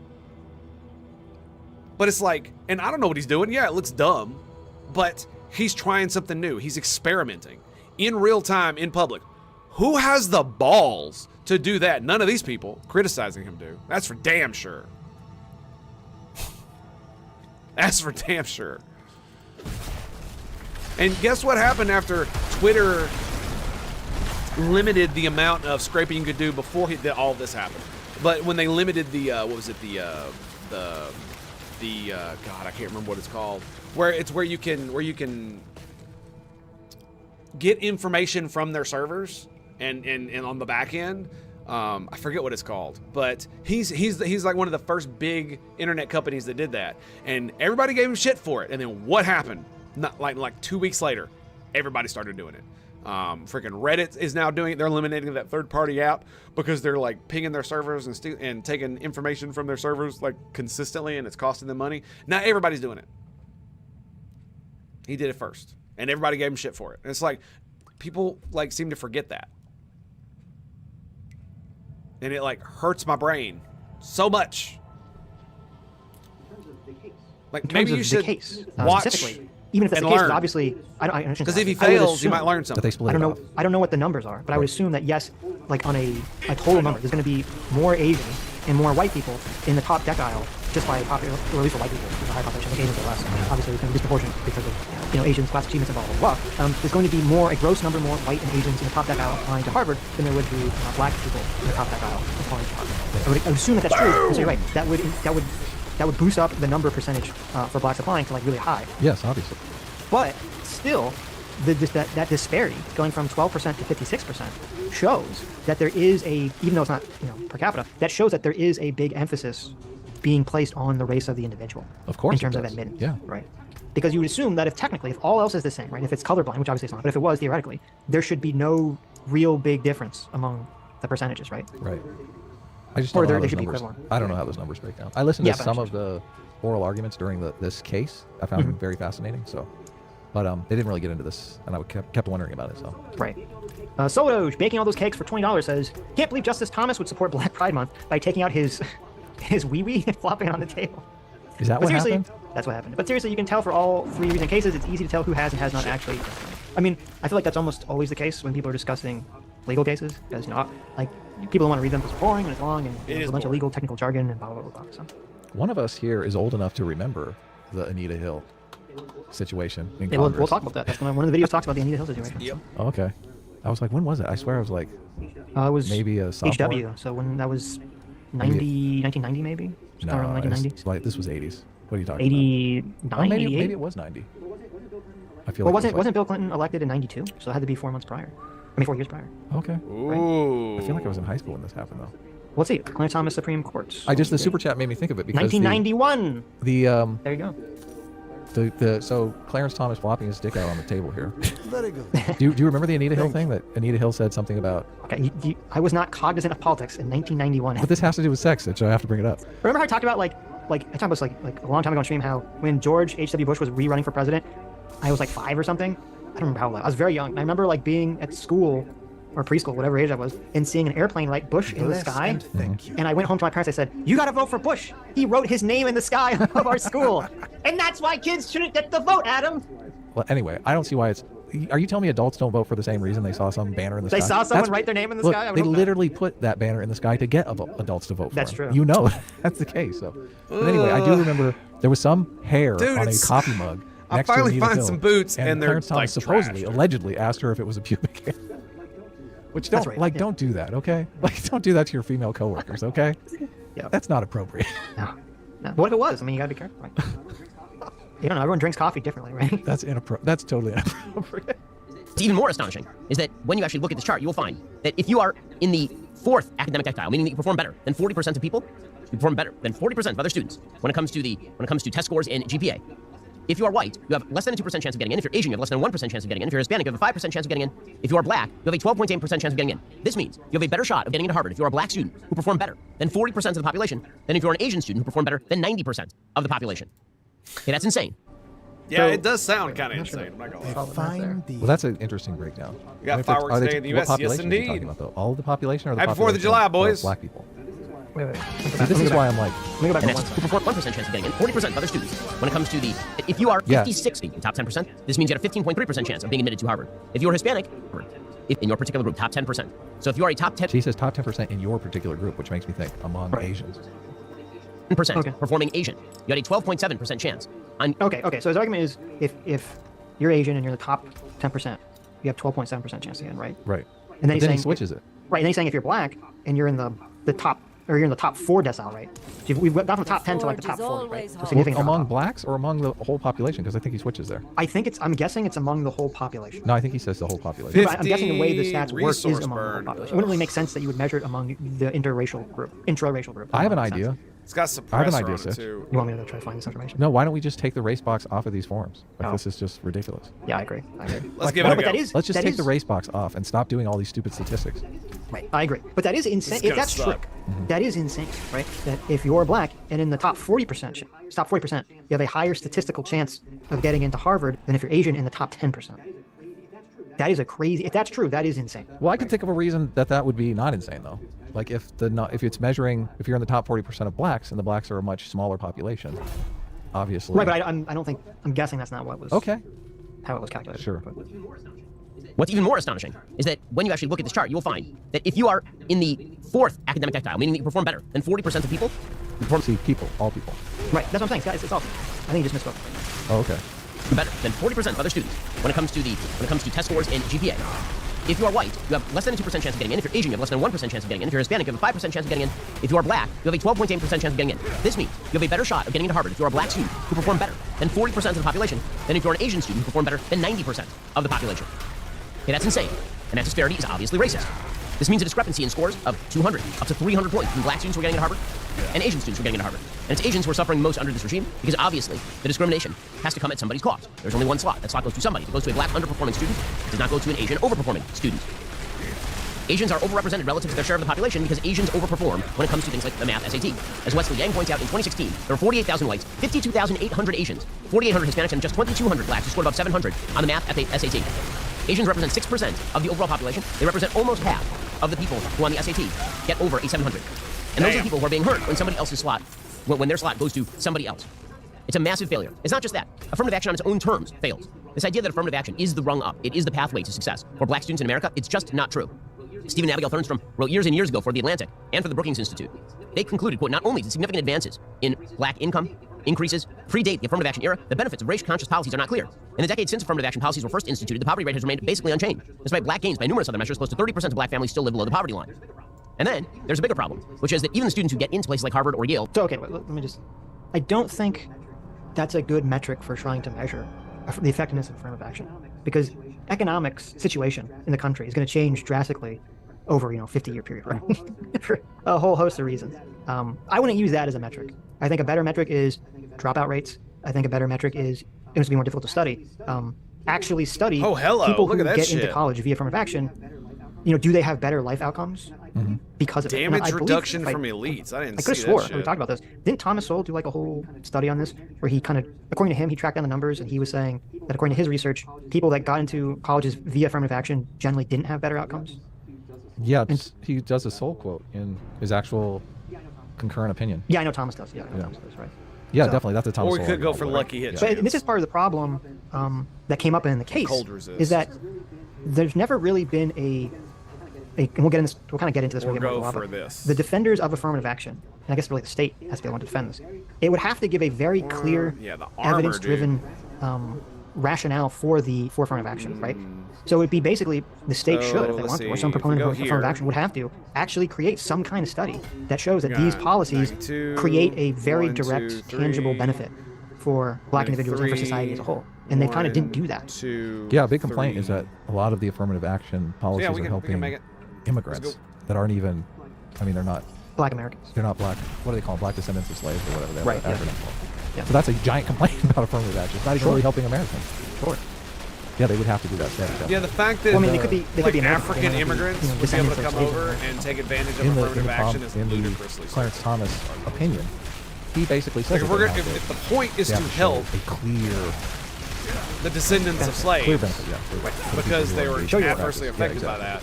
Now I know we're kind of skipping over, so we'll get into it. The key part of this that everyone kind of misses, I think Ben talked about it, rather than just people is strict scrutiny, and we'll talk about that in a little bit. Or who are the same skin color affirmative as action the because they were descendants of the top performing black students, but because they're performing maybe in middle of the pack in terms of overall student body, they're also more likely to drop out by leaps and bounds. In fact, according to Richard Sander and Stuart Taylor in The Atlantic in 2012, mismatched black students, meaning students who got into significant affirmative action, are twice as likely to be derailed from pursuing a doctorate and an academic career because if you succeed at Northwestern because you're a really, really good black student, and then you go on to get your MD, that is a better career path than getting into Yale and then flunking out. So see, that's a powerful argument. Assuming it's true, that's a powerful argument against affirmative action. Yeah, they're saying if you're on a pre-med path and you stay in state and go to your local university where you get good grades, like you're going to be a superstar in that environment. In Harvard, you're probably going to feel demoralized by all the super geniuses that you're surrounded by. And a lot of this is evidently the experience of a lot of people may end up dropping out. Black grads are currently 4 times as likely to fail the bar as their white counterparts. Black college freshmen want to go into science or engineering more than white students are twice as likely to drop out as of 2012. And about half of black college students ranked in the bottom 20% of their classes and the bottom 10% in law school. They were overrepresented in terms of the underperforming students in the schools they actually got into. It makes a lot of sense. Again, if you compare them in terms of test scores, black students who got into affirmative action to other students, of course they're underperforming. That's why they required the affirmative action. Now there's this idea that the best way to remedy historic injustices is to treat people as groups and then give them a quote-unquote leg up. But there's no other context in which we consider this good policy. Take, for example, Major League Baseball, just as an example. So Major League Baseball had a color line for the first half century of its existence. It was an evil. Black players were not allowed to play. This is why the Negro Leagues got started starting in the 1920s. And there are amazing black players in the Negro Leagues. In 1945, Jackie Robinson is signed by the Brooklyn Dodgers. He makes his first appearance in the Major Leagues by 1947. By 1948, the Negro Leagues are out of existence. Imagine for a second that Major League Baseball had said, we need a quota of black players. We're not just going to take the best black players and they're going to now play in the Major Leagues because we use the same standard that you can hit, you can field, and you can run or you can't. Imagine if what they had said was, we need, in order to rectify past imbalances, we need to make sure that a certain percentage of Major League Baseball players are black. Because after all, you can't hold people back from the starting line and then fire the gun, as the metaphor goes, and then expect that everybody is going to run equally or evenly. So what Major League Baseball would do, let's say, is an affirmative action program, is they would now insist that black pitchers would only need to throw 2 strikes to strike somebody out, and black hitters would get 4 strikes before they struck out. Would that make black performance overall better? Would that improve black performance? Or would it be lowering the standard, meaning that you don't have to perform as well as a black baseball player in order to succeed in Major League Baseball if the rules were changed just for black players in 1948 in Major League Baseball? So I think this is actually not a good analogy. I was going to say, I mean, go ahead, give your what's your thoughts on this thing. Because before he gives the analogy, I think he gives a really good argument why affirmative action would be a bad policy, which is that if affirmative action is not even doing the thing proponents want it to do, then obviously what's the point of It's a fair analogy, I would say, because it's in a sports metaphor, because you would have to, make it to where it'd be you would have underperformers, and then you would have to change the rules of the thing. But the thing about it is you wouldn't have to change the rules of the game. It's just the teams that did have the affirmative action blacks on it would perform worse, which would be equivalent to the dropout rates, right? And that really sucks, dude. The freaking mana battery thing that I got now dropped off. I've got it. Yeah, it's because I can't. If I'm only fighting one dude, I can't keep it up. So yeah. It's not even making better economic outcomes for students or a better educational outcome for students, then obviously who the hell is going to be in favor, right? And to me, that's really kind of what this analogy is talking about. Like, well, if you change the rules of baseball, essentially, so you make it so black players have an easier time of playing baseball, that would be stupid, and you basically have worse black baseball players, and also be unfair to white baseball players. The thing is, well, I mean, I would have an all-black team because obviously we would. Yeah, you get right. Everyone would have an all-black. That's the point, right? But this isn't really a good analogy because college isn't an end to itself. Okay, college is viewed as an end, is a means to a different end, right? So the thought process is, well, you're essentially going to be giving black people a boost up, right, or lower the standards for black people so they can get into college, and then once they're in college, they'll be able to use that college degree to essentially, get a job at a high level that from Ivy League or whatever would necessarily give you, and that once they're out of college, they're basically going to perform as everyone else does in the world. That's the idea, process behind it. Now, I don't think it works that way, but that's the thought process. So if you want to criticize it, you have to criticize that specific aspect, like. Because as we talk about on the show, for most people in most jobs, the specific things there's some amount of information you learn in college that's going to go towards your job, but a lot of what you do in your job, you're going to learn at your job, right? Sure. And so I feel like this is a bad analogy because it's making it seem like college is the goal as opposed to the means to some other goal. Yeah, but that's just a failure of the analogy. It is really the acolyte. Because you do think, well, this is an Ivy League surgeon or writer or scholar, whatever it is. So you're like, this research has to be great. Look, it's out of Harvard. Which I don't necessarily know if that's the case. One of my takeaways, and I think it was as high as 40% of the people in Harvard are in Harvard by one of these policies, either affirmative action or legacy, family, or sports. And I'm thinking 40%. Like 40%? It makes me think, if you're going to that Harvard surgeon, I might ask, well, did your dad go to Harvard? Like, how are you at softball? Right, yeah. Because I thought, you go to a surgeon who's a Harvard surgeon because you think I'm getting the best, right? Sure. Well, evidently, maybe you're not. Yeah, and I think that's a better argument, is that, and it's an argument that Shank made. It's an argument that is Clarence Thomas made. Of course, is that, with the affirmative action policy, it basically, from his perspective, I don't know if it's accurate or not, but from his perspective, the affirmative action policy basically nullifies the entire point, because if it's a situation where everyone knows or thinks the standards are lower for black people, then if you're black and you do get a degree from Harvard, people will always have in the back of their mind and would maybe treat you differently. It negates the fact that he isn't really as good as a white person from Harvard, and he's from Harvard because the standards are lower for him. Thus defeating the entire point of the policy in the first place. Right, yeah. I think gives racist a vector to attack them. I do think this is one of the terrible things with high-achieving black people. If you're a high-achieving black person who goes to Harvard, you gotta wear this stigma around.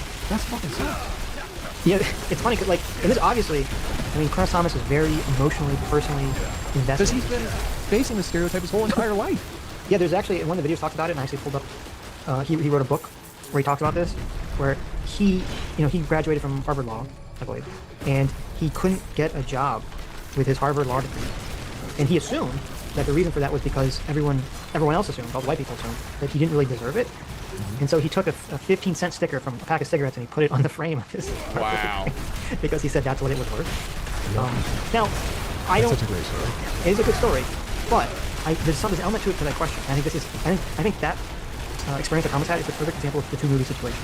So if you're black and you get a law degree from Harvard, and no one will hire you, you can think if you're more left-wing minded, you think all these people won't hire me because they're racist. Right? That's why they won't hire me. I'm a black boy from Harvard, they won't hire me. And then if you're more on the right, you're like, oh my god, all these people won't hire me because they think I don't deserve it because of my right? So it's like, which one of those is real, or is it some combination of both? That's a great point. Because I kind of question, I think that if a black person gets a degree from Harvard, a law degree from Harvard, and they apply for a job, and you automatically assume that they didn't deserve it because of affirmative action.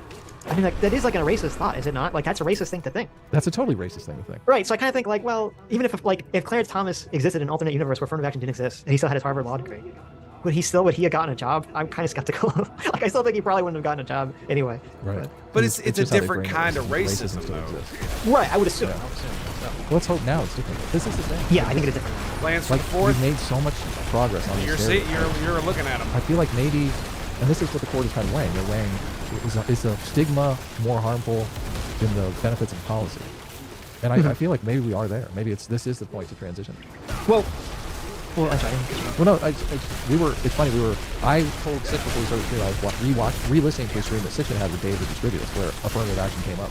And Dave was making the argument that affirmative action was never going Hot to dog end. and It's pizza. always Actually, the going to wife be made colorblind policies that we're advocating for. Great, but they don't actually exist because of affirmative action. Well, and then this happens. I feel like maybe, look, Sitch, I'm usually the guy that makes predictions on this show, but Sitch Sitch was not in favor of affirmative action in that debate, and it feels like maybe we are kind of realizing, okay, these policies are doing more harm than good. I mean, we're going to watch some of the responses, and the responses are frankly sickening to me, because they just it's we're drifting into this political patronage game. Yeah. It's like not really even. I mean, they're not even making arguments. Look, I think there's serious arguments to be made that these stereotypes do tangible damage, not just to the people at Harvard, but to every Black American. And so, right, I don't think that's good.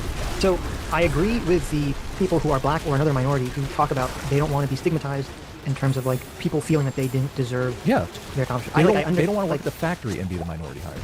Right. I understand that. No, I a lot of it completely is, sympathize with that. especially for the 4th of July, a lot of it is like, it's like for birthdays and Christmas, like I'm older now, so I really don't care about how we celebrate things like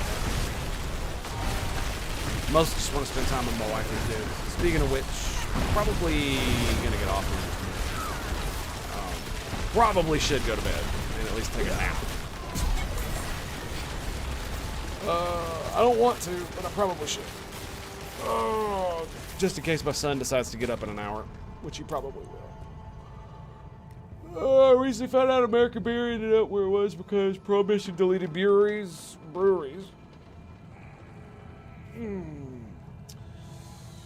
Yep,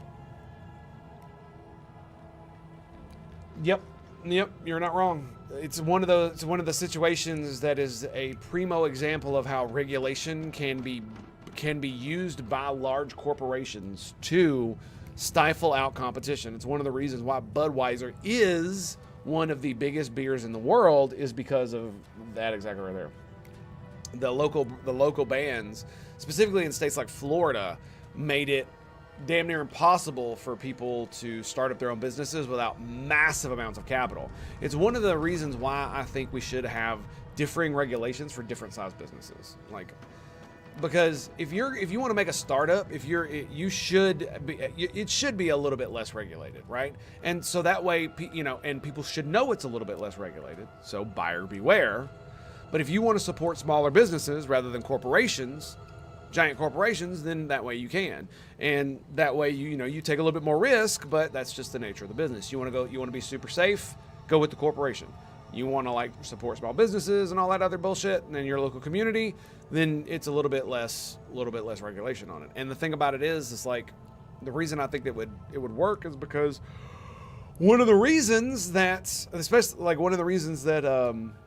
that small business is so stifled in so many places, like New York City, Chicago, San Francisco, is because of just to open up a shop or start, you want to be a plumber, just by yourself and go do people's plumbing, you have to invest massive amounts of capital, time, and you have to get licenses and all this other bullshit just to be able to do a job, even if you know how to do it. Saw Wall Street Journal, resurgence of the hot dog. What? Want the link? I'm fine, dude. Thanks, though. Also, insane rent. Yeah, well. Oh, excuse me. That's a whole nother ball game. That's because people want there's a real big problem in the United States, and I think it is in the West in general, is the fact that people have often. I mean, it's a big thing, and it's something people say quite often, is that people have traded what sounds good for what works, and there's so many instances in which this is the case.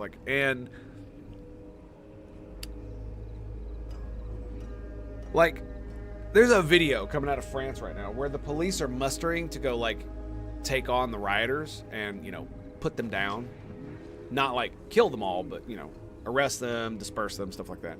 And there's this woman, and she is white, and she is probably around 50 or 60, and she is literally on her knees crying and begging the cops to not go hurt the migrants. And it's just lady, and this encapsulates my whole point here, And it's like not everybody does this, but it's just like if we don't have an ordered society and you just let them burn everything down, you're not going to have a society at all. But that doesn't matter because she wants to be so compassionate, or at least look like she's compassionate, that she would let her entire society burn and let her entire civilization burn to allow it.